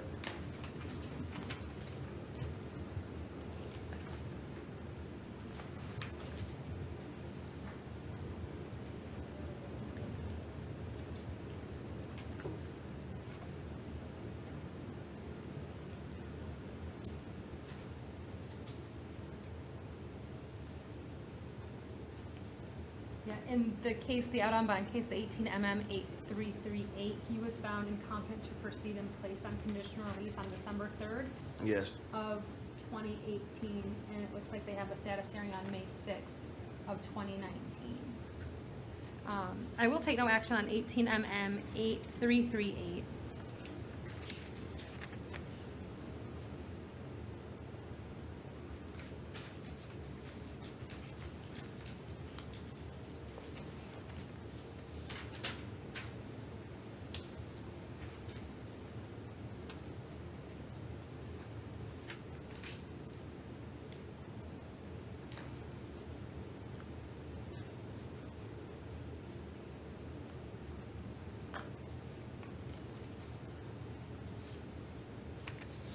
All right, at this time I will release Mr. Outing, ROR, in case number 19MM3373. He's not to return to the target on Millennial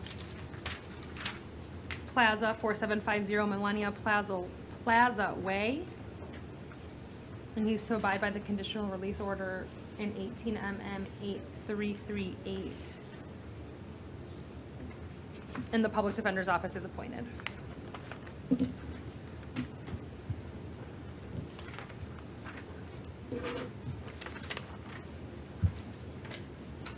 Morning.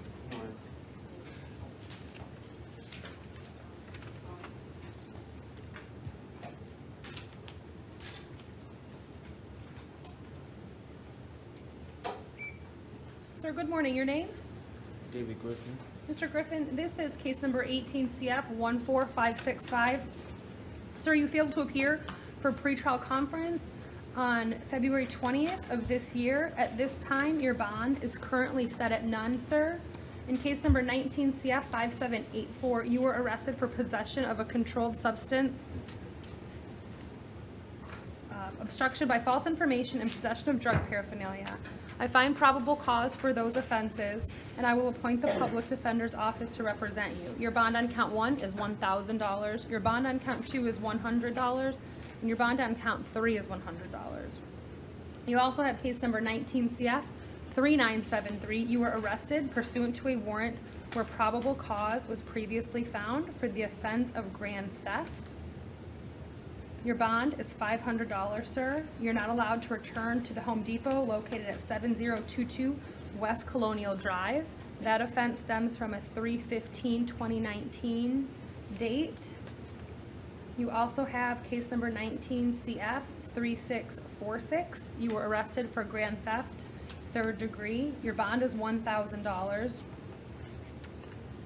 You were arrested pursuant to a warrant where probable cause was previously found. This is also at the same Home Depot location, and the offense date is related to a March 9th, 2019 date. You have 19 CF 4747. You were arrested for grand theft, 3rd degree, pursuant to a warrant where probable cause was previously found. Your bond in that matter is $2,500, sir. And this stems again from an allegation at the Home Depot at 7022 West Colonial Drive with a date of April 2nd as the alleged offense date. I will appoint the public defender to represent you on all of the cases, sir. And you said the 3 failure to appear is all no bonds, right? Correct. Thank you.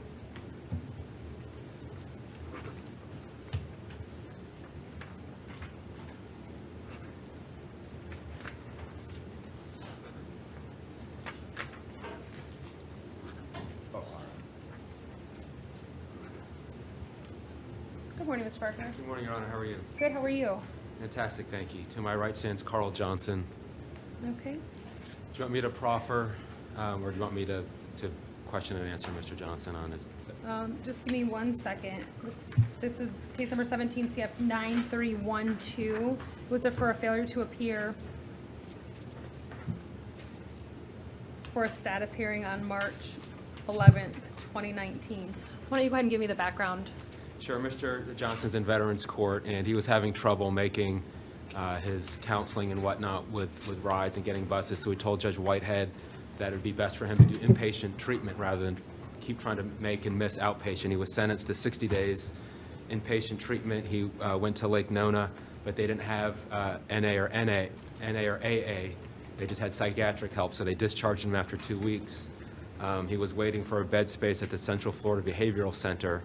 He was out for 2, 3, 4 weeks, something like that. That's the period of time where he missed his status conference in Veterans Court. He got into the Central Florida Behavioral Hospital, was there for 2 weeks. He was discharged Monday with a bed space available for him at Lake Baldwin to start inpatient. He was supposed to report in yesterday at 11 a.m., but he was picked up on this warrant. They told him that he can, if he happened to miss tomorrow at 11, he could turn himself in a day or two late, but would have to go directly to the psychiatric intake, which he can do. So I'm asking the court to release him with a special condition that he turn himself in to the Lake Baldwin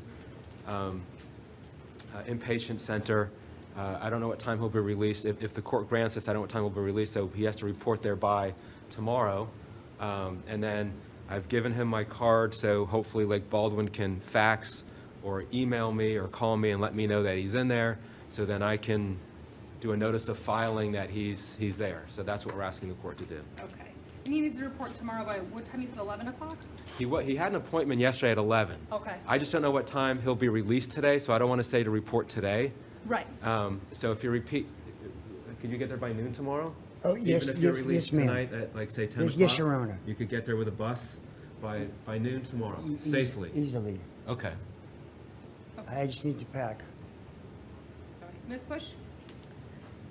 Your Honor, the state can't intervene as far as what Veterans Court's wishes are. Okay. This warrant was signed and set by the signing judge for the failure to appear. I don't know if this is a matter that should be taken up with that court. We checked with Veterans Court, excuse me, Your Honor, may I? Yes. We checked with Veterans Court. He won't be seen until next Friday, a week and a half, and he's needs the treatment. He gets sick when he's in the jail because he's not on his the stuff that he needs, the Suboxone or whatnot. All right. And is Judge Whitehead is the judge that he normally sees? Yes. Okay. All At this time, based upon the information presented in the court this morning, I am going to modify the capias. I don't want Mr. Johnson to lose the treatment that has been worked on so hard to get set up for him. That's the whole point of the Veterans Court. You've put on the record the reason for the failure to appear, and that he is going to go there tomorrow. I'm going to order that you're there tomorrow by noon. You're going to provide proof to your lawyer, who's going to do then a notice of filing with the court. So I would release you ROR, sir, so that you can report to Lake Baldwin VA. Did I miss anything? That's it, Your Honor. Okay. All right. And I'm going to send Judge Whitehead an email and let him know that I saw you this morning. I don't want you to lose your spot tomorrow. And if you're not in there by tomorrow, they're going to put another warrant out for you. And then we'll have to go, and you won't get another chance. I'll never get out again. Right. So thank you, Your Honor. We All right. appreciate it. Thank you. Thank you, Your Honor. You're welcome, Mr. Johnson. I need that help.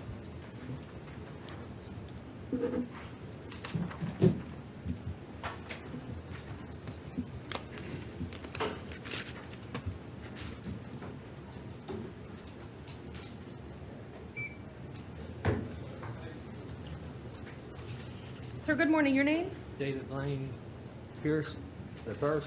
Mr. Pierce, this is case number 19 CF 3454. You were arrested pursuant to a warrant where probable cause was previously found for the offense of burglary of a structure and grand theft third degree. Their probable cause was found. I'm going to appoint the public defender. Your bond on count 1 will be $2,500. Your bond on count 2 is $150. Thank you, sir.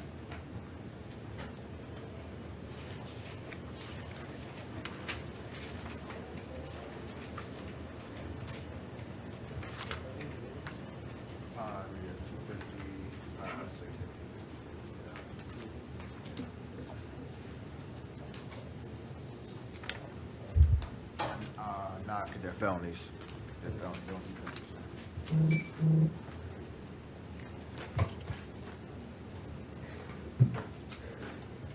Y'all, I had 2 cases for him.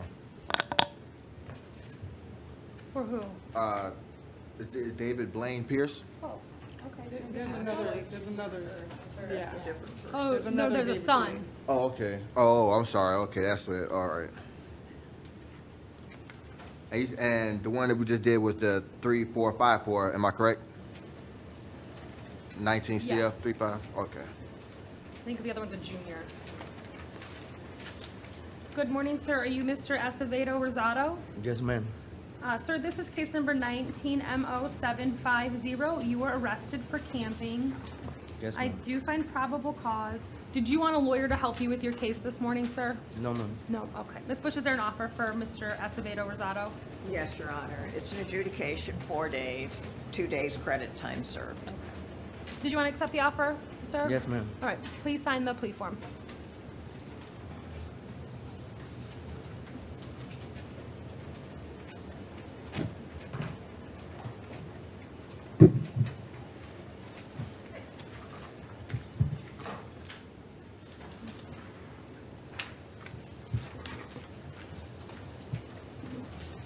Sir, did you read the plea form before you signed it?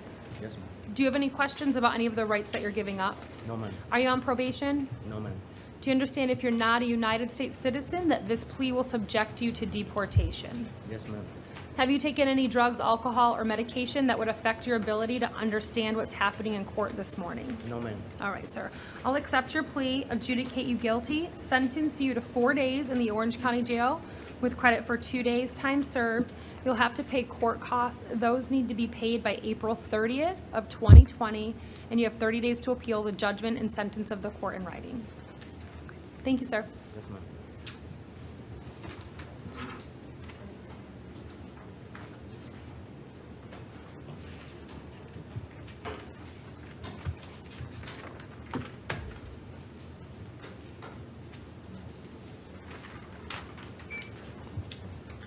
Good morning. Are you Mr. Finley? Good morning, ma'am. Mr. Finley, this is case number 19MO751. You were arrested for laying on the sidewalk in downtown area. I do find probable cause Did you want a lawyer to help you this morning, sir? Yes? Okay. I'll appoint the public defender to represent you. Ms. Bush, is there an offer for Mr. Finley? Yes, Your Honor, it's an adjudication, 4 days, 2 days credit time served. You want to accept the offer, Mr. Finley? Yes, ma'am. Okay. Just sign the plea form, please. And the state Yes. recommends no action on the out on bond. Thank you, Ms. Bush. There's no offer to out on bond since there's no decision been made, right? Actually, Your Honor, since it's a city case, if I can have a moment to see whether or not the city has filed an information, and that would only be to see if there's a filing fee that would be assessed. Okay. I could make an offer on that. Mr. Finley, we're going to try to see if we can resolve your other case today, too. Ma'am? We're going to try to see if we can resolve the other case that you have, the open container case. Yeah. Okay.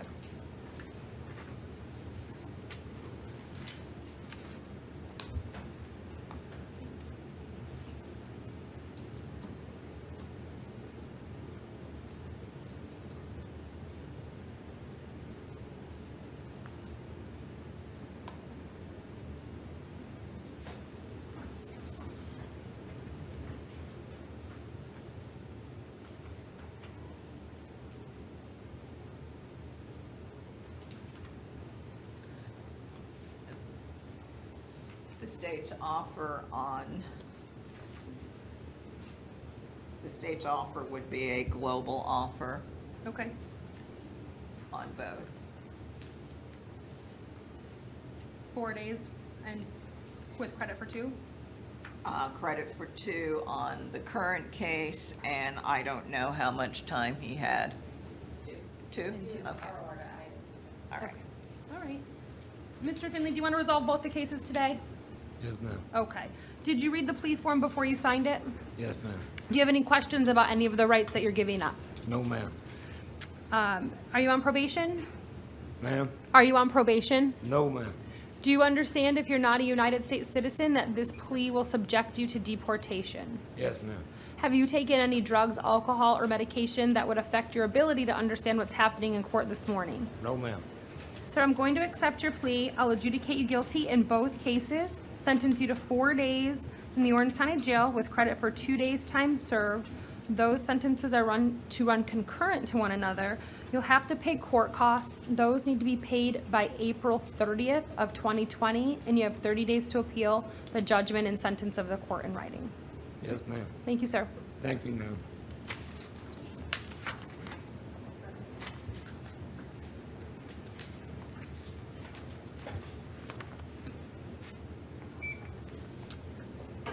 Good morning, ma'am. Your name? Ursula Kirkland. Ms. Kirkland, this is 19 MO 752. You were arrested for camping. I find probable cause and will appoint the public defender to represent you. Is there an offer for Ms. Kirkland? Yes, Your Honor, it's an adjudication, 4 days, 2 days credit time served. Did you want to accept? mean? So, if you accept the offer, I'll sentence you to 4 days in the Orange County Jail. You have credit for 2 days. So she'll get out tomorrow. Correct.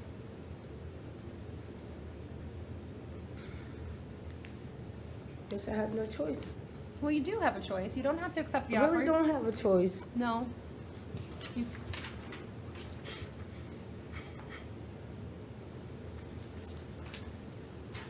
Ma'am, I can leave your bond set at the $250, or you can accept the plea. Those are your choices. Would you have any objection to an ROR? 6 failures to appear.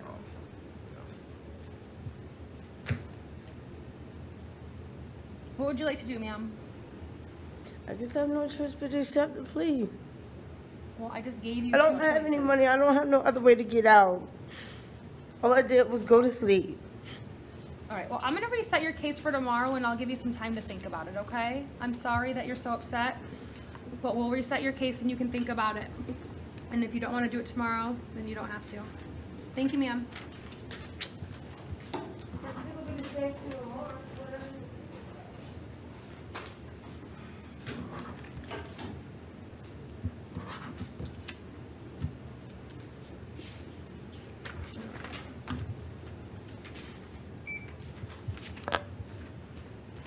Good morning, sir. Your name? John Dennis Merrick. Mr. Merrick, this is case number 19CO487. You were arrested for soliciting without a permit. I do find probable cause, and I'll appoint the public defender's office to represent you. Is there an offer for Mr. Merrick? Yes, Your Honor, it's adjudication 3 days, 2 days credit time served. Mr. Merrick, did you want to accept the offer? Yes. Okay.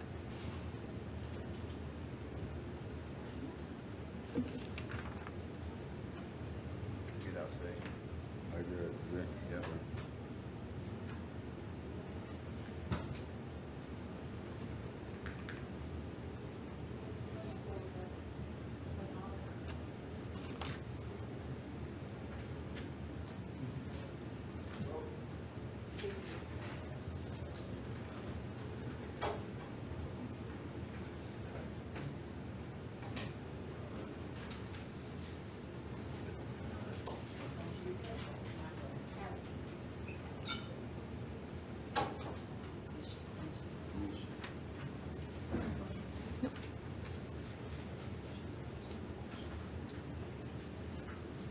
Mr. Merrick, did you read the plea form before you signed it? Hmm? This plea form, did you have a chance to read it before you signed it? Yeah, I read some of it. Yeah. All right. Do you have any questions about anything that's on the plea form? Huh? Do you have any questions about what's on the plea form? Do I have a question? No. No? Okay. Are you on probation, sir? No. All right. Do you understand if you're not a United States citizen, that this plea will subject you to deportation? I'm a United States citizen. Good, okay. Have you taken any drugs, alcohol, or medication that would affect your ability to understand what's happening in court today? No, ma'am. All right, sir.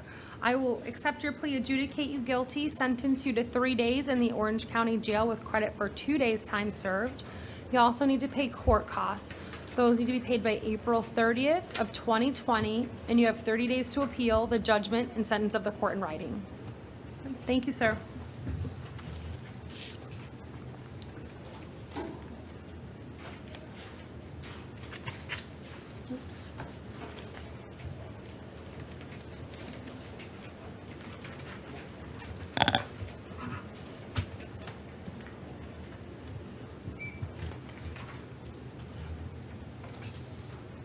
Good morning. Are you Mr. Perez? Yes. Mr. Perez, you were arrested for possession of drug paraphernalia. I do find probable cause, and I'll appoint the public defender to represent you, sir. Is there an offer for Mr. Perez? Yes, Your Honor, it's an adjudication 5 days, 2 days credit time served. Mr. Perez, do you want to accept the offer? He has a criminal history. He does. I show a conviction for resisting officer without violence and DUI. If you want to accept a plea on this offer, I can ask for one. Yes.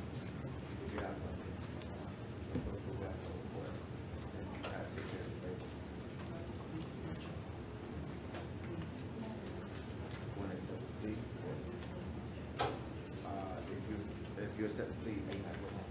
If you want to know the plea, if you know they're gonna act on all one, Your Honor, would you have any objections to an ROR in this case? It is possession of drug paraphernalia. Your Honor, the state would just ask the court to take into account that he's on pretrial diversion on a DV battery out of Seminole County as well.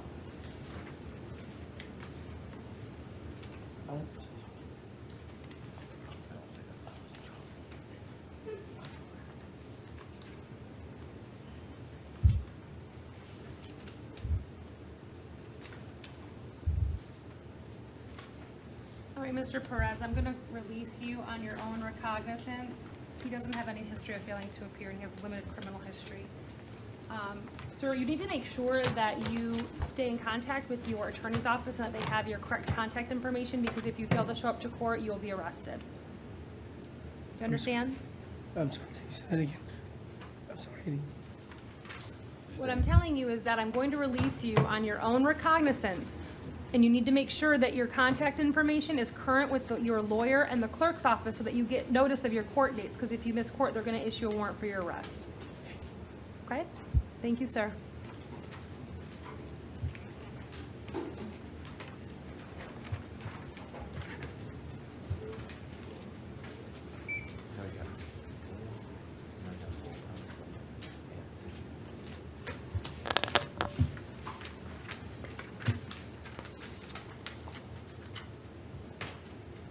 Good morning, your name?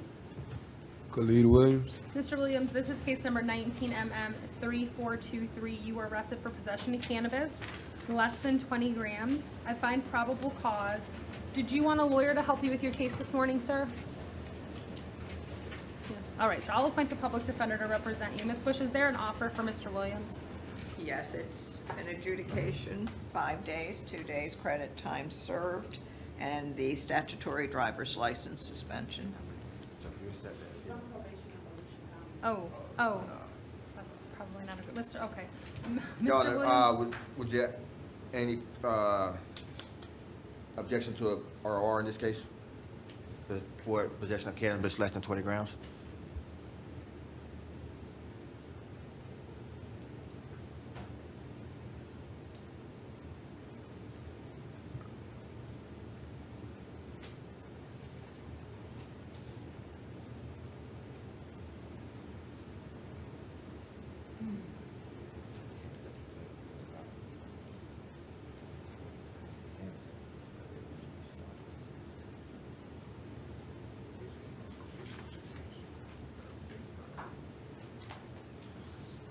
Yeah, I got him.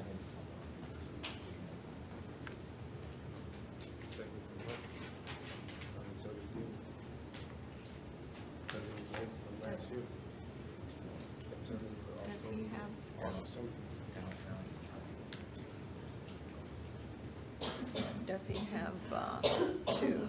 Does he have two holds on him? Yeah. He does out of county holds, yes. Yeah.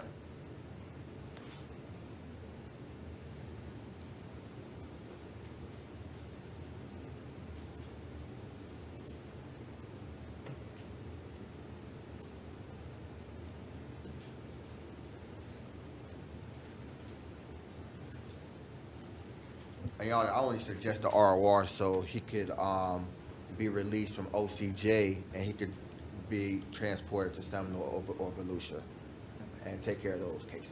All right, I will release you ROR, sir. Again, as I told the previous gentleman, you need to make sure that your contact information is current with your attorney's office and with the clerk of the court so that you get notice of your court date. Otherwise, they're going to issue a warrant for your arrest. Okay? Thank you, sir.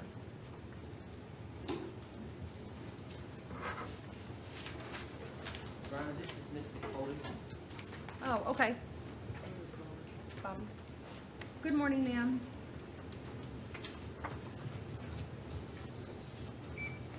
You're Tiana Dakotas? This is case number 19MM3399. Ma'am, you were arrested for trespassing. I do find probable cause for the offense. I'm going to appoint the public defender's office to represent you. Was there an offer for Ms. Dakotas? Yes, Your Honor. It was an adjudication, 5 days, and now it is 2nd, 3rd, 24th, 3 days credit time served. No return to the scene, which is the Liquor Master number 5 on Old Winter Garden Road, and abide by all trespass warnings. Ms. Dakotas, do you want to accept the state's offer and resolve your case?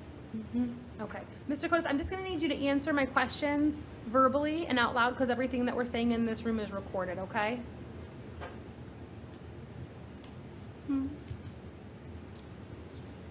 Are we appointed, Your Honor? Yes.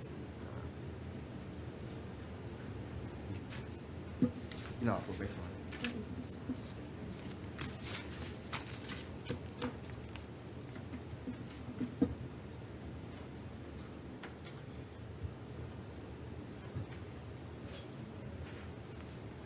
Thank you. Ms. Dakotas, did you read the plea form before you signed it? Mm-hmm. Okay. Ms. Dakotas, remember I told you you have to answer verbally, like with a Yes, yes or no? ma'am. Thank you. Do you have any questions about any of the rights that you're giving up that are on the form? Uh-uh. Okay. Are you on probation? No. Do you understand, if you're not a United States citizen, that this plea will subject you to deportation? Are you are you a United States citizen, ma'am? No. No? Okay. So I have to inform you that if you're not, this plea will subject you to deportation. Do you understand? Yes, ma'am. Come on, Your Honor. Sure. Massachusetts. Okay.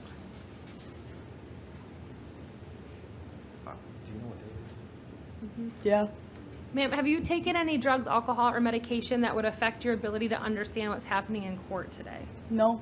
Okay. I'm going to accept your plea. I'll adjudicate you guilty, sentence you to 5 days in the Orange County Jail with credit for 3 days' time served. You also have to pay court costs. Those need to be paid by April 30th of 2020, and you have 30 days to appeal the judgment and sentence of the court in writing, ma'am. All right? Thank you. You'll get out tomorrow.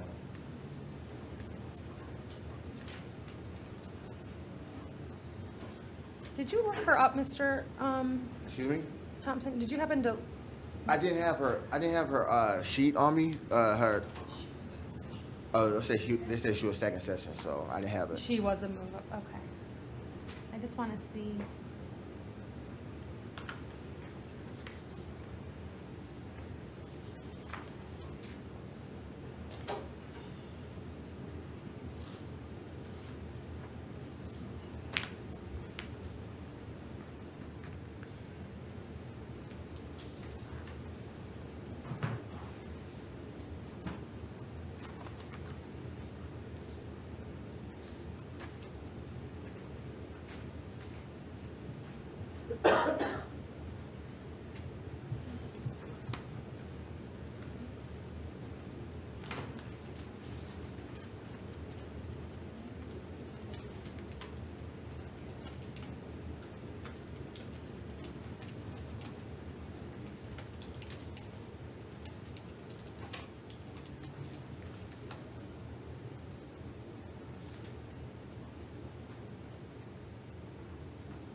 All right.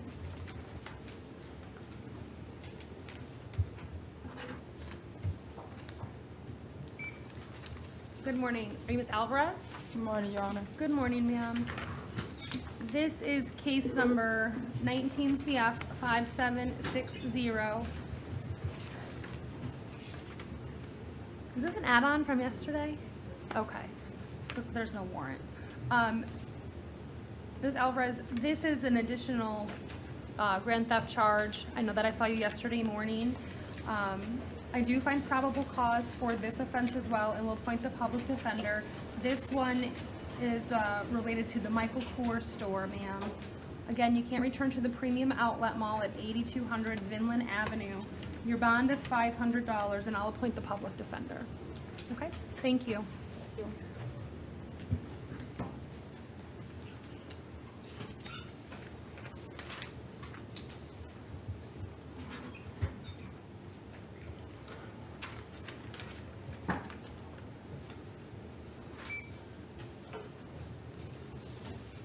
Sir, good morning. Your name? Good morning, Your Honor. I'm Christian Ayala. Mr. Ayala, this is case number 19 CF 5791. You were arrested for possession of a counterfeit driver's license, uttering forgery, and fraudulent use of credit cards. I find probable cause. I'm going to appoint the public defender's office to represent you. Your bond on count 1 is going to be $1,000. Your bond on count 2 is $150. Your bond on count 3 is $150. Case number 19 CF 3961. This time I'm going to revoke your bond, sir, and reset it at $2,500. Oh, And can we be, we may need to be appointed on that one because he doesn't have an attorney on the out-of-bond charge, Your Honor. yes. So count 1 will be $1,000 and count 2 will be $1,500. And then the public defender's appointed for both cases.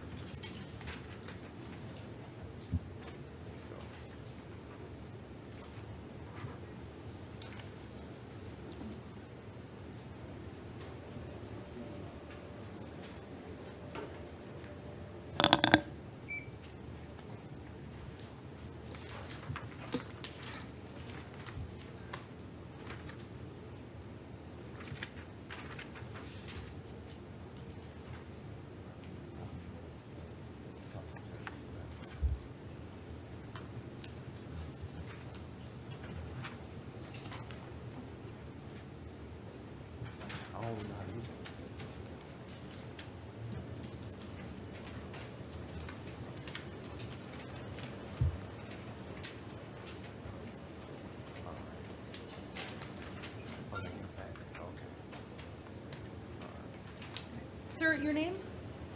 Raquel based. Sir, this is case number 18 CF 17477. And this is a violation of condition of pretrial release, sir.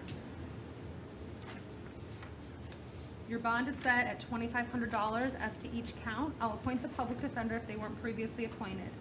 Your Honor, well, as it relates to the violation of condition of pretrial release, it seems that I want to know if this may have been an error, because he is on probation. I just took probation. He took probation, instead of the pretrial release. Yeah, I just took probation like recently, and my first time to see my PO is on the 3rd of next month. All right, just give me 1 second, okay? Yeah, I just took probation now.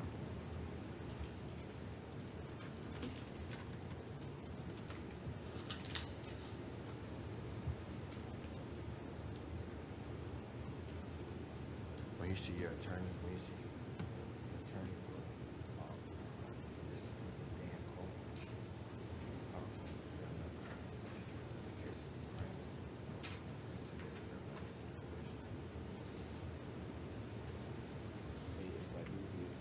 Not in 18 CF 17477. I don't see any plea or anything that placed him on probation. My probation officer name is Gallagher. Pardon me? No. Do you want to look and stack, Mr. Thompson? No, Your Honor. Okay. We would ask that you take no action on the Allen bond charge.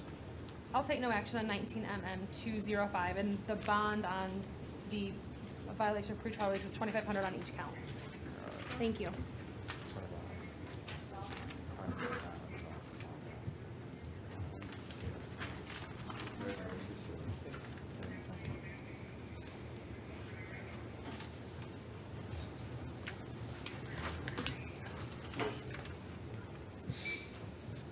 Sir, good morning. Your name? Mark Brooks. Mr. Brooks, this is case number 19 CF 5785. You were arrested for driving while license revoked as a habitual offender. I do find probable cause. Your bond is $2,500. Sir, your affidavit for insolvency states that you make $1,000 per week, or is it per month? Well, I own my own glass company, and I really don't pay myself. I just get money out of the bank as I go. Okay. So what would your income be, sir? Pardon? Estimate what your income is after taxes every month. What do you pay yourself? Say probably $500 a week. And then $500 a week? I mean $1,000 a week, and then I pay bills out of that. So $4,000 a month? All right. So you're going to need to hire an attorney to assist you with this case because you don't qualify for the public defender based upon your testimony, okay? So your bond on the new case is $2,500, and then in 19 CF 1863, I'm going to take no action at this time, sir. Thank you. Well, it means that I'm not going to revoke your bond on your out on bond case. Okay. Okay? Thank you, sir.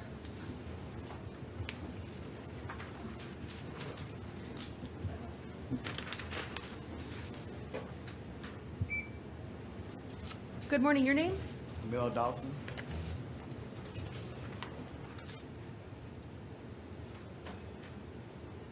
Mr. Dawson, this is case number 19 CF 5819. Yes, ma'am. You were arrested for possession of synthetic cannabinoids and trafficking in a controlled substance greater than 4 grams. I do find probable cause for count 1. Ms. Bishop, we spoke about this earlier in the week, that there doesn't appear to be a catch-all statute for trafficking in a controlled substance. So it would be possession, which is already encompassed in count 1, is how I'm reading the affidavit.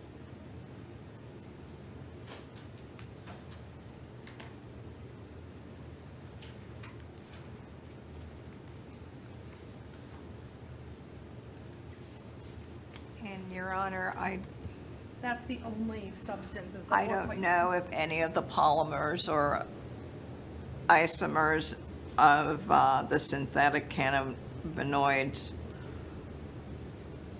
are anticipated under the trafficking and controlled substance greater than 4 grams. I don't know.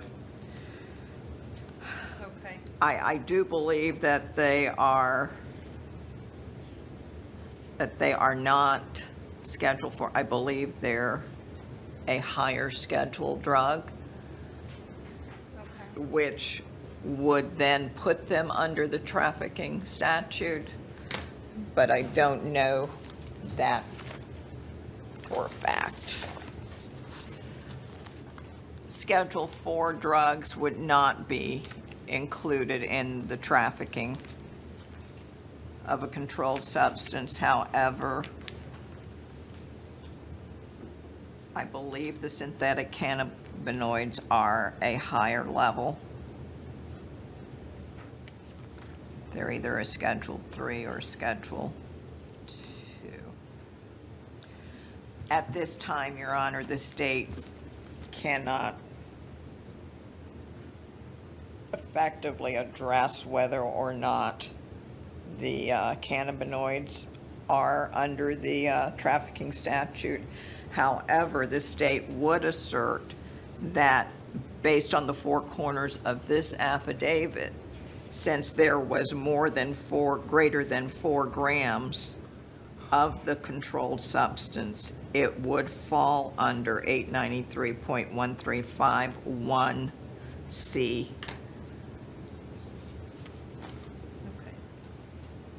So, And having said that, the state would assert that probable cause does exist for the trafficking charge. And the only reason the state brought up the schedule of drug is because we just, day before yesterday, had a similar situation, but it was for a Schedule 4 that did not fall within, the alprazolam did not fall within the trafficking statute. okay. Okay, I need to look then.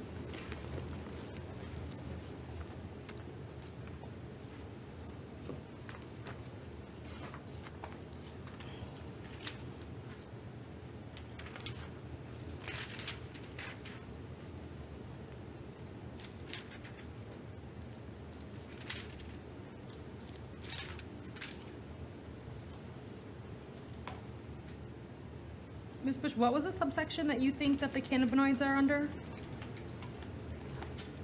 Your Honor, I did not know what the subsection for, Okay. and I am pulling it up right now.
Just a quick glance of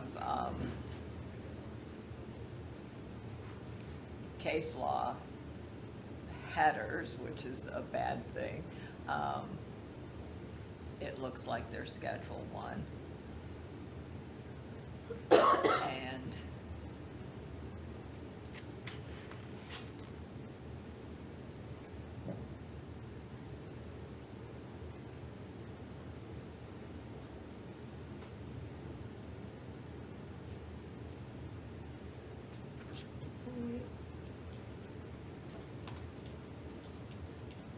Okay, so I think I found it.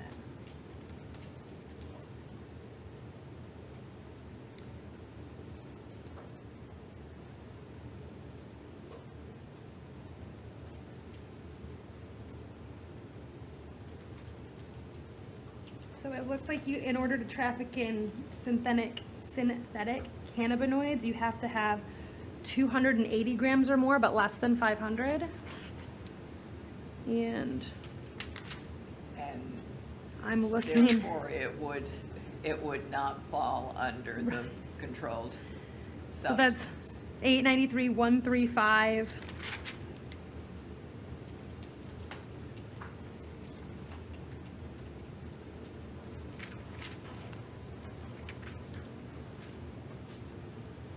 One.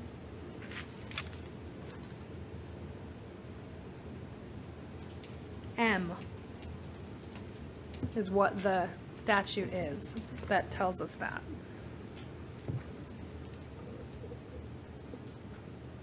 So again, then that would mean that I'm not gonna find PC on count 2, so you'll be ROR'd as to that count. I do find probable cause for possession of the cannabinoids, and your bond will be $500. So it's $250 and $500, Your Honor. Well- Would the court have any objection to pretrial release? I see he didn't qualify because there was no address on file, but we do have an address that we could put on the record. Well, does he wanna just resolve the camping case?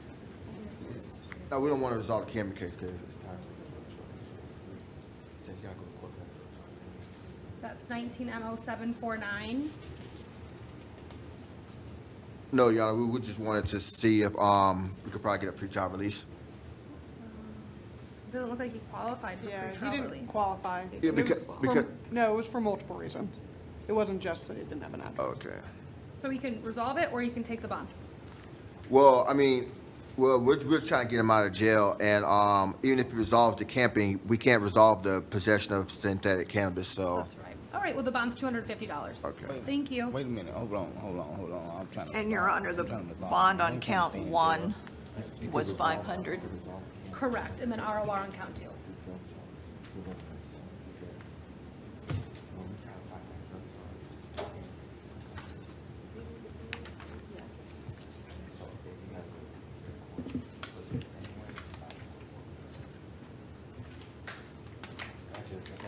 it's up to you.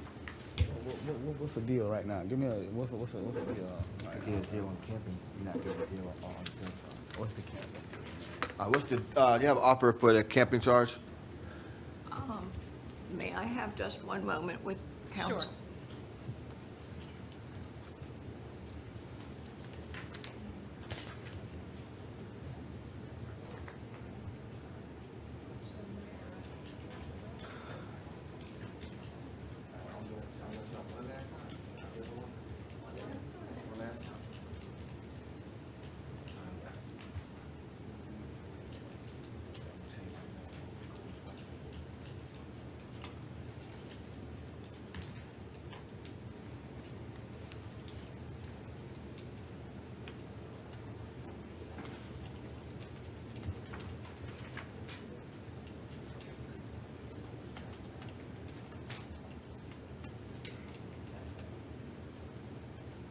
That's up to you.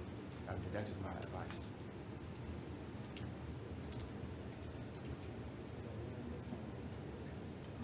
You should have. I'll simply. Your Honor, the state does not have an offer at this time. Okay.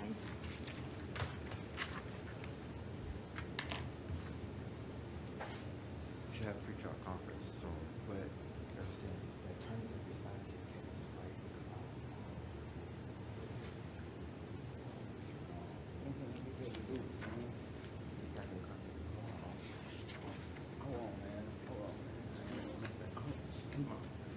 Can I talk with you, Miss?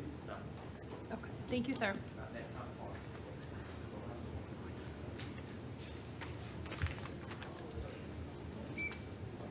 Sir, good morning. Your name? Terrence Durden. Mr. Durden, you are here in case number 19 CF 5722 You were arrested pursuant to a warrant where probable cause was previously found for the offense of aggravated assault with a firearm. I will appoint the public defender's office to represent you. Your bond is $2,500, sir. You're not to return to the Family Dollar located at 6325 North Orange Blossom Trail, and you're not to possess any weapons or any firearms. Do you understand? Yes, ma'am. All right, thank you, sir.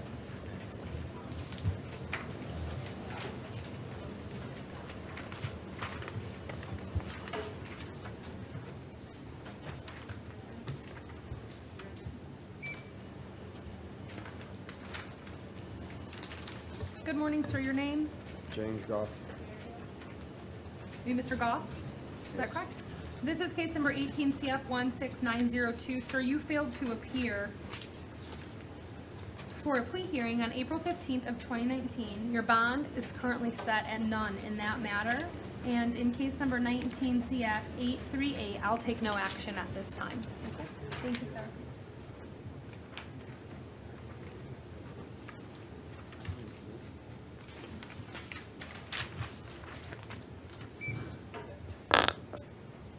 Good morning, sir. Your name? Terry Griffin. Mr. Griffin, you're here in case number 19 CF 809. You failed to appear for arraignment on April 9th of 2019. I will appoint the public defender's office to represent you. Your bond is currently set at none, and you'll have to see the judge downtown to have that modified, sir. You know what day that'll be or when? You'll have to get your lawyer to file a motion, okay? Thank you.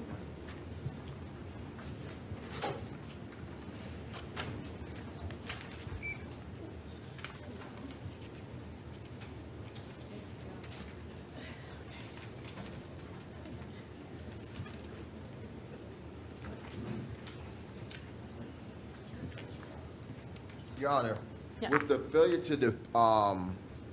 to appear, it is a strong possibility that it wasn't willful.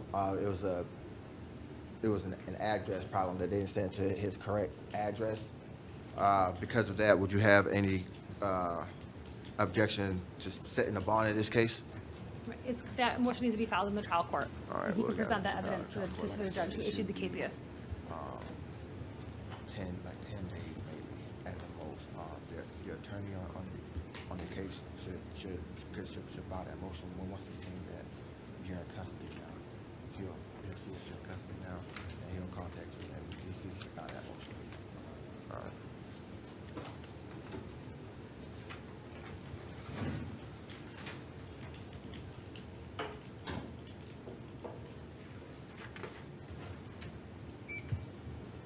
And Good Your morning, Honor, the defense will waive the reading of the charges. Okay. Sir, good morning. You're here in case number 18 CF 17990. You're Mr. Hill? Yes, I am. Okay. Sir, you were arrested pursuant to a warrant where probable cause was previously found for failing to report or register.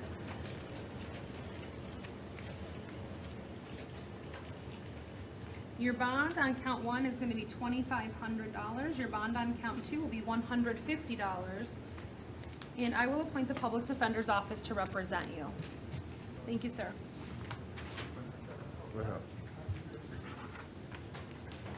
And, Your Honor, Yes. does he need to be reminded of his reporting requirements? Yes, Mr. Thompson, you want to let him know? I think he might have registered.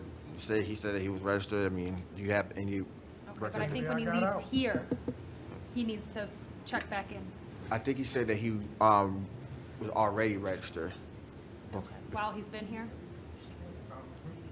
Because I think when he leaves, it re-triggers everything. No, they said he failed to register at What's his- originally. He said he was registered. Mr. Hill, you need to make sure that you follow your reporting requirements when you leave the jail, okay? Yes, ma'am. All right, thank you, sir. Just call that officer.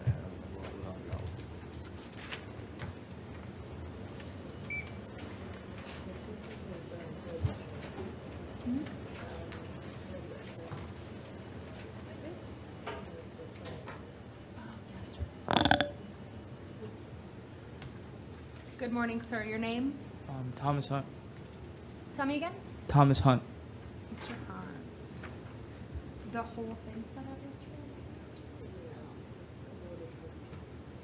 No, I know.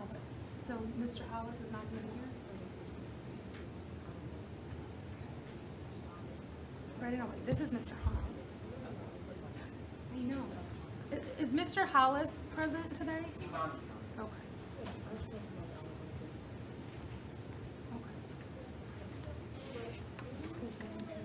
Good morning, Mr. Hunt. Good morning.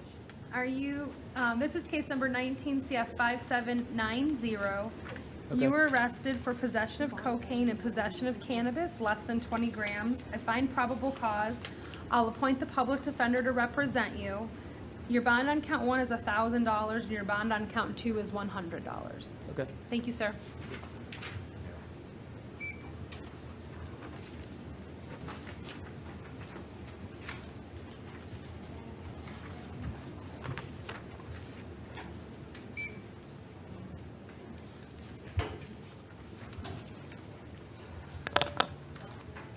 Good morning, sir. Your name? Jeremy Jackson. Mr. Jackson, this is case number 19 CF 5788. You were arrested for driving while licensed suspended with 2 prior convictions. I find probable cause. Did you want an attorney to help you with your case this morning, sir, or are you going to hire your own? I already have a private attorney. You have one, okay. Yes, ma'am. Sir, your bond in this case is $2,500, and in case 19 CT 955, sir, I'm revoking your bond at this time, and it will be set at $3,500. $3,500. $3,500. Well, I'll do 2,000 on 19 CT 955 and 1,500 on 18 CT 9414. What does that mean? So the total amount I told you of the 3,500 is still correct, but I had to split the amount up on the 2 different cases. Okay. Okay, so you've got 2,500. So it's 7,000 total. Okay? Thank you, sir.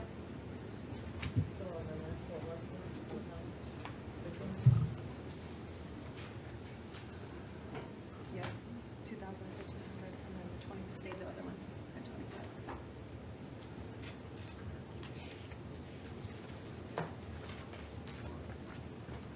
Have a moment, Your Honor. Yes.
You ready?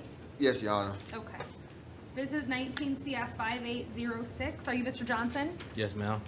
Sir, you were arrested for sale and delivery of cannabis without consideration, possession of cocaine, and possession of drug paraphernalia.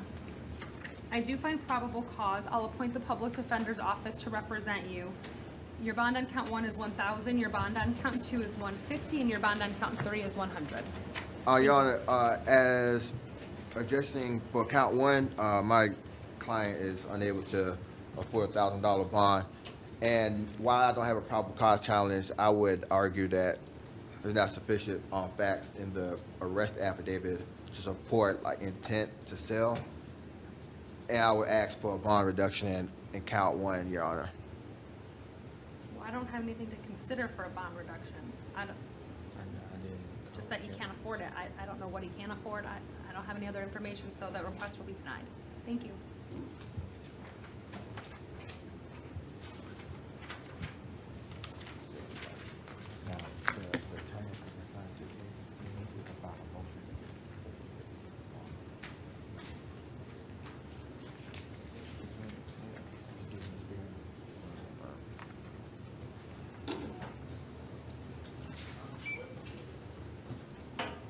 Good morning, your name?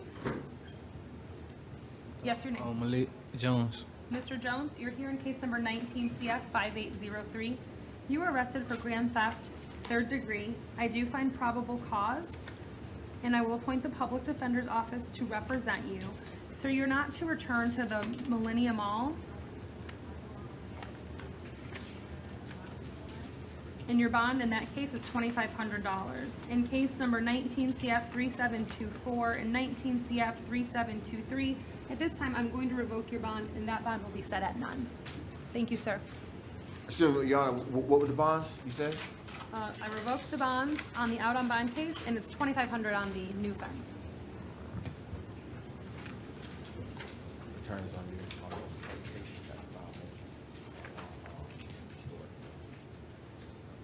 Edie, I got a PC challenge. Your Honor, I do have a probable cause challenge for Mr. Lawrence? Mr. Lawrence, yes. All right. This is 19 CF 5764. Mr. Lawrence, you were arrested for burglary of an unoccupied dwelling and criminal mischief. And I'll appoint the public defender's office to represent you, sir. Go ahead, Mr. Thompson. With the criminal mischief, I didn't see any sufficient evidence to support that there was property damage. And it seems that when it comes to the burglary of an unoccupied dwelling, he thought that it was vacant, Your Honor, and any damage, I don't see any damage when to gain access. And per the arrest affidavit, the client's testimony was that he wanted just to use the bathroom, Your Honor. I don't see that being the sufficient crime therein. I would actually not find probable cause for count 1. Ms. Bush? Yes, Your Honor. Within the four corners of the affidavit, there are multiple damages.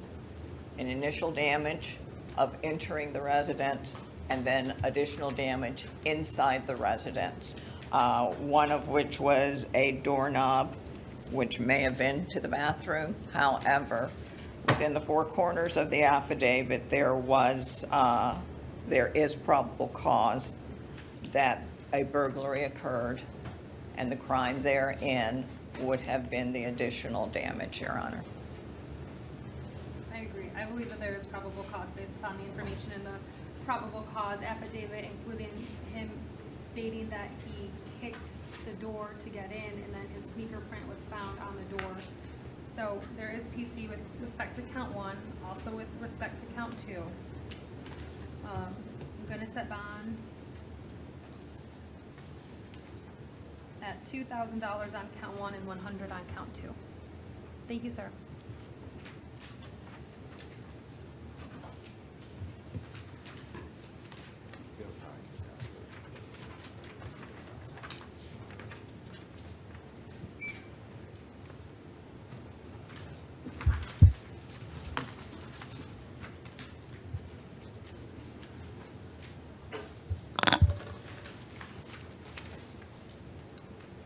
Good afternoon, your name, or good morning, sir, your name? Junior Marcella. Sir, you're here in case number 19 CF 2838. You failed to appear for arraignment on April 17th of 2019. At this time, your bond in that matter is set at none. Sir, you filled out an affidavit seeking the appointment of the public defender. You indicated you make $3,500 per or every 2 weeks. Is that correct? No, I'm sorry, can you repeat that for me one more time? Sure. You filled out an application to have the public defender appointed, and you put down that you make $3,500 every 2 weeks. Is that correct? No, not every 2 weeks. Okay. Every a month. Every month. Okay, I'm gonna make that correction for you, sir. And that's after taxes? Like taxes is probably they take a lot, probably 20, about 2,000 some. Like, would you say like 2,500? Yeah, 20, yeah. Okay. Do you have any dependents? Any people you take care of? No, man. Okay. Would you qualify for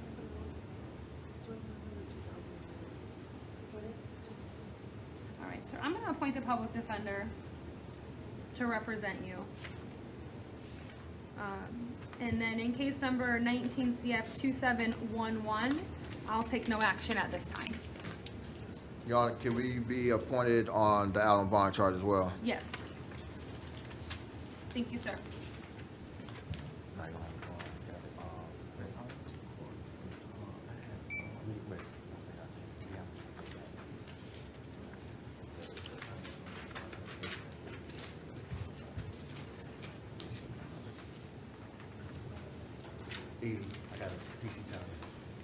I have a probable cause challenge for Mr. Nazareth Lloyd, Your Honor.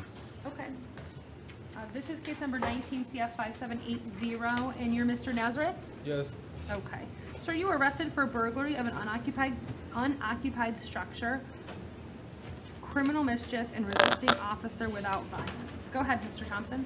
As for criminal mischief, there's no evidence that Mr. Nazareth did any of the spray painting, Your Honor. And to say that he did is going to be speculation.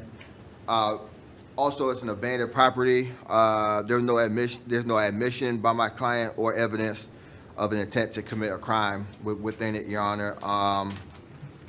This happened at Hungerford Prep, the old school, and I've been out there plenty of times. And a lot of those buildings are open, windows are open, people could walk right through. I've seen spray painting on those buildings like months and months ago. Per the four corners of the arrest affidavit, it's not sufficient evidence to suggest that he committed any of those crimes, Your Honor. I would ask that you release ROR for the burglary and the criminal mischief. Okay. Ms. Bush? Yes, Your Honor. Within the four corners of the affidavit, there is sufficient facts that indicate that Mr. Nazareth was actually inside the building at the time that law enforcement received the call. And there are facts that the manager of the building said that there was no spray paint within the building. Therefore, a crime was committed after the illegal, uninvited entry was made, Your Honor. The state would ask that the court uphold its finding of probable cause or find that there is probable cause. And Your Honor, before you make your ruling, I would like to point out that the manager said that there was no spray paint, but he didn't say that he saw my client do any of the spray painting. The police officer didn't say that he found spray cans in the immediate vicinity, Your Honor. And while he might have been in the structure, that's tantamount to a trespass, not a burglary. Okay. I do find that there is probable cause. That would be an argument that you could make to the jury as to establish reasonable doubt. But at this time, there is probable cause for all of the offenses.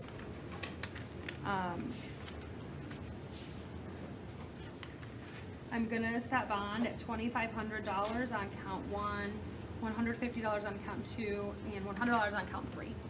Thank you, sir. And Your Honor, may we have a no return?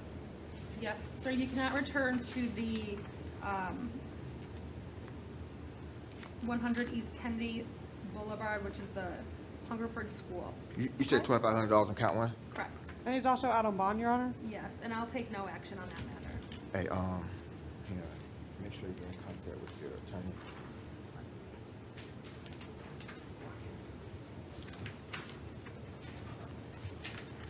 Okay, thank you.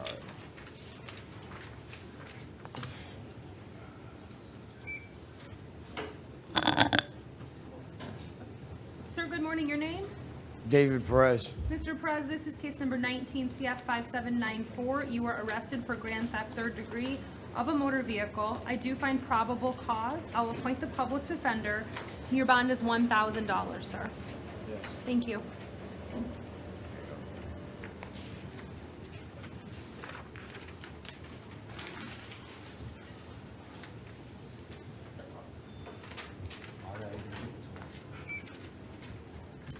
Good morning. Your name? David Blaine Pierce III. Mr. Pierce, this is case number 19 CF 3452. You were arrested for burglary of a structure and grand theft third degree. I do find probable cause, or I'm sorry, you were arrested pursuant to a warrant where probable cause was previously found. I will appoint the public defender. I'm going to set your bond at $1,500 on count one and $150 on count two. Sir, you cannot return to 155 North Goldenrod Road. That's the Orlando Golf Carts business. Do you understand? Yes, ma'am. Okay, thank you, sir.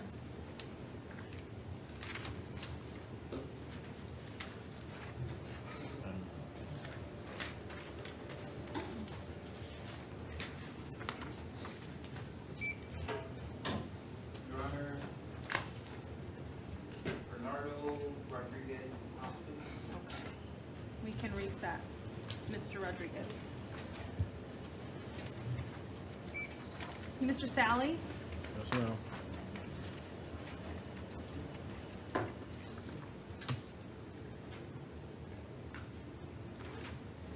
Mr. Sally, this is case number 19 CF 5809. You were arrested for possession of ammunition by a convicted felon. I do find probable cause. I'll appoint the public defender's office to represent you. I'm going to set your bond, sir, at $2,500. Your Honor, would you have any objection to setting bond at $1,000? I don't anticipate, I mean, he would, now this is gonna be an argument for the trial court, but, per the rest affidavit, his statement was he forgot that the ammunition was in the car and that it wasn't his. So, the state may have a tough time proving the knowledge element, but like I said, that's a trial issue, but I'm addressing that to speak towards a lowering of the bond. At this time, based upon the information that I have before me, I think that the bond is appropriately set at $2,500. All right. Thank you. He said that's 2,500? Correct.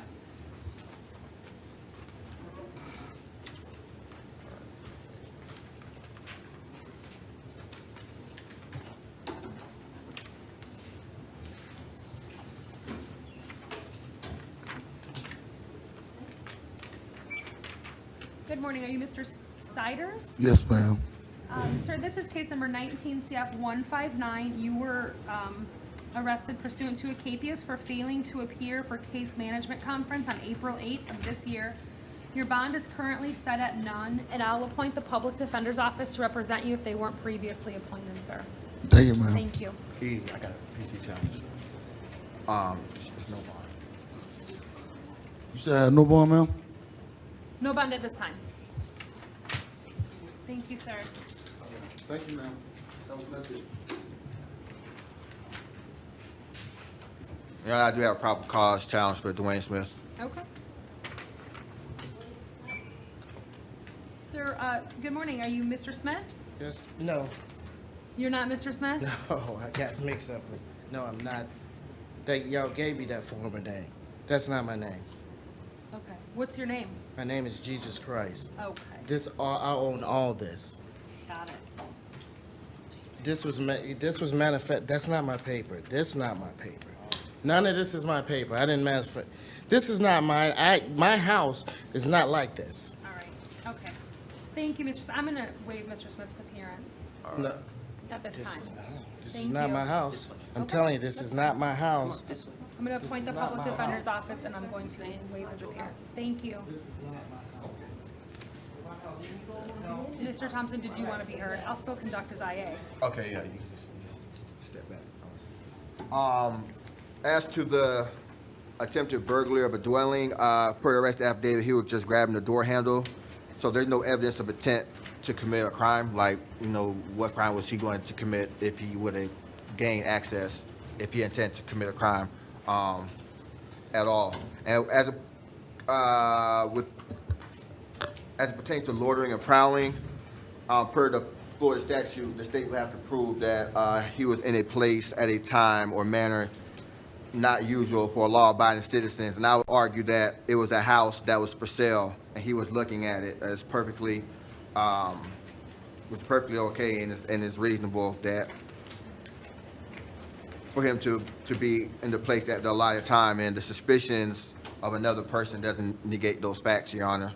And I would ask that you release ROR as to both charges. And if you do find probable cause, I would ask, because of his appearance today, that the court would issue a mental health pretrial release. Okay. Ms. Bush?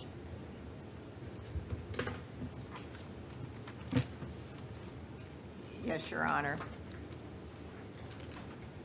as Mr. Smith was found with the carbiner that is used to lock the front gate of this residence that he entered. Mr. Smith did commit a crime once he entered the residence, and the state would ask the court to find probable cause for burglary of an unoccupied dwelling and for count 2, loitering or prowling. I don't think he entered, and the charge is attempted burglary of a dwelling. Your Honor, I'm seeing burglary of an unoccupied dwelling, and I believe that there's evidence here that showed Mr. Smith walk down the basement steps. Therefore, he was within the curtilage of the dwelling, Your Honor.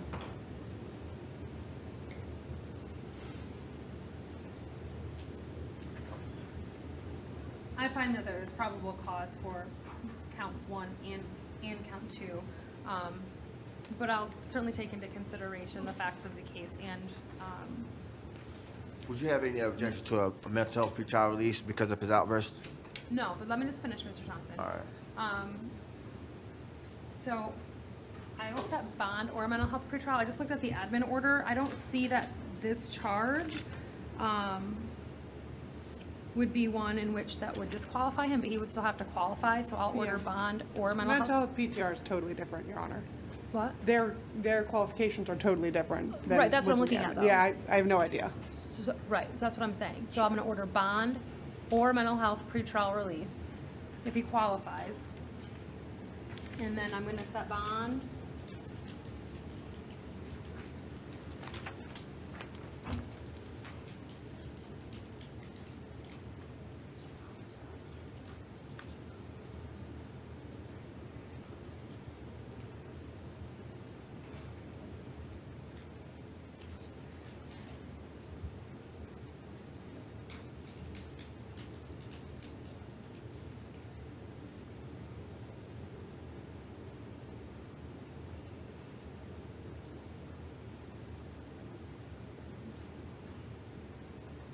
I'll set bond on count 1 at $1,000 and bond on count 2 at $100. Mr. Thompson, maybe make some notes in your system. I don't have any information about Mr. Smith, like if he has family contacts or access to his money or anything like that. But he has no criminal history. He served 14 years in the U.S. Navy, so maybe also note about Veterans Court. But because I don't know about his ties in the community or anything like that, I don't want to release him ROR. So if he doesn't qualify for mental health PTR and he can't post the bond, then you notify the proper motion, okay? Okay. All right, thank you.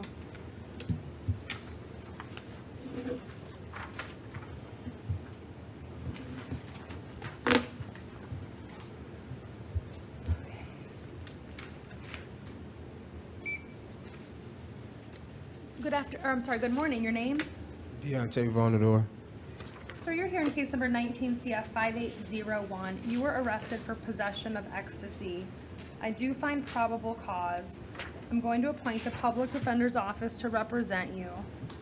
And I'm gonna release you on your own recognizance at this time, sir.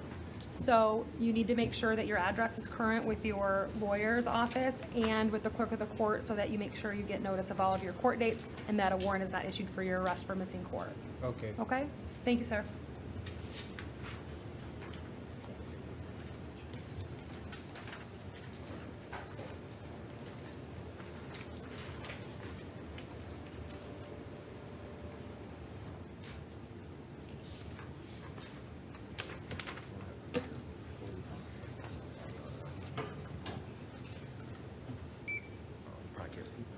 Good morning, are you Mr. Mason?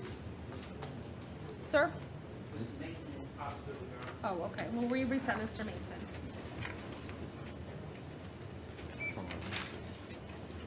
Sir, good morning, are you Mr. Murillo? Yes, ma'am. Okay.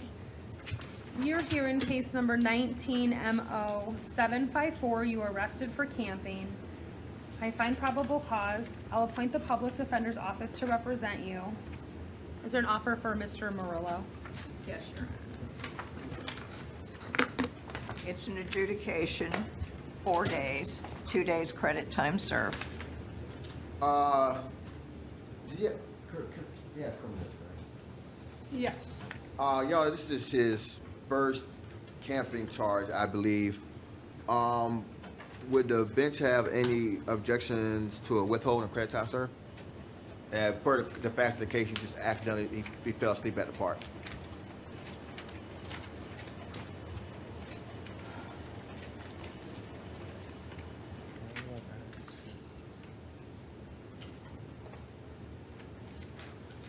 Mr. Thompson, I don't think that Ms. Bush is being unreasonable at this time. If he wants to accept the offer, he can. He'll get out, what, tomorrow?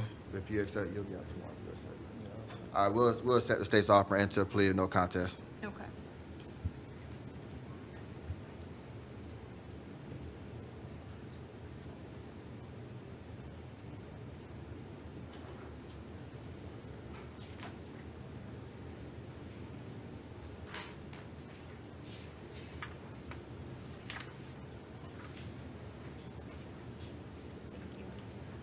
Mr. Murillo, did you sign the plea form? I'm sorry, did you read the plea form before you signed it?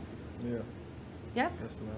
Okay. Do you have any questions about any of the rights that you're giving up on the form? No, ma'am. Are you on probation? No, ma'am. Do you understand if you're not a United States citizen that this plea will subject you to deportation? Yes, ma'am. Have you taken any drugs, alcohol, or medication No, that would ma'am. affect your ability to understand what's happening in court this morning? No, ma'am.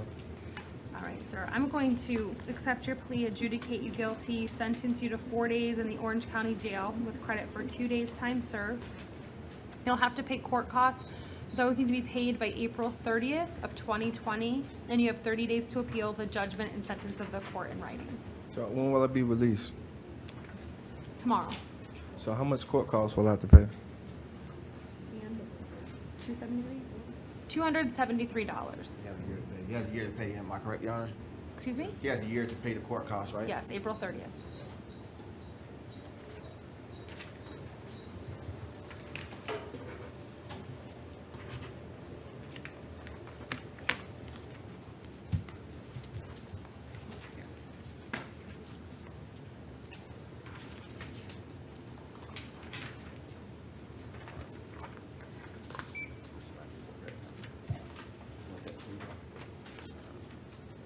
Okay, can I have a moment to confer with the state, Your Honor? Yes.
Y'all, we may entertain a plea to the bench.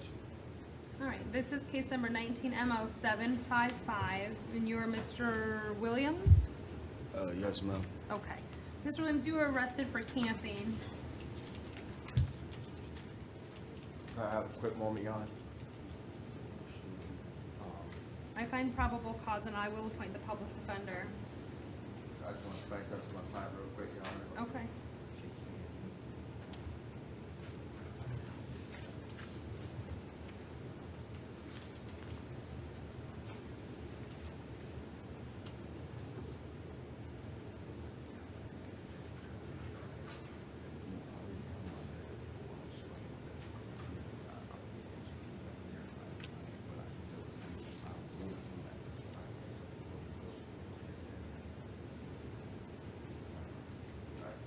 Your Honor, we'll like to plead to the bench, and I would like to just put on an argument for this case. Okay. With the camping, he actually has a bed at the Homeless Coalition. Fell asleep in the park. He does want to accept a plea on the camping charge today, but he does have a job, and he doesn't want to lose that job because it was hard for him to get in the first place.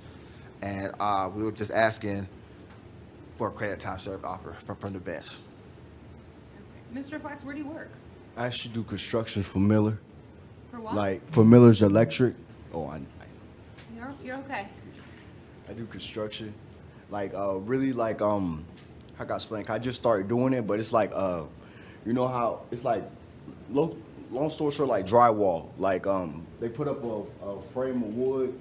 I put the drywall up, I nail it all up, and then they come through and they put the electro panels on it and stuff.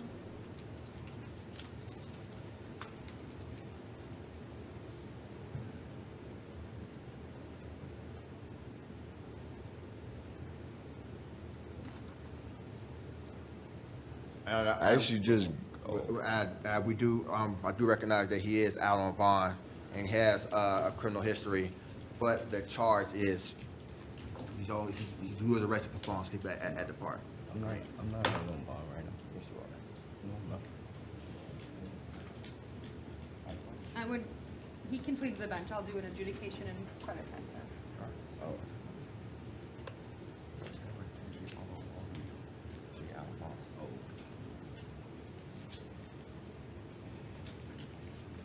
Well, what am I signing? Time served? Yeah, credit time served.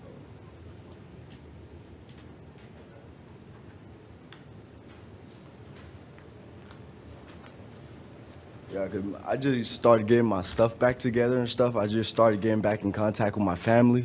And I'm originally from California, then from Polk County to here. And a lot of stuff's been going on in my household and stuff, and my family and stuff. So, like, I just, like, it was like my brother came to me, my biological brother came to me and was like, we're going to push all that stuff back, and I'm just going to come to you, bro, and I'm going to help you out. So he got me with this job. He got me into the coalition. He told me he's going to, even if I don't have the money at the time, he's going to make sure every time that I have to have those $10 so I can sleep in the coalition that I have it. Yeah. It was just, I would lean back, you know, nice afternoon, fell asleep. I apologize, though. I understand, sir, but if you do have the money to stay at the coalition, you need to stay there, you're just going to keep getting arrested. Yes, ma'am. I Okay. understand. Did you read the plea form, Mr. Flax, before you read it? Yes, ma'am. Do you have any questions about any of the rights that you're giving up? No, ma'am. Are you on probation? No, ma'am. Do you understand if you're not a United States citizen that this plea will subject you to deportation? Yes, ma'am. Have you taken any drugs, alcohol, or medication that would affect your ability to understand what's happening in court today? No, ma'am. All right, sir. I'll accept your plea. I'm going to adjudicate you guilty. Sentence you to 2 days in the Orange County Jail with credit for 2 days time served. You'll also have to pay court costs. Those need to be paid by April 30th of 2020. You have 30 days to appeal the judgment and sentence of the court in writing. Case number 19 CF 2955. I will take no action at this time. Good luck, Mr. Flax. Thank you so much, ma'am. You have a blessed day.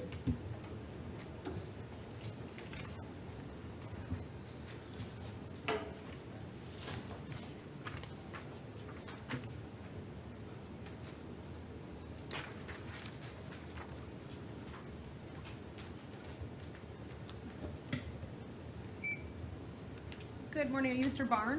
Mr. Barnes? Yes, ma'am. This is case number 19 MM3420. You were arrested Yes, ma'am. for trespass on property after warning. I do find probable cause. Did you want a lawyer to help you with your case, sir?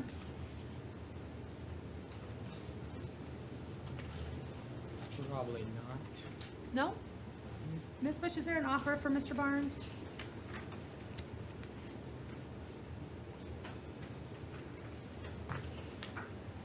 Yes, Your Honor. I may have just, it's an adjudication, credit time served, no return to the scene, 1476 North Goldenrod Road. Abide by all trespass warnings. Okay. Mr. Barnes, did you want to accept the offer? It's a question. Did you hear what the state attorney Yes. said? May I ask a question Sure. about the attorney because I'm really not sure About what? about the lawyer. I mean about the attorney. Okay. Well, do you want one to represent you or not? Probably not. Okay. Well, did you hear the state's offer to resolve your case this morning? I'm sorry. Did you hear the state's offer to you to resolve your case this morning? Yes, ma'am. Okay. Did you want to accept it? I guess we can do the attorney. Pardon me? Can we do the attorney? Sure. I'll appoint the public defender to represent you. Mr. Thompson, do you want to talk to him for a minute? So an adjudication credit time served, no return to the scene. Yes, prior conviction, am I correct? Out of state. Out of state. Out of state. And you said it's adjudication, credit time served?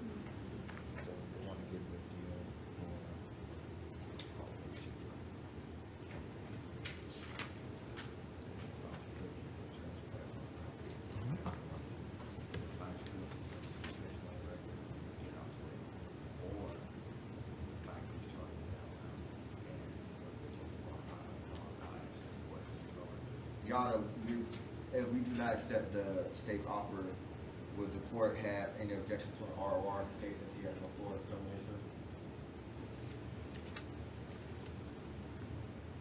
No? I don't have any objection to that. I would ROR. Okay, so here it is. So you'll get out today. You can get out today regardless, right? Now, if you could get out today without paying a bond, you have to package charges downtown. Look at the court. And this court will get a free-time conference. A free-time conference will go to judge. Do you want to go to trial or do you want to take a plea on that day? That way, and by the time you get a free-time conference, you should have discovered and go to your house and all. Mr. Thompson, you might want to explain to him, though, he's going to have to come back to court at least 2 more times Yeah, I'm to resolve the case. Okay.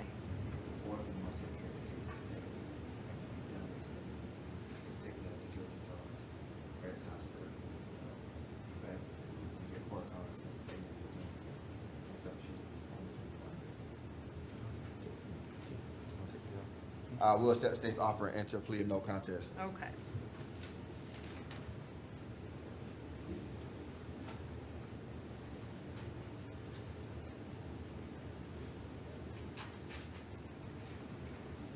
And we're appointed, right, Your Honor? Yes.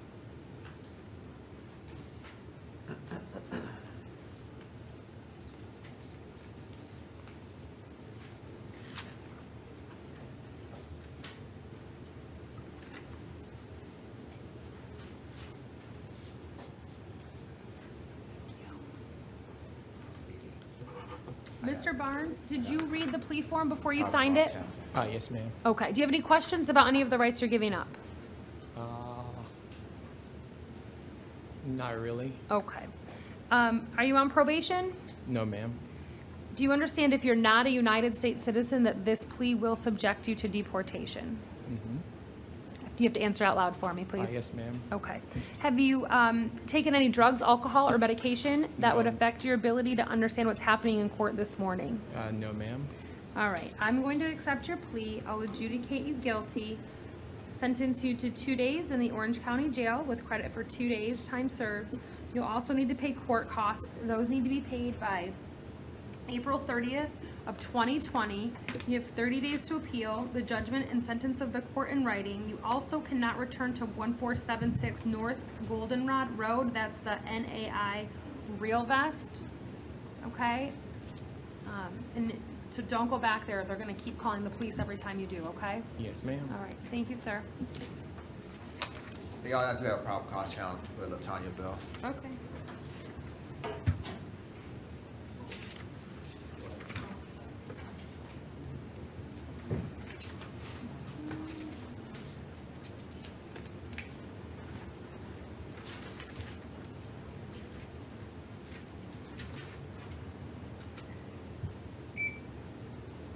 Good morning. Are you Miss Bell? Good morning. Yes? Are you Miss Bell? Yes, sir. This is case number 19MM3424. You were arrested for resisting an officer without violence and criminal mischief. I'll appoint the public defender to represent you, ma'am. Go ahead, Mr. Johnson. With the resisting officer without violence, per the rest of the affidavit, it doesn't seem that the officer alleging that when she started walking away, it's the resisting, but when he called out to her, she failed to stop. And I would argue that since she was walking away and her back was turned, there's no evidence to suggest that she heard the officer tell her to stop and then continue to walk away, Your Honor.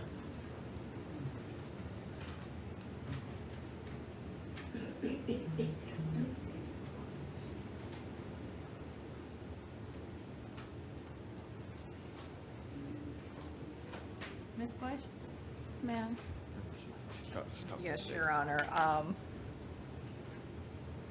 The facts in this case are that this was a traffic stop. The officer stopped her. She exited her vehicle. The officer walked toward her. She walked away. At this point, she was on notice that there was a pending investigation. And then the officer ordered her to stop, and that was, again, resisting without violence, Your Honor. The state would ask the court to find that probable cause exists for resisting an officer, interfering with an officer without violence, as to count one. And Your Honor, to clarify, she wasn't driving. Like I said, she was walking away. Then the officer told her to stop. But like I said, she was already walking away from him, and her back was turned. So there's no evidence to suggest that she heard him and then continued to walk away. Okay. I think there's enough for probable cause as to counts 1 and count 2. Bond on count 1 will be 500. Bond on count 2 will be 100. Ma'am, I'm also going to order that you not return to the Legacy Liquors at 1115 West Colonial Drive. Yes, Okay, thank you.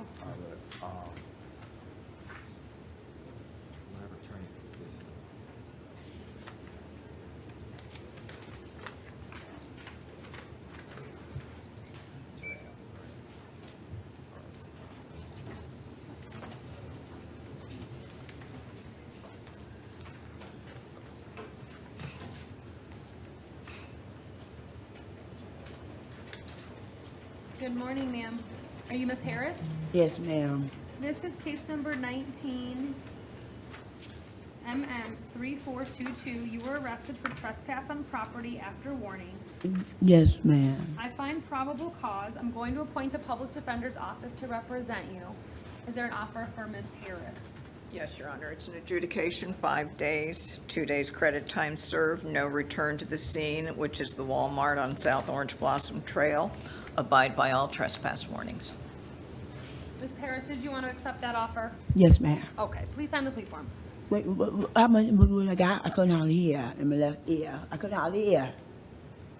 I didn't understand what you said. Oh, 2 days? 2 days. 2 more days. When I get out? Well, today is Wednesday. Friday? This Friday. Yes, ma'am. Okay. Thanks. I'll look.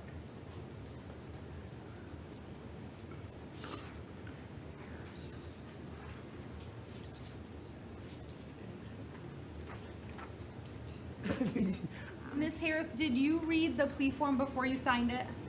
I didn't read all of it. Okay. That's the plea form? Yeah, the one that they gave you in the back. Yeah, he got my 2 papers. Where my 2 papers at? Let me have my 2 papers. Yeah. So when will I be getting released? Ma'am, I just have to ask you a few more questions, okay? And we'll go over that again. Yes, ma'am. Okay. Do you have any questions about any of the rights on this form that you're giving up today? No. Okay. Are you on probation? No. All right. Do you understand if you're not a United States citizen, that this plea will subject you to deportation? No. No. Yes, I understand. Yes, okay. But you're. I went to 9th grade in school. Okay. I went to 9th grade, yeah. I could now I'm 43, I'm trying to get my GD, but I don't know what not school to go to. I see. You see what I'm saying? Right. Yeah. Let me ask you this. Have you taken any drugs, alcohol, or medication that would affect No, I don't sniff heroin or I don't stick heroin, but I do a little that cocaine. Well, Miss Harris, let me and finish a my little question. drinking, and I smoke my cigarettes. Yes, ma'am. Okay. Okay. Have you done any of that this morning that would affect your ability No, to no, understand ma'am. what's I happening? haven't did drugs ever since about a month ago. Oh, good. Yes. Okay. All right. Okay, Ms. Harris, I'm going to accept your plea. I'm going to adjudicate you guilty, sentence you to 5 days in the Orange County Jail with credit for 2 days' time served. You have to pay court costs. Those need to be paid by April 30th of 2020. You can't go back to the Walmart on South Orange Blossom Trail, and you have to abide by the trespass warnings or they're going to arrest you. Okay. Okay? Yeah. And you're going to be released on Friday. Okay. All right? Thank you, ma'am. Well, we were appointed. You were.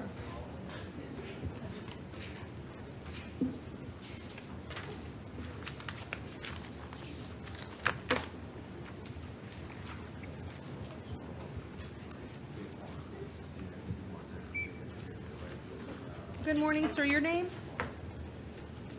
Hakeem Pierre. Mr. Pierre, this is case number 19MM400. You were arrested for disorderly intoxication. Yes. I do find probable cause. I'll appoint the public defender to represent you. Is there an offer for Mr. Pierre? Yes, Your Honor, it's an adjudication, 3 days, 2 days credit time served, and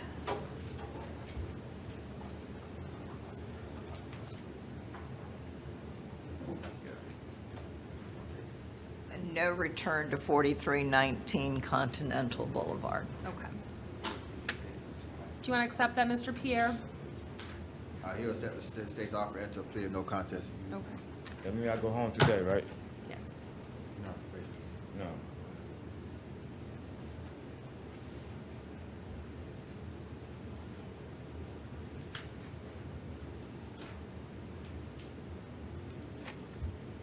But Mr. Pierre, you can't go back to 4319 Continental Boulevard. Do you understand? Yes, I understand. Okay. Did you read the plea form before you signed it, sir? Yes, sir. Yes, Do you- ma'am. Do you have any questions about any of the rights that you're giving up? No, ma'am. Are you on probation? No, ma'am. Do you understand if you're not a United States citizen that this plea will subject you to deportation? Yes. Have you taken any drugs, alcohol, or medication that would affect your ability to understand what's happening in court this morning? No. I'm going to accept your plea. I'll adjudicate you guilty, sentence you to 3 days in the Orange County Jail with credit for 2. As I said, you cannot return to 4319 Continental Boulevard. You'll have to pay court costs. Those need to be paid by April 30th of 2020, and you have 30 days to appeal the judgment and sentence of the court in writing. Thank you, sir.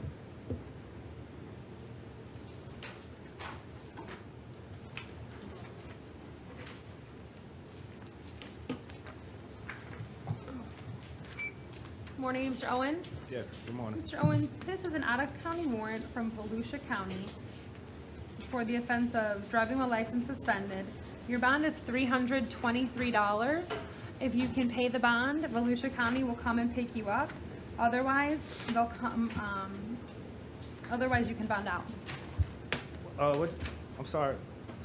You say if I pay the bond, Volusia County can come pick me up? No, I misspoke. I'm sorry. If you Yeah. pay the bond, you'll be released. If you can't pay the bond, they'll come pick you up and you'll see a judge when you get there. I think my wife should have already paid the bond from last night. She could have, I don't know. All right? But it's $323. So what I have to pay off that? I don't know. Okay. All right, thank you, sir.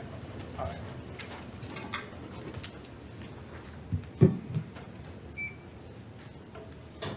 Good morning, are you Mr. Weber? Yes, ma'am. Mr. Weber, you're here for an out-of-county warrant from Lake County. This is for the offense of driving while license suspended. You failed to appear. Your bond is currently set at none. And Lake County will come and pick you up, sir. Okay. Oh, wait, there's another case. That's, a violation of probation related to a driving while license suspended. Your bond on that case, is also set at none. Yes. Okay, thank you, sir. I think. Just wanna make sure.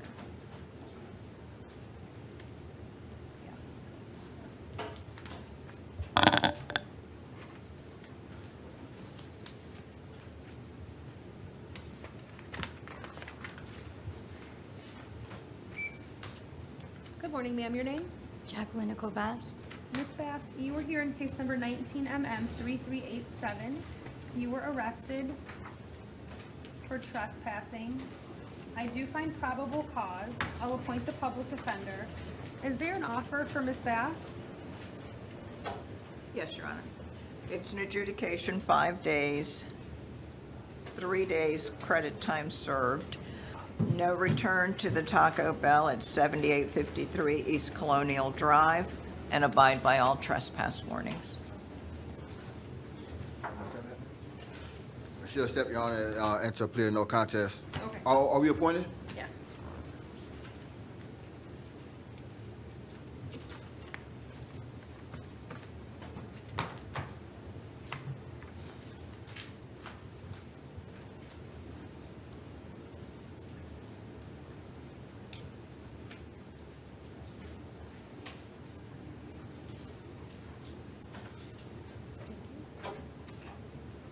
Ms. Bass, did you read the plea form before you signed it? Yes, ma'am. Do you have any questions about any of the rights that you're giving up? No, ma'am. Are you on probation? No, ma'am. Do you understand if you are not a United States citizen that this plea will subject you to deportation? Yes, ma'am. Have you taken any drugs, alcohol, or medication that would affect your ability to understand what's happening in court this morning? No, ma'am. All right. I'm going to accept your plea. I'll adjudicate you guilty, sentence you to 5 days in the Orange County Jail with credit for 3 days time served. You'll also need to pay court costs. Those need to be paid by April 30th of 2020. You have 30 days to appeal the judgment and sentence of the court in writing, and you cannot return to the Taco Bell at 7853 East Colonial Drive. You understand? Yes, ma'am. All right. Thank you. Thank you.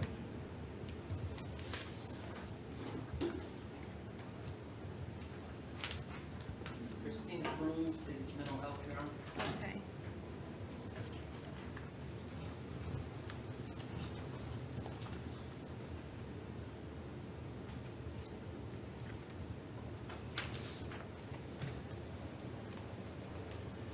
I'll wait for her parents, Your Honor. Ms. Bush, didn't you say there was going to be an offer for Ms. Cruz, though? Yes, Your Honor. Do you want to see if someone will go talk to her and see if maybe she can come to court tomorrow? Or do you just want to wait? I'll wait. Okay. This is case number 19MM3360. Christina Cruz, she was arrested for petty theft. I do find probable cause. The public defender's office is appointed and her bond.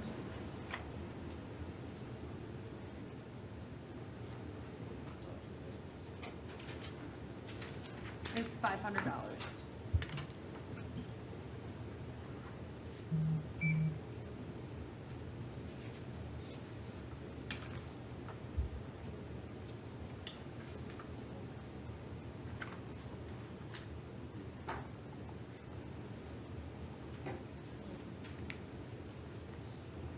Excuse me, Your Honor.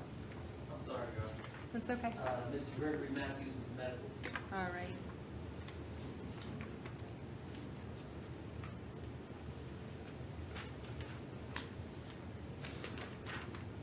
Mr. Thompson, No. do you want to waive his appearance? He was behavior yesterday and is medical today. If it's a medical issue, no, I want to waive it. Okay, we'll reset him for tomorrow. All right.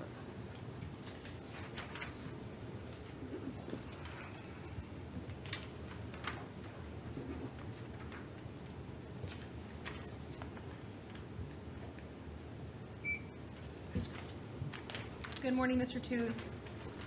Good morning. Were you able to get in touch with your lawyer? No, ma'am. Okay. So what I'll do is I will appoint,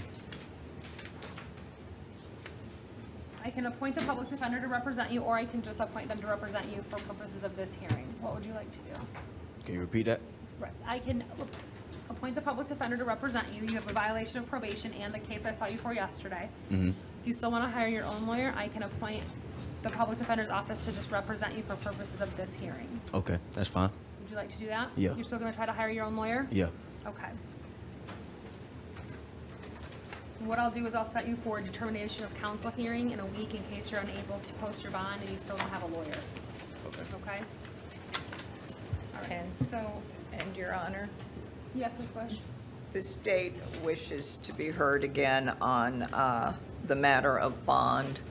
as a review of it is input as an F2, however, this is an F1, punishable up to life, not to exceed life. So it's 30 years to life.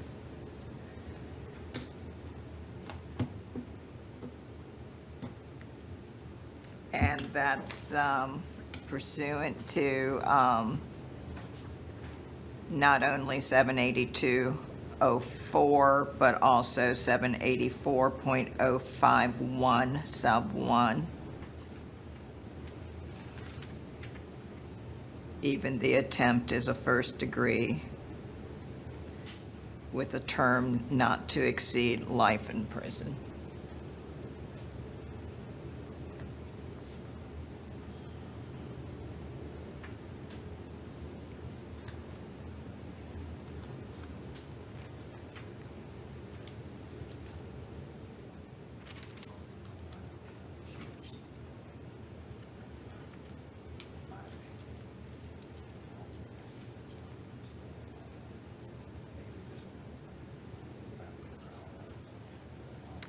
So, Ms. Bush, what's the second statute that you cited?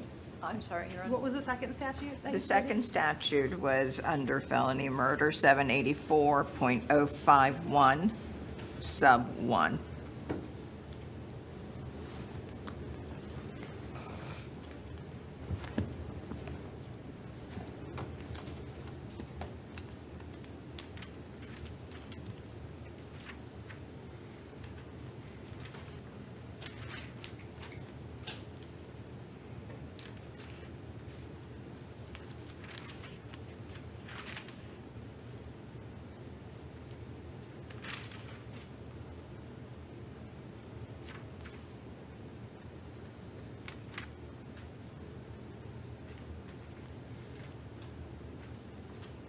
You said 784.05? I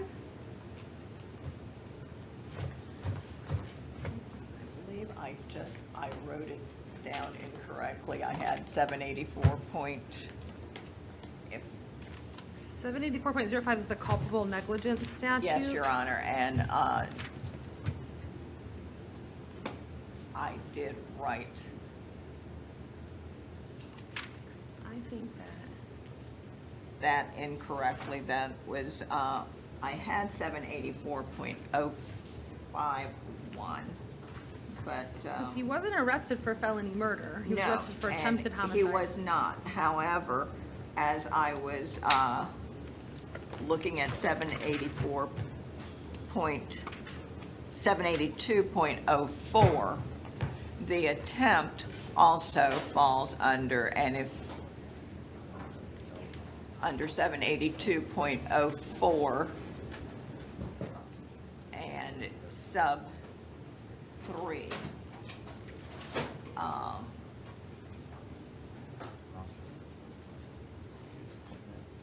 During the attempt to perpetrate, that's if a human is killed. However,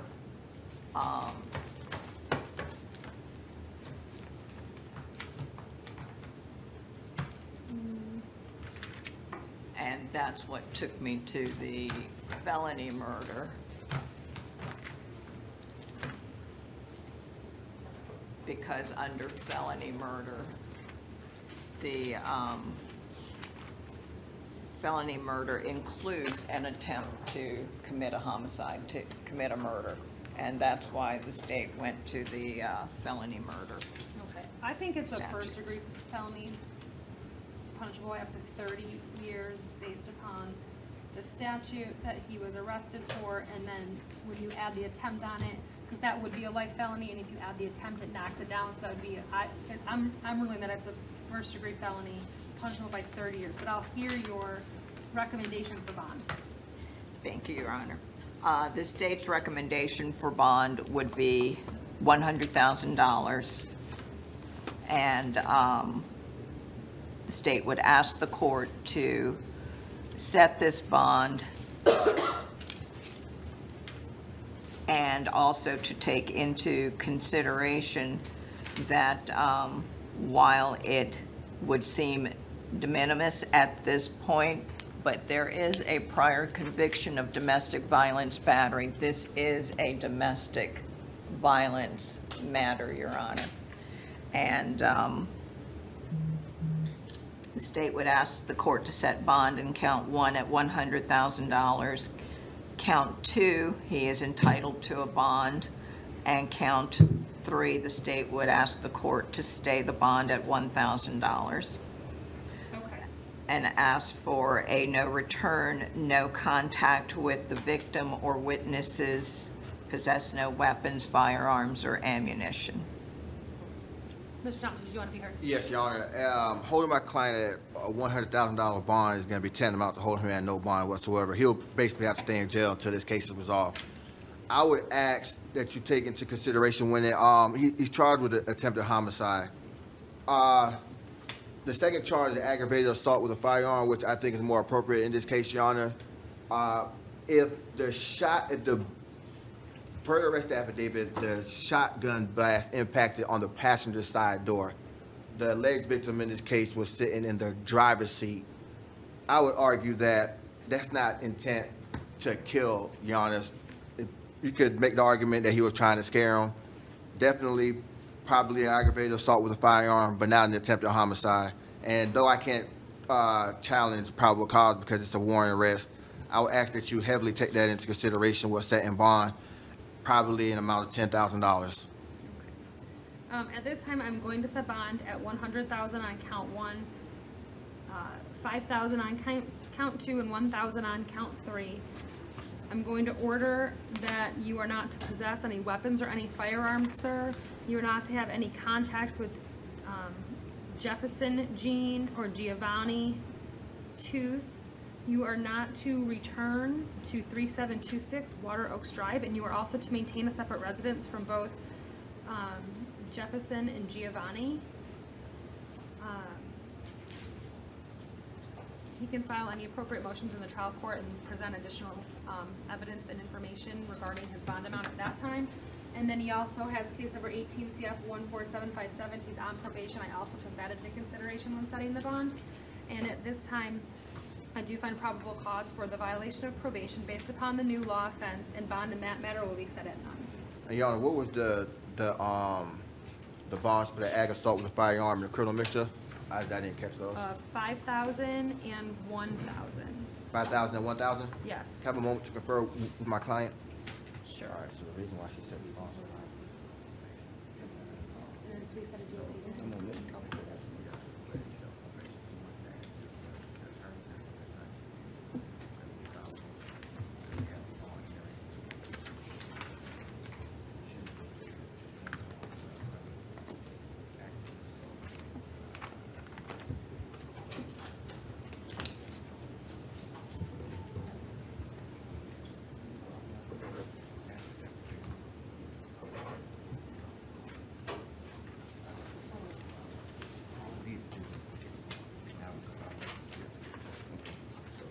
So on the fourth one, that's for the PLP. Yeah, and the cash that's found. As in will see further about 10 days to add. All right. Thank you, Your Honor.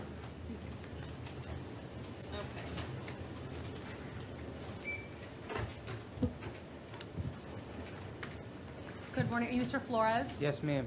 This is case number 19MM2830. This is a motion for non-monetary release conditions. Go ahead, Mr. Thompson. Your Honor, this is, I'd like to have my client sworn in to testify. Raise your right hand, please. Do you swear or affirm the testimony about to give should be the truth, the whole truth, and nothing but the truth? Yes, ma'am. Mr. Flores, to the best of your knowledge, are you charged with possession of drug paraphernalia of more than 20 grams of cannabis? Less than 20 grams. It's less than 20 grams? Yes. Or less than 20 grams. He's been in, Your Honor, my client's been in jail since April the 3rd, 2019, which indicates the inability to afford a monetary bond because he had not posted it at this time. Mr. Flores, if you're released today, would you stay with your sister at 320 Joe Louis Drive, Orlando, Florida? Yes, sir. Would you appear for all court appearances and obtain transportation to and from the courthouse? Yes, sir. Do you have most of your family residing in the Florida area? All my family does. Do you work construction and gain temporary employment at the Pay Center? Yes. And you've been working there for the last 4 months? Yes, sir. Have you lived in Florida since March of 2016? Yes, sir. And you're unable to afford your bond, am I correct? Yes, sir. Do you have any assets that you could pawn in order to raise your own bond? No. Have you tried reaching out to any of your family members to post your bond? Yes, sir. And what happened? They don't have none at this moment. Don't have any money, and you didn't contact any bail bondsman because in order to have a bail bondsman assist you in paying the bond, you would have to pay at least you have to pay the 10%, Objection, which Your you don't Honor. have, right? Yes, sir. Overruled.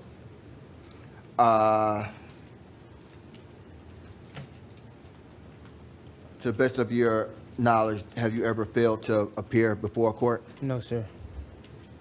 Your Honor, this isn't a violent offense. Like, he's been in jail since April the 3rd, still cannot post his bond. He's tired of reaching out to people. Okay, hold on. Let Ms. Bush ask some questions, then you can make argument. Well, okay, go ahead. It sounded like you were arguing. All right. And, Your Honor, the state has no questions. The state has no objection to the granting of this motion. Oh, I mean, you made me do all. I should have conferred beforehand. Okay. I just wanted to make sure that Yeah. the charges were correct, because then the motion, it says greater than 20 grams, and I just wanted to make sure that wasn't true. Yeah. Okay. Mr. Flores, I'm gonna grant your motion, Thank you, Your but Honor. make sure that your address is correct with the clerk of the court and not just with your lawyer, so that you get proper notice of any court date, so that you don't miss it and they put out a warrant for your arrest. Yes, ma'am. All right. Thank you. I sir. appreciate it. Have a motion to confer with the state, Your Honor? Yes. Now, this, because it's this one, because it's private property and it's not here. I do have issues with this one. But, and also, we know that he was out on bond, which was revoked. That should have been put into this motion. This motion doesn't contain the fact that he was already out on bond. But based on that, and the fact that it's private, see, he was out on bond in 2019, CF 320K.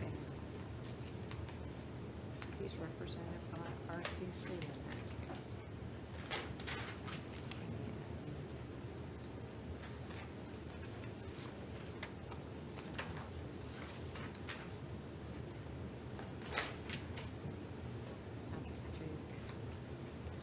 And that's burglary.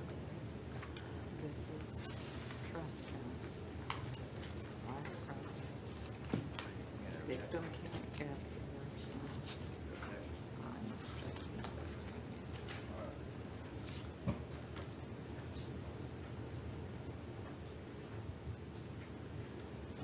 Ready to proceed, Your Honor. Okay. Are you swearing in your client?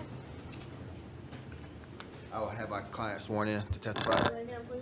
Do you swear or affirm that the testimony about to give should be the truth, the whole truth, and nothing but the truth? Yes, ma'am. I can ask a few questions. All you have to do is say yes or no to the best of your ability. Are you Mr. Guines? Yes, ma'am. Okay. For the record, Your Honor, my client has been in the Orange County Jail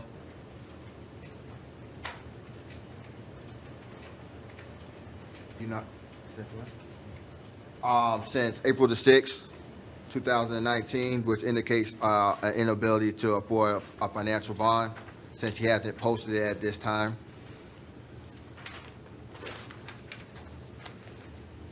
And Mr. Gines, just for the record, you are financially unable to afford your $500 bond, am I correct? Yes, sir.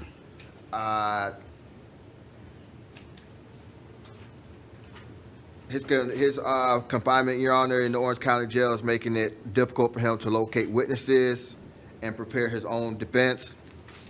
Do you have any money in your bank account to post your own bond? No, sir. Do you have any assets like laptops that you could pawn to raise your own bond? No, sir. Have you tried contacting a bondsman in order to post your own bond? No, sir. You haven't contacted any bondsman? No, sir. Do you know that in order for a bondsman to post your own bond, that you have to pay the 10%? Yes, sir. Is that why you did not contact one? Yes, sir. Okay. Do you have only $25 in current U.S. currency to your name? I had $25. But you probably don't. But you don't know how much of it's I ain't left? got it no more. All right.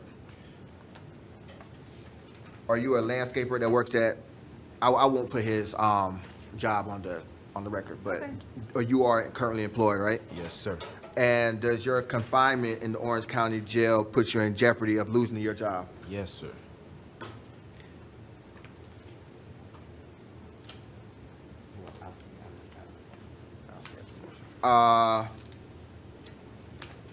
Have you lived in Orlando for a majority of your life? All my life, sir. Does most of your family members live in the Orange County area, Yes, sir. including your grandmother and your sisters? Yes, sir. Do you have a 7-year-old son who depends on you for financial support? Yes, sir. If you were released today without having to pay money for a bond, would you reside with your grandmother in Rio Grande? Yes, sir. Do you promise to not leave the jurisdiction of the court if you're released today? Promise.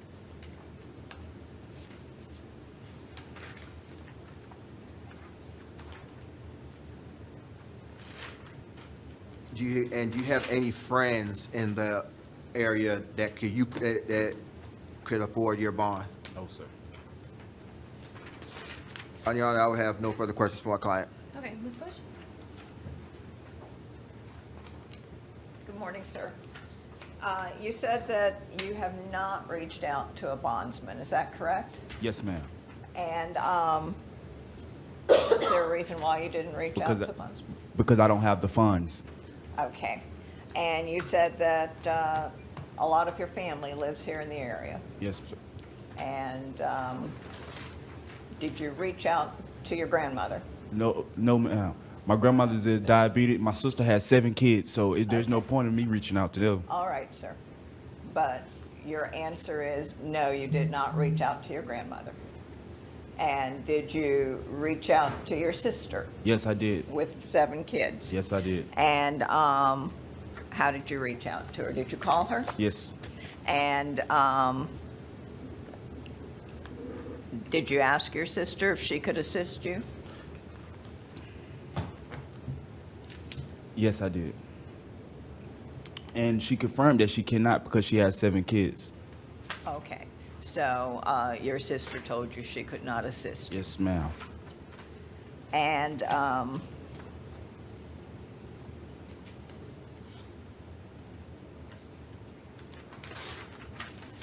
as a landscaper, how often do you work? Not often. I just really started 2 days before I came in. Okay.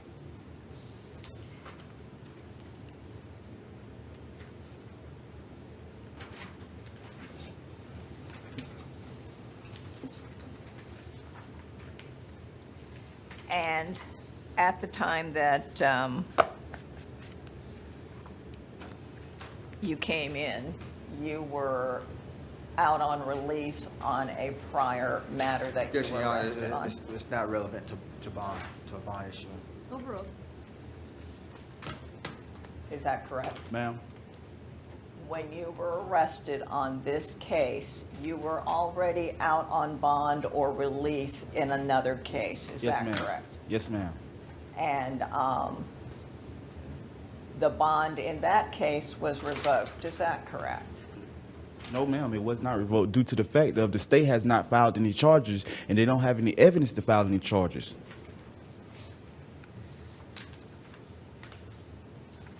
And Mr., is it Gines? Yes, ma'am. Mr. Gines,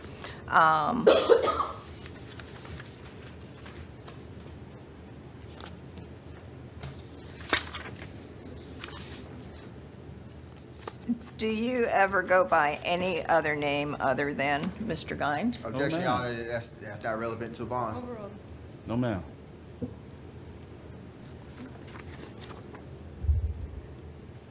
I have no further questions. Thank you, sir. Can I redirect, Your Honor? You, Ms. Gines, you stated that you, did not ask your grandmother for financial assistance. Is that because you have prior knowledge that, she's unable to, Yes, yes, sir. and it's because of her medical condition? Yes, sir. Which is what? She's a diabetic and she's on dialysis. No further questions, Your Honor, but I do have an argument. Okay, go ahead. He's in jail on a trespass, which is a minor charge. As a matter of fact, he is willing to accept a plea on the charge today, but since the information has been filed, he won't be able to do that. And I would ask that the court grant the motion, Your Honor. Ms. Bush, did you want to say anything else? Your Honor, I do have a question with regard to, I couldn't go through his history, so does he have any prior failures to appear? And just a summary of his criminal history, please. So 4 felony convictions, 4 misdemeanors, 1 failure to appear, 15 unknowns, 2 DOC convictions for a phrase, sexual assault, grand theft, construction site, possession of cannabis 2 times, theft, ag assault, and fraud, and then also out-of-state convictions for obstruction or retaliation. I'd like to point out that he's not a substantial flight risk, Your Honor, and his background's not really relevant to the charge today of trespassing. I'm going to grant your motion, Mr. Gines. You cannot, with the conditions that you cannot return to the motel. The Smith Motel. Thank you. I was trying to go back. Do you understand, sir? Yes, You've been ma'am. trespassed from there. You can't go back there. Yes, ma'am. And you need to make sure that you attend your court dates, and you can't commit any new law offenses. Yes, ma'am. All right? All right. Otherwise, your release will be revoked. Okay, thank you. You have a And blessed Your Honor, day. may we have a no contact with the witnesses and victim? Yes. So let me just tell you, Mr. Gines, whether you recall who the person is or not, just so you're aware and on notice, that you cannot have any contact with Mr. Lowry, who I believe is the property manager of the Smith Motel. So if you don't go to the Smith Motel, you shouldn't have any problem Okay, okay. maintaining that, okay? Okay, All right. thank you. Thank you, sir.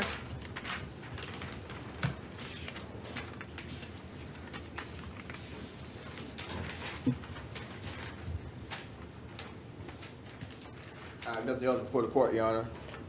Oh, yes, I do. You have the, I apologize. And Your Honor, the state needs a couple of minutes. No problem. Take your time.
I missed you.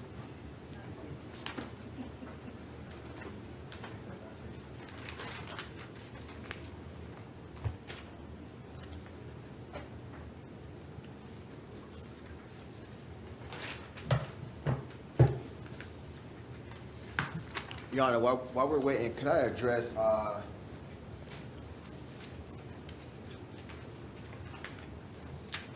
Sheldrick Singleton from yesterday, the third three-day motion? It appears that when he came up for third, That is on the docket. it is? Oh, I'm sorry, I was We're getting ready to this go. thing. And yeah, we'll just wait for Ms. Bush to be ready to go on everything.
And the state's ready, Your Honor. Thank you.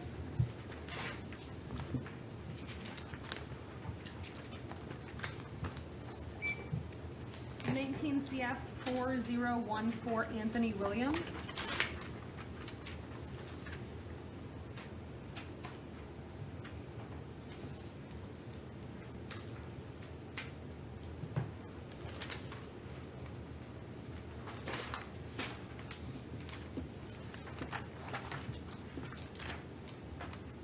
And information was filed in that matter, and the filing ID is 88387944. The information was filed on April 23rd. That would be denied. 19 CF 1960 Tamika Johnson.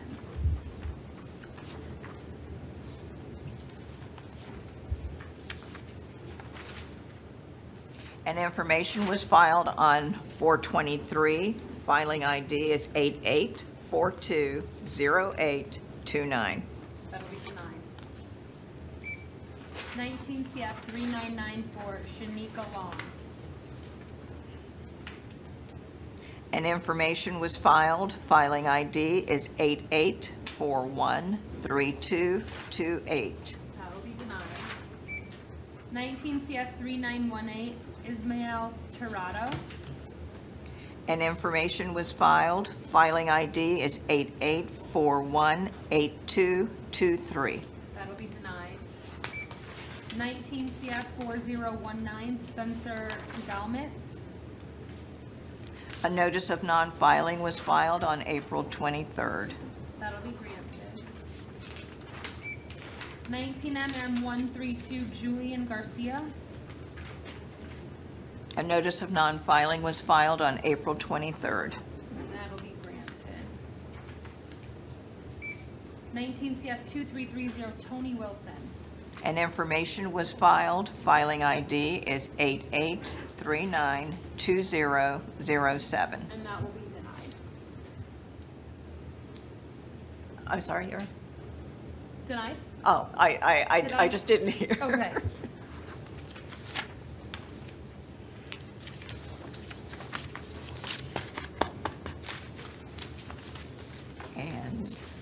That takes us to Mr. Singleton. And then we just have Mr. Singleton's case, is that correct? Yes, Your Honor.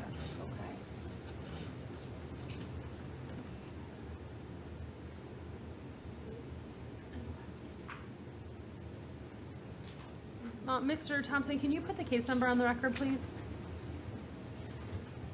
Case number 2019 CF 004015. Thank you.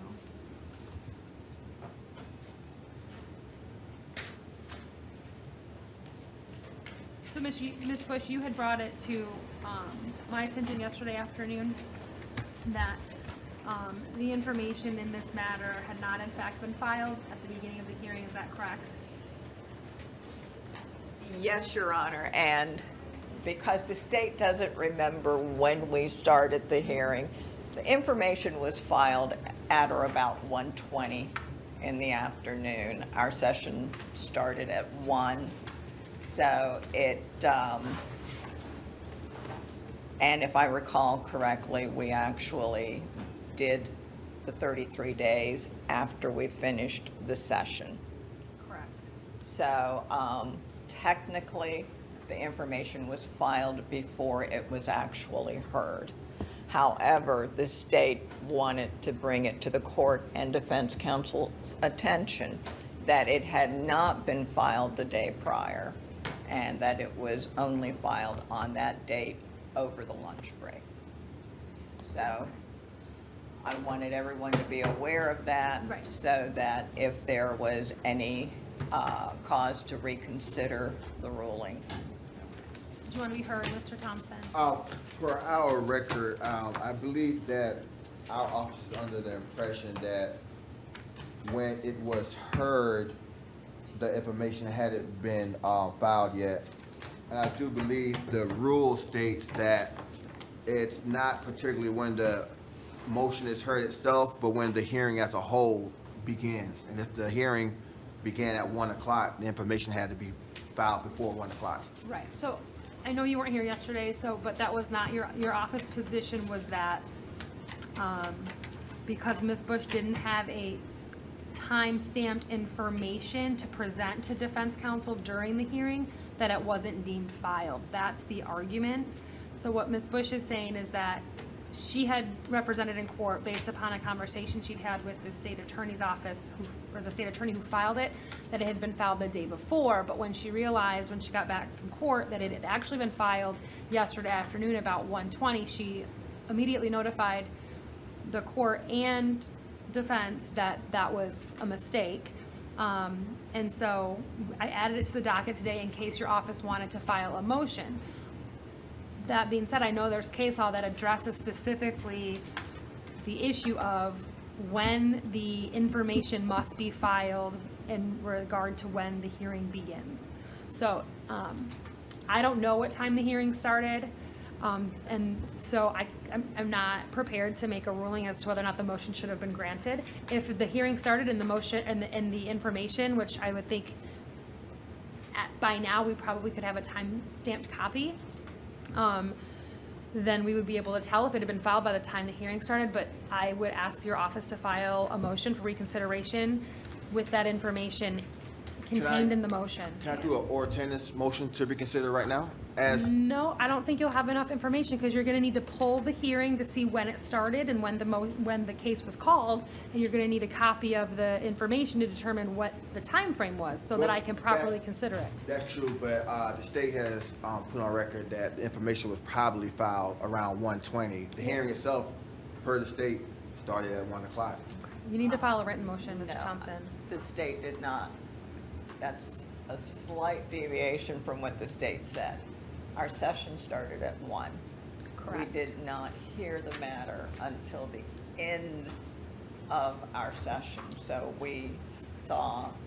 The timing matters, Mr. Thompson. You're going to want to pull the record and you're going to want to pull the information. Okay? All right, because I do believe the hearing time for the motion itself, on the motion, I don't think it was at 1 o'clock. Well, That's why you're gonna file the motion and put all the information in it, and I'll be happy to hear it tomorrow. I won't be here Friday, though. I won't be here Friday either. So if you can get it filed today, we can hear it tomorrow. Okay? And just for the record, so that council has it, the filing ID in that matter was, do you want to write it down? Yeah, let me write it down.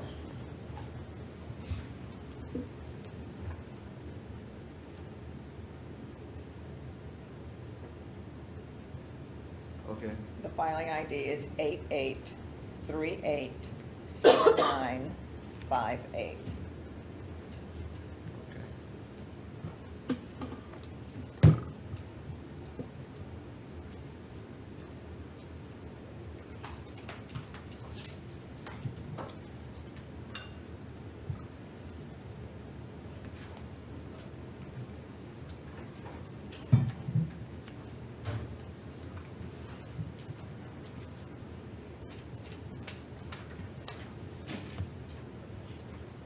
Second session's at 1 o'clock, right, Your Honor? Pardon me? Second session's at 1 o'clock? It is, yes. Oh, sure. So 1:30. Anything else? I have nothing else. We'll be in recess.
Good afternoon, I'm Judge Amy Carter. This is Courtroom 1, Session 2. Could I have the attorneys place their appearances on the record, please? Good afternoon, Edith Bush for the Office of the State Attorney. Jace Thompson for the Office of the Public Defender.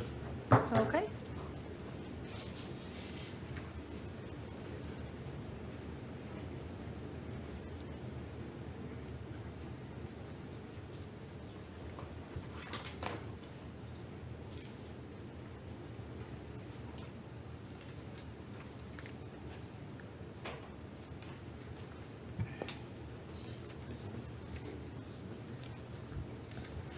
Oh, reset.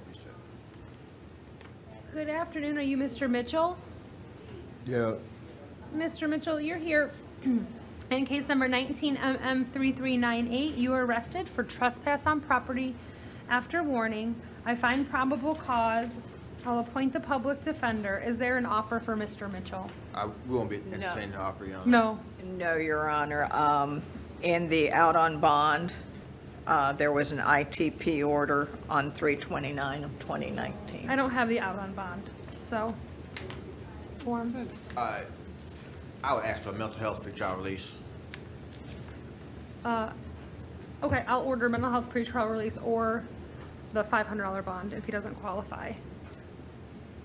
No action on the out on bond, Your Honor? Or? Yeah, I don't have the case number. It is Oh, I see. 2019. Okay. Do you have it? I do. Okay. 19MM155. Thank you. Thank you, Mr. Mitchell.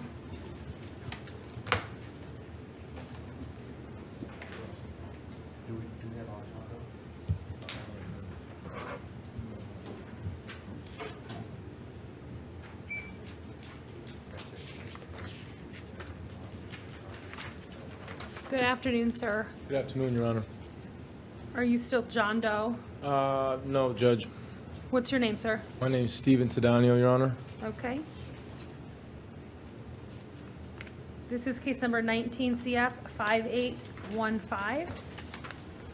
You were arrested for battery on a law enforcement officer. I find probable cause. Your bond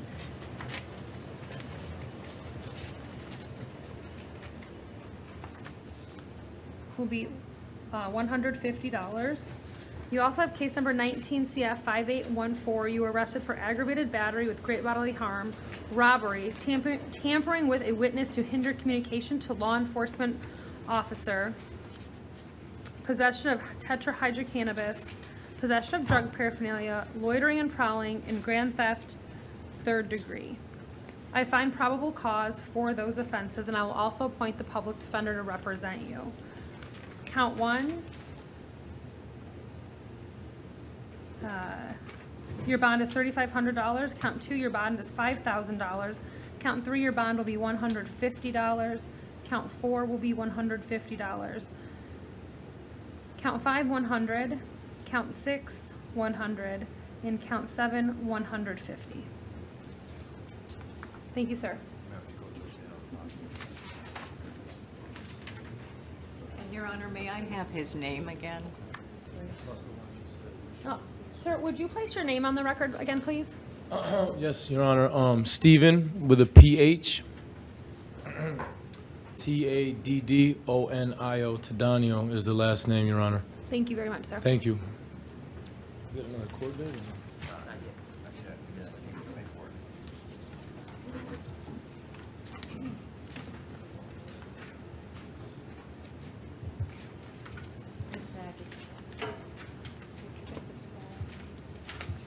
Okay, I'll get it.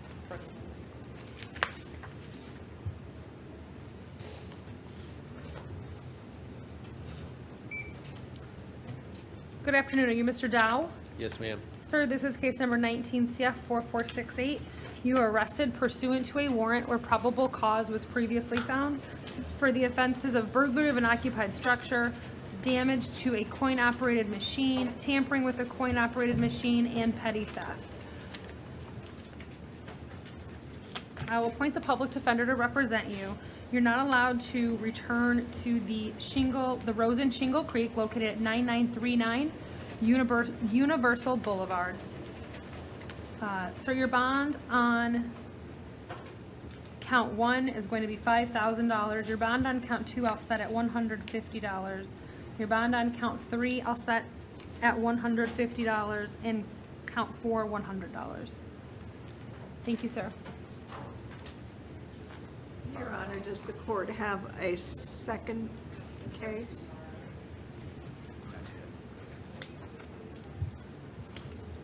Possession of burglary tools? It's for tomorrow? Oh, okay. Okay. He's here.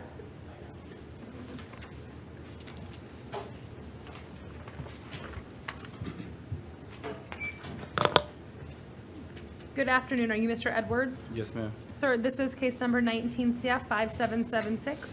You were arrested pursuant to a warrant where probable cause was previously found for the offense of possession of a controlled substance. I'll appoint the public defender's office to represent you. Your bond is $500. Thank you, sir.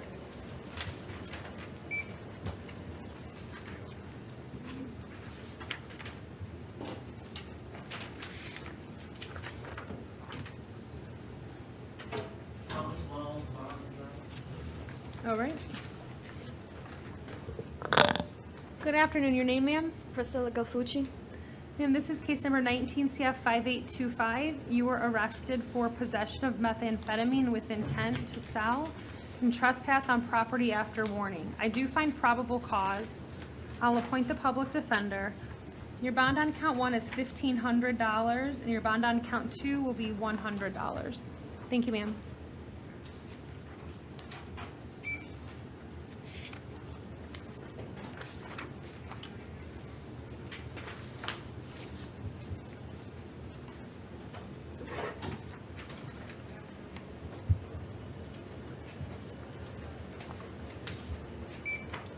Good afternoon. Your name, sir?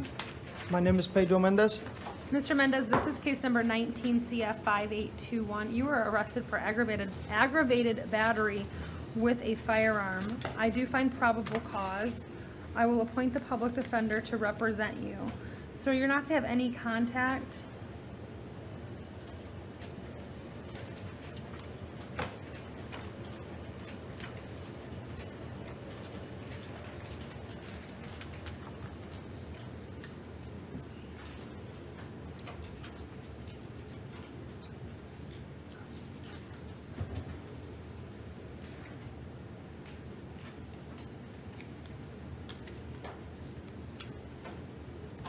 I don't see Adrian's last name.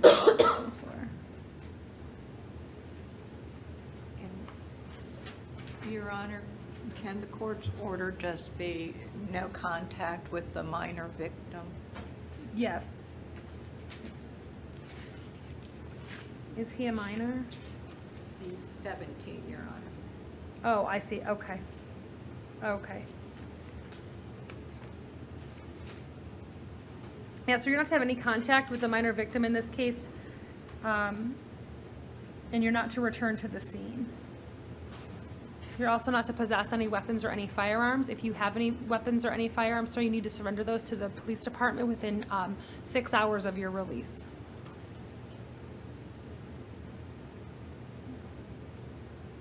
Set your bond, sir, at $15,000. Thank Your Honor, you. would you have any objection to a bond reduction? I know the charges are quite serious, but he has 0 criminal history, no failures to appear. Denied. Thank you.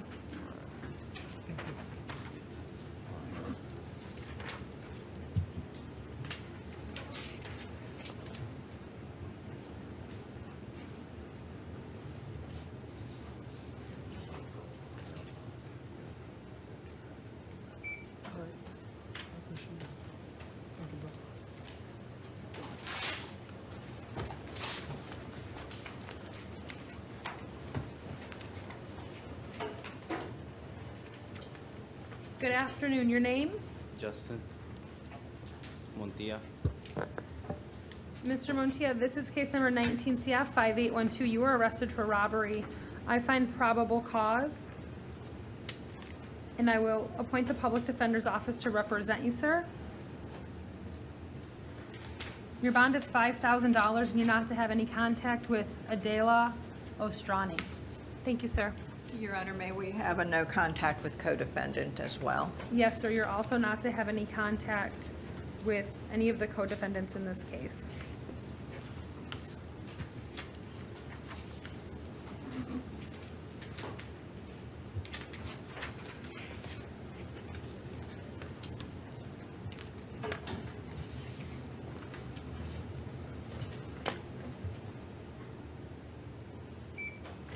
Good afternoon. Are you Mr. Nieves? Yes, Your Honor. Sir, this is case number 16 CF 3984. This is a violation of probation. Sir, it's alleged that you did not pay your cost of supervision in the amount of $20 per month. You're $460 in arrears. You failed to live without violating any law by being arrested for the offense of fraud or failure to redeliver hired leased property.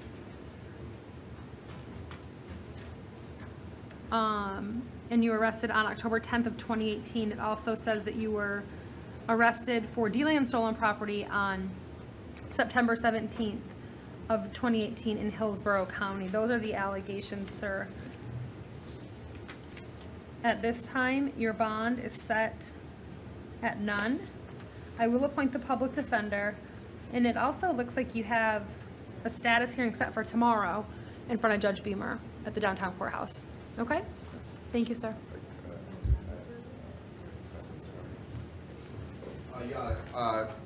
He informed me that he has a private attorney. Oh, okay. Robert Zachlin. All right. All right. Good luck, sir. Thank you. Thank you, Your Honor.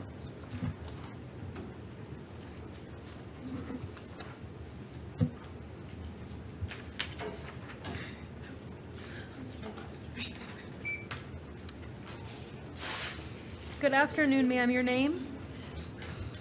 I'm sorry. My name is Anita Rios. Anita Rios.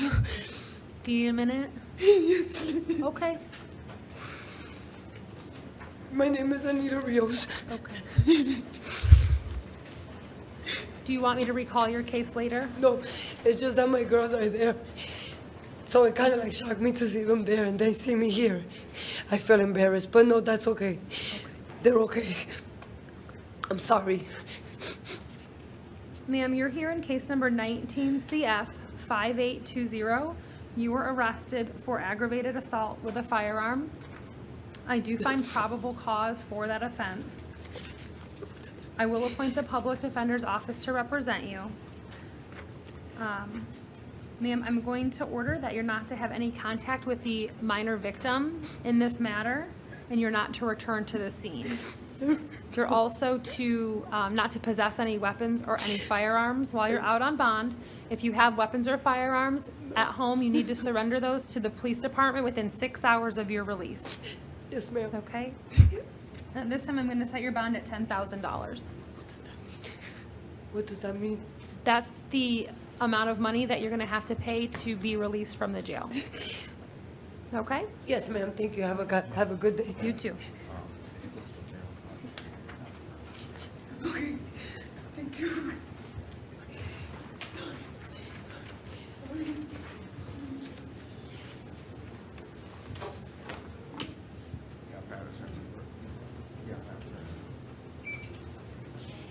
Good afternoon. Are you Mr. Russell? How you doing? Good afternoon. Sir, this is case number 19 CF 5817. You were arrested for grand theft, third degree of a motor vehicle. I do find probable cause. I'm going to appoint the public defender. Your bond is $1,000, sir. And 19 CF 938.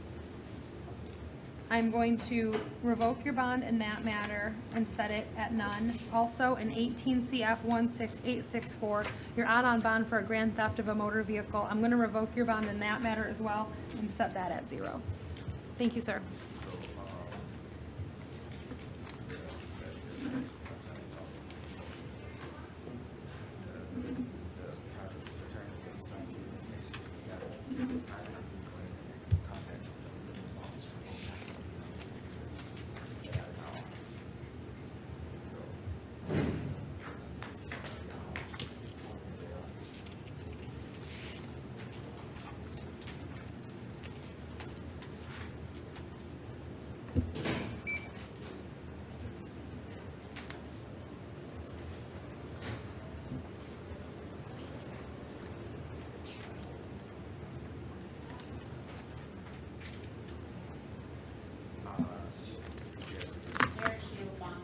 Okay.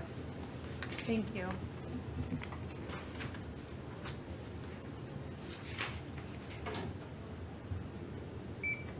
Good afternoon, ma'am. Are you Miss Stanko? Andrea Stanko. All right, ma'am. This is case number 19 CF 5818. You were arrested for possession of a controlled substance without a prescription, 2 counts, and possession of stolen credit or debit card. I do find probable cause. I'll appoint the public defender, and at this time I'm going to order pretrial release, ma'am. Thank you.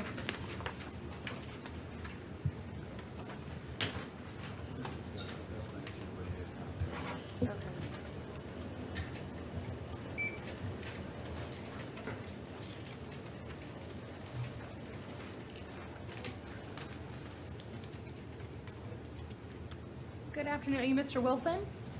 Yes, ma'am, Your Honor. This is case number 19 CF 5699. You were arrested pursuant to a warrant where probable cause was previously found for the offense of battery on a uniformed or licensed security officer. I do find that I'll appoint the public defender. You cannot return to 2060 Americana Boulevard. Your bond is $2,500, sir. Thank you.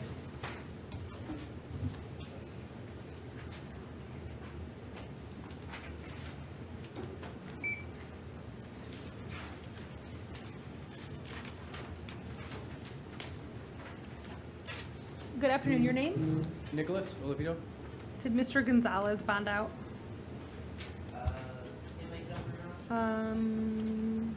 Oh, he might be Spanish speaker. 1901231? He bonded, okay. I'm sorry, sir, tell me your name again? Nicholas Olivedo. Sir, this is case number 19 CT 437. You were arrested for driving under the influence.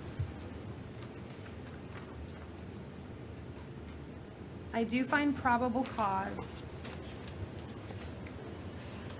Your affidavit requesting the appointment of the public defender states that you make $500 per week. Is that correct?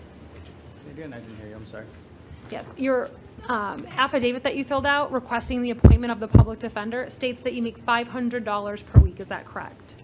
$500 per week. Yes.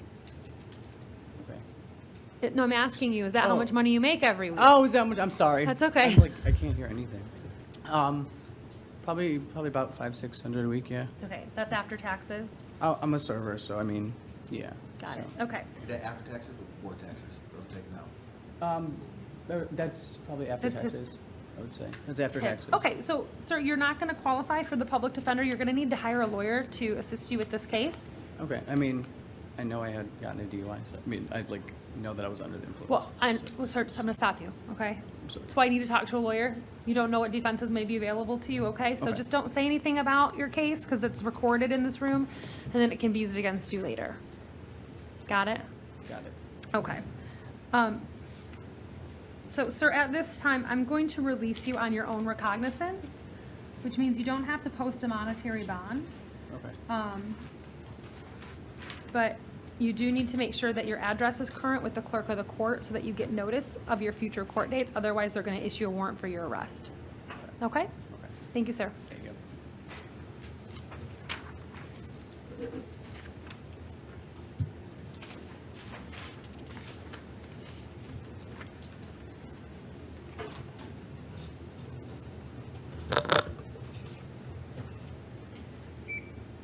Good afternoon. Your name, sir? Larry Upsall. Mr. Upsall, this is case number 19 CT 438. You were arrested for driving while license suspended. Yes, that's correct. I do find probable cause for the offense. I'm going to appoint the public defender's office to represent you, sir. And your bond is $500. All right. Thank you. Can I more confer with my client, Your Honor? Sure.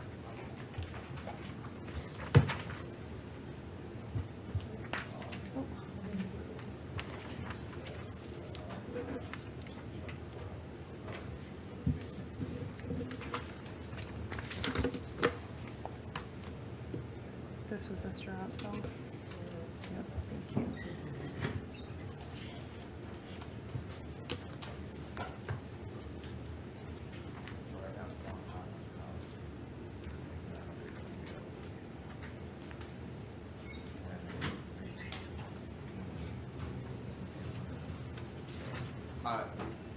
Your Honor, my client has stated that he can't afford the bond, and he doesn't have $100 to, so he could have the assistance of a bail bondsman, and it may end up being that he have to stay in here until his case is resolved.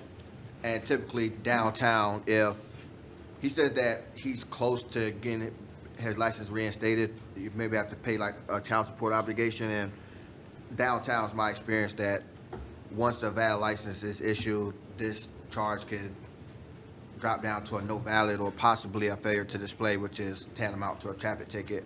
I would ask, would the court consider, since this isn't a particularly violent charge, if would the court consider an ROR in this case, Your Honor? So he could, Did you just tell me that he can afford a $100 bond? he can, he doesn't have $100 on him to go to a bail bondsman. I just don't have it on me right now. I mean, I can get $100, when I get paid, but that's not till next week. It's it's gonna be, well, I get paid every 2 weeks, so it'd be 2 weeks before I could even bond out, and then by that time, I wouldn't be able to pay that, And once he gets paid, he could probably get his license reinstated. exactly. There'll be a better opportunity for him to take care of this case downtown if he was on the outside, Your Honor. Well, he has 2 open cases in Seminole County, it says. But he states that'd be whole for him. And those 2 cases probably they're not affecting your license. No. They're not affecting him getting his license reinstated.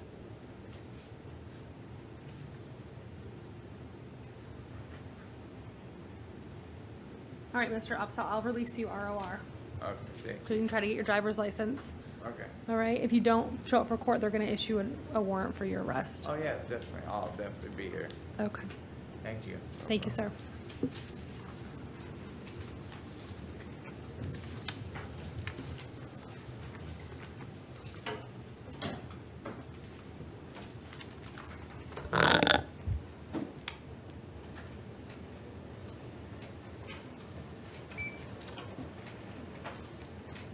Hello, sir, are you Mr. Watkins? Yes, ma'am. Sir, this is case number 19 CT 3114. You were arrested for driving under the influence. I do find probable cause. Sir, your affidavit that you filled out for the public defender states that you make $600 a week. Is that correct? Roughly, yes. Okay, so you're not going to qualify for the public defender's office to represent you. You'll have to hire a lawyer to help you with this case. Okay? I would suggest doing that as soon as you can. Okay. Okay, so that they're familiar with your case before your next court date. At this time, sir, I'm going to release you on your own recognizance. You may have heard me tell everyone else, you need to make sure that your address is current with the clerk of the court. That way you get notice of when you need to be back.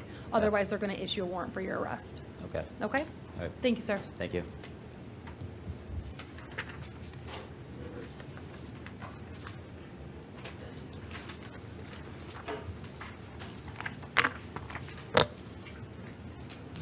How about Mr. Campbell? Okay. Thank you. Good afternoon, ma'am. Your name?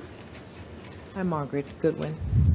Ms. Goodwin, you're here in case number 19MM404. You were arrested for resisting officer without violence and camping. I find probable cause. Ma'am, did you want a lawyer to help you with your case this No, I afternoon? don't. Okay. Is there an offer for Miss Goodwin?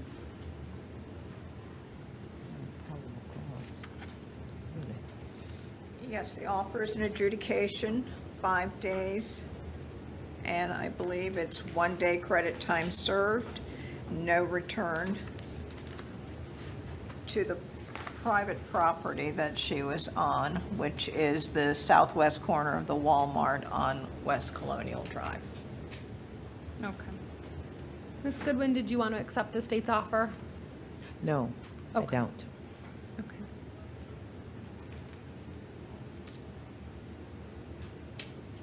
All right, ma'am. At this time, I will release you on your own recognizance. You need to make sure that your address is current with the clerk of the court so that you get notice of your future court dates. Okay. Otherwise, if you don't show up, they're going to issue a warrant for your arrest. Repeat the last part, please. If you don't show up to court, Yes. they're going to issue a warrant for your arrest. Okay. Okay? Did you say you're releasing me on my own recognizance? Yes, Speak ma'am. kind of low. All right, But thank ma'am, you. but please be aware, you cannot return to that bus stop at the Walmart. Do you understand? Where you were arrested. Don't go back there. Yeah, I do. Thank you. Which way?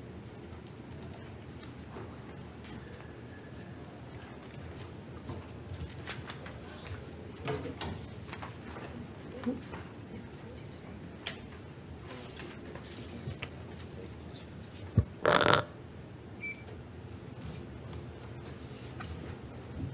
Good afternoon. Your name, sir? My name is Corlin Jackson. Mr. Jackson, this is case number 19MM3428. You were arrested for possession of cannabis less than 20 grams and possession of drug paraphernalia. I do find probable cause. And sir, your affidavit for the appointment of the public defender states that you make $550 per week. Is that correct? Yes, ma'am. Okay. That is after taxes. And you don't have any dependents? No, ma'am. Okay. So you're not going to qualify for the office of the public defender to represent you. You're going to need to hire a lawyer to help you with this case. I'll step in as friend of the court, Your Honor. Okay. If he doesn't resolve it today, you're going to need to hire a lawyer, okay? Ms. Bush, is there an offer for Mr. Jackson?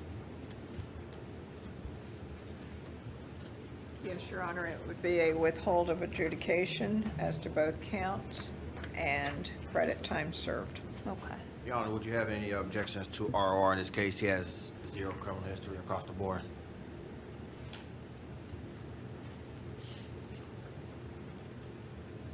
Did you want to talk to him about the offer? Yeah, I'll talk to him. All right, so the office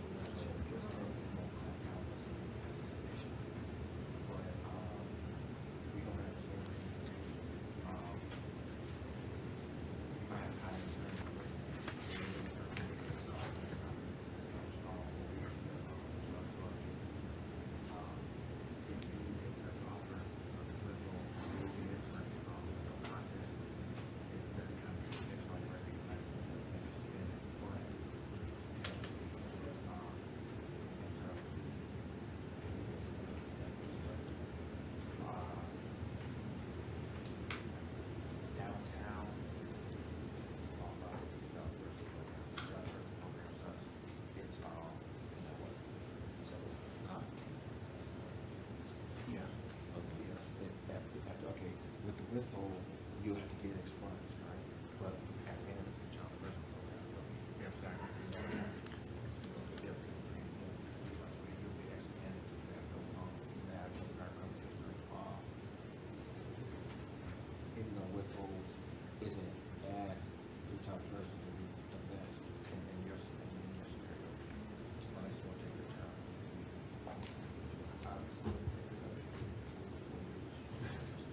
If she wants to release from R1, I would take R1 and at least let an attorney look at your case. Mr. Thompson, the face sheet said that he has an expungement pursuant to Florida Statute 943.051. I think that's juvenile though. Okay. I would the court have any objections to an ROR in this case, or at least you have time to think about it? I will. All right, you get out today, give it to an attorney and sit down and think about it and talk about it, all right? Mr. Jackson, like I told the people before you, please make sure that your contact information is current with the clerk of the court. That way, you get notice of your court hearing and you don't miss court, because if you do, they'll issue a warrant for your arrest. Yes, ma'am. Okay, thank you, sir. Have a good day. Thank you, sir.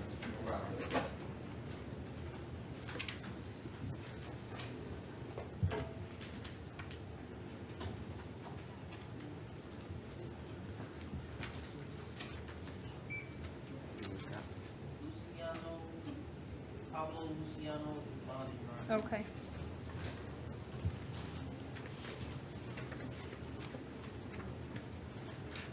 Sir, good afternoon. Your name? Julia Scott. Mr. Scott, you're here in case number 19MM3425. You were arrested for trespass on property after warning.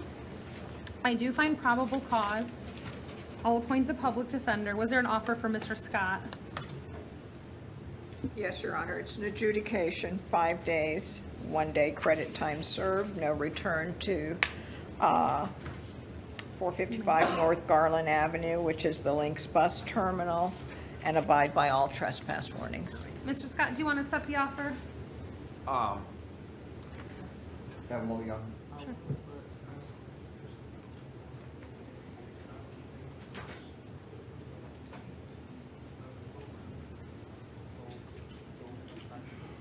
Y'all, it would, could there be a return to the bus terminal if he's actually using the bus? That's his only means of transportation. If he has a purchased bus Yeah, if ticket? you have a purchased bus ticket. However, Your Honor, they have trespassed him from that property, and I don't know that he can return when they've trespassed him. That's He'll true. just get So- arrested again. I agree with Ms. Bush. If he's been trespassed from the 455 North Garland Avenue, that's the terminal, he can't go there. If he has, jumps on the bus to go from point A to point B, I don't see an issue with that because it's not the terminal, but he can't go back to 455 North Garland.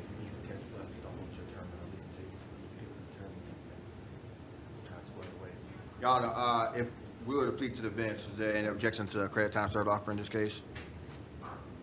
I'm not gonna make a different offer than was already conveyed to him.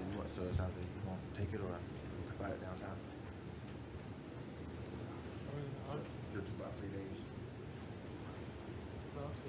I will accept the state's offer and enter a plea of no contest, Your Honor. Okay, I just need the plea form, please. And we'll ask the court to take no action on the Allen bond charge.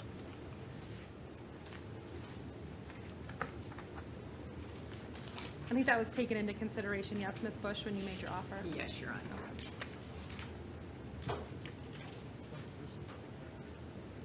You have the class A, but don't go to the terminal. Don't take that class out. Thank you. Mr. Scott, did you read the plea form before you signed it?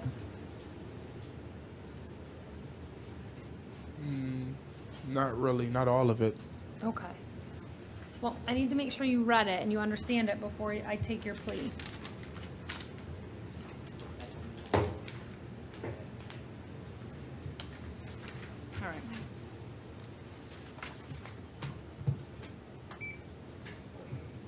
Good afternoon, your name? Patrick Christie. Mr. Christie, you're here for an out-of-county warrant from Osceola County. This is for driving while license suspended as a habitual offender. Your bond is $5,998. If you're unable to post the bond, Osceola County will come and pick you up and you'll see a judge when you get there. Okay, thank you, sir.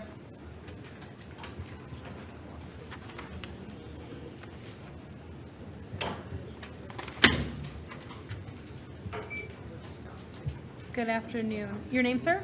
Good afternoon, Your Honor. Christopher Garofano. Mr. Garofano, you are here for an out-of-county warrant from Osceola County. This is for failing to appear for drug court. Your bond is currently set at none. Osceola County will come pick you up and you'll see a judge when you get there. Said it what? I'm sorry? It says none. Is there any way possible? The reason why I failure to appear is because I was in the hospital with acute hepatitis. I'm actually starting to get jaundice again right now. It would, honestly, I beg, it'd be in my best interest that I get bonded so I can go back to the hospital and get clear of what I understand, this is. sir. I don't have the authority to modify the out-of-county warrant. I'm a judge in Orange County. So Right. Osceola County has 24 hours to come pick you up. When you get there, you'll get a first appearance hearing and the judge there can address your bond issue. Okay? Okay. Oh, sir, it looks like you do have a second case. It's also an out-of-county warrant for the drug court, and it also is at zero bond. Dexter. Oh, 4107. Oops. I'm sorry, sir, I missed one of your cases. You also have another out-of-county warrant for failing to appear for drug court. It's also set at a zero bond, so the same. I have a second one? Yeah, you have two different case numbers. 18 CF 4585 and 18 CF 4107. It's because there's two cases that, okay. Right, exactly. Okay, so you'll All see the right. judge when you get there. Okay. All right, thank you. Thank you.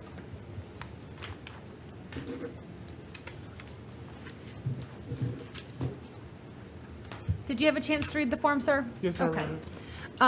Do you have any questions about any of the rights that you're giving up on the form? No questions. Okay. Are you on probation? No. Do you understand if you're not a United States citizen that this plea will subject you to deportation? Yes, ma'am. Have you taken any drugs, alcohol, or medication that would affect your ability to understand what's happening in court today? No. Sir, I'm going to accept your plea. I'll adjudicate you guilty, sentence you to 5 days in the Orange County Jail with credit for 1 day time served. You can't return to the bus terminal at 455 North Garland Avenue, and you need to abide by the trespass warning. You'll also have to pay court costs. Those need to be paid by April 30th of 2020, and you have 30 days to appeal the judgment and sentence of the court in writing, sir. All right? Okay. Thank you.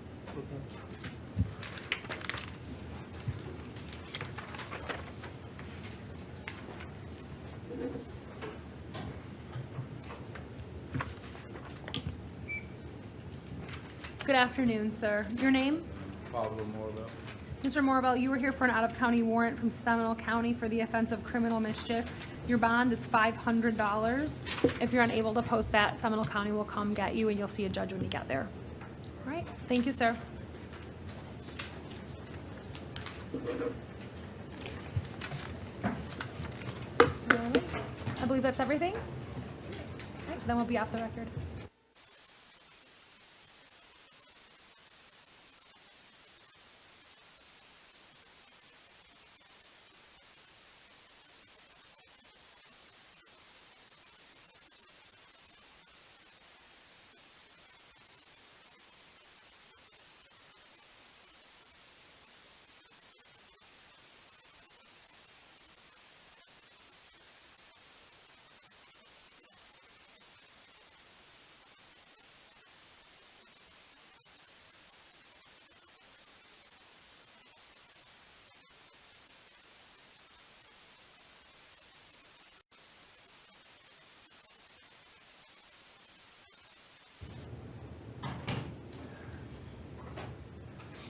All right, if council would please announce their names for the record. Kafi Kennedy Swanson on behalf of the Office of the State Attorney. And Manuel Soto Diaz with the Office of the Public Defender. All right, thank you. Your Honor, we also have Cody Jordan. Cody Jordan for the Public Defender's Office as well. All right, thank you. Now, the first case I have is that of Corey Stanley. Corey Stanley refused, Your Honor. All right, let's see.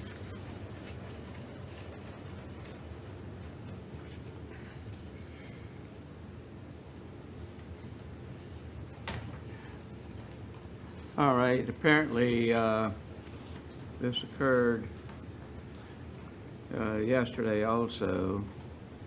So, in an abundance of caution, your name, sir? Scotty Casino. This is not Mr. Stanley, Your Honor. Say again? This is not Mr. Stanley. Okay. All right, then the Office of the Public Defender would be appointed in regard to Mr. Stanley's case.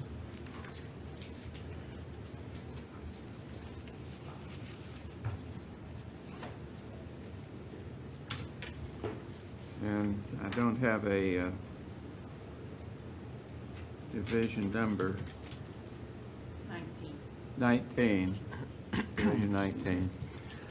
Are you gonna reset it for tomorrow? Yeah.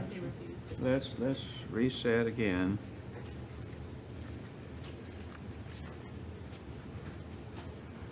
All right. Scotty Calcino? Yes. Is that you, sir? Yes. All right. Sir, you've got a case here involving criminal mischief. There was a warrant issued. The bond set at $2,500. Do you want me to appoint a lawyer for you, sir? Please. All right, Office of the Public Defender is appointed, and that's Division 15. Your Honor, my information shows that Mr. Casino has no record, no prior arrest. Would the court consider releasing him on his own recognizance?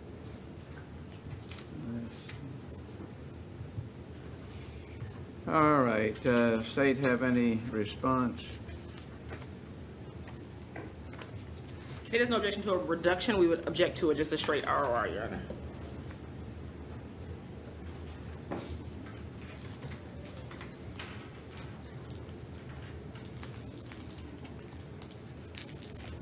All right, be released on your own recognizance with the following provision: do not return to the location where this allegedly occurred.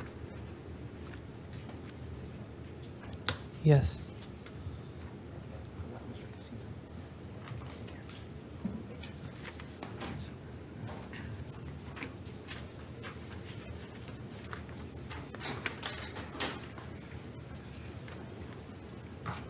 All All right, the next file I have is that of Jose Soto. Your reviews, Your Honor. All right, reset.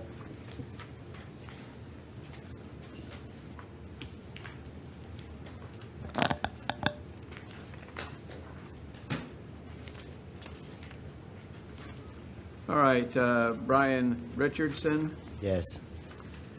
All right, sir, you've got a case here. Just a second. Possession of controlled substance, cocaine, and paraphernalia. No. Your bond is $500 in regard to the paraphernalia case. Do you want me to appoint a lawyer for you, sir? Yes. Office of the Public Defender is appointed.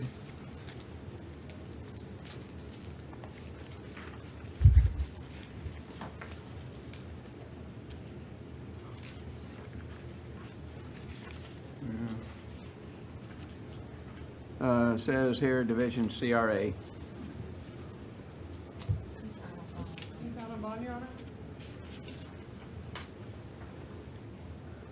Your Honor, this is also a pleable offense. I don't know if the state has an offer for Mr. Richardson. Adjudication, 3 days. Say again? Adjudication, 3 days, Your Honor.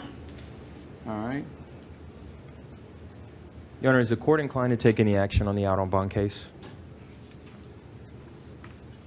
Let me see.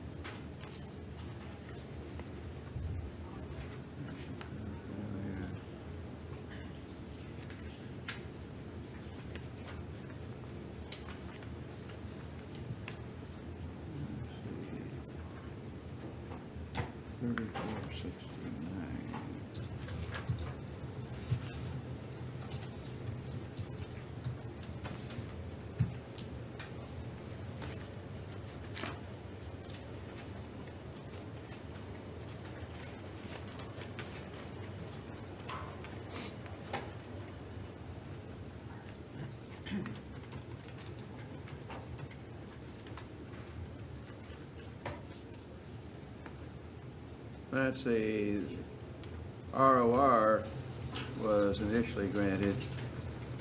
That would remain the same. That would be stayed, and the new case, bond 500.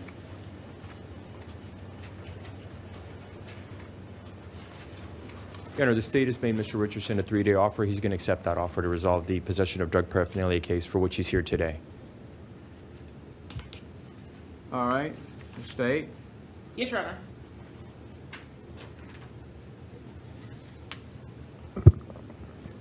Any input from the state? The offer I made was an adjudication, 3 days, Your Honor, on the possession of drug paraphernalia, 19 MM 3469. Okay.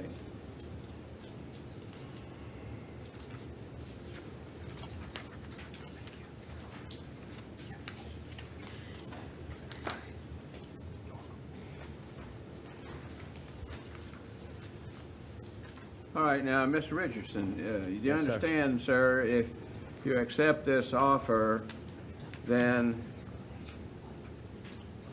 you would be adjudicated guilty, sentenced to 3 days, with credit for 3 days, time served. Thank you.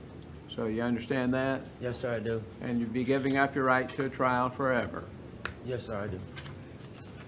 All right, then the plea is accepted. There's an adjudication, 3 days, credit for 3 days, time served. And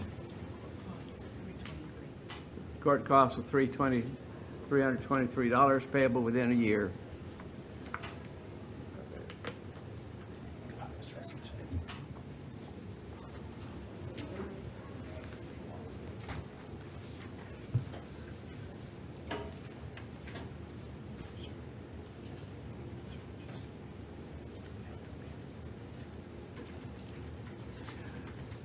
All right, next file I have is that of Gerardo Rodriguez. Yes, sir. Good morning, sir. All right, sir. Sir, you've got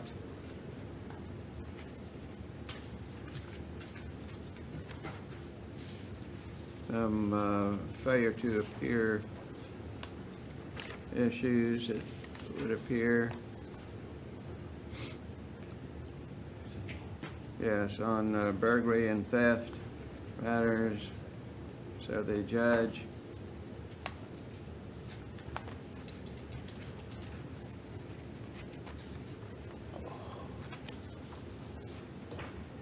put you in a no bond status at this time.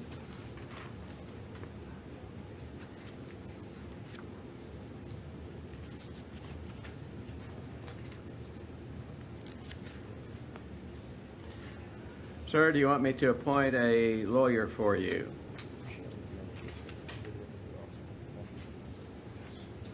Your Honor, I believe we already represent him.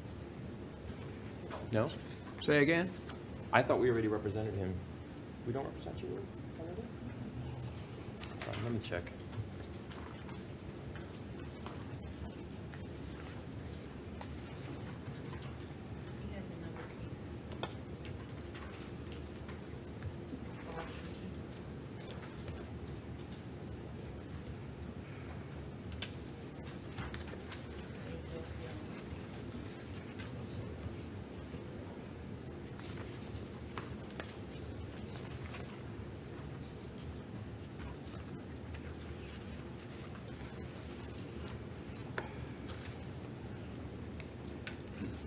All right, there's a failure to appear capias, no bond. I was mistaken, Your Honor. We don't represent him, so if he wishes, he may elect to be represented by my office today. All right.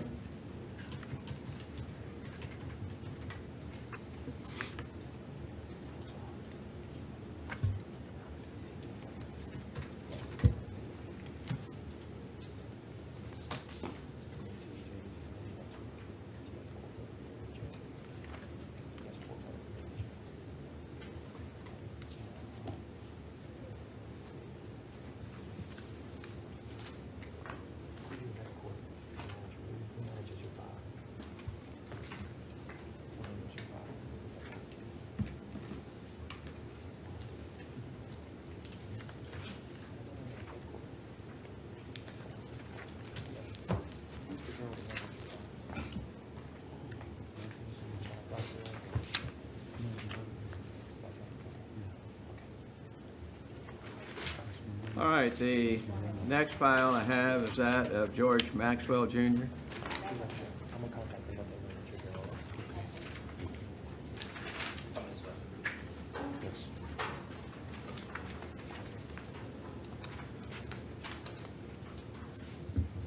Your Honor, Mr. Maxwell will be here to change his previously entered plea of not guilty and accept the city's offer to resolve his case today. The agreed upon disposition is a withhold of adjudication, credit for time served, standard court cost of $223.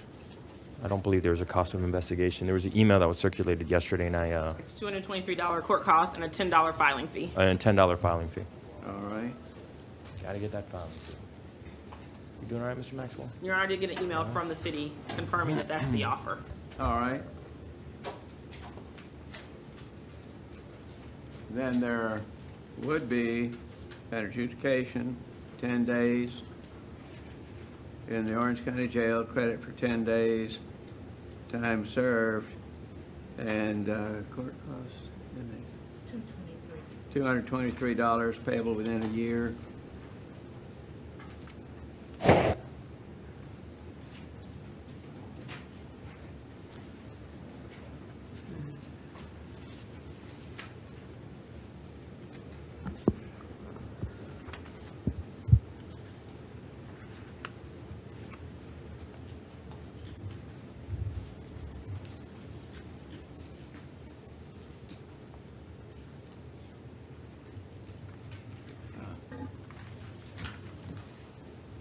So, sir, you do understand now that you are giving up your right to a trial? Yes, sir. All right. Then the order is hereby confirmed and that penalty imposed. Yes, sir.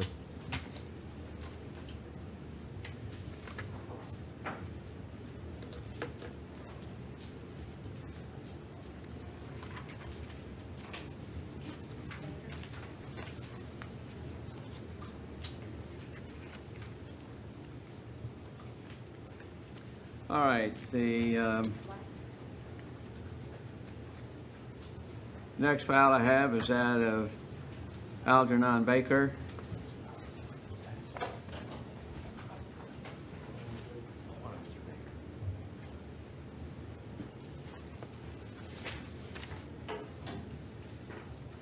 Is that you, sir?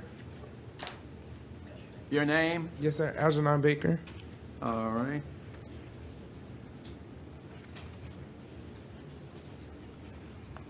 All right, sir, you have a couple of matters here. A new case, petty theft of 2 prior convictions, and you are out on bond on a grand theft and resisting case. That bond is stayed. However, the new bond, instead of $1,000, would be $2,500 since you are out on bond, and that that bond is not being revoked. Do you want me to appoint a lawyer for you, sir? Yes, sir. Public defender is appointed, Division 15. Your Honor, may I have a brief moment before we dismiss Mr. Baker? He has a county matter. I don't know if the jail could speak to what that might be about, or Manatee County? Okay. Good luck, sir. Thank you. Mr. Black.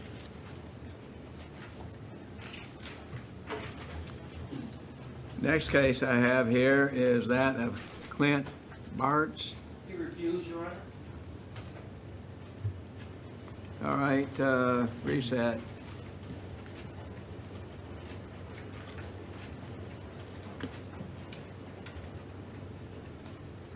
Antonio Bell. Peace behavior. All right, reset.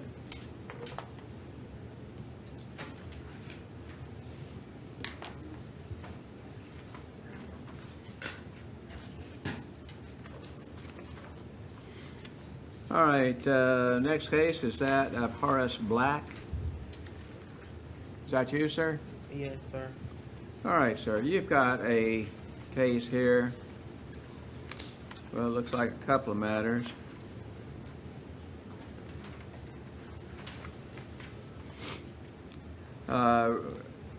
New case here involving a charge of robbery. Bond on that case is $2,500.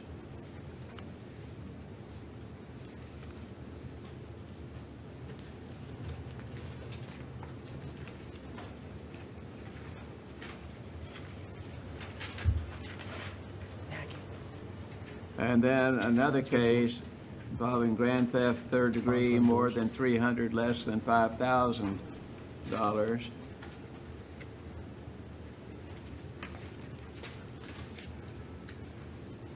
And conspiracy to commit grand theft. Now, sir, do you want me to appoint a lawyer for you on these matters? I'm going to get a public defender. Public defenders are lawyers. Oh. All right. So, the Office of the Public Defender is appointed. The bond on which you're previously released is stayed. And let's see, we got Division 19. And 12, it looks like. Yes.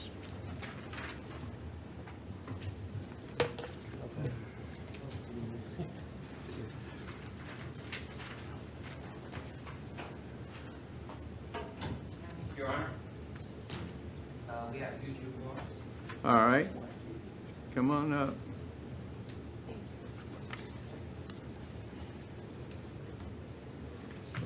sir.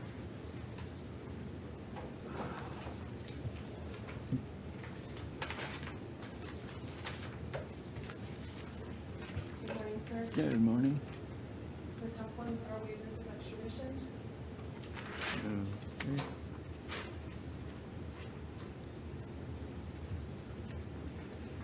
There's 2 pages of those. There's one behind it. Oh, The top ones are 2 pages. There's one that you'll have to sign, that's 3. okay.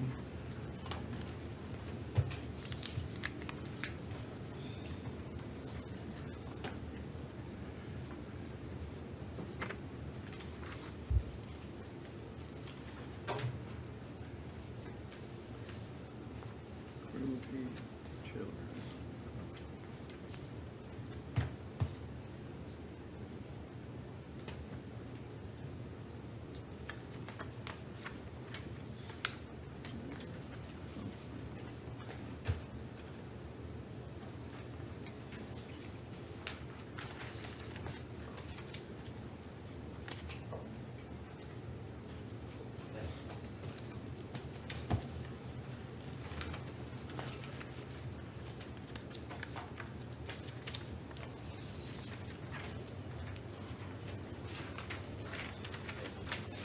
This one, sir, is contested extradition.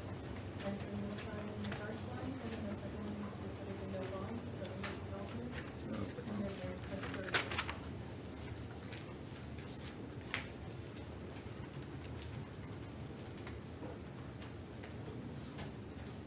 No. Right there, that's the page, that's the body that there'll be a place to put a bond in. Oh, yeah.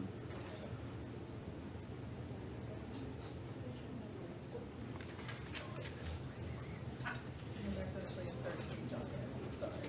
The green has the rock. Okay, now, this guy is white, this one is black. It's not the same individual? Okay.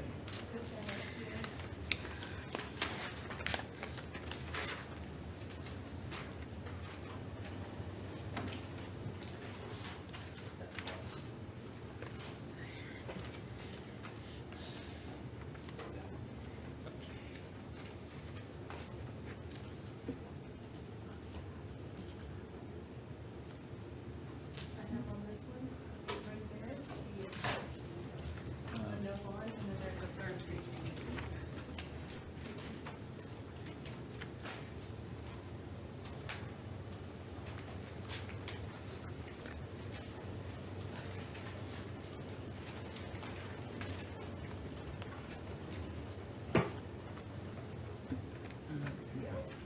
Manny. On Acevedo, no objection, RR. And that one should just be a single page, they refused it. That's the first one. Acevedo, Vega, Andres. Yeah. No objection.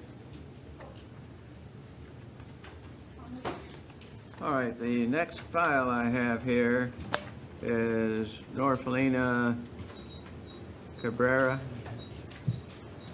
Thank you. Your name, sir? John Clifton Cooks. All right.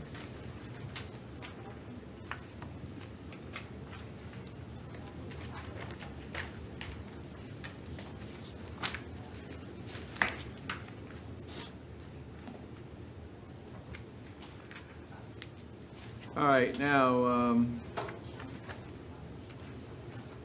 you are John Cooks? Yes, sir. All right, sir.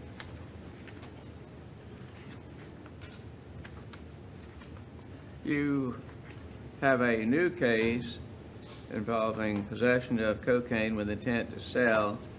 Bond is $10,000. You are presently out on bond. And those bonds at this time would be stayed, and your new case does involve that $10,000 bond. Do you want me to appoint a lawyer for you, sir? Yes, sir.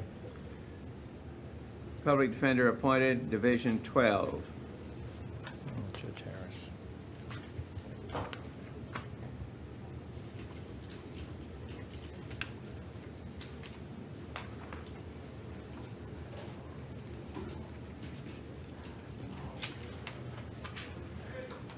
All right, Danny Dawson. Hold on 1 second. All right, sir, you have a couple of matters here. Failure to appear on a case.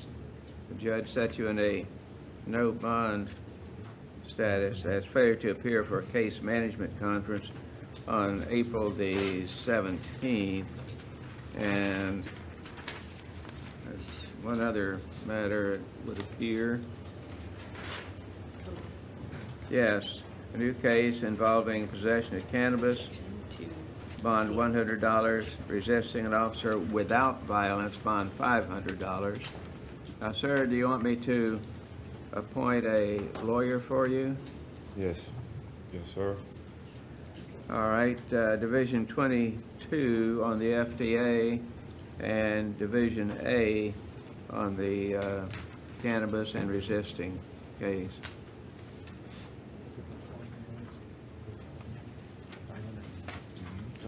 Okay. That's what I thought.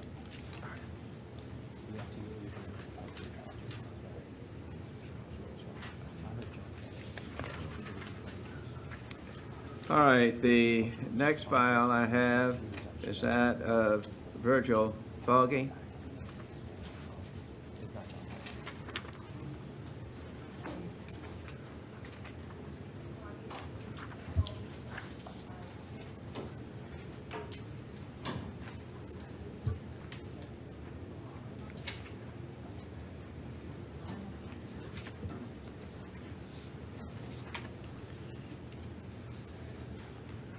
All right, sir, your name, please? Virgil Fogey. All right, sir, you've got a case here involving driving while license suspended with 2 prior convictions. Your bond was set at $2,500. Do you want me to appoint a lawyer for you, sir? Yes. Public defender's appointed, that's Division 20. And he does qualify for PTR, Your Honor. All right, so ordered. What's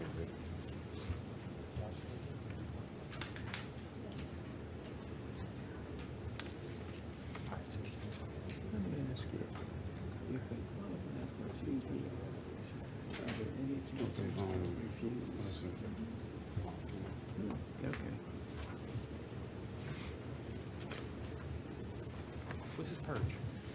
Oh, purge out. Yeah.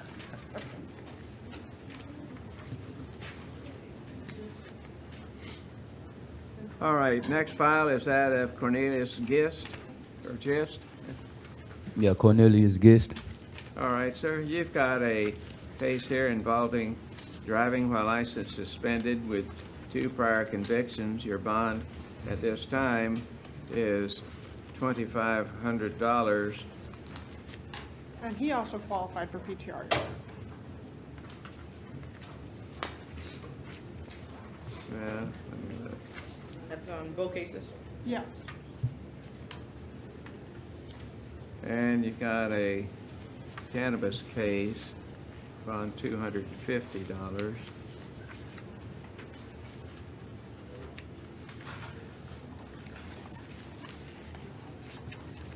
Judge, the defendant qualifies for pretrial release on both cases. State has no objection.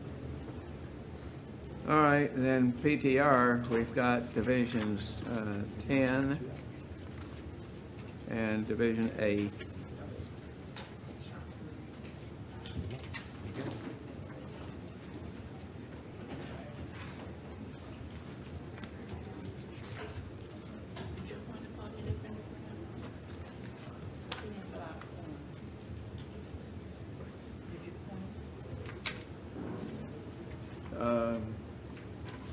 Did he Oh, fill no, out? I agree with you, but, No?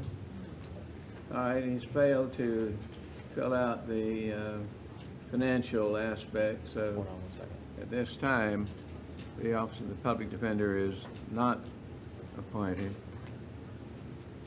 That was from Mr. Gist? Yes. Okay. Unless the Public Defender's already representing him on something. No, I don't believe we are. All right.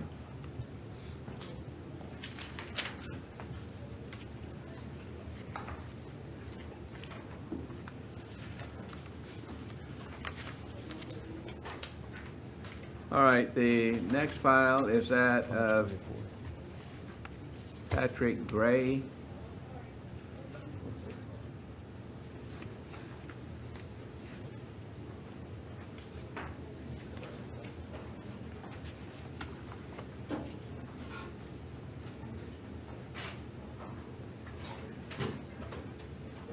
All right, are you Mr. Gray? Yes, sir. All right, Mr. Gray, sir, you didn't complete the financial affidavit.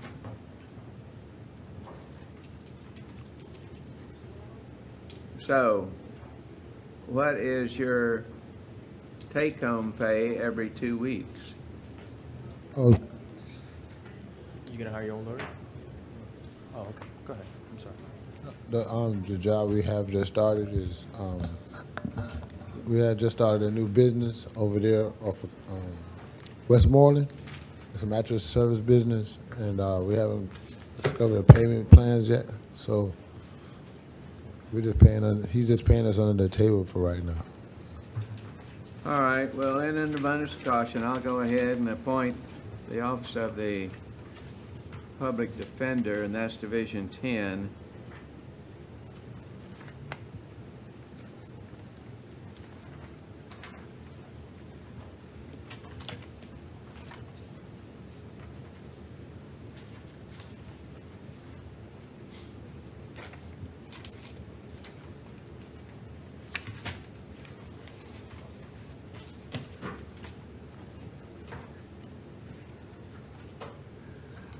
All right, the next file is that of I'm sorry, Your Honor, Martha- before we dismiss Mr. Gray, Mr. Gray was telling me that he does not have the financial resources with which to pay the bond set by the court. He was hoping the court would consider lowering the bond. He was telling me that he has $25 in cash that he hopes to use All toward his right, bond. state's response, if any. No objection to a $500 bond, Your Honor. All right, $500 it is. I'm sorry. Then Martha Green. That's gonna be it for today. I'm sorry. That's gonna be $100. Your name, ma'am? Martha Green. All right. Ms. Green, you've got a total of 4 charges here at this point in time. Trafficking in phenolphthalein, 20 grams or more, bond 100,000. Possession of controlled substance without a prescription, bond 1,000. Possession of methamphetamine with intent to sell or deliver, that's $50,000. And possession of drug paraphernalia, bond $500. Do you want me to appoint a lawyer for you? Yes, sir. All right, Office of the Public Defender is hereby appointed, Division 19.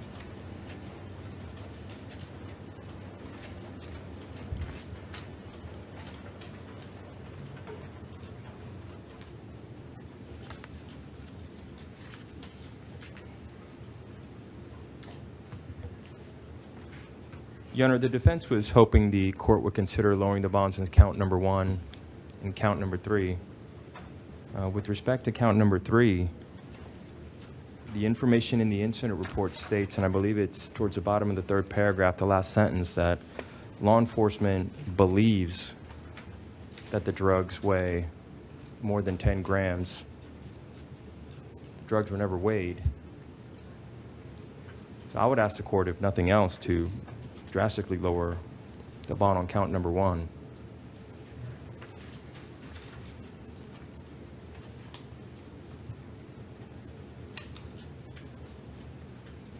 All right, state's response. State can request 24 hours, Your Honor, in order to ask the officer if they weighed the drugs. If not, if the defense would like to stipulate, I have no objection to treating counts 2 through 4 as subsidiaries and putting the bonds at 150 and leaving count 1 at 100,000. All right, so ordered. I'm sorry, which part of that, Your Honor? The part in regard to count 3.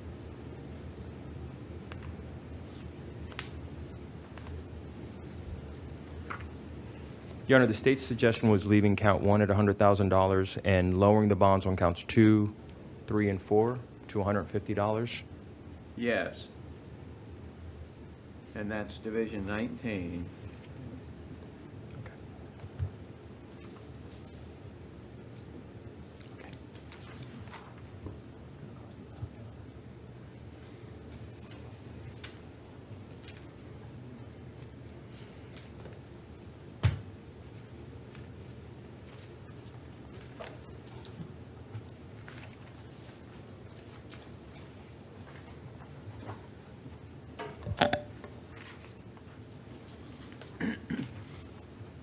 All right, Andrew Harrison.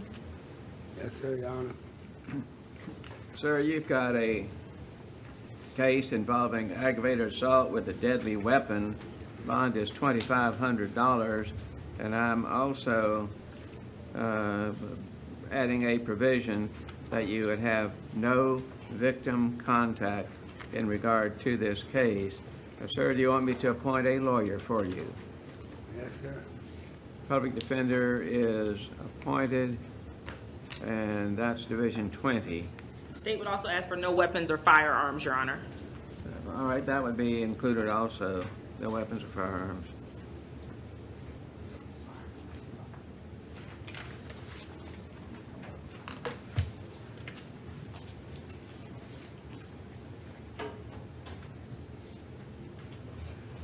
All right, Heather Hensey. Yes, Your Honor. Ma'am, you've got a failure to appear capias on 2 charges, it appears.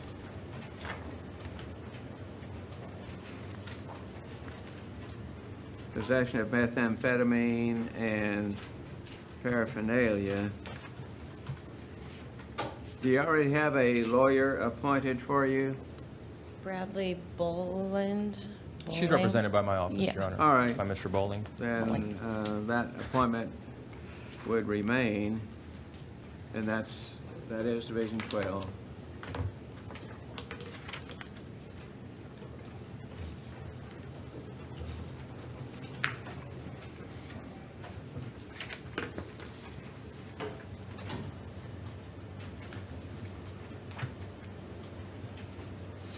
All right, the next file I have is that of Jason Hollenden. Is that you, sir? Yes, sir. All right, sir. You've got a case here involving driving while license suspended or revoked. Bond set at $2,500 in regard to that. Now, sir, do you want me to appoint a lawyer for you? I'm represented by the public defender. All right. Public defender is hereby appointed, and He does qualify for PTR, Your Honor. No objection. Your Honor, he has, I believe this is his first arrest. Would the court consider releasing him on his own recognizance?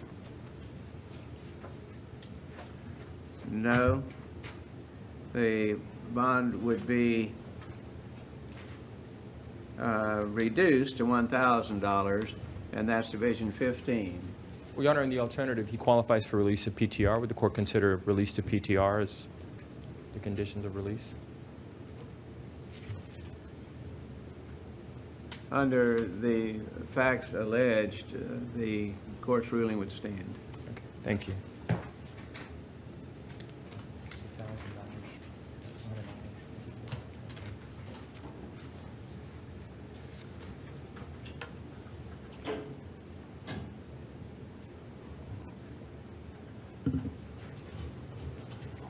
All right,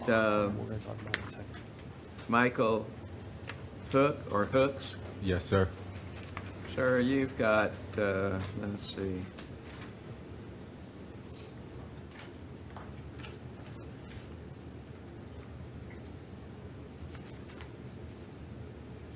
a new case here involving sale, delivery of cocaine. Bond is $10,000.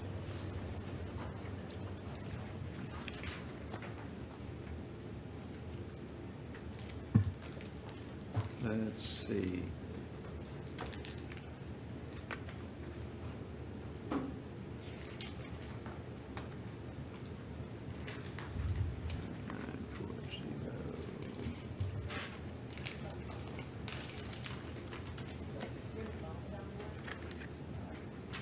Now, you've got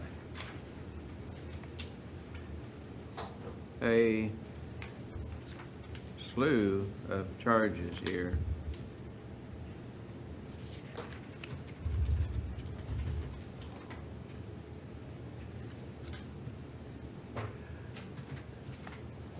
Looks like 80 charges of possession of ammunition by a convicted felon.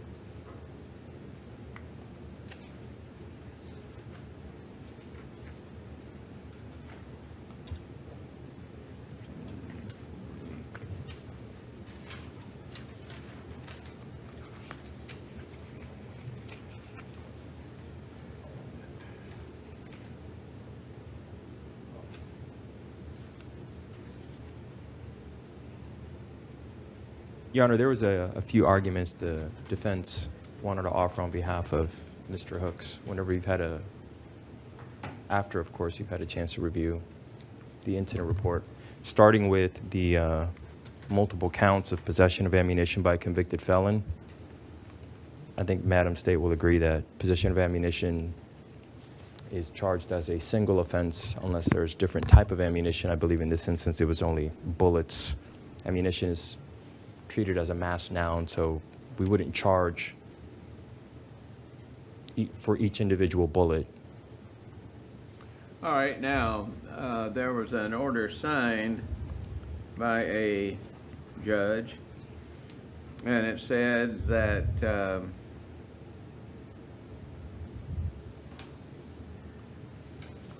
that the total bond is $10,000 as opposed to, all right, here we go. Armed possession of heroin with intent to sell, bond $10,000. Possession of heroin more than 10 grams, bond $10,000 for a total of $20,000. Then it looks like. And public defender have a prior representation? Aren't we here on There's other no charges? affidavit. Have you previously represented him? Do we represent you on the other case? Yesterday, were we appointed? Wasn't nobody appointed. I bonded out. Huh? That's what I'm saying. I bonded out, and then I got hit with a bunch of other charges.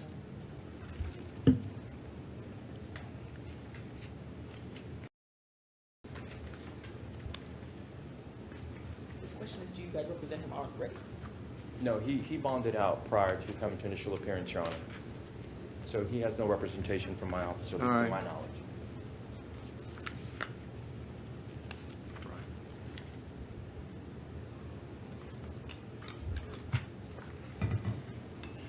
That's Division 10, if I didn't previously announce it.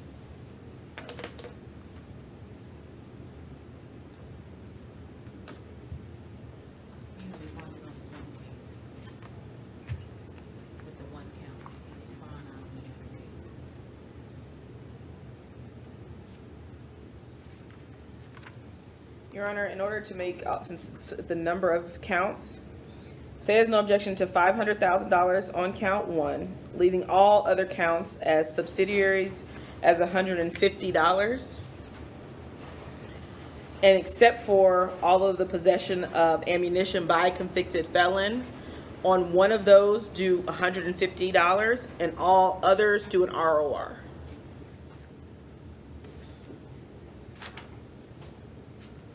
All right.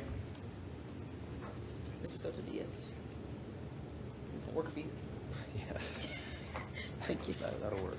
Now, there is no application for criminal indigent status filed.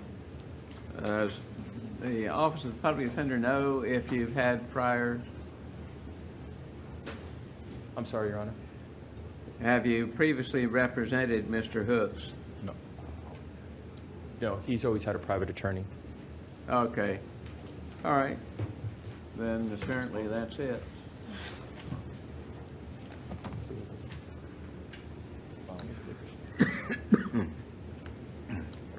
Nagy, the warrant, the other case, that we won, count, $10,000? Okay.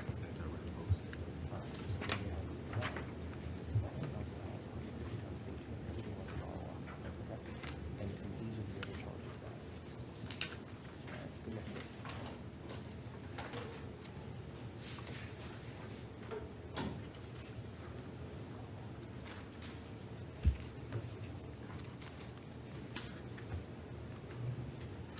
All right, Kevin McCall? Yes, sir. All right, sir, you've got a case here involving retail theft. Bond is set at $1,000, and then there's another identical allegation, retail theft, more than $300, bond $1,000. And there's a third charge, retail theft, bond $1,000. Do you want me to appoint a lawyer for you, sir? I got a public defender, I guess. Public defender. All right, you qualify, so the Office of the Public Defender would be appointed. We have Division 11, Division 16, and Division 20.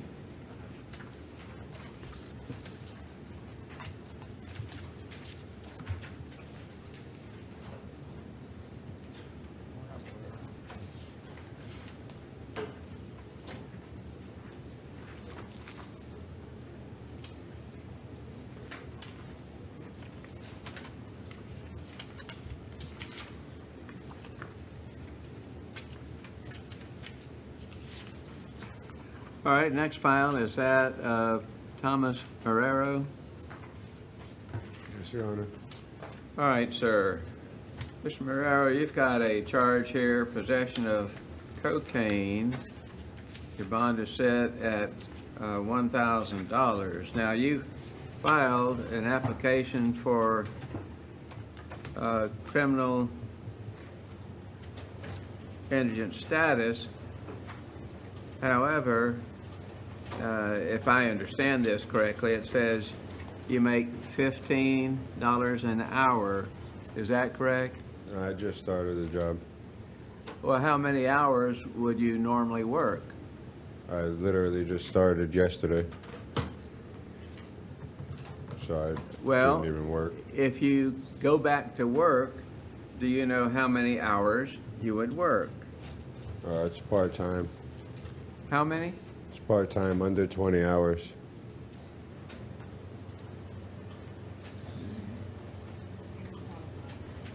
Say again? You will qualify. All right, Office of the Public Defender would be appointed in regard to this case. That is Division 14. And he does qualify for PTR, Your Honor.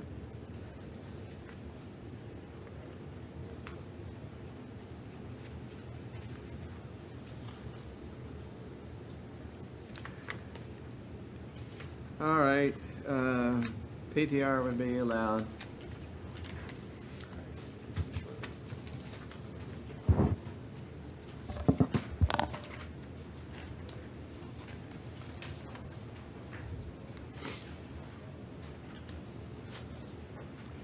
Christopher May. Yes, sir. All right, sir. Sir, you've got a CAPIS that was issued here, dealing in stolen property, bond $5,000, receiving money from a pawnbroker by false verification of ownership, bond $1,000. Let's see if that...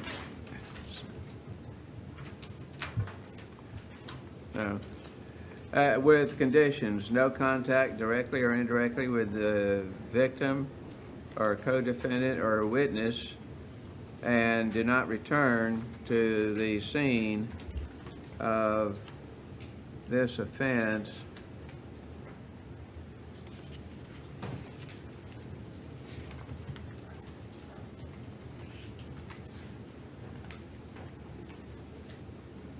at 140 West Myrtle Street in Apopka. Now, sir, do you want me to appoint a lawyer for you? Would that be free of charge, or would the $50 public defender? You would be appointed, if you wish to, by the Office of the Public Defender, who are all lawyers. Yes, Your Honor. I would like All right, to be Division appointed. 16.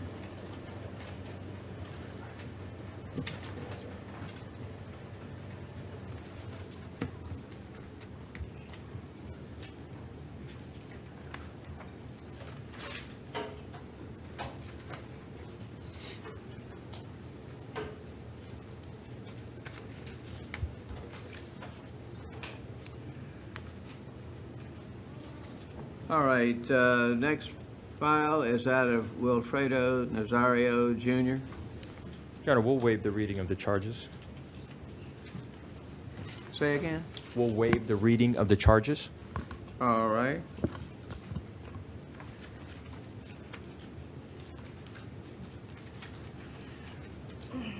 All right, on the second Division 15 case, there's a no bond status at this time.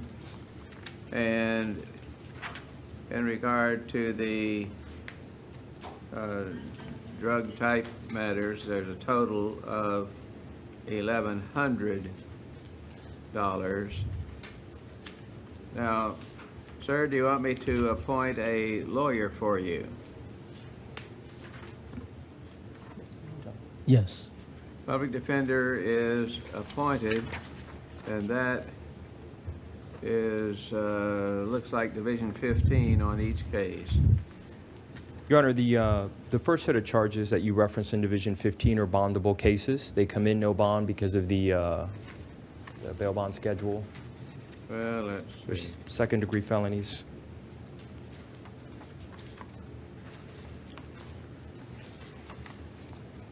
All right, what's the state's input in regard to that? Your Honor, I do agree with defense that they have the potential to be bondable offenses. However, state would argue that the defendant should be held at no bond based on 907.041. We believe that these two charges are dangerous crimes under that statute. They're number 14 under that statute. We also believe that based on the nature of the offense, how this was committed, that there were it was a 12-year-old and a 13-year-old girl that this happened in front of, that he was driving a vehicle in a neighborhood, an apartment complex, and the fact that without revealing the type of charges, what he was doing or his conduct. We believe that the court should conclude that there are no reasonable circumstances sufficient to provide protection to the community, and the risk of harm to other minor children is high, that the defendant should be held at no bond, that he should have no contact with any minor children. The police were able to identify him based on investigative means, based on the description that the children gave of the car that the defendant was driving. And I believe the court would have had access to the affidavit of arrest warrant to see what the children described his behavior was. All right. Your Honor, Florida Rule of Criminal Procedure 3.132 outlines the state's burden with respect to a request for pretrial detention. To the best of my knowledge, a motion has been filed. So this court would have no option Well, but to set conditions of release. For purposes of this hearing and without prejudice, the bond in regard to lewd, lascivious, etc., would remain at none.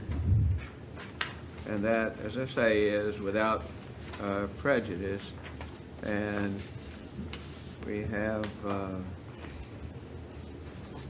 yes, Division 15 on each.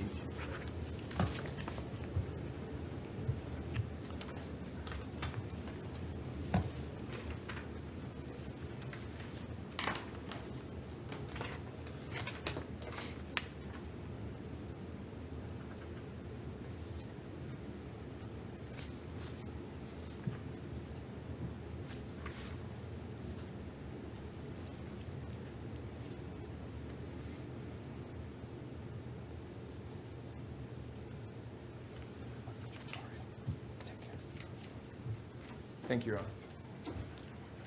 All right, the next file is that of Luis Pagan or Ortiz. What is your name, sir? Luis Antonio Pagan, sir. All right, sir. Now, sir, you've got a couple of issues here. You are out presently on bond in regard to robbery, battery on a law enforcement officer. And so what is going to happen now on the new case? First of all, the bond on the case on which you were released would be stayed. However, that being the situation, burglary of a conveyance bond would be increased on the new case to $5,000, and then the other two $100 bonds would be stayed.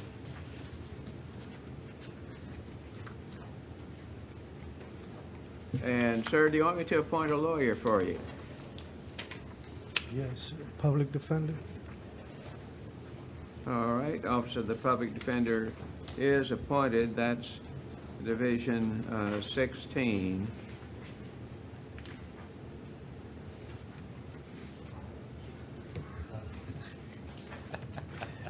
I'll see you, man. Right. Yo, hold on. Let's have you just a second. All right, your name, sir? Mateen Caduce. All right, sir, you've got a failure to appear capious, no bond status in regard to a case involving a charge of grand theft of a firearm, and that you failed to appear on April the 12th of this year. Sir, do you already have a lawyer that was appointed on this case? Was Nick James? Was Sir? It's Michael LaFay. Ah, all right.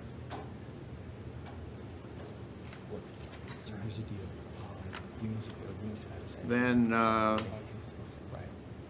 I am assuming you wish to maintain Mr. LaFay, is that correct? I would have to speak with LaFay and my mother to see what we would do, because Well, I think you're going to be okay. sir, at this time, is Mr. LaFay representing you? he doesn't know about anything, so no, he is not representing All me. right, then in an abundance of caution, I think it appropriate to go ahead and appoint the Office of the Public Defender, and the Office of the Public Defender can withdraw if that's indicated. And let's see, we've got, Your Honor, Mr. Caduce currently participates in the Orange County Drug Court Program.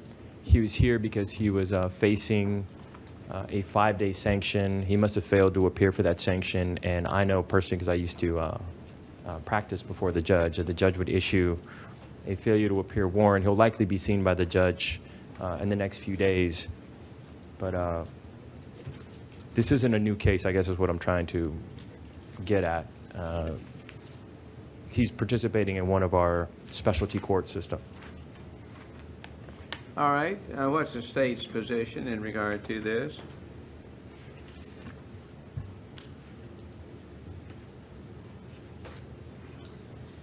Your Honor, we're state's going to ask that it be held at no bond. I'm looking at there have been a couple of violations of his probation, probably of drug court, which got him into drug court. So at this point, we think Judge Whitehead is probably best suited to make a decision on whether or not he should get conditions of release. Yeah, no, I'm sorry. I'm not asking for conditions of release. I just don't think that he needs the appointment of the public defender's office right now. Okay. All right. One case, he doesn't have an attorney at all. You only have Lafay on one case. He has 2 failure to appear. Okay, well, that's different then. So the 2018 CF 11547 case doesn't have an attorney? 11547, he has Lafay. You're on probation, right? 3 years You for don't probation. have no attorney. Yeah. All right, well, in an abundance of caution then, in regard to that 16056 case, the Office of the Public Defender would be appointed, and certainly Mr. Lafay can seek to, or rather, the defendant may seek to have Mr. Lafay on that case also if he wishes.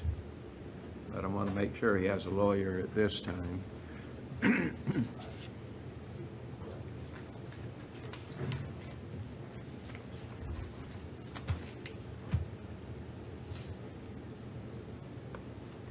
See him next week sometime. All right. Good luck, sir.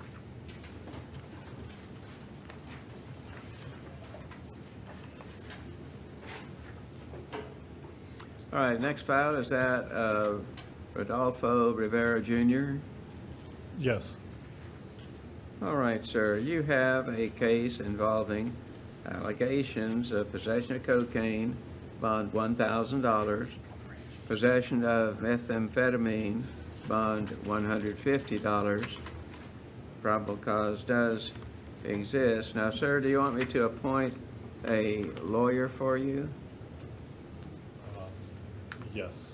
All right, Office of the Public Defender would be appointed, and that's Division 22. And he does qualify for PTR, Your Honor.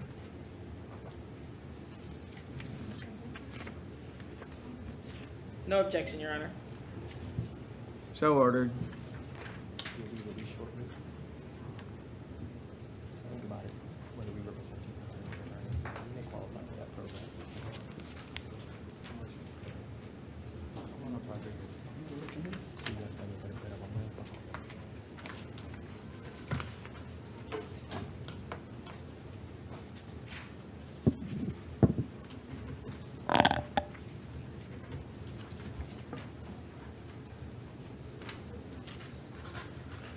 All right, Delray Robinson.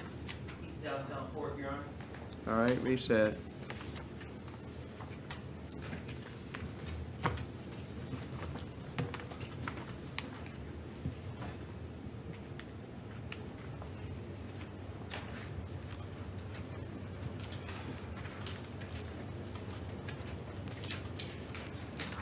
All right, Boris Rodriguez Camejo. Is that you, sir? Yes. All right, sir, you've got a set of charges here. Possession of 3.4 grams of methamphetamine, bond $1,000. Possession of controlled substance, bond $150. And let me look further. Oh, there's an out-of-county warrant out of Dade County down in Miami, and that's a $20,000 bond, which can actually be posted here, but if not, you'll be transported to Miami to answer to the charges there. Now, As to the case we have here,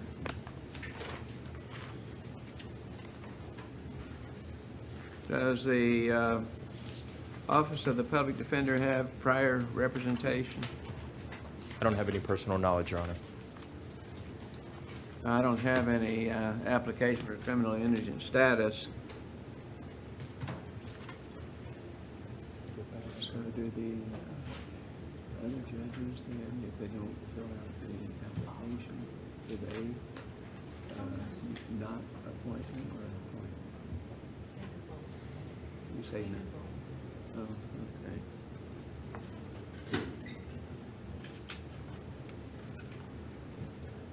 Well, in an abundance of caution here, I'm going to provisionally appoint the Office of the Public Defender. That's Division 10.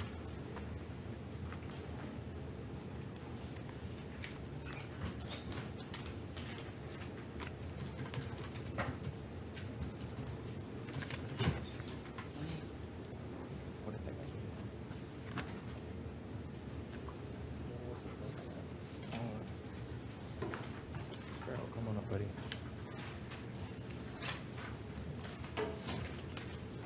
All right, let's see. Next case is that of Troy Sparrow. How you Is that doing, Your you, Honor? sir? Yes. All right, Mr. Sparrow. Sir, you've got a charge of first-degree murder with a firearm. You're in a no bond status at this time. Do you want me to appoint a lawyer to represent you, sir? I will be obtaining a lawyer, Your Honor. You what? I will be getting me a lawyer. He's hiring private counsel, Your Honor. All right.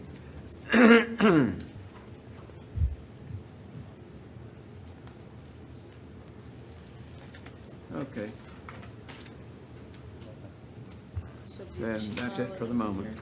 What's that? Did she file it in a way? You know?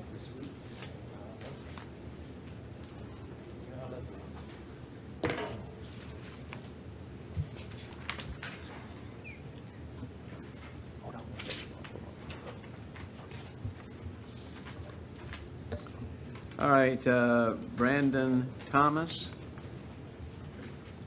Yes, sir. All right, sir, you've got a charge of retail theft. The bond is $2,000 in regard to that. Do you want me to appoint a lawyer for you, sir? Yes, sir. I was shopping. I didn't do anything. Well, don't say anything about They the don't have any facts of the proof. case. But Yes. if you want, we're talking lawyer only. And you indicated yes, and you qualify according to your application here. So Yes, sir. public defenders appointed, Division 10.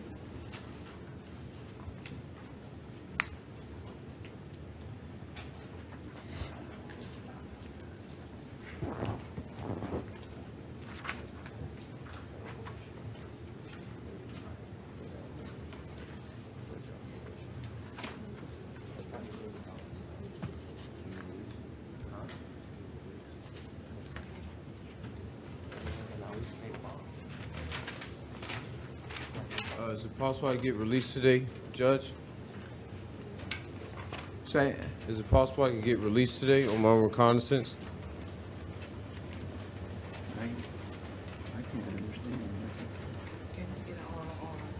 Oh, let me see the, He has 6 failures to appear, Your Honor, with the last one occurring in July of 2017. State would object to an ROR. well, with that situation then, the defense request would be denied without prejudice. You got the wrong Brandon Thomas. I've never been in Florida before this year. All right. I'm not even on probation. All right, next file is that of Desmond Walsh. Is that you, sir? Yes, sir. Yes, Your Honor. All right, sir.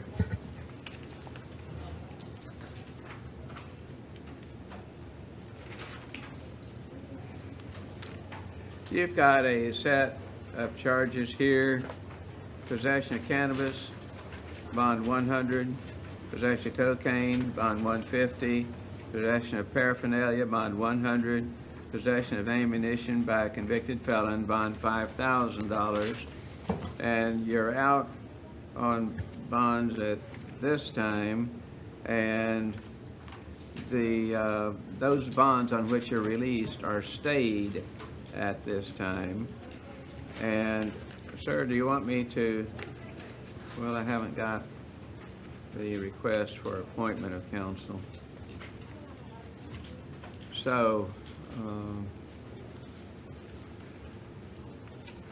you can always request appointment of a lawyer. I just don't have a request by you at this time. That's Division 12, and that's all for the moment.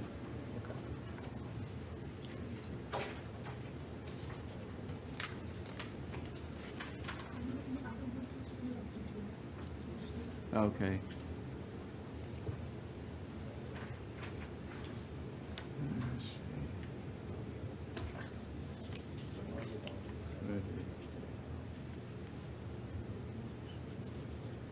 I think so. We're done? Okay.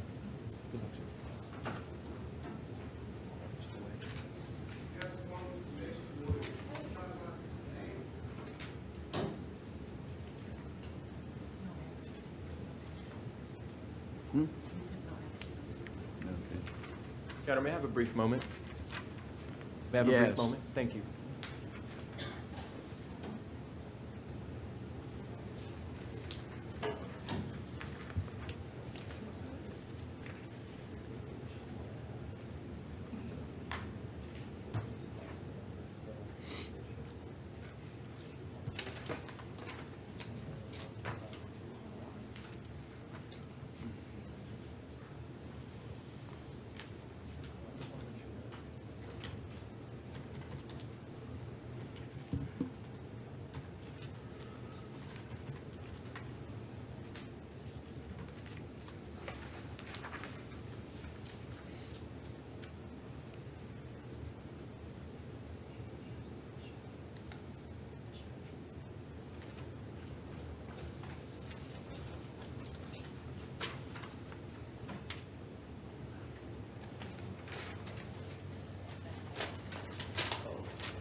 All right, now in this next case, I don't have the application for criminal indigent status. What's the name on that case, Your Honor? Marlon Williams. He's a possibility of being an interpreter case. We're not sure yet. Oh, Can we just have him reset, please? all right. So ordered.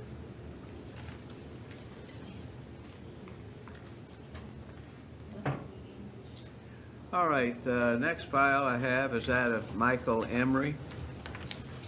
East DOT to Osceola County. All right.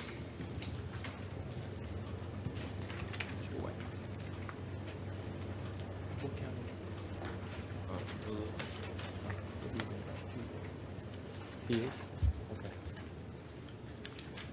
Okay. Charles White. Yes, sir. All right, so you've got an Osceola County case, and your bond was set in that county at $2,500. So you can post it here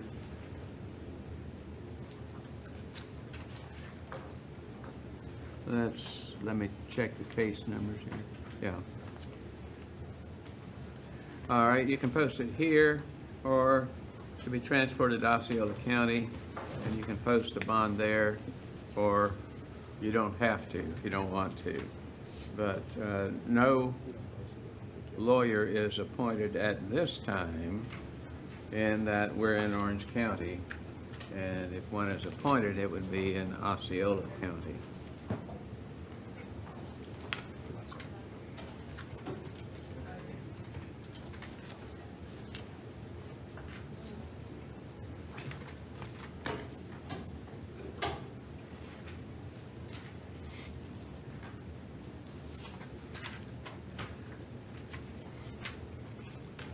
All right, Jonah Harris? Yes. All right, sir. You've got, looks like a set of charges. And there was originally some different bonds, or lack thereof. Now, Your Honor, may I approach? yes, This is a case that's reset for probable cause from the state. oh, all right. It's 3 cases. It's Brandon Lee Myers, Demetrius Patrick, and Jonah Harris. There are 3 co-defendant cases. Your Honor, I did provide a copy to the Office of the Public Defender this morning. I believe the judge found no PC to all 3 of the defendants as to counts 1 and 2. So for Mr. Harris, who's present before you, I have no PC to count 1 and 2, PC for count 3, no PC for counts 4, 5, and 6. Based on the affidavit that state has just provided to the court, the victim identifies Mr. Harris along with his along with his co-defendants as the ones that he was chasing, and that one of them fired the weapon in his direction, firearm in his direction. They were able to do a show up after the 3 co-defendants were caught by law enforcement shortly after. The show up was conducted, and therefore they identified these 3 defendants.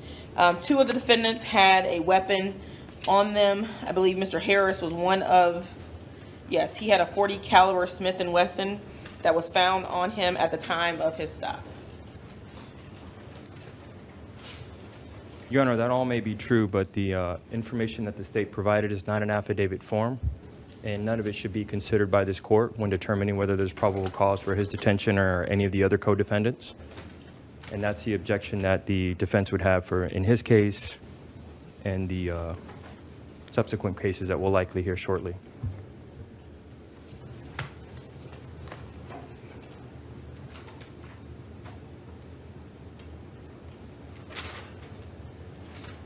All right, and the state's response? Your Honor, yesterday, Ms. Bush, the Assistant State Attorney and President Court, she did reach out to the deputies. These are the reports that were given to us by the Orange County Sheriff's Office Records Department, where the officers submitted all of their reports for this particular incident in this case. Your Honor, I don't see a signature. I don't see the jurat.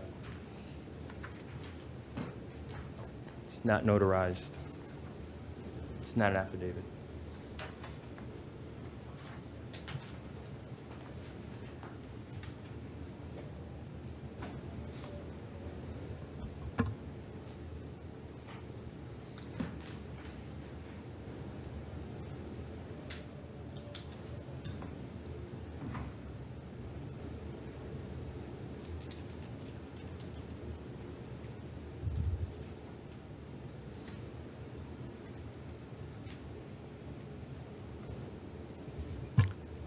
All right, and the state's response to the defense argument and statement?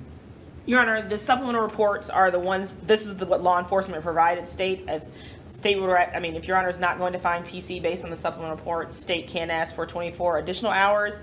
However, state believes this is sufficient at this point with the original affidavit along with the supplemental incident reports provided by, I believe one of the reports is from Deputy Lozano, and one is, it looks like a Stamenic, Darko Stamenic.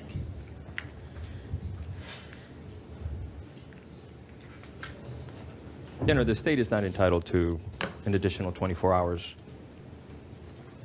There's nothing extraordinary about failing to provide an affidavit when you're asked to, especially when we're talking about somebody's detention. It's a rather routine matter.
And Your Honor, to take Your Honor back to the original report of Deputy Lozano's report, he does identify this co-defendant, Jonas Harris, and the other two as the ones that opened fire on him as he was chasing them when he tried to deploy his taser.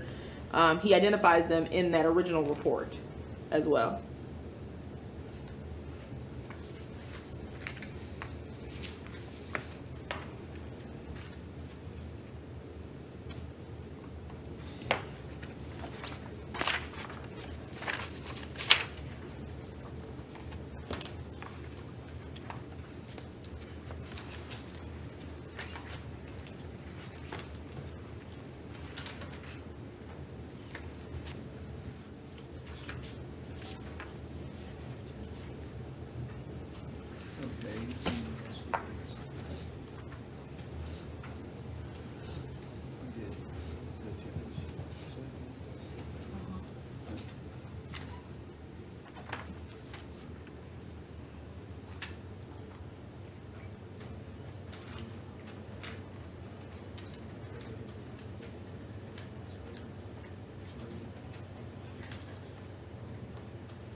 All right, at this time, and having considered the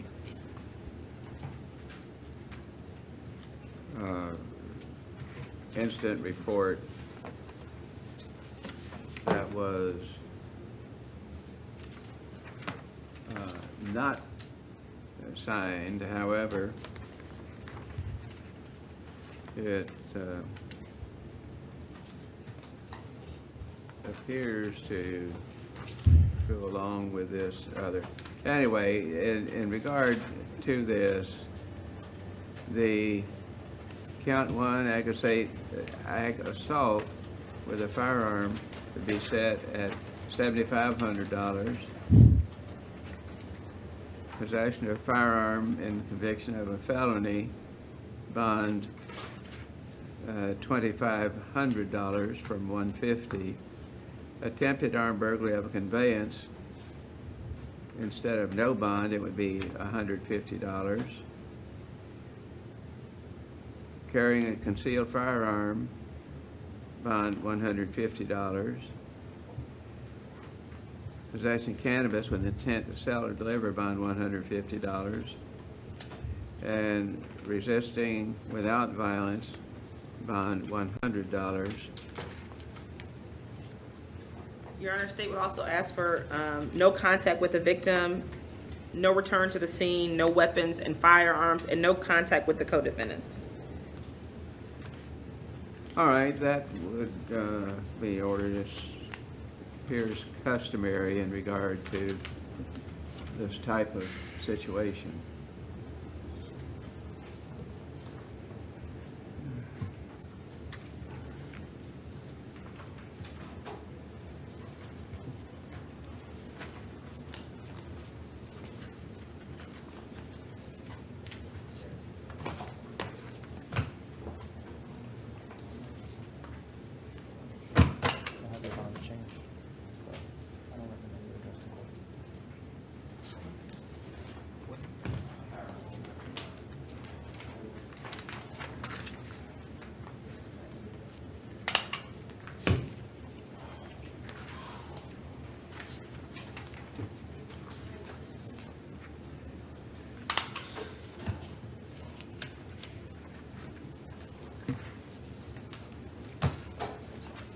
All right, the next case is that of Bradley James Myers.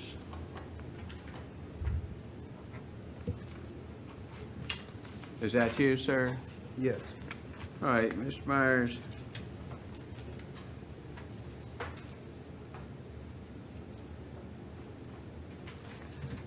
Your Honor, We this have is the a- companion case to the case we just addressed. Say again? This is a companion case. It was 3 co-defendants. This is the second co-defendant, Your Honor. The defense would maintain the same objection that it levied in the prior case. State would have the same responses, Your Honor. Well, the judge signed an order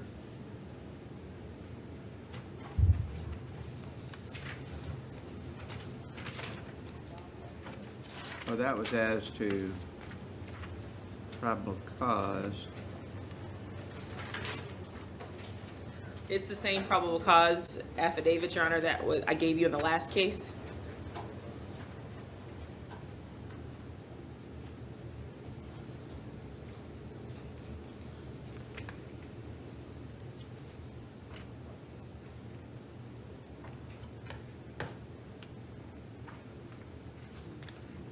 Based on my notes from Ms. Bush yesterday, I have a $3,500 bond as to count 3 where PC was found.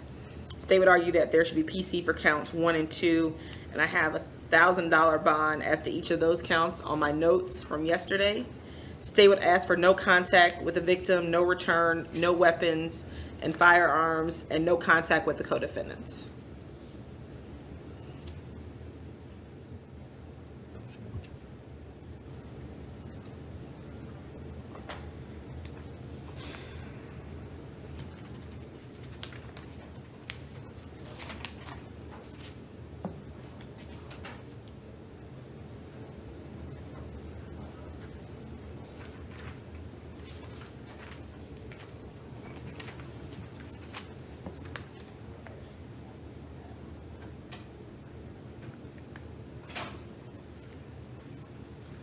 All right.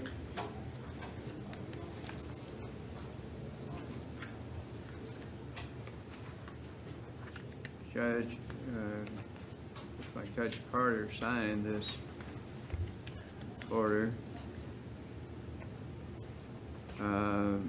Ag assault with a firearm, bond $1,000. Use of a firearm with commission of a felony, bond $1,000. Attempted armed burglary of a conveyance, bond $3,500.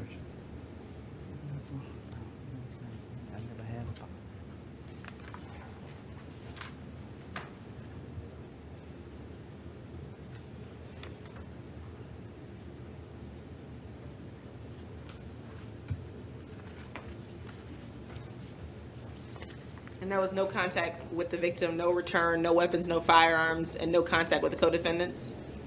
So ordered. Thank you, Your Honor.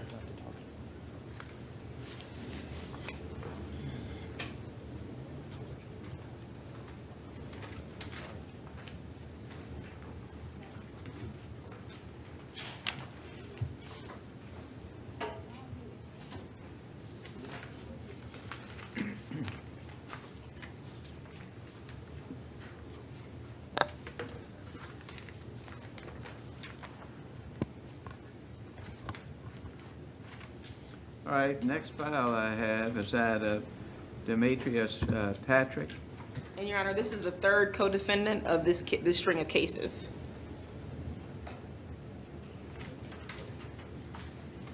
So my notes show that PC was found as to count 3 and a $5,000 bond as to counts 1 and 2, 150 as to each of those counts. We would ask for no contact with the victim, no return, no weapons and firearms, and no contact with the co-defendants. Your Honor, and the defense would maintain its previous 2 objections. The information provided by the state is not an affidavit form and shouldn't be considered by the court.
Justice system.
All right, anything further by the defense?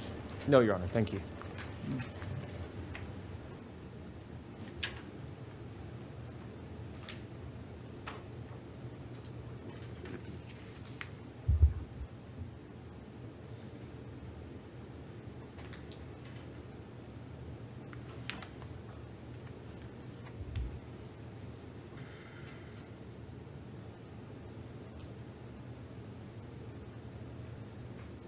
We got a city.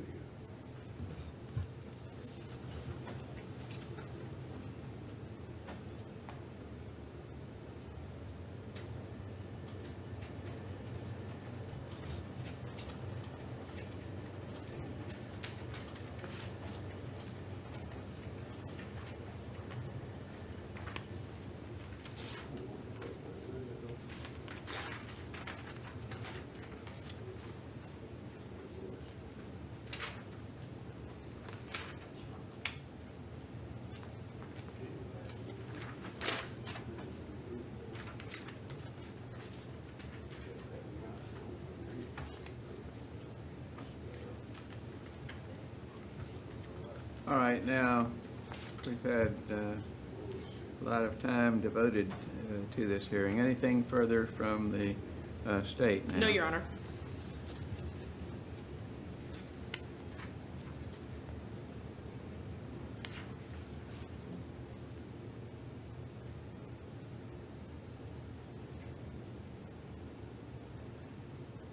All right. I feel then that at this time, there is probable cause and the bonds are set as ordered by Judge Carter. 150 on counts 1 and 2, 5,000 on count 3, with no victim contact, possess no weapons or firearms. And no contact with co-defendants, Your Honor? Say again? And no contact with the co-defendants? Yeah, yes, so ordered. Thank you.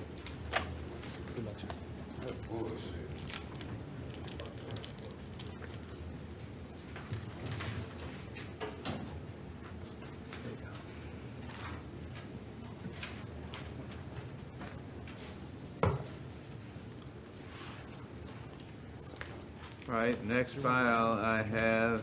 You one of our bond motions? Oh, that's right. I'm sorry. How'd you mix it with somebody else? Is that of Davin Vega? It is, Your Honor. He's standing to my right. All right, any offer from the state?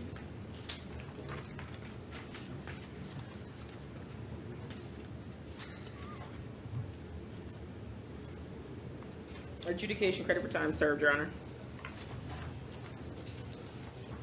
Adjudication what? Credit for time served. Okay.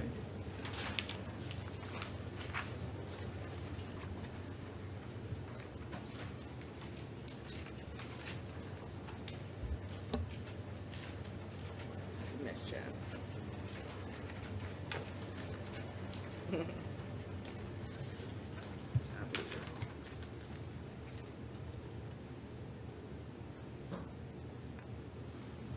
And what are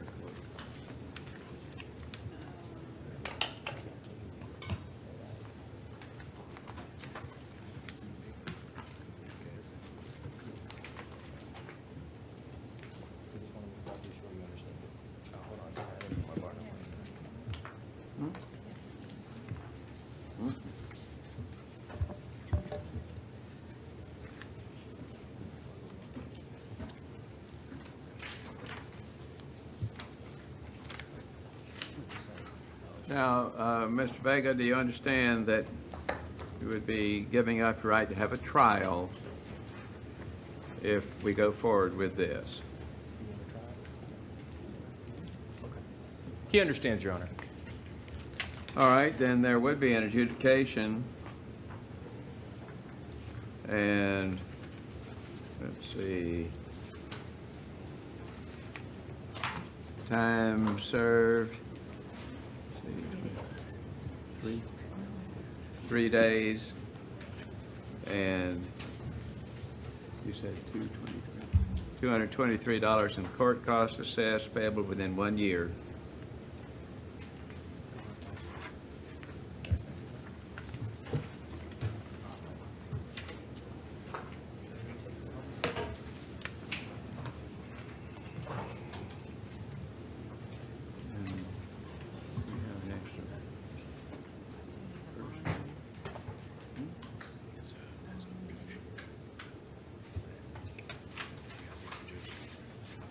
Your Honor?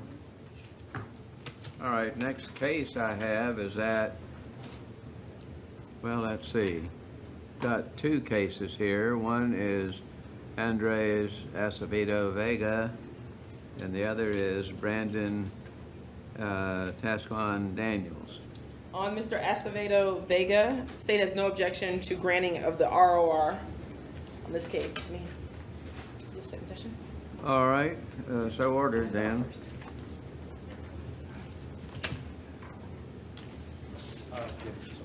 Your Honor, do you have a proposed order? Do you have a copy of the proposed order? Okay.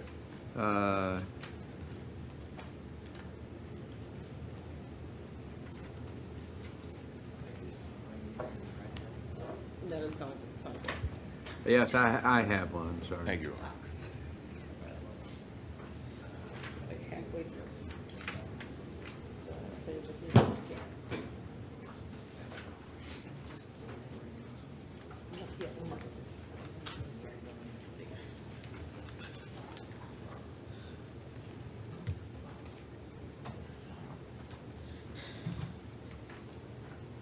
All right, then I have two other files here, or motions. Brandon Daniels. Your Honor, Mr. Daniels' case, state has no objection to granting of the ROR. All right, so ordered.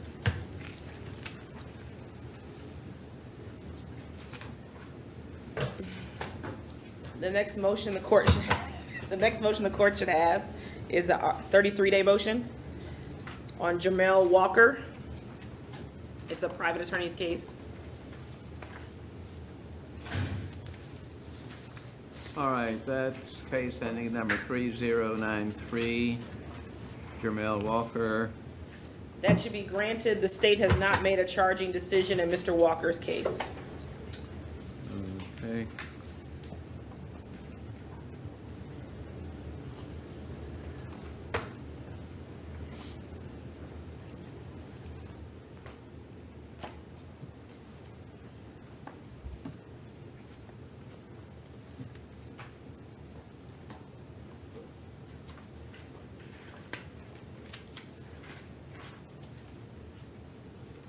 And the state is ready to proceed on 33-day motion, Your Honor. All right, first case I have is last name Longo, case ending in number 4216. That should be denied. The state filed an information on 425, filing ID 88514085. So ordered. All right, next case, defendant name ends in Beluso, case ending in number 211. That should be granted. The state filed a notice of non-filing before the 33rd day on 424. All right, so ordered. Manny, do you want All to right, proceed this transfer? Next case ends, name ends in number, let's see. Resto Garcia, case ending in number 2585. That should be denied. The state filed an information and a request to transfer from felony to misdemeanor this morning. I can show a copy to the public defender's office. All right, so ordered, denied. It's not email. Joe Nathan Brewer, case ending in number 3131. That should be denied. The state filed an information on 425 ID 88548970. So ordered. Kevin Davis, case ending in number 4219. That should be granted. The state filed a no information notice on 425. So ordered.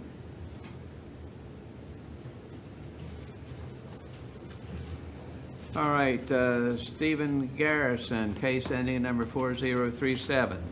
That should be denied. The state filed an information on 425, excuse me, ID number 88549680. All right. I'm sorry, Your Honor, that's Stephen Garrison? Yes. All right, Will Black Vernelius, case ending in number 2760. That should be granted. The state filed a no information notice on 425. So ordered.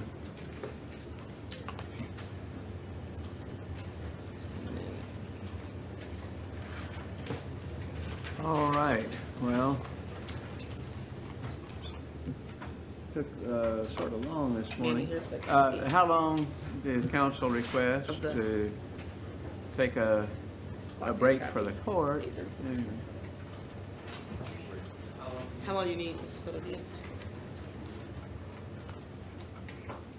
Let's say 15, 20 minutes. Okay, we'll go with 20. Court's in recess for 20 minutes.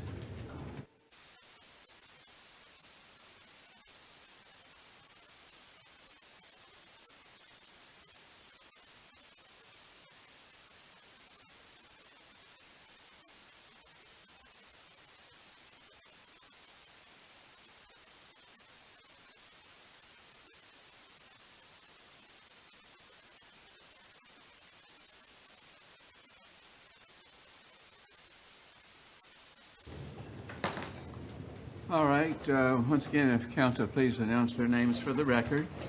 Coffee Kennedy Swanson on behalf of the Office of the State Attorney. Cody Jordan on behalf of the Public Defender's Office. And Manuel Soto Diaz with the Office of the Public Defender. Thank you.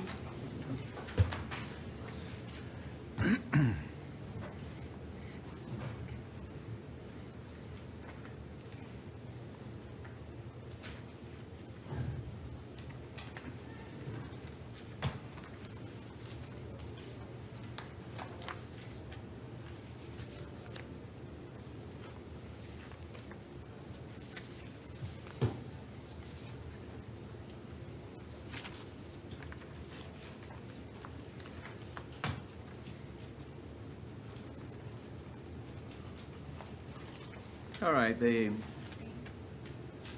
first case I have is that of Jacavius King.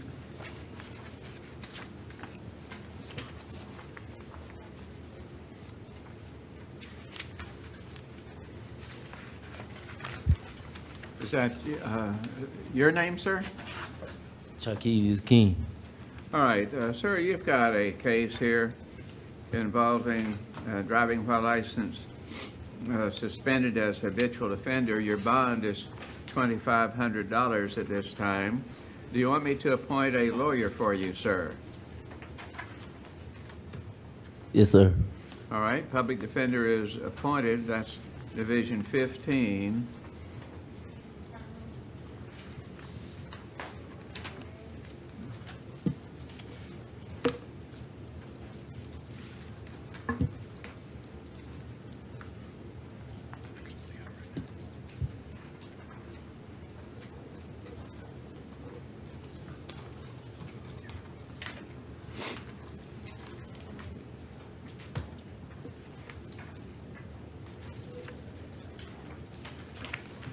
All right, Lindsay Kosh.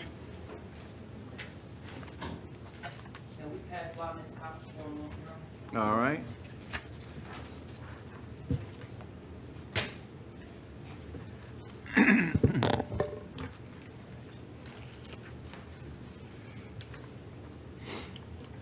All right, Dwayne Long.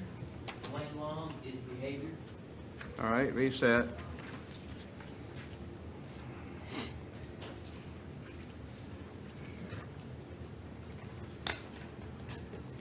Gene Mullis.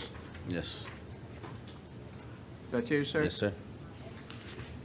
All right, sir, you've got a charge here, burglary of an unoccupied structure, bond $3,500, and trespassing on school grounds, bond $100. Do you want me to appoint a lawyer for you, sir? Yes. Public defender is appointed, Division 14.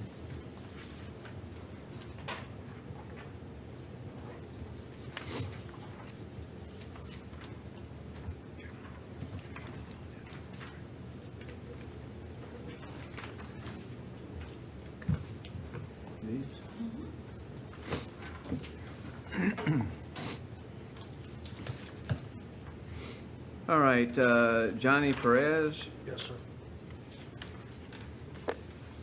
All right, Mr. Perez, sir, you've got a case here involving an allegation of violation of drug probation. And in regard to this, do you want me to appoint a lawyer for you, sir? Yes. You Yes, say- Your Honor. All right, public defender is appointed, Division 17.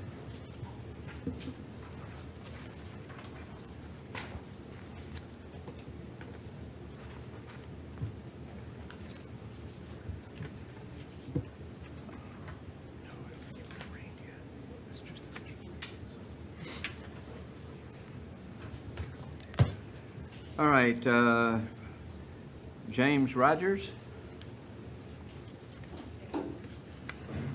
Behavior, Your Honor.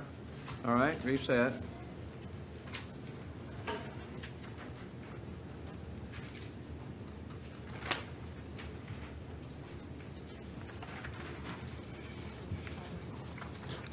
Next case is that of Efrain Uribe Valdez. Yes. All right, sir, you've got a set of charges here. Burglary of an unoccupied structure, bond $3,500, and trespassing on school grounds, bond $100. Do you want me to appoint a lawyer for you, sir? Yes. All right, Office of the Public Defender is appointed at this time. That's Division 11. Your Honor, he has no priors. We would ask, given that he has no priors and this is his first charges he's ever received, if he could be released on his own recognizance. State would object, Your Honor. It looks like he has previously been arrested for similar type offenses. If you give me one moment, I can see if those are Orange County cases. Well, in count one, there would be a reduction down to $2,500. I don't know if that's significant, but that's the order of the court at this time. And this is Division 11, Public Defender is appointed. Your Honor, we'd ask for no return to the school. And yes, no return to that school that's involved here.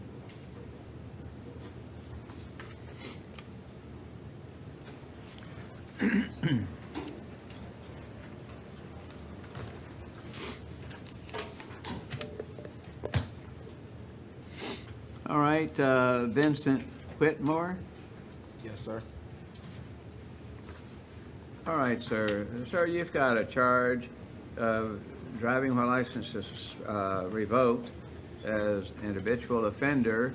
Your bond at this time is $2,500. Do you want me to appoint a lawyer for you, sir? Yes, sir. All right, public defender's appointed. Your Honor, state has no objection to pretrial release for this defendant. All right, then that would be allowed.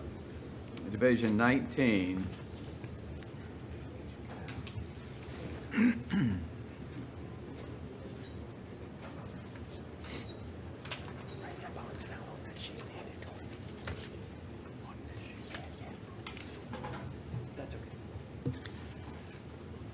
All right, Brenda Cox.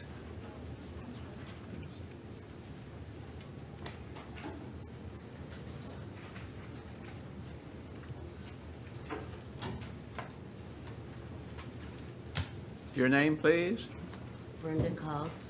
All right, Ms. Cox. Aye. You have a capias issued for failure to appear. Your bond was set at $2,000. Failure